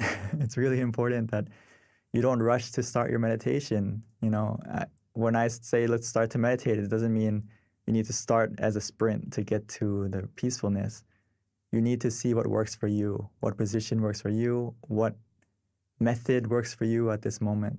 So the crab and the shrimp, they have their own specialty. You know, the crab runs side to side, the shrimp goes backwards. So it needs to adjust itself in the right position so it can go in the right direction. Our meditation is the same. When you adjust your body, adjust your mind, it's about looking at yourself, reflecting on yourself, what method, what technique, what position works for you that helps you to feel comfortable this session. It's not always the same. It's not always a fixed 1 + 1. It's sometimes you have to find the position that works today. And it's not always the same. And the method is the same. Sometimes we use the mantra, sometimes we use visualization. Sometimes we just relax and do nothing. It depends on you. It depends on how you're feeling now. That's the key thing. So just a small checklist to check when you're meditating is, and when you start, is what's easy. If it's easy, it's going to be the next bullet point. It's going to be calm and relaxing. So do what's easy for you and helps you to stay calm and relaxed. And if you do these two things, it's obviously going to make you feel like the time passes quickly because it's easy, it's relaxing. And what happens? You feel happy, you feel content. So just like anything in life, if you have fun with it, if you're enjoying it, time is going to pass quickly. And you're going to feel eager to continue to meditate. You're not going to be like, oh, when is it going to stop? When are we going to get to the end? You're going to be feeling these 4 things. So this is the only thing we need to observe is, do you feel easy? Does it feel calm and relaxing? And then just allow the time to pass. But at any moment, if you feel that it doesn't feel easy, it doesn't feel relaxing, it's just like driving. It's like you're about to go off the road. You're off the middle way. If you fall off track, we just simply restart. If you feel that balance is off, you don't feel comfortable, you don't feel relaxed, physically or mentally, always be ready to restart. Restart in this sense doesn't mean going back to zero. It means just coming back on the road, coming back on the path so you can continue going in the right direction. But if you don't reset, if you don't readjust, you're still meditating, but you're still sitting, but you're not actually meditating. You're going in the wrong direction and yes, you're sitting, but your progress isn't going anywhere if you don't come back to the right path where you feel in balance, like Paul said, where you feel content, where you feel comfortable again. So the sooner you readjust, the sooner you restart, the better. So just keep that in mind, that it's okay to reset, restart as many times as you need. And before we start the meditation in just a moment, just remind yourself to take it easy, take it slow, and to feel that balance between being conscious, and also to have comfort. These two things are all we need after you adjust the body, adjust the mind. All we need to do now is to find that balance. Feel that balance for yourself where you feel conscious of your comfort. Does that make sense? Meaning that you are able to, if you feel and are aware that you're comfortable right now, and that feeling is still with you, that means you have both, right? You have you're conscious and you're also comfortable. So just do that and stay with that comfort feeling, stay with the feeling of relaxation, and just observe it neutrally. See where it takes you. The only time you need to react, readjust, or do anything is that comfort is starting to change in a negative way. It's decreasing, or you feel not as relaxed as before, then okay, that's something we have to interact and adjust by whether adjusting the body again to be comfortable, or mentally, maybe we need to use the mantra again or use the visualization again to help you to get back on track. So hopefully we got some sort of picture of how to meditate. And now I would like to invite us to practice meditation together, and we can put it into practice and have some time to cultivate our mind as we can become the full moon we need tonight, find our brightness within us. So I would like to invite everyone to prepare yourself to meditate. And if you need to adjust your body, you need to take some water or freshen up, stretch a little bit, please feel free.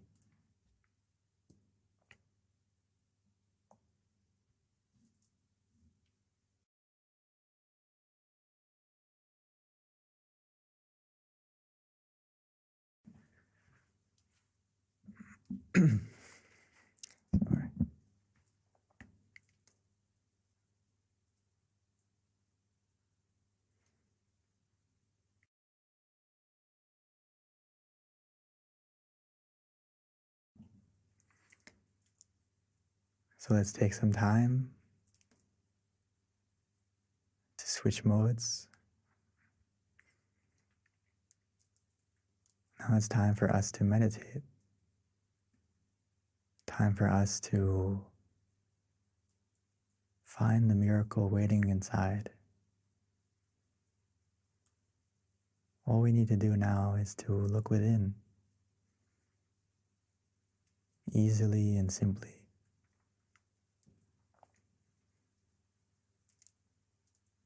So let's take our time, take it easy.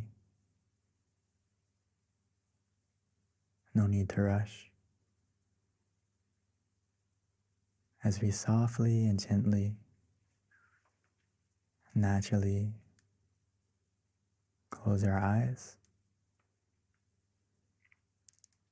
the same way we would when we go to sleep.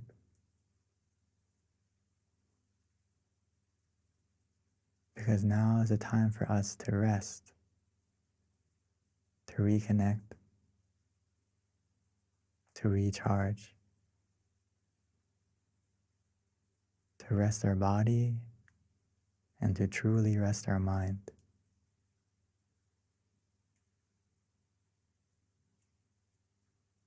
And we can do that easily and simply by first taking the time to adjust our body, making sure that our body is completely relaxed, comfortable, by finding the position that works for you. Whether you're sitting on the floor, in a chair, wherever you may be, take a moment to check yourself. Finding that position that feels good, feels relaxing.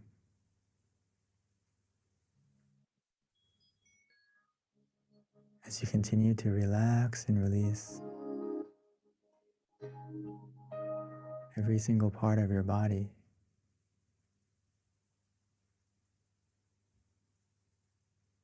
Making sure that every single muscle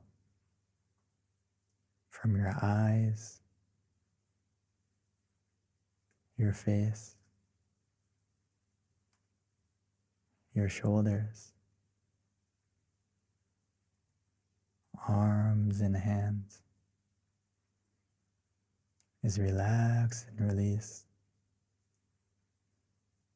Our back, our legs, all the way down to your toes.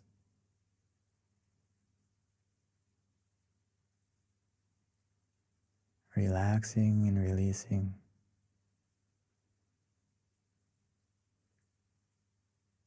Sometimes it's easy to relax and to let go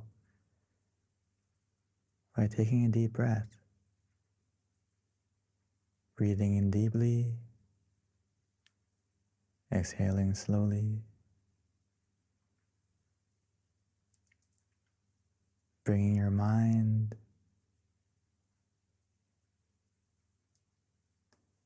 to the attention of your breath,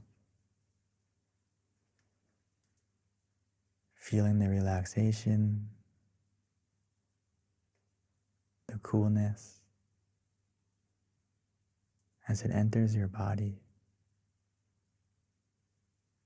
filling up your lungs and spreading to every corner, every part of your body.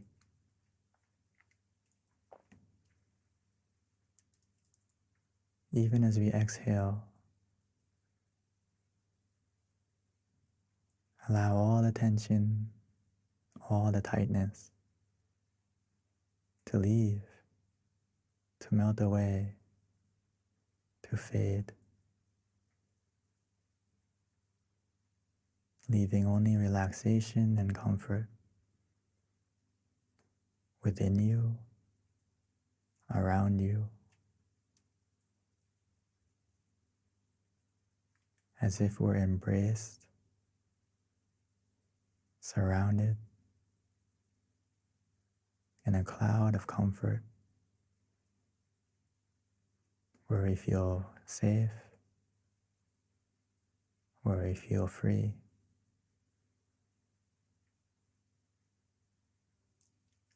And just continue to relax, to release.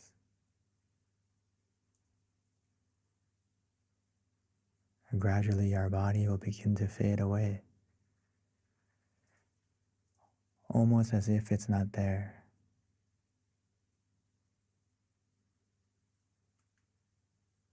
This is the power of simply relaxing,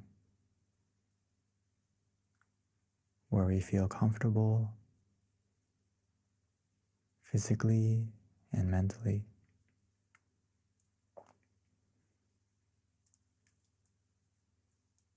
Now that our body is more relaxed and comfortable,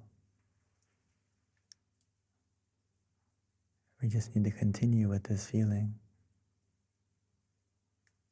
allowing our mind to also let go, to relax, to release. Allow your mind to let go. Put everything aside, whether it's from the past, because it's the only time that we can truly control. It's not time to do anything. It's just time for us to relax, to release.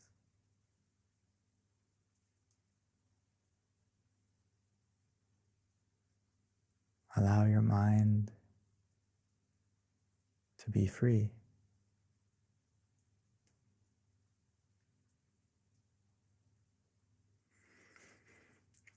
to help your mind to be free and to slowly let go, to stay in the present. We can use any method that feels easy, that we are familiar with, that helps us to stay comfortable as well as conscious. But the key is to use the method that helps you to be relaxed,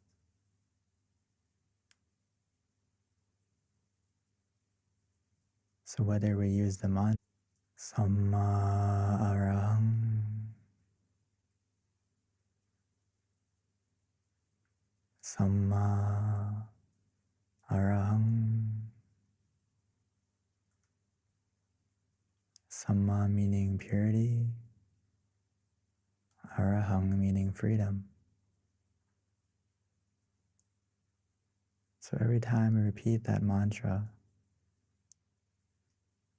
allow it to resonate, allow it to help our mind to become more clear, more free from any distractions,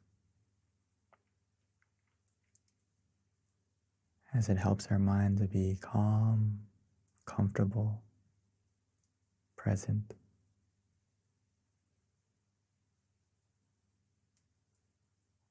Or some of us may enjoy to visualize, especially tonight. We can imagine the full moon, however small, however big. We can imagine the moon shining, even though it's not clear, as long as it helps you to be calm and comfortable. It's not about the clarity of the image that we imagine. It's about the feeling. We can imagine it anywhere, any way, as long as it feels easy, feels relaxing.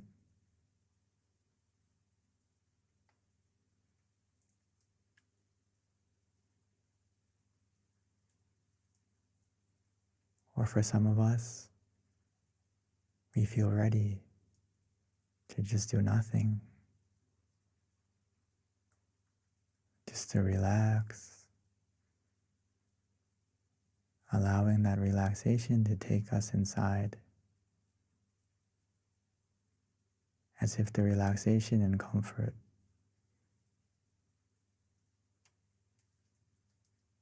is carrying us like a wave, like a current, pulling us softly and gently to the point of peace within us.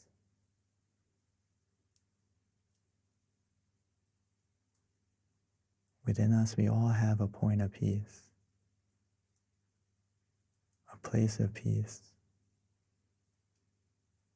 that our mind can go to, that our mind will go to automatically and naturally,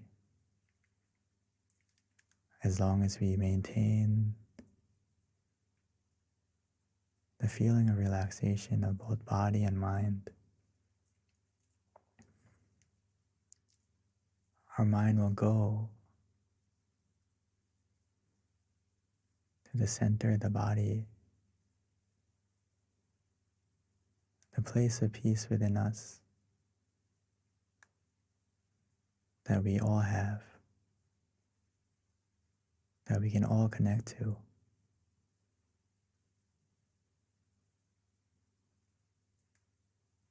It's located within us,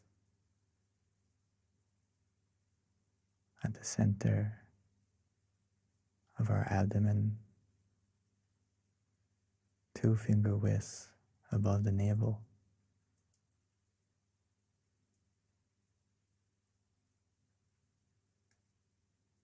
But we can connect to that point just by following the relaxation we feel.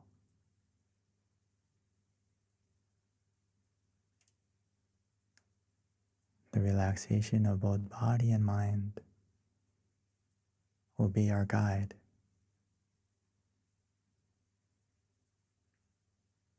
So just trust in your feeling, trust in yourself. Follow that feeling of relaxation.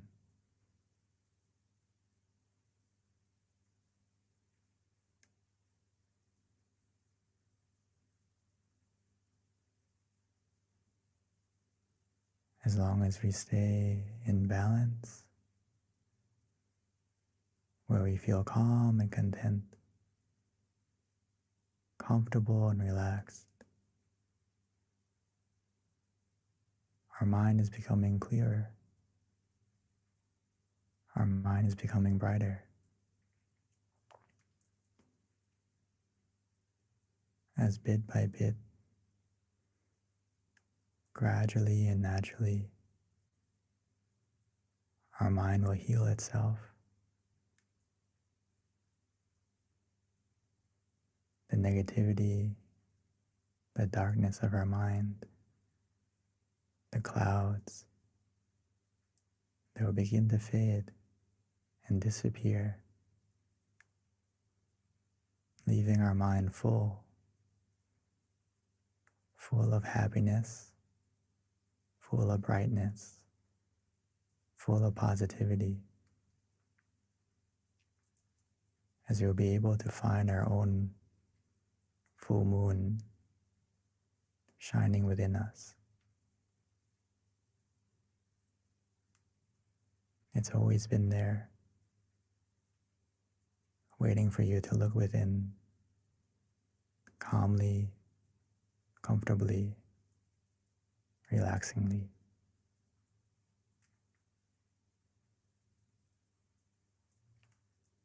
So let's enjoy this relaxation together,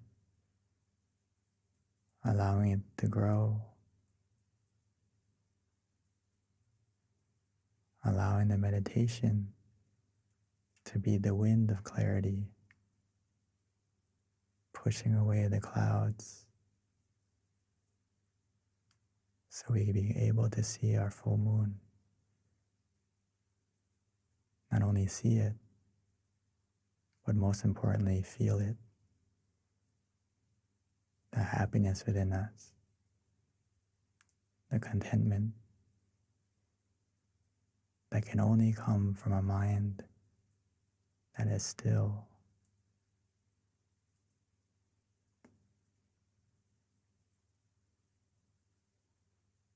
So let's enjoy the meditation together in silence.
Now that we have taken the time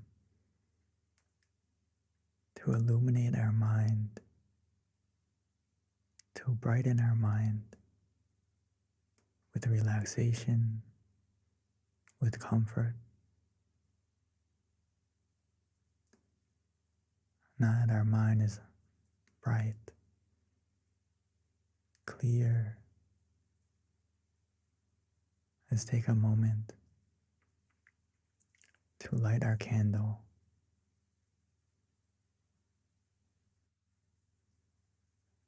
Now that we have found our light within, with the positivity that we feel. And once we've lit it,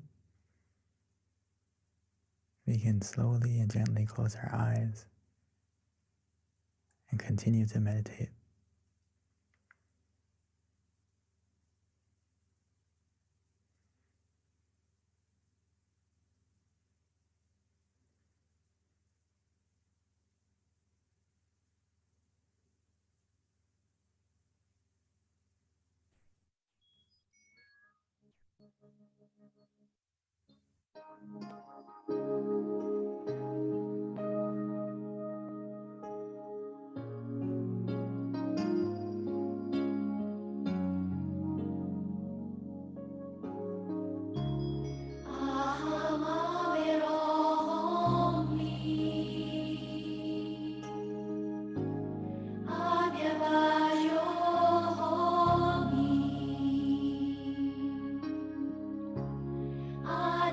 Arigato.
Now that our mind is more bright,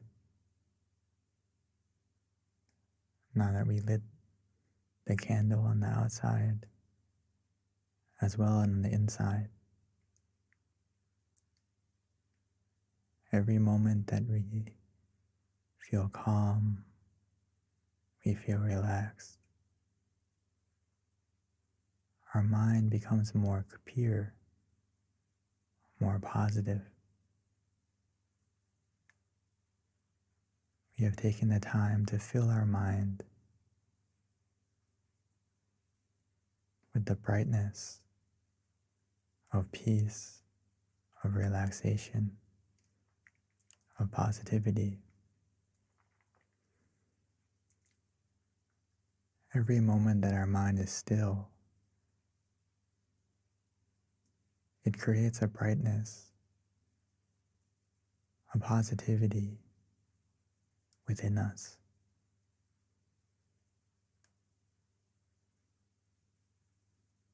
Because every time our mind is still,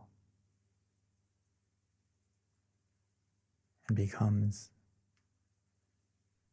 more pure. It stops the greed, it stops the anger, it stops the delusion. So now that we have taken the time to fill our mind with positivity,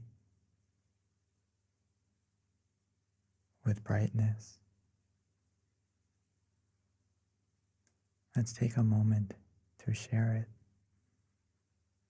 to spread it, to send it.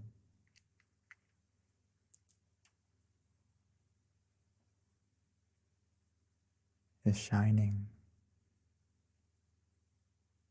like the candle we lit. And we can spread our positivity, our love and kindness by first wishing to ourselves, wishing for yourself to be happy, to be healthy, free from any dangers or any obstacles. May your brightness of mind be able to overcome any darkness, any obstacle. And as we continue, we can wish the same for our family, for our loved ones. No matter the distance that is illuminated by relaxation and calm, we can send our positivity, we can send this energy to anyone, to everyone.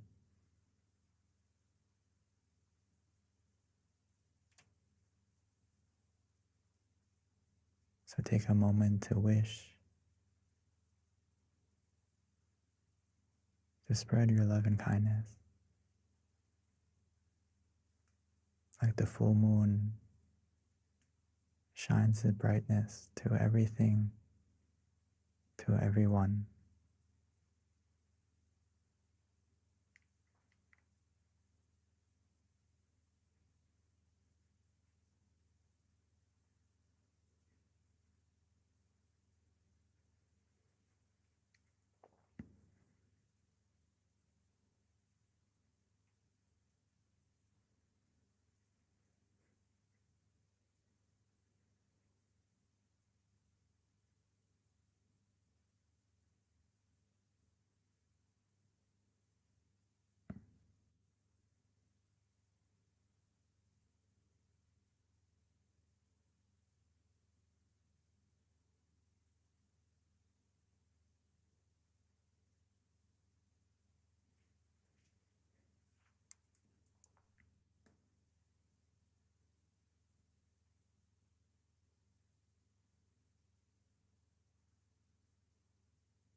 Sapphe Buddha Balapada Pace Ganang Chayang Palang Arahanta Nate Shirakang Pantami Sabaso Sapaputta Nupavena Sapathamma Nupavena Sapasangha Nupavena Satasoti Bhavantu Te.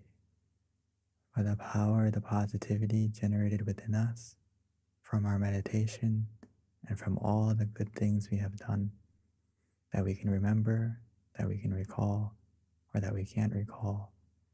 May all that positivity bless our life to be more bright, to be more positive in every way. And when we are ready, we can slowly and gently open our eyes.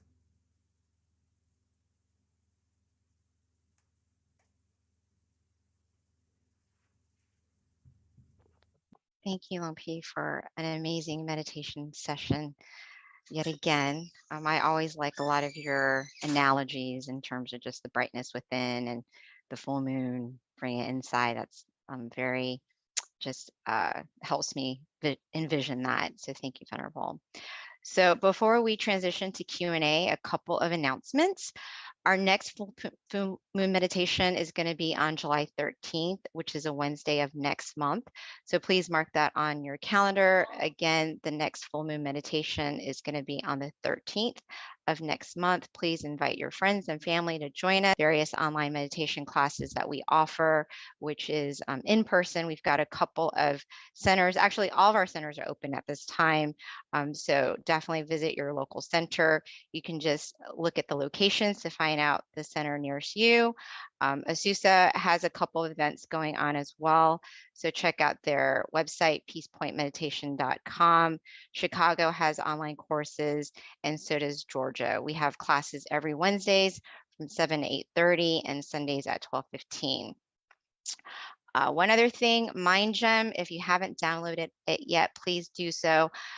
We are available on iOS and Android. This is a great way to stay in touch with us and get notifications on our upcoming Zoom sessions, on our upcoming full moon sessions. We also have Zoom sessions as well on the calendar that you can check out on our website. In addition, it's really nice to have the app because you do have a selection of some of our amazing teachers. We have over 100 audio tracks as well that you can listen to in terms of guided meditation at the convenience of your home. So please download it if you haven't already, MindGem on iOS and Android. And then one other thing, we have something that we're doing that's going to get us exposure. We're trying to get into the Guinness Book of World Records with the most amount of people meditating online. So if you can, please upload a picture and send it to meditationphoto.com. And that's the flyer right there. All right. So with that, I think I have given all of our announcements that we have. We are now ready to transition over to Q&A with Monk Daniel. So, Venerable, we are ready for you. So this is where we invite everyone to join us and ask questions. The more questions you have, the more engaging it is, the more you're going to learn. So this is actually one of my favorite part of our online meditation sessions because I learn a lot and it's just very inspiring hearing some of the answers that the Venerable gives us. So with that, if you have any questions, you can either raise your hand and we'll spotlight you, or you can ask it through the chat and I will read it out loud to the Venerable and then he will answer it accordingly.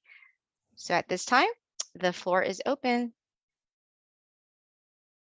And sometimes I have to start it out, so I always do have a question in mind if I need it. Yeah, please. Okay, here's a good one.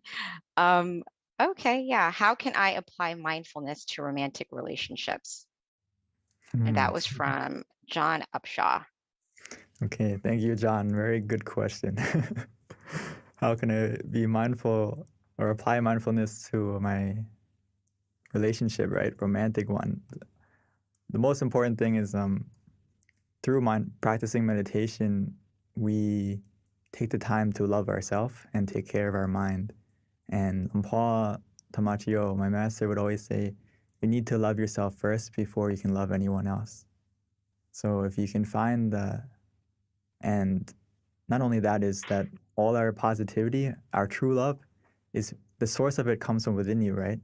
So if you meditate and apply mindfulness to find that happiness and positivity within you, it fills your heart, fills your mind with compassion and understanding, and you will be more present as well in your relationship. So by meditating, it's going to help everything, whether it's your romantic relationship, it's going to help you to be more peaceful, loving, and caring, and most importantly, understanding, which you need a lot of, right, in a relationship. And also, more than that is you're going to be more present, right? A lot of times when we don't practice meditation, we're not present and we as often as we want. And sometimes when we're not present, we miss the important things or even the small things, right? So if you practice meditation, practice mindfulness, it's going to help you. And how you can apply it is basically just meditate more often. And from meditation, it's going to automatically change the way you think, the way you act, and it's going to come out into your relationship automatically. So hopefully that you get some kind of idea how you can apply it. I think it will be applied naturally as from your practice of meditation, you're going to be more mindful. So hopefully that helps. Thank you, Venerable. Actually, yes, the next a lot of questions question, coming up. yeah, I've been notating them so I can been keeping up with them. So the next question for you is from Shannon, which is how can we deal with the evil in the world? That's actually a very good question. How do you deal with the evil in the world? The first thing is to deal with the evil within yourself first. And we can't really, get rid of or control the evil outside of us right away. But the thing that we can conquer and get rid of and control is the evil within us first. And we have evil inside of us. Think about it. We all have anger. We all have greed. We all have delusion, some more than others. And especially if we don't practice meditation, those seeds of evil that can be inside of us, they grow and they get stronger. And that's what happens is it controls our thoughts, our actions, our words, and we become the evil in this world. We become part of that evil in this world. But if we practice meditation, it helps to get rid of that within us. And by doing that, we do our part to make this world a better place, bit by bit. And how we're going to deal with the evil now is that once you have that purity within yourself, you have that positive mind, your brightness of mind can overcome and help to be that barrier or filter to deal with the evil in the world. And also, the positivity that as we generate collectively, as we come meditate here, it helps we're all putting our effort in to make ourselves more bright, more positive within us. So right now, we are doing exactly that, is we're helping to deal with the evil in this world by starting from within us, getting it out of us. And you will be that beacon of peace, that light of peace that can shine to other people and make this world a more bright place. Just like the sky right now, tonight, if there was no stars in the sky, right? You're helping to make the darkness a brighter place. And it only takes a little bit of brightness to make the room bright, right? So keep that in mind. You're doing it right now. How do you overcome the evil? Thank you, Venerable. So the next question is, how does one overcome fear?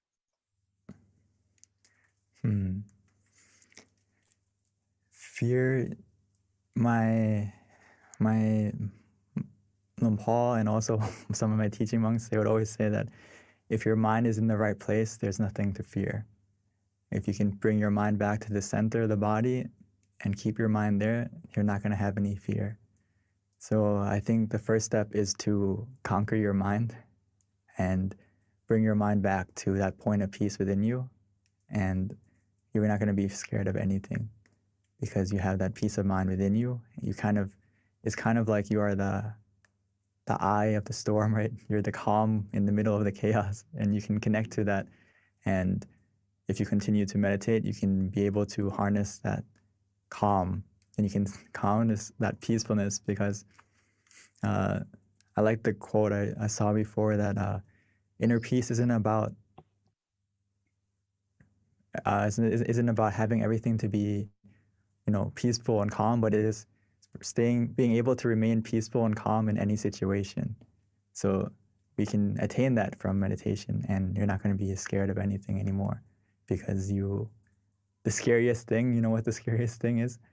Your mind is your mind that's influenced by greed, anger, and delusion. That's more scary than anything in this world because it will make you do things that you will regret. So if you can come back and take over your mind, control your mind, and be in control, you have nothing to fear anymore. Thank you, Lumpy. So the next question is by Ashtari, and the question is, how can meditation help us to take better care of the earth and all beings? It is actually so important, actually. It's weird, like, how can me meditating help to change the world? But if we don't deal with the root of, as you can think about it this way, it's hard for people to really consider the world and want to make the world a better place if their mind isn't clean and bright, if their mind isn't free from that greed, anger, and delusion. It's very hard to want to fix the world if people don't want to even fix themselves. So for example, if people in power or people who have the ability to, make policies, make change, we have to help each other to change ourselves first from within so that they can get rid of the greed, anger, and delusion, and they can make the right decisions to make the world a better place, and it's also to make the world and the environment a better place, right? So first, similar to the other answers, is start from yourself and encourage others to meditate too, because that will directly and indirectly help to make this world a better place in every way, whether it's the environment and not just like the physical environment, but also the atmosphere would be better from everyone meditating together. Mm-hmm. Thank you, Venerable. And then here's a question from Sumana. And Sumana had a very calm session today, but hasn't felt like Sumana actually has gotten happiness yet. And the question is, what should I do? So I had so much calm with this session, but I haven't gotten happiness yet. What should I do? Oh, it's okay. As long as you feel neutral, that's already successful meditation. So if you feel calm, that's a little bit more better than neutral. It's also good. Whether you feel neutral, you feel calm, the happiness in meditation, it's a subtle happiness. It starts from a subtle happiness. It's not like a overwhelming, like blissful happiness right away where you're just shining and beaming with happiness. It slowly gets to that point. As long as the key thing is to be content with that calm that you feel. And sometimes what happens to a lot of us,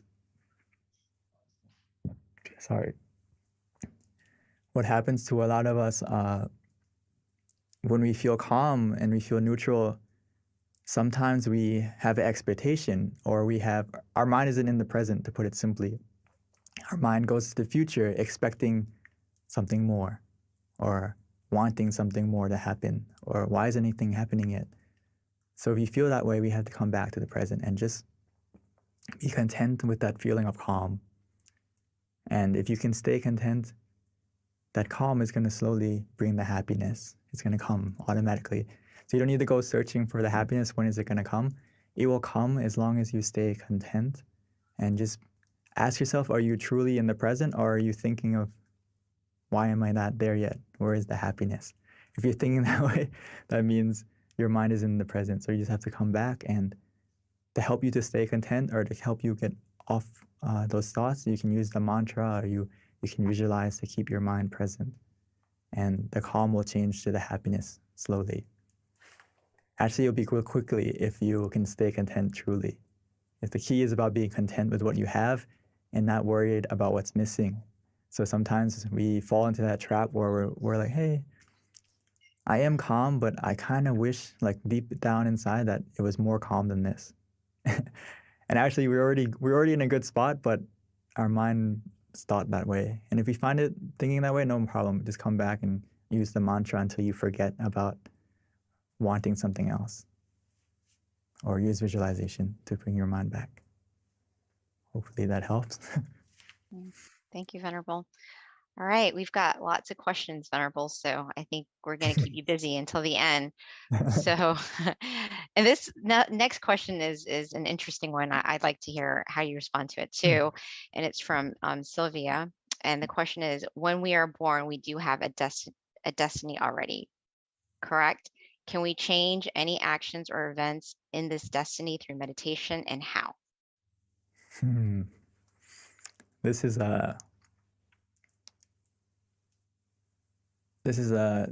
very different angles to this question, but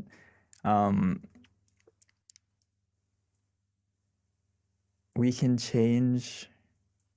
There are certain things that we have a destiny to have happen because of the things we've done in the past that we can remember or not.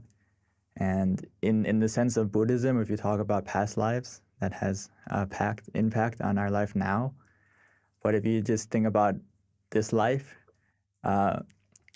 we have control of our destiny in the sense of we can't undo the things that we did in the past, but we can make the future, we can decide the steps we're going to take now by the present. So if you meditate, it's going to help you to make the right steps in the right direction because you become present. And when you meditate and make your mind clear and bright, it's obviously going to help you to make the right steps. You're going to know for yourself what's the right thing to do from the clarity of your mind. But a lot of times when we don't meditate, we don't have that clarity. We don't have the wisdom within us to do the right thing. Because a lot of times we are clouded or we are cluttered or we're distracted by our mind is scattered. Our mind isn't still. So if you want your destiny to get better, we can change it by what we do now. And the first thing to do is to make sure that your mind is clear and bright. So that can help you to make the decision now, to make yourself better or to do the right decision now. And that's why Paul would always say, if you make your mind clear and bright from what you do now. And yeah, hopefully, I think that's basically the main sense of it. I don't want to go into much super detail, but I think you can control your destiny, and I know you can control your destiny and change it from what you do now, from your purity of mind. Thank you, Lumpy. That's always, I can see how that can be a complicated answer, but I really like your input on that. Okay, we've got plenty of questions. So are you ready for the next one, Venerable? Yeah. Okay. All right. So the next question is, we've got a person who's planning on becoming a monk. So the question is, I'm planning to become a monk. Do monks have evil in them too? When you are a monk and hopefully you have no evil in you, then how do you deal with the evil in the world? Can meditation stop this evil? I think I kind of talked about it a second ago, is that do we have evil inside of us? I would say everyone has evil inside of us. And it's a thing that's kind of like it's buried in our mind. It's imprinted in our mind, and that's why we have to cultivate our mind and look after our mind by meditation so we can get rid of that evil and eliminate it from your mind, which can only be done through meditation. So I like the quote from Lompa Tata. He said that being a monk or being this robe doesn't make you holy. Your actions make you holy. So, and also Paul would say that only through meditation can you purify your mind. And it's a good thing, and I rejoice in your decision to become a monk, even for a short time or a long time or however long you are, because you have more time to meditate. You have more time to cultivate your mind, to get rid of the evil in your mind and eliminate it, which it's a ongoing, ongoing battle that you have to deal with. Just like everyone in this world, we have to maintain our mind and look after our mind as deeply as we can. And as we meditate more deeply, it's going to bit by bit uproot that evil from within you until it's gone. But as long as we haven't reached the full state of, enlightenment, as we say in Buddhism, it's always there. But we can always keep it at bay by meditating. And eventually it will go away and it won't be in control of you anymore. So, yes. By meditating, you fight the evil within yourself and also help to fight the evil in this world. And there's no way you can fight the evil in this world if you haven't conquered it within yourself first.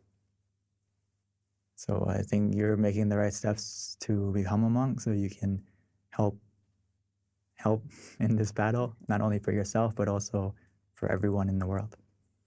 And you can, once you get it, you can share the knowledge to meditate. So that what we're doing right now, everyone here is helping to fight that evil. Yeah.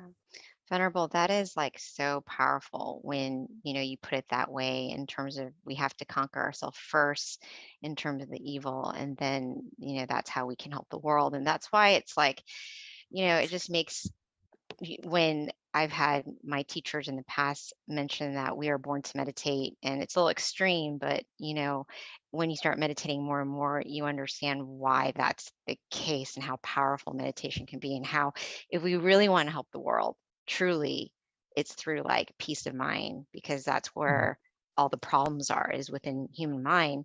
And that's why, we've been doing this every month, because we're trying to like get that and spread that inner brightness to everyone. So, this is only a natural plug on July 14th to definitely try to invite friends and family to learn about meditation or be more committed, because, if we really care about the world and humanity, this is how we do it. I think it connects to Kunyai, our great master Anand. She would say that you have to look at yourself, whether you have enough positive energy, or in Thai we say bun, right? We have enough positive energy within us to help someone else.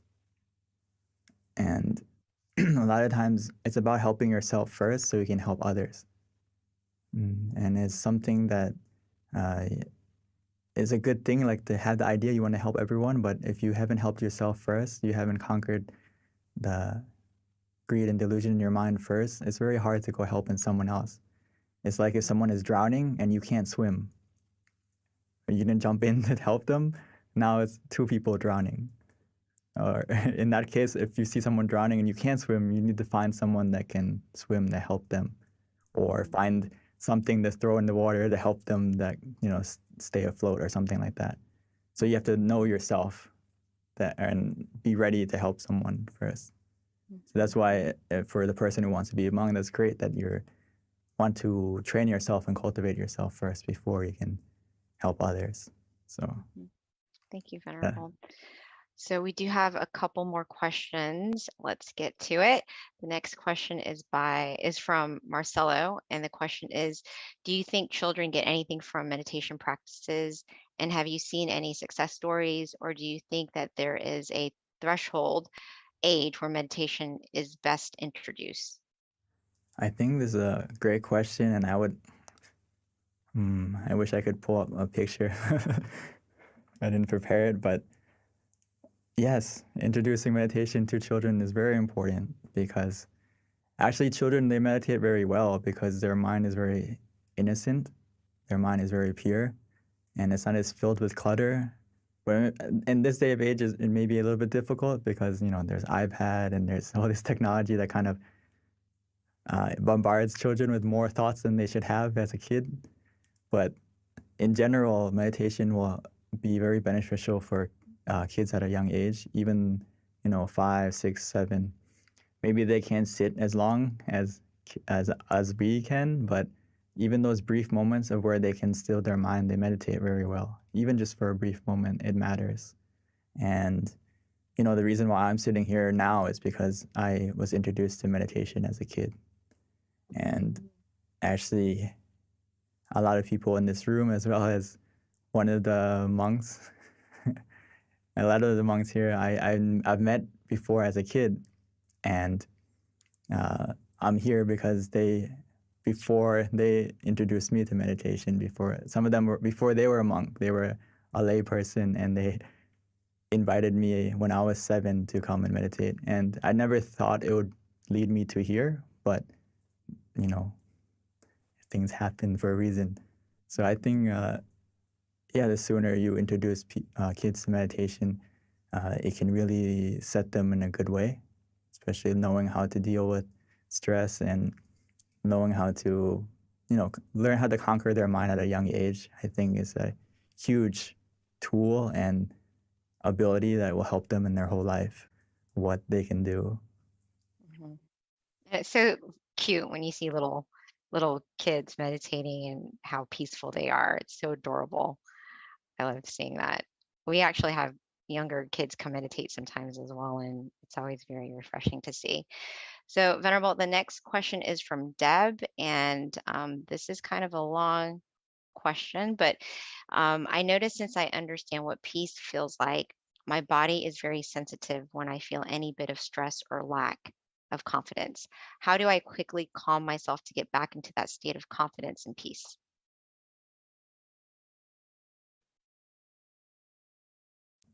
I think it's just, it's usually a side effect of when we start practicing meditation more and more, that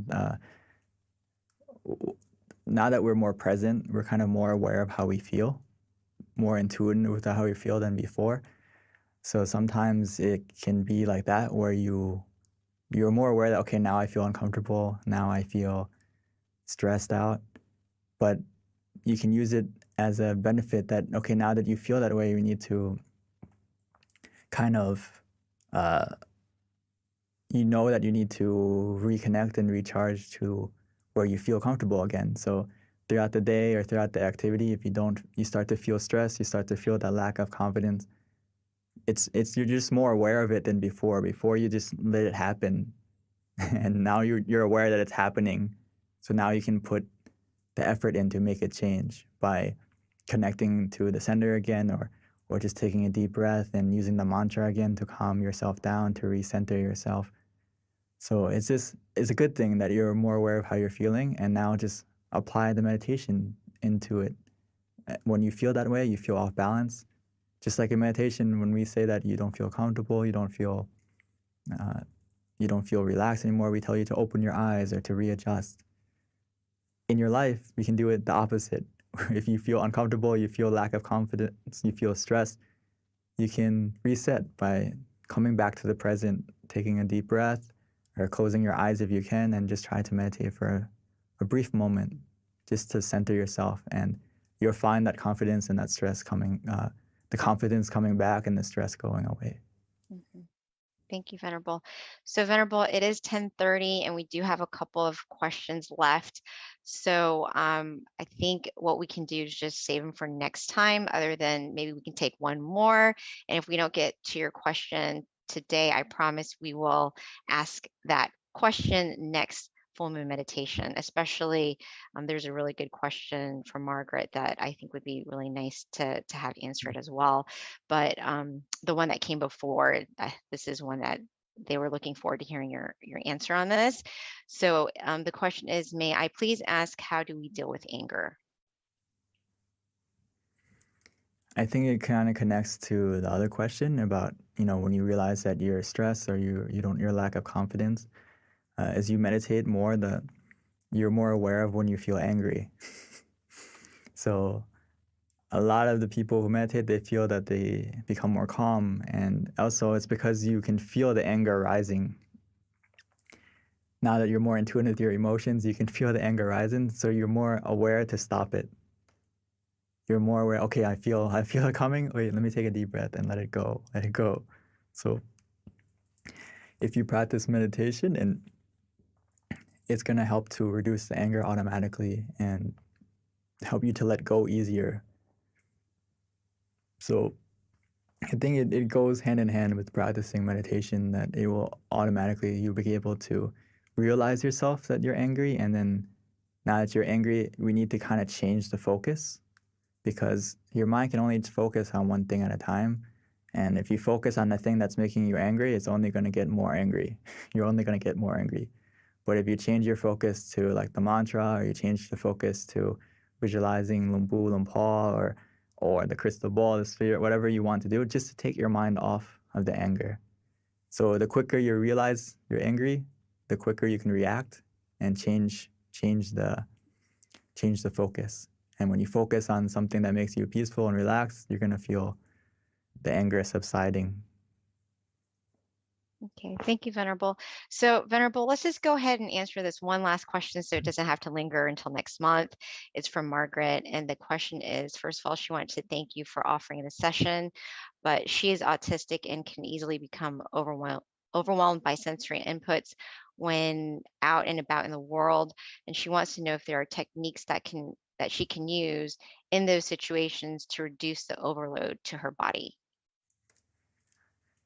We need something to, our mind, not even everyone is also kind of, we have a sensory overload where our five senses are kind of bombarded by everything around us. So it's always a good idea to have something to help filter your mind when you're walking around and you're doing things. Just like you said, is you can use the mantra. Try to use it as like a song that you repeat in your mind as you're walking, as you're doing activities.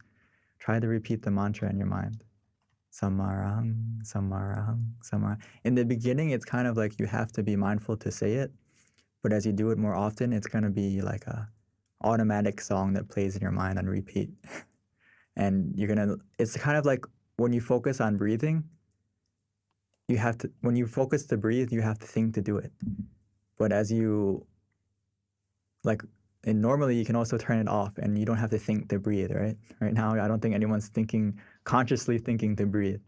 It's the same thing with if you practice using the mantra outside or visualizing outside as well. So whatever is easier for you, you can try to use the mantra much longer. All right, So thank you, hopefully that helps. Venerable. And just to wrap things up, we do have a picture from our Venerable who's actually running the slides of him Yeah, I think he found it. having kids meditate that, we want to share to you. But correction on the full moon meditation for next month, it is the 13th, which is on a Wednesday. So there he is right there with the little ones meditating. So yeah, it's never too early to train your children, family, friends, nieces, nephews to start incorporating meditation into their life. Yeah, if you look on the far left in the red shirt, that's me. No! Oh, I had no idea. How perfect is that? Wow, that's very touching, Venerable. We get to see you when you were very young. How cute.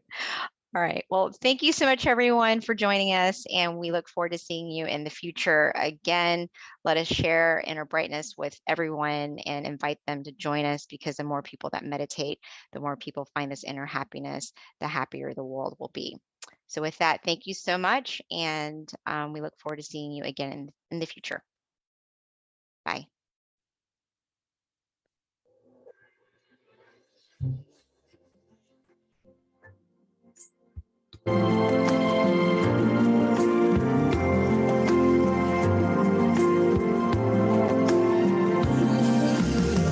Let's come together tomorrow and do whatever to eliminate all conflicts and differences. It's time for everyone to join hand in hand.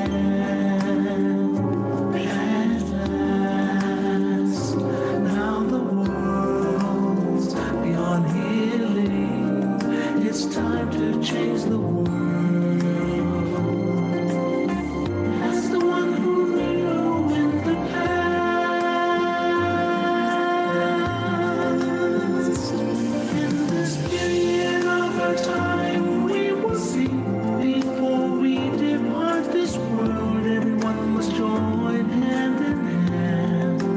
change the world from darkness to brightness, from suffering to happiness,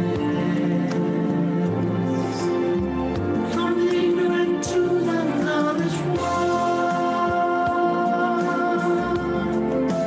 Change the world, we have to do it the easy way. Be happy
Hi, everyone, and welcome to our full moon meditation tonight, our May full moon meditation. The theme today is Wesak Day, which is a day of inner peace. So I found a quote that I felt was very appropriate, not only to honor the Buddha being our ultimate teacher, but all of our teachers, because this definitely is a representation of all good teachers. And the quote is, "A good teacher is like a candle. It consumes itself to light the way for others." So I feel like that's very appropriate, and that's definitely in honor of all of our teachers. So that's a quote of the day. With regards to today's schedule, we're going to have a short wisdom talk followed by our meditation and then candlelight, along with loving kindness and then Q&A at the end. So please stay. Our Q&A is actually one of my favorite with regards to our full moon meditation. I learned so much. A little bit about our teaching monk Jackie. He ordained in 2014. And after graduating, that's when he ordained. He got his BBA. Once he ordained to life, and so he found his goal and his passion, which is to practice his passion, which is meditation, not only cultivating it, but sharing it to others as well. So that's a little bit about Venerable Jackie, Monk Jackie. Before we start, we would like to ask everyone to please share on the chat, just so that we know where people are from, the state that they're at, their city, and their country, because we do have people from all around the world. So it's definitely very interesting to know where you're from. So if you can put that in the chat, that would be very helpful. Thank you, everyone. All right, so at this time, I would like to invite Monk Jackie to start our session for us.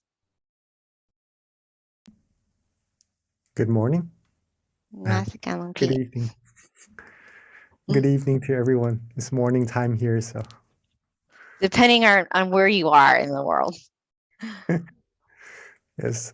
So I'm thinking maybe other people from other places around the world are joining also. So good morning, good afternoon, and good evening to everyone, right? Welcome everyone to our full moon meditation tonight. Okay. Hopefully you all have had good meditation sessions from our past full moon events also. And hopefully this one will be a great one for you all as well. Okay. It is Vesak Day tonight, right? And we would have a little information to share to you about that. But before we go into that and to our meditation, there's something I'd like to share.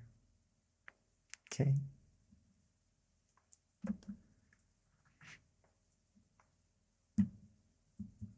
Relaxation is universal. Would you all agree with me on that? Everyone in the world can relax, right? Okay, so that's that. If relaxation is universal, and meditation is actually the same thing as relaxation, okay? They are the same thing. That means meditation is universal as well, okay? Hope you all agree with me on that, all right? Okay, now let's keep this in mind for a second, that meditation is universal, just like relaxation. It's just a feeling, it's just a practice, okay? Everyone on earth can do it, right? We can do it. We have been doing it for many times already as well, I believe. And for those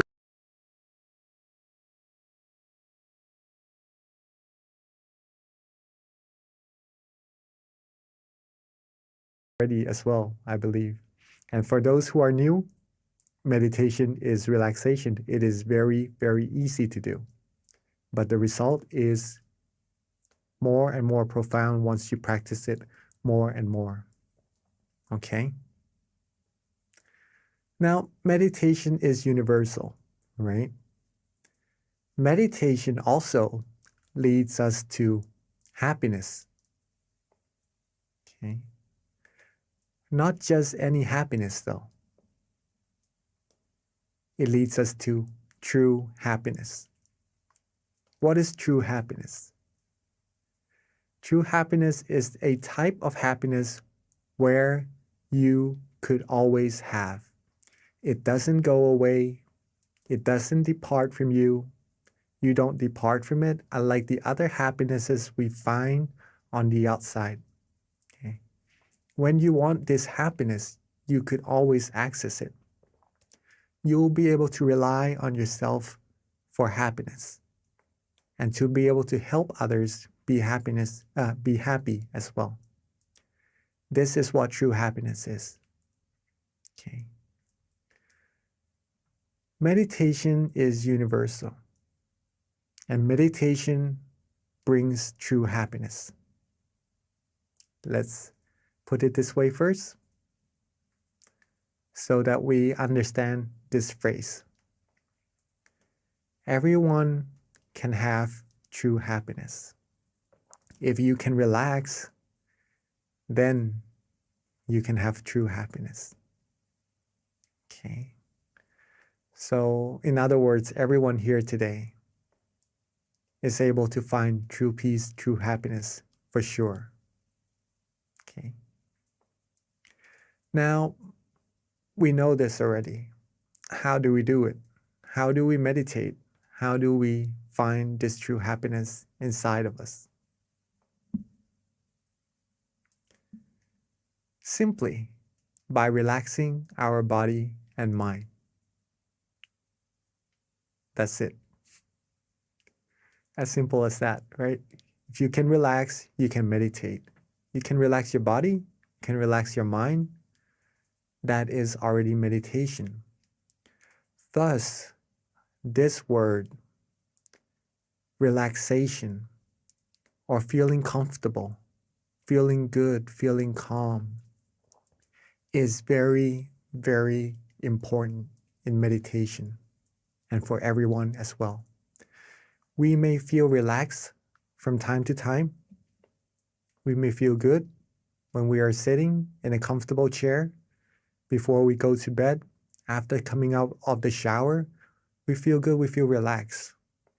But sometimes we are used to it, that we overlook it, of how important it actually is, this feeling of relaxation.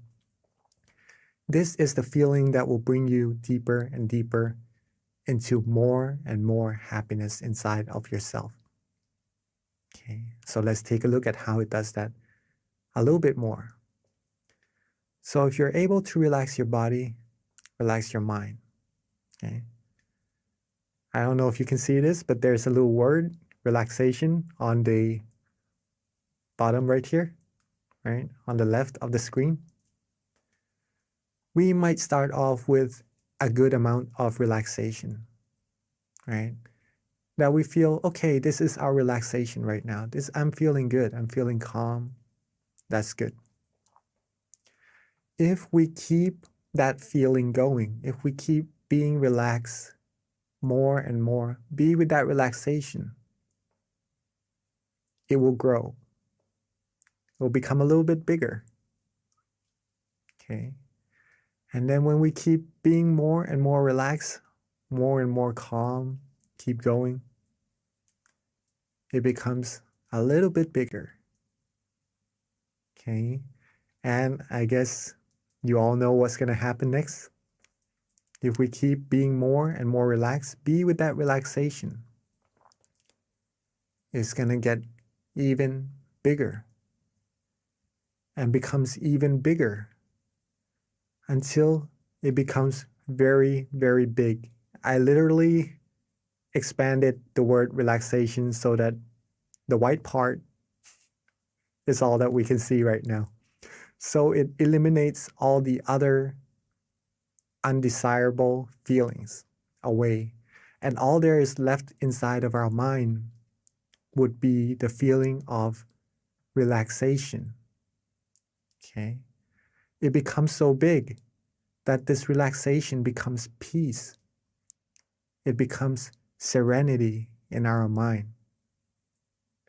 Nothing else can come in. No negative feelings, no negative energy could penetrate. It becomes true happiness. Okay. This is the power of relaxation. This is the power of meditation. Okay. Now we know how to meditate, right? Not that difficult. And if we practice together more and more, we would find true peace little by little until reaching the very utmost of it. Nothing can penetrate, and that's the ultimate goal of meditation. Okay. Now, this was discovered. This technique was discovered a long, long time ago. It doesn't just happen. It didn't just happen recently. Okay. It was discovered actually on a full moon day. The same type of day, the same type of night that we are meditating together right now. Interesting enough, it is on the 6th lunar month also, which is tonight, right? The 6th lunar month. This full moon day, over 2,600 years ago, actually, was when it was discovered, this knowledge. It is a day called Vesak Day. Vesak Day. Okay. On this day, just for information for all of us also, when true happiness was discovered, when a person like us, right? A person was able to discover true happiness inside. It is actually on the same day that this person was born, discovered this true peace, true happiness inside, and passed away, right? It's on the same day, but on a different year, just so you know. Okay. And this person, we all know who this person is already, actually, from seeing the picture, right? Is the Lord Buddha. On this Vesak Day, over 2,600 years ago, he sat down and vowed that if he doesn't attain true happiness or the knowledge to eliminate all negativities from the mind, right? If his flesh or blood were to vanish, if his flesh and blood were to vanish and all there's left is his skin, his tendons, and his bones, he would not quit until he reaches true happiness, until he was able to eliminate all negativities from the mind. And so he did. So he did. And he passed the knowledge down to many, many people, and so they did also. Okay. Until generations after generations, reaching us here in the present day. We too can find this true happiness by just relaxing, by just meditating. Now, along his years of teaching, there is this one phrase that he said, Nati Santi Parang Sukham. It is in Bali, right? An old language. It means there is no happiness greater than the peace of mind. So for everyone here, if you are seeking happiness, are you all looking for happiness? Do you all want to be happy? All beings do seek happiness, and that's pretty much what we aim for, what our goals in life will bring us. It brings us success, and that success, it's what will fulfill us, give us happiness, right? So all of us seek happiness. I'm sure no one would want to be sad or to feel bad or anything, right? We all want happiness. And if we want the greatest of happiness, it is where the peace of mind is. Okay.